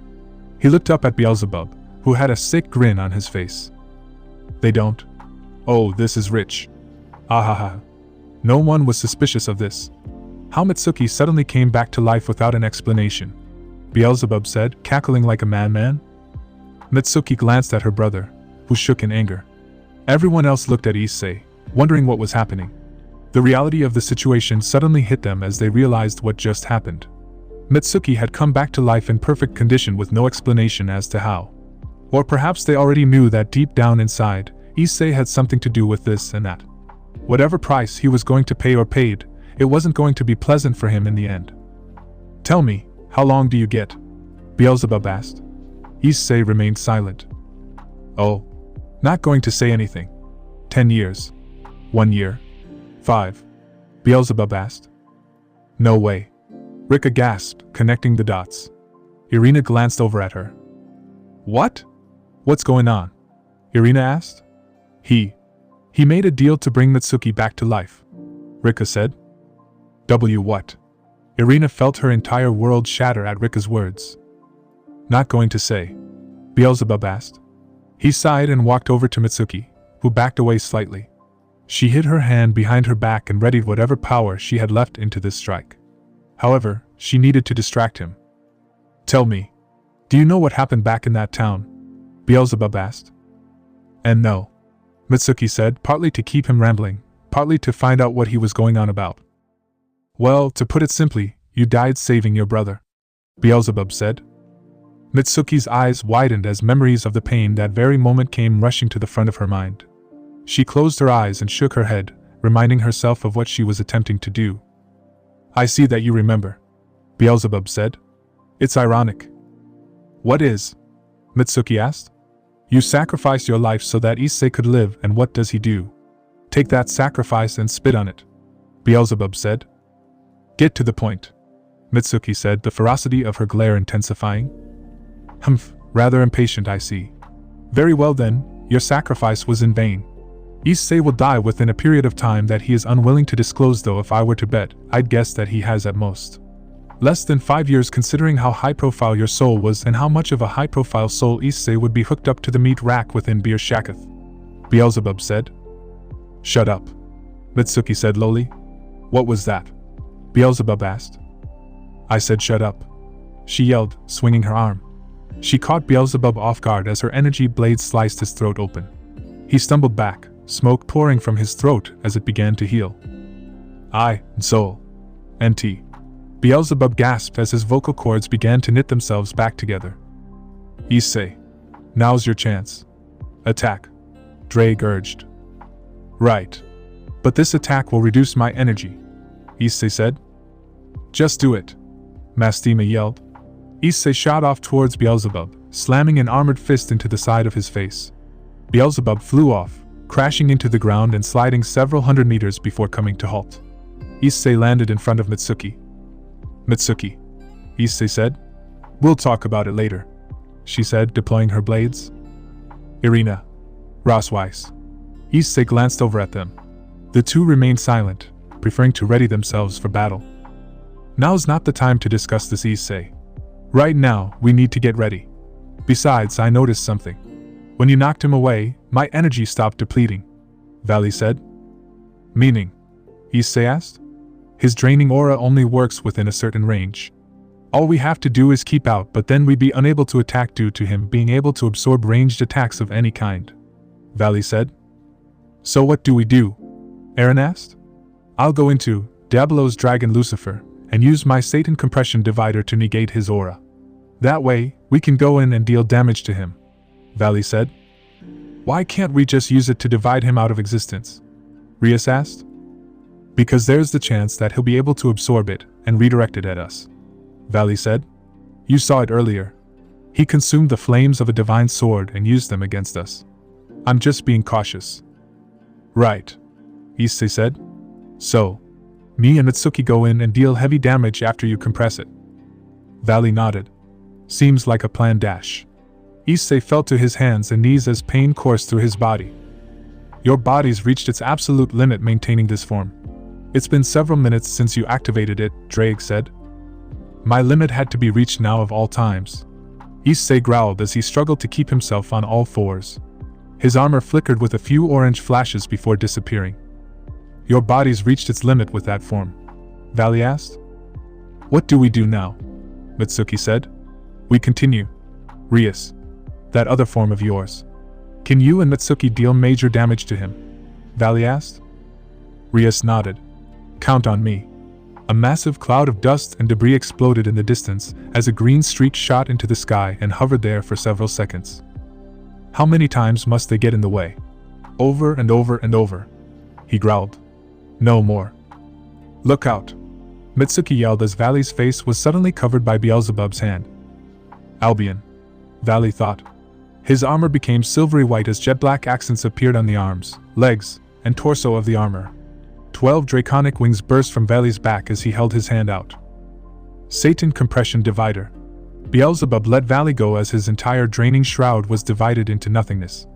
He growled as he glared at the descendant of Lucifer. Insolent, Beelzebub said. He flickered out of existence, causing Valley to go on guard. He turned, barely dodging Beelzebub's attack. Divide. Beelzebub's eyes widened when his power was cut in half. He slammed his fist in at the helmet of Valley's armor, shattering it and sending the white dragon emperor flying. Insolent fool, Beelzebub said, forming a darkness sphere. Mitsuki and Rias appeared right next to him with their respective attacks ready. Take this. Rias slammed a crimson orb into his chest which sent him flying into the air. Black hole. Rias closed her fist as the sphere expanded, producing a strong pull. Ad Astra, Mitsuki said. Her clocks began to glow as several portals opened around the sphere. Energy blasts bombarded the black hole, causing the sky to light up brightly. Graph. The black hole cracked before shattering, the remaining magical blasts being absorbed into Beelzebub. You can have it back, he yelled. Thousand Star. Beelzebub felt a series of explosions on his back, sending him crashing into the ground. He quickly recovered only to find himself bound by several plants.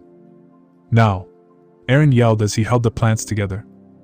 Rosweiss pointed her mist-line wand and cast an extremely powerful explosion spell. Le Fay and Akeno enhanced the spell, casting a wind spell and lightning spell respectively.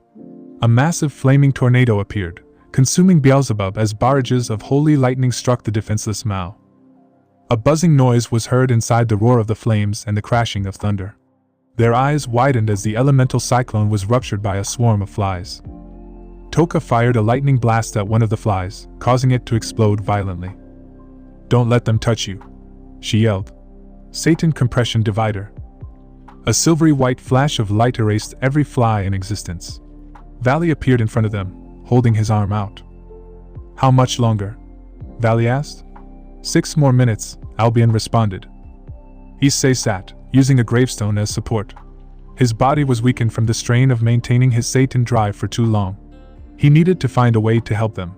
As he thought of ideas, he remembered Lance's words. And that gun that opens the door is one of the only things that can kill him. Issei pulled the gun out of his pocket and checked the chamber. It had 1 ammo left, so he needed to make this count. He gritted his teeth as he slowly got to his feet. Above him, Beelzebub clashed with Valley with the assistance of Arthur, Biko, Mitsuki, Zenobia, Kiba, Bova, Rika, and Irina, while the others supported them from the ground. He found Le Fay next to Kuroka, who was sending a volley of violet orbs at Beelzebub. Le Fay. Kuroka, Issei said, limping over to them. Issei. Le Fay stopped casting and glanced over at Issei. How good are your illusion spells? He asked. They're pretty good. Why? She asked. I can cast good ones too, Kuroka offered as she fired another spell at Beelzebub. The spell hit him, unable to the fact that he was fending off several fighters at once. I need you guys to do something for me and to lend me enough energy for this next part, he said. Beelzebub blocked another attack from Biko and Arthur, using darkness tendrils to restrain them. The White Dragon Emperor's Divide and Compression Divider were becoming extremely annoying. Take this. Beelzebub fired an energy blast at Valley. Reflect. Valley's wings glowed as a translucent barrier formed around him, deflecting the blast. Beelzebub growled, disappearing in a burst of speed. He slammed his fist into Valley's chest, breaking one of the gems. Valley staggered back before he found himself being clotheslined by Beelzebub. Valley! Mitsuki yelled. She appeared next to Beelzebub and performed a roundhouse kick. Beelzebub dodged the attack, grabbing her leg and throwing her into the ground. He sped past the others, releasing a telekinetic burst that knocked them all back. Beelzebub landed on Mitsuki's torso, shattering several of her ribs in the process. GH! Mitsuki screamed in agony. NESN. Asia manifested a golden bow and prepared to fire a healing arrow at Mitsuki when she felt someone rush past her. Beelzebub turned and saw Issei in his balance breaker. Beelzebub chuckled as he dodged the attack effortlessly. He kept dodging Issei's attacks before finally growing bored. He formed a darkness blade surrounding his hand and shoved his hand through Issei's chest. Beelzebub smirked, and everyone's eyes widened in horror. Issei! The girls yelled with Irena, Rosweiss, Kuroka, and Rias being the loudest. Ahaha. Nice try, boy. Any last words before I take my hand out of your chest? Beelzebub said as he held Issei up. Issei coughed up some blood and said the last words he would ever hear. Yeah. Surprise motherfucker, he said as he flickered out of existence. Beelzebub's eyes grew wide when he heard a gunshot. He looked down and saw a bullet hole in his chest with a bullet embedded deep inside the wound. He turned his gaze to Issei, who stood across from him staring with hate in his eyes. The Colt's barrel was smoking. Beelzebub stumbled back, clutching his chest. Using the energy that Kuroka and Lefei had lent to him, Issei disappeared in a burst of speed and reappeared in front of Beelzebub with his hand, which was coated in the power of destruction, shoved through the demon's chest. Beelzebub's wide eyes glowed yellow as he felt his life force ebbing. Issei pulled his hand out, and Beelzebub fell to the ground with a gaping hole in the left side of his chest. The same area where Mitsuki was impaled. His Cliffith form dispelled as he felt his life leaving him. I lost, Beelzebub said. Issei looked down at him and offered him no pity as he looked at the prime demon with hate in his eyes. Had those eyes. So full of hate. Beelzebub wheezed. But it's not over. Issei. His voice began to grow fainter as his eyes began to cloud up. He began to whisper something that only Issei heard due to close proximity. Hithorayer Shkod. Kilyevka has Satan, Kar Yeshoi, Mithalek, Yumvak Sheth Asher, Ivaliha. He whispered. Be sober, be vigilant, because your adversary, the devil, as a roaring lion, walketh about, seeking whom she may devour, Mastema said. A warning? Issei asked. Mastema remained silent. Is he? Issei turned around and saw Irina and the others looking at Beelzebub's corpse. Issei smiled. Yeah, he's gone, Issei said. We fucking did it. Biko cheered. Everyone let out sighs of relief and cheers as they celebrated the aversion of another global crisis. As they celebrated, Issei walked over to Eren, who was conversing with Yu and Zenobia. He placed his hand on the young man's shoulder, startling him. Good job, Eren, Issei said. You really held your own out there. Thanks, Issei, Eren said. Issei. He turned around and saw Irina and Mitsuki standing behind him. Can we talk?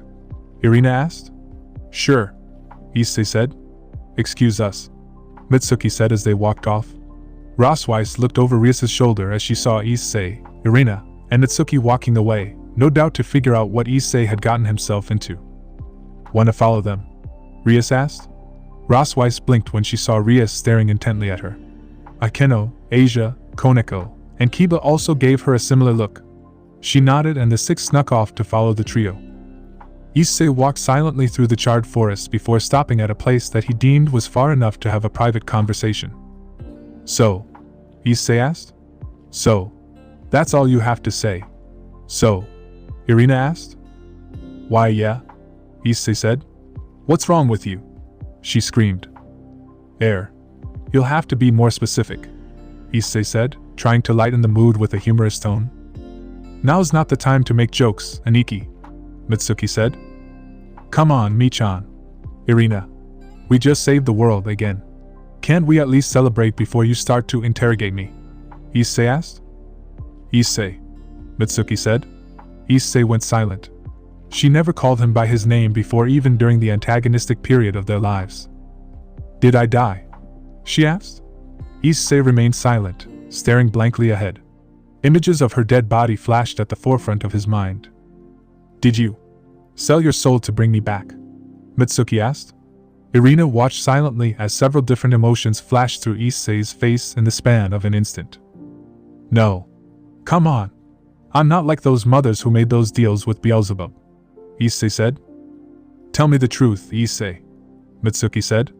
Issei remained silent, opting to look away from her eyes. Anywhere but her eyes. He couldn't stand to see the pain. It was bad enough being able to feel her emotions. Mitsuki sighed and nodded, confirming Irina's worst fears. Irina glanced over at her boyfriend and began to speak. How long do you get? Did they even ask for your soul?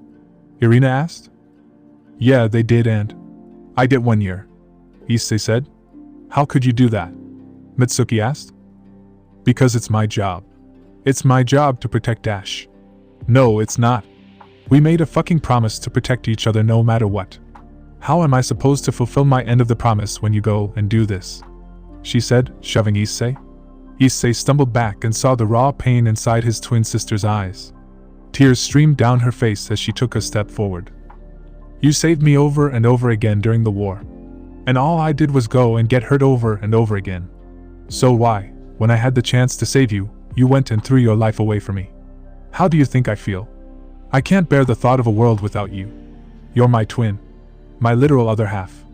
How am I supposed to continue to exist without you? Mitsuki screamed, punching him in the gut. Issei doubled over but managed to grab his twin in a hug. Let go of me. I hate you. She yelled weakly, pounding her fists on his chest. Shhhh. Michan, everything's gonna be okay, Issei said, stroking her hair. Mitsuki's screams devolved into sobs as she gripped Issei tightly. I don't care what it takes. I'm going to get you out of this, she said, looking at him with determination. I guess this time I have to save your ass for a change. Issei smiled and nodded, before pulling out and glancing over at Irina. Her eyes were covered by the shadow cast by her bangs. She walked over and raised her hand, slapping him in the face. You idiot. We could have found a way. We could have found another way, but you go and do this. And now, you have a year left. What am I supposed to do? Just watch you die. Did you think about how I would feel? How any of us would feel? Irina yelled. Mitsuki stepped off to the side as Irina ripped into her brother. I would do it again. If that were you, I'd do it 1,000 times over, Issei said. Idiot. Irina muttered as she began to sob. It's okay, Issei said, pulling her into a hug. We'll get through this. We always do. However, his words brought none of them any comfort. Behind the trees, Rosweiss felt her heart shatter. Rias looked at the ground grimly while Akeno covered her mouth to stifle her sobs. Kiba gritted his teeth and clenched his fists, while Gasper cried silently. Koneko stared at the ground in utter shock. Issei was going to die. Lilith appeared within the hallway alongside Naoma. She walked silently ahead of Naoma. Naoma tried to speak at several points, but she found herself at a loss as what to say to her elder sister. The pair arrived at a pair of massive ebony metal doors that were intricately designed with violet roses on the door. The doors opened as Lilith walked in. The room was a massive throne room with a massive red carpet leading to a large black throne. The throne had 7 pairs of black angel wings behind it. A massive glowing red ring hovered over the throne. Lilith walked over to the throne and sat on it while Naoma stood dutifully by her side. Lilith sat in silence for a few seconds before the doors opened once more. Elder sister, I just got news of your return and I dash. Leviathan's words were cut off. He's dead. Beelzebub has died, Lilith said. He has. I see, Leviathan said, paying his respects inside his heart to his brother. Yes. It was rather unfortunate, Lilith said. Yes, it was, he replied. Why are you here, Leviathan? She asked. I believe that I have our first target picked out. The forces that were released through that gate have reached Hoyabachu Forest in Romania and have activated another doorway to Sheol, Leviathan said. Lilith raised an eyebrow at that. Sheol. So that means? Lilith asked. Yes. In addition to the target that I had in mind, I believe that awakening the second beast would be beneficial to us. After all, the second beast served our mother loyally after all, Leviathan said. And our first target? Naima asked. Lawton. He responded. Good. Lilith said. Prepare the troops. Who are we going for first? Leviathan asked. Lawton. Lilith said. I shall awaken the second beast at my own time. For now, let's focus our efforts on Lawton. As you wish, elder sister, Leviathan said. He turned around and left the room. Naima. Leave me, Lilith said. As you wish, Naima said. She bowed before walking out of the room. Lilith sat back down on the throne and opened her eyes. Whispers emanated throughout the throne room. Whispers that only Lilith could hear. It was. Even if I hated him at that moment. At least he's at peace now with Ekra, Lilith replied. More whispers resounded inside the room. Yes. I am dissatisfied with who it is. Why Issei? Lilith asked. She was met with more whispers. I know it was written, Lilith said. The whispers grew more intense, making Lilith wince. I know, mother. Don't worry. We're on track with the plan. Beelzebub's actions have triggered the fifth trumpet, and soon, I shall trigger the sixth trumpet. From then on, we move to the seals, Lilith said. The whispers spoke once more. Yes, mother. I won't hesitate, Lilith said. The whispers spoke louder this time. Please have faith in your daughter. Your plan will come to fruition. I shall personally deliver Issei's soul to hell, Lilith said. The whispers slowly began to fade as Lilith felt the presence disappear. She rubbed her temples before standing and walking over to a window. I hope you're ready, Issei-chan. The war has just begun, Lilith said as she looked out over the massive army of devils. Unknown location. It had been a while since she had been here. 500 years had passed within the blink of her eye, and Ophis had found herself walking this place again. Ophis walked, or did she even walk at all? Where she was a location that could not be put into descriptive terms, as they would not do the place any justice. There was no such thing as time, nor was there a thing as space, yet Ophis felt as if she had walked for 1,000,000 miles without stop, but she would never be 100% sure. It had been eons since she had been here, a place where the concept of distance did not exist. She sensed two massive, overwhelming powers greater than her own, even at her prime, but she didn't feel any fear. Ophis felt only a warm feeling that she felt she was no longer capable of feeling. Nostalgia and longing. After all, these two signatures were related to her in a way. After what felt like an eternity but in reality could have been 3 seconds or 3 decillion years, she happened upon two people sitting and playing chess with each other. Regalzivity 5. The woman said. The woman in question wasn't a woman at all. She merely took the form of one. She had pink hair with small hair tufts. Her hair was long, reaching down to her waist. She wore white robes that glittered with stars and galaxies slowly moving around. Her eyes were pits that contained a transcendence that surpassed time, space, and the totality of everything. Eyes possessed by a being of supreme power. Moving him early. You aren't intending on ending this game quickly, are you, Infinity? The man asked. His appearance was different from the woman. Like her, he wasn't a man at all but merely assumed the form of one. He had shaggy white hair that blew in a non-existent wind. He wore a white shirt with a black and blue long coat. Like his female counterpart, his coat was decorated like the night sky with galaxies and stars moving around. His eyes were pits that contained a transcendence that surpassed space and time, as well as totality. These eyes possessed supreme power. Now, eternity, Infinity said, her eyes shifting color. I was merely moving him into place. Her smile unnerved Ophis extremely. To toy with an entire universe for her own amusement, it was something Ophis had never done, as she found it pointless, but with the ease and nonchalant attitude she had with it, it bothered her. Perhaps it was just the side she gained from spending so much time with humans that altered her view. I guess I'll move Risatoras then, Eternity said, moving a piece that resembled a middle-aged man with a white beard. Elder brother, elder sister, Ophis said, catching their attention. Eternity turned to face her and sent her a relatively warm smile, while Ophis found herself being crushed in a tight hug by Infinity. Oh, Ophis-chan. You haven't visited in so long. Infinity said, rubbing her cheeks against the primordial dragon god of chaos and infinity. Ophis, what is it? Eternity said, looking over the universe they were currently toying with. I need to speak to elder sister Nihil, she said, pulling away from Infinity after putting in a significant amount of effort. Nihil. Oh, she's still sleeping, you know. She's not slated to wake up for the next several, Infinity said, glancing at her counterpart. 3 hours. She'll be awake in 8 hours, he said. I guess I'll wait, Ophis said. Wanna watch us play? There's this world we've been playing with for the past 300 years. The inhabitants call it Exitold, Infinity said. Sure, Ophis said. She had nothing better to do than wait after all. Wait for a sister that had been asleep for nearly 500 years to finally awaken once more. Japanese Blacklight Headquarters, Kagan Falls, Japan, August 3, 2020, 11:20 a.m., current time. 2 minutes and 55 seconds till midnight. Another assignment finished, Issei said as he walked down the hall. Irina smiled as the two made their way to Taki's office. Rika walked silently in front of them with her katana strapped to her waist. Mitsuki kept her eyes glued to her screen as she read over several files that pertained to their mission. What was the mission? A few hours earlier, the four were dispatched by Taki to investigate a possible location of demonic activity. Unfortunately, the demonic activity that was detected was nothing more than a few stray devils. They easily dispatched the stray devils that were occupying the area before a peerage had arrived to eliminate them. The mission left them dissatisfied, hoping to find a lead as to where the devils that Beelzebub released went, as well as a possible identity to the new threat that he had whispered to Issei. Ha Satan. We're here, Rika said, opening the door.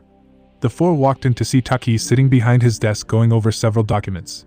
Several holographic screens were open in front of him as the old man worked with a speed and efficiency that Issei had never seen in any other leader.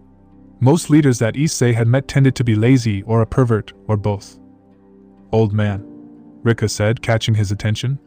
Taki looked up and smiled, placing his reports down. He moved his hand, sending all of his screens to the side to allow him to get a better view of them. Report, Taki said. We didn't find any traces of demons we were looking for in the area, only stray devils from the local peerage that resided there. With that, we decided to eliminate them after we thoroughly interrogated the two to see if they have seen any strange activity at all happening within the area, Rika said, beginning her report. And did they find anything? Taki asked. No. They weren't even aware of what we were talking about. Well, one of them wasn't. The other one had lost themselves to their animalistic instincts, and was incapable of giving us an answer that we desired, Rika said. I see, Taki said. Taki-sama, if I may, Irina said. What is it? Taki said. I believe that we should work with DXD in order to gain more information. I'm not doubting Blacklight's ability to gather information, it's just... She was cut off as Taki spoke. I understand what you mean, however, I will have to confer this to the other members. Without a doubt, Cornelius would approve of this plan, but I need to see what the other members see of this, Taki said. What about Ha Satan? Do we have any information about at least? Mitsuki asked. No, not yet at least. For now, all we know is that this Ha Satan seems to be the one pulling the strings behind everything, Taki said. For now, go back and attend school. I'll come back to you with what the other members will say after we meet in a few days. Oh, if DXD assigns you any missions, treat it as a mission assigned by me and give me any information gained on said missions. Yes, sir, they said. The four began to leave the room when Taki called out to Issei. Issei, stay for a moment please, Issei said. Irina and Issei paused for a moment before Issei whispered something in her ear and she nodded. Irina left with Mitsuki and Rika while Issei stayed behind. Issei, about your deal, Taki said. I'm fine, old man. I've had a few months to come to terms with this, Issei said. Just know that your friends and those three won't stop until you're free from your deal, he said. We won't stop either. Thanks. But that deal seemed pretty concrete, Issei said. While it is true that there has never been a demonic deal that has never been broken, that won't stop us from trying, Taki said. Just remember that we're here for you, Issei. Thanks, old man, Issei said. How many people know? Issei asked. Just Irina, Rika, and Mitsuki, Issei said. I see. Well, I'll contact Dantalion to learn more about deals as well as to contact some other experts on how these things work. Just know that we haven't had to deal with an actual demonic bargain since before the Great War, so information on them might be a little scarce on our side. You might want to speak to someone in the underworld like one of the Mao or an older devil, Taki said. Thanks, old man, Issei said. No problem. Be careful out there, Issei. This may be the start of a war, Taki said. Issei nodded and left the room. He was met with the stares of teammates, which he ignored as he kept walking. The three looked at each other before running after him. What did the old man want to talk to you about? Rika asked. Oh, just some stuff concerning future missions and our role within DXD, Issei said. Did he say anything about your deal? Irina asked. He said that he would contact Dantalion and see if she knows anything. He also said talk to some of the older devils, which I won't do since I want to keep this on the down low. I don't want anyone to find out just in case I can't stop it, Issei said. Issei, stop talking like that.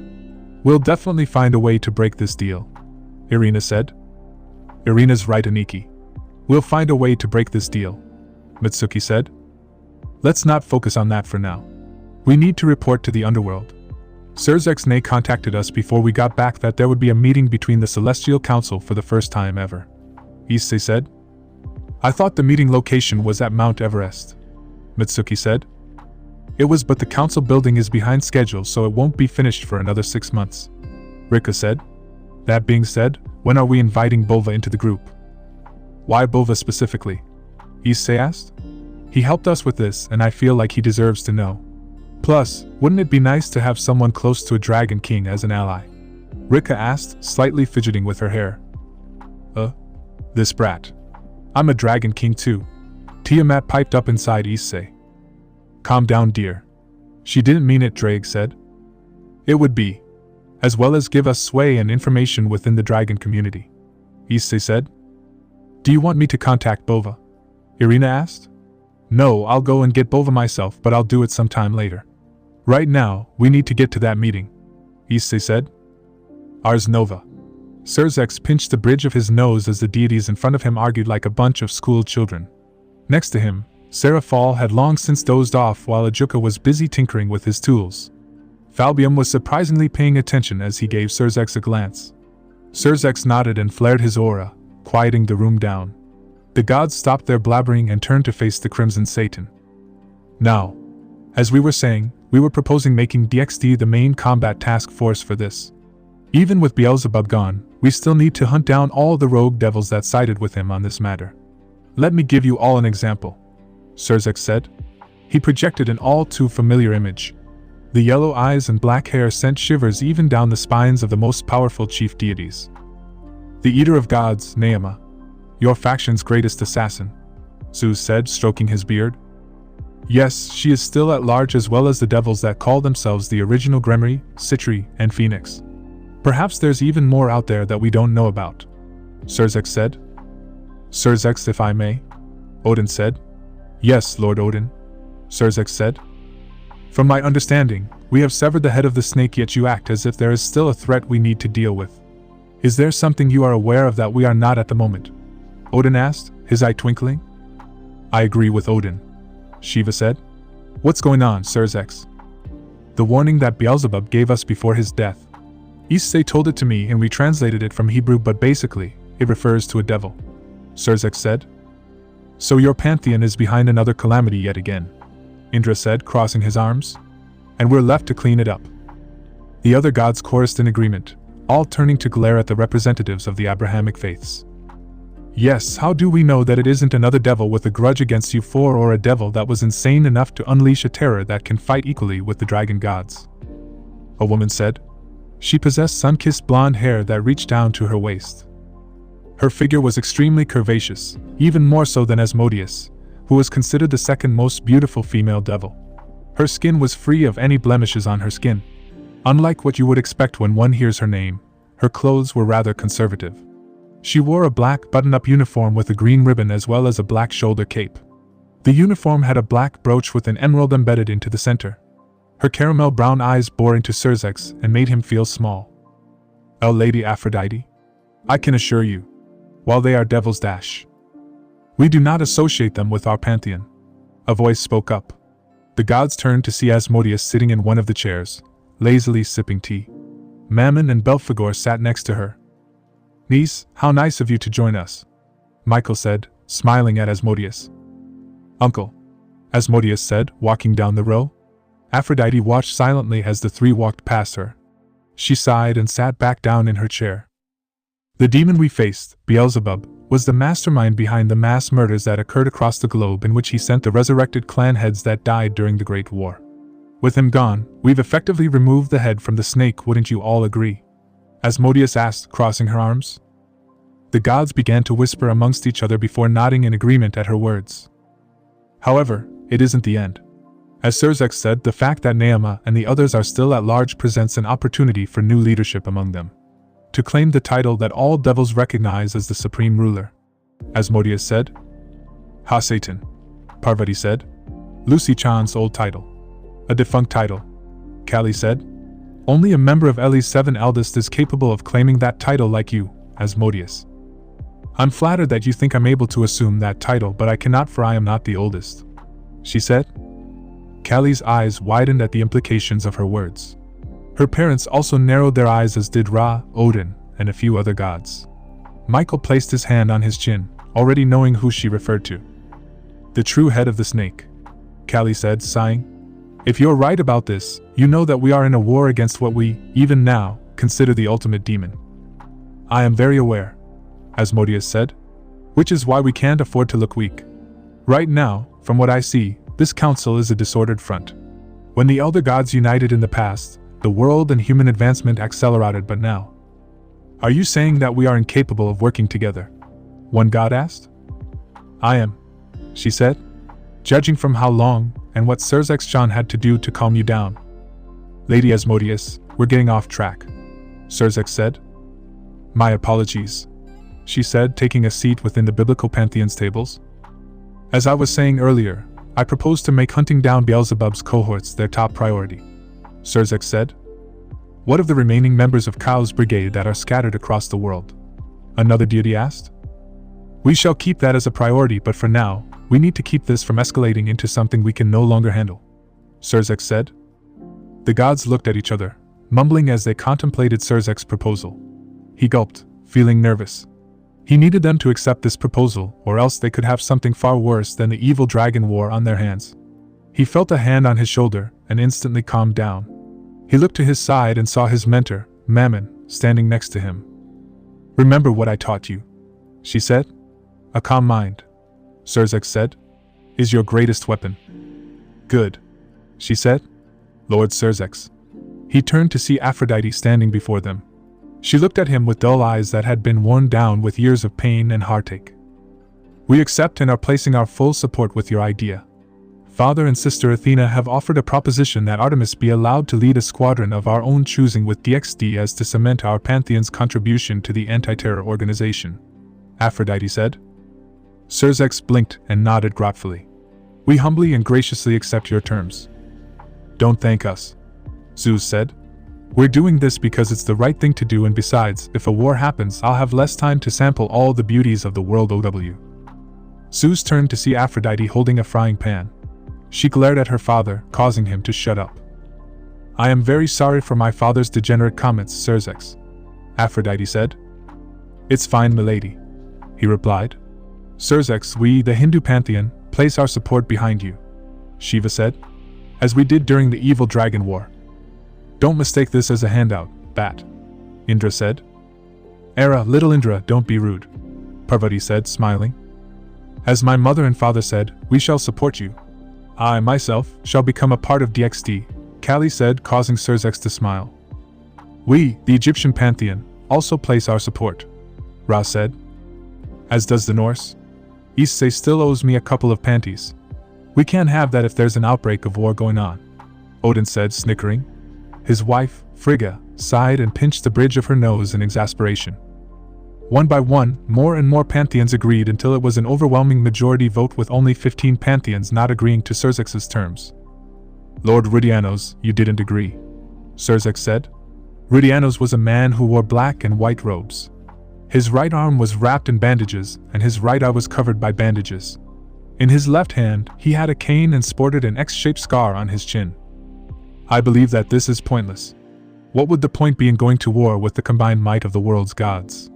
Rudiano said. We don't know. They haven't made any moves yet.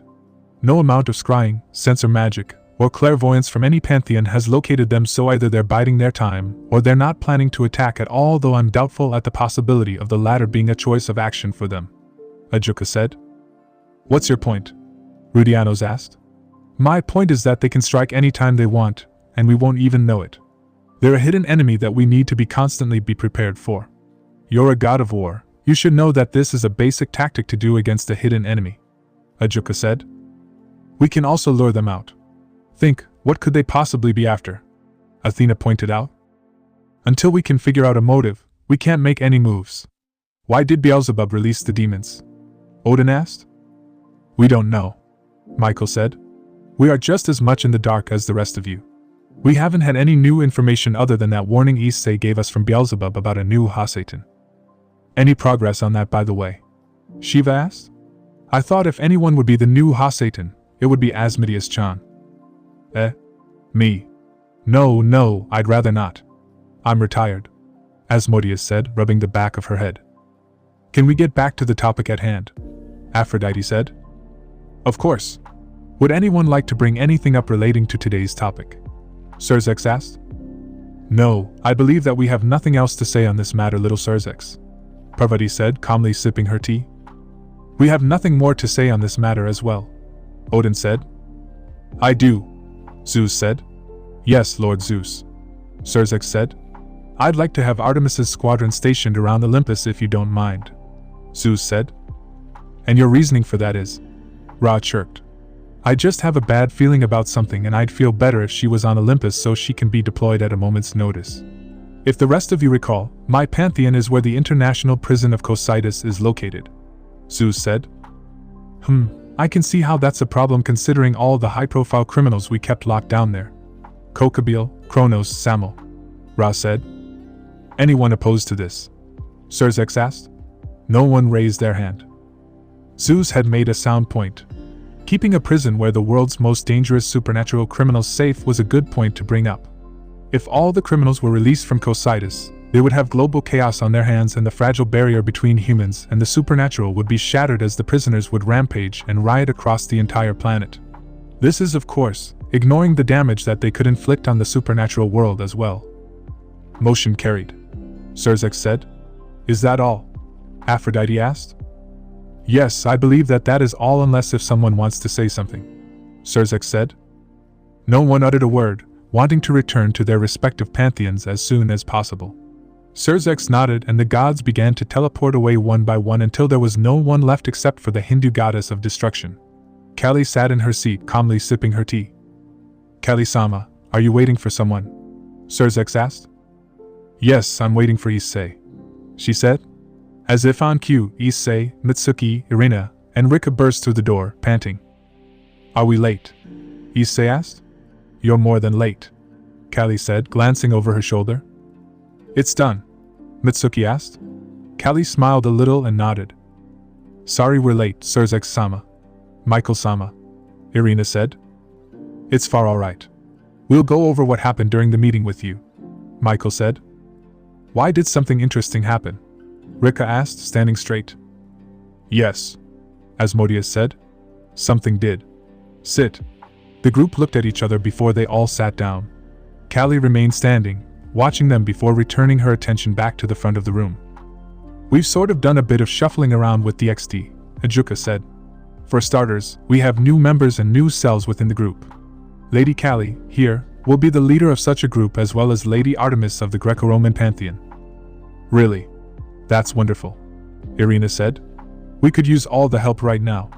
With Artemis-sama's tracking skills, we'll be able to locate the demons in no time. It's not that easy, Belphegor said, finally glancing from his phone.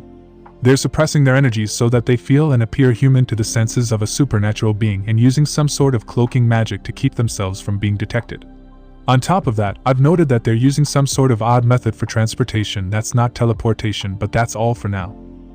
How'd you figure that one out? Azrael asked. The sudden disappearance of a very large group of devils very suddenly, Belphegor said. Ah, she replied. We're getting off track. Issei, I want you and Rias to be ready for a mission. When she and her peerage get back from their scouting trip, please inform them. Surzek said. Issei nodded. How about your mission? Ajuka asked. Nothing, Irina said. Nothing pointing to the presence of devils. We did, however, encounter a few stray devils there, but they had no information nor had they noticed anything. Surzek nodded and rubbed his forehead. I see, Surzek said. Nearly 5 months and nothing popped up. It's like they all vanished from the face of existence. Very well, you're dismissed for now. They nodded and got up to leave the room. As he was about to leave, Issei paused and glanced back at Surzek. It's fine, Surzek nay. We'll find them, Issei said. Issei's reassurance caused Surzek to smile and nod as he closed the door. Unknown location. Ophis was bored. It had been nearly 7 hours since Eternity had said that their older sister would awaken, and the two had played several games over several possibilities of the EV universe they were currently toying with. Infinity, on several occasions, had intentionally suicided some of her best units in order to lull Eternity into a false sense of security before coming around and winning the game.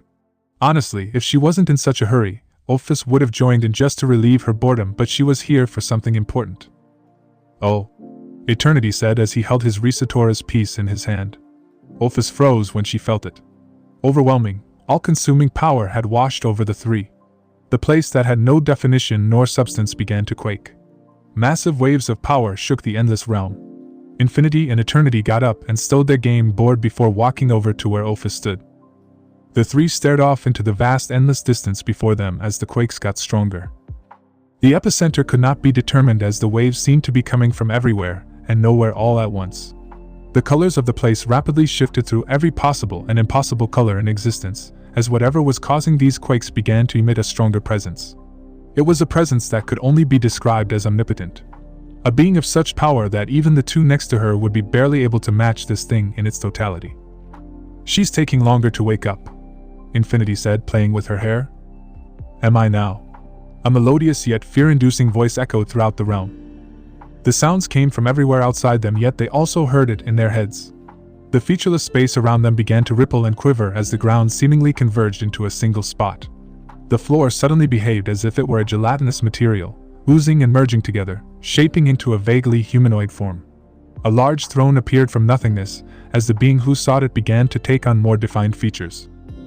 It was clearly female, judging from the shape it was taking. Its hair began to take on color. A royal violet which belonged only to the supreme ruler.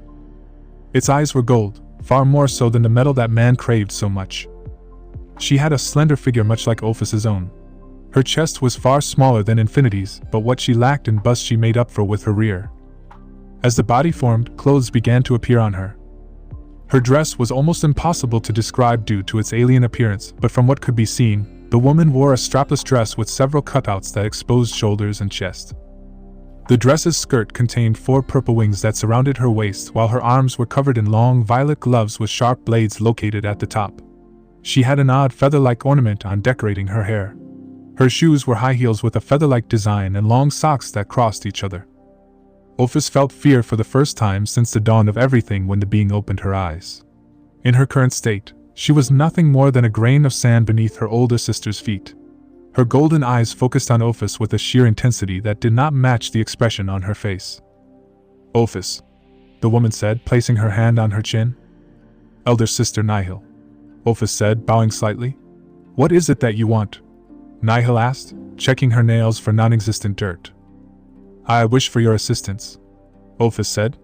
Oh, for what exactly? Nihil asked, despite knowing the answer. Her eyes were eyes in which the past, present, and future all converged into a singular point. In short, her sister had seen everything that had happened while she was in perpetual slumber. Ophis knew this. I feel as if there is something disastrous about to happen on the world that I currently reside in, and I require assistance in discovering the threat and subduing it if necessary, Ophis said. Is it the Trihexa guy? Infinity asked. No, he's sealed, but I feel as if he is a part of this, Ophis said. Nihil closed her eyes and sighed. She stood and walked in front of Ophis before opening her palm. In her hand, a swirl of light appeared before a universe manifested in the palm of her hand. Ophis knew what world she held in her hands. It was the world that she had come to love so dearly. The world that her brother had loved dearly. You want my assistance saving this world? Remind me, Ophis. Why should I care? The only reason I cared for that world is that Yahweh loved it so. Now that he's incapacitated, that world has sunk back into its previous state. An insignificant momentary speck of dust, Nihil said as she stared at the universe in her palm with slightly longing eyes. It's because our brother loved that world that you should do something, Ophis argued. I don't see your point. If they're starting another war, then why should we care? Their lives are merely an eye blink for us, Nihil said. Because my friends live there. Everyone I've grown fond of lives there, and I fear that there might be more to this, Ophis said.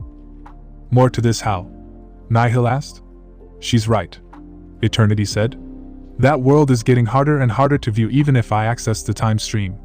Its future is murky to the point where I can't determine what will happen within the next second. That is cause for concern, Infinity said. Wouldn't you agree, elder sister? Nihil remained silent, while Ophis mentally thanked her brother and sister for their assistance. After possibly what could have been a few seconds or even a few hours, Nihil finally spoke. Fine, but know that I will not get involved unless it is required. Whatever this world's problem is theirs and theirs alone, and since you and Red reside there, it's your problem by extension, Nihil said. I see, so this is the best I'll get? Ophis asked. Yes, Nihil said. So what do I do? Ophis asked. Regain your full power, Nihil said. She snapped her fingers and the universe rippled before an image of a girl nearly identical to Ophis in appearance appeared within the bubble. Lilith, Ophis said. Absorb her back into yourself, Nihil said. Ophis remained silent at her older sister's words.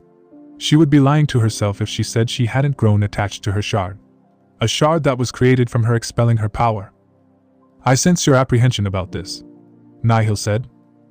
Of course she feels nervous. This girl is practically her daughter if you think about it, Infinity argued. Nihil ignored her and continued to stare at Ophis. I'll do it, but is there another way? Ophis asked. Seek him out, Nihil said. Him? You know who? Nihil said. Ophis was confused but nodded nonetheless. Now go. I've helped you as much as I can for now. Go figure the rest out yourself, Nihil said. Very well, Ophis said. She turned to leave but paused. It was nice speaking to you once more, elder sister. It has, little Fies, Nihil said. Ophis vanished in a dark implosion that rippled the endless realm around her. Nihil walked back and sat on her throne with Infinity and Eternity watching her silently. Are you sure that was good enough? Eternity asked. Yeah, that last hint you gave was a bit vague, Infinity said. She'll understand it, Nihil said. That's all that matters, and besides, we will have to interfere in the future. Whatever it is that's causing this darkness to cover this universe is getting stronger with each passing second. Nihil held the universe in her hand and willed the bubble universes around it to manifest. In the bubble universe of hell, at its very core, was a small dark speck. Hong Kong, China. A man with violet hair and yellow eyes walked down the street as people passed him in a hurry. The pedestrians were all rushing to get to their jobs or get to meetings with friends. The man walked down a busy walkway, passing by shops filled with popular consumer items as teenagers and other people looked at them through windows, while some walked into the store as others came out holding large bags of merchandise. He arrived at a small eatery located at the end of the street that was known for its noodles. He sat down and called for the waitress. I'll have some, monsieur, he ordered. The waitress nodded and wrote down his order before heading inside. Leviathan. A voice inside his head spoke. He smiled. Elder sister, Leviathan said as the woman came back with his bowl. He thanked her and picked up his chopsticks. Leviathan, I think it's time we made our presence known. Let them know that we're here, Lilith said. Oh, and what's your plan? Leviathan said as he ate his meal. Destroy the entire Hong Kong peninsula. The annihilation of a major population center, especially one so close to Kuo, will get their attention, Lilith said. Really? Hong Kong? I happen to like this place, Leviathan said. Do it. Sound the horns of Armageddon, Lilith said. Fine, Leviathan said. He picked up his bowl and walked away from the restaurant. His exit was noticed by the manager, who called for someone to stop him. Leviathan walked into the middle of the street where he stopped. An oncoming car stopped abruptly, barely halting to a standstill mere inches from him as Leviathan continued to eat his meal. The driver got out of his car and began to shout at Leviathan in Cantonese. Not that Leviathan cared. His eyes glowed as a massive storm appeared over the entire Hong Kong peninsula. "I'm going to miss the city," Leviathan said as he raised his hand. He snapped his fingers and the world knew thunder. Japanese Blacklight Base, Kagan Falls, Japan, August 4, 2020, 3:15 a.m., current time. 2 minutes and 49 seconds till midnight. "I didn't expect them to strike so hard and so fast," Cornelius said as he folded his hands. Taki closed his eyes as the other founders in holographic form nodded. The tragedy of Hong Kong was a piece of news that would no doubt circulate rapidly across the globe and possibly catch the eyes of the supernatural. The destruction of an entire city would no doubt be a cataclysm to the eyes of humans, but what about to DXD? "Then again, we didn't expect them to strike at all," Salem said. "The fear of having DXD retaliate against them was what we were all betting on, but we should have known better. This Satan. They're ruthless." "Did our satellites pick up anything else about this odd hurricane?" Rama asked. "Ahem. Please refer to the screen," Anastasia said. The heads all turned their heads to the massive holographic globe projected from the table. Anastasia pressed a few buttons and a simulation appeared. At approximately 1900 hours in Hong Kong local time, a massive hurricane, larger and more powerful than anything ever routed before on the Saffir-Simpson scale, was recorded by every major satellite across the globe. "Its appearance and formation are still a mystery even for us," she said. She pressed play and a hurricane that engulfed the entirety of the South China Sea slowly appeared, with its epicenter being Hong Kong. "It wasn't just Hong Kong that was hit, was it?" Sheba asked. "No, every neighboring country was hit with massive record-breaking storm waves battering the coast of China, the Philippines, Vietnam, Taiwan, and Cambodia. Said countries were also hit by the hurricane and suffered major damages and loss of life. We've estimated the damage to be in the billions if not trillions of US dollars, and the total death count is expected to be in the hundreds of millions, possibly even higher than what our current numbers suggest," Atef said, reading the report. "And here's the cincher. Our satellites detected a brief but large surge of demonic energy within Hong Kong," Anastasia said. "I've done the liberty of projecting its scale compared to other devils that we are aware of in this day and age, and here's what we have. We've also managed to place the perp in accordance to the global power system. Unknown entity. Species. Devil. Ranking according to devils. Satan class devil. GPS ranking. BBB rank deity class devil. BBB class, huh?" Matthias said, stroking his beard. "A prime," Taki said. The others turned to look at him strangely. "A prime. The only primes we know of that remained alive following the Great War were Beelzebub, Asmodeus, Mammon, and Belphegor, and last time I checked, your agent reported that Beelzebub had been killed in battle and the other three are retired," Cornelius said. You may be right, but my instincts have never led me wrong before except for that one time," Taki said. "We're dealing with another prime demon." Well, we can't rule that possibility out. We'll have to increase surveillance on the other 3 prime demons that still remain to see which one might have done it," Cornelius said. "Very well, we'll be counting on that," Taki said. "I believe that would be a good place to dismiss the meeting," Salem said, sipping her tea. "All right. We'll reconvene at a later time. Remember to keep an eye out on your ends," Taki said. They all nodded before severing the connection. Taki closed his eyes before opening them. He took out a small worn-out photo from his pocket and smiled a bit upon seeing it. In the photo, a young man, who resembled Taki greatly except his hair possessed color, being black with slight red tints at the tips, stood next to a young woman that wore a black uniform as well as a hakama that was white with floral and butterfly designs. Her eyes were violet, and her hair was raven black which faded into a violet at the tips. "Reine-sama," Taki said. "Give me strength."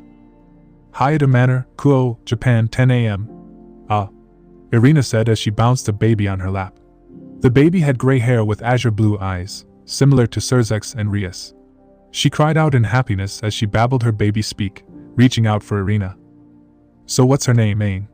Issei asked. "We decided to name her Annalise," Grafia said. She smiled as she reached out for her daughter, which Irina handed over. Grafia cradled little Annalise in her arms and smiled. "Annalise Gremery II, or little Anna as some had taken to calling her. She was born a little over a month ago to Issei and Graphia. Her birth was celebrated across the underworld as their Satan Lucifer had given birth to a daughter. A ray of light amidst coming darkness. This, of course, did not mean that there were no consequences. Annalise's birth had triggered several factions in both hell and abroad to move with several pantheons and houses proposing a marriage contract between Annalise and their sons. Of course, Issei turned them all down like the protective father he was, with Milicast standing vigil over his sister's crib at nearly all times. She's a gift, but she didn't inherit the power of destruction, she said. She didn't. Is that a bad thing? Issei asked. No, of course not. It's just... Graphia trailed off. The similarities between her and my older sister. Hey Anna. Ria Sobacon is here, Ria said, walking into the room. She held her hands out as the baby cheerfully squealed and reached for her.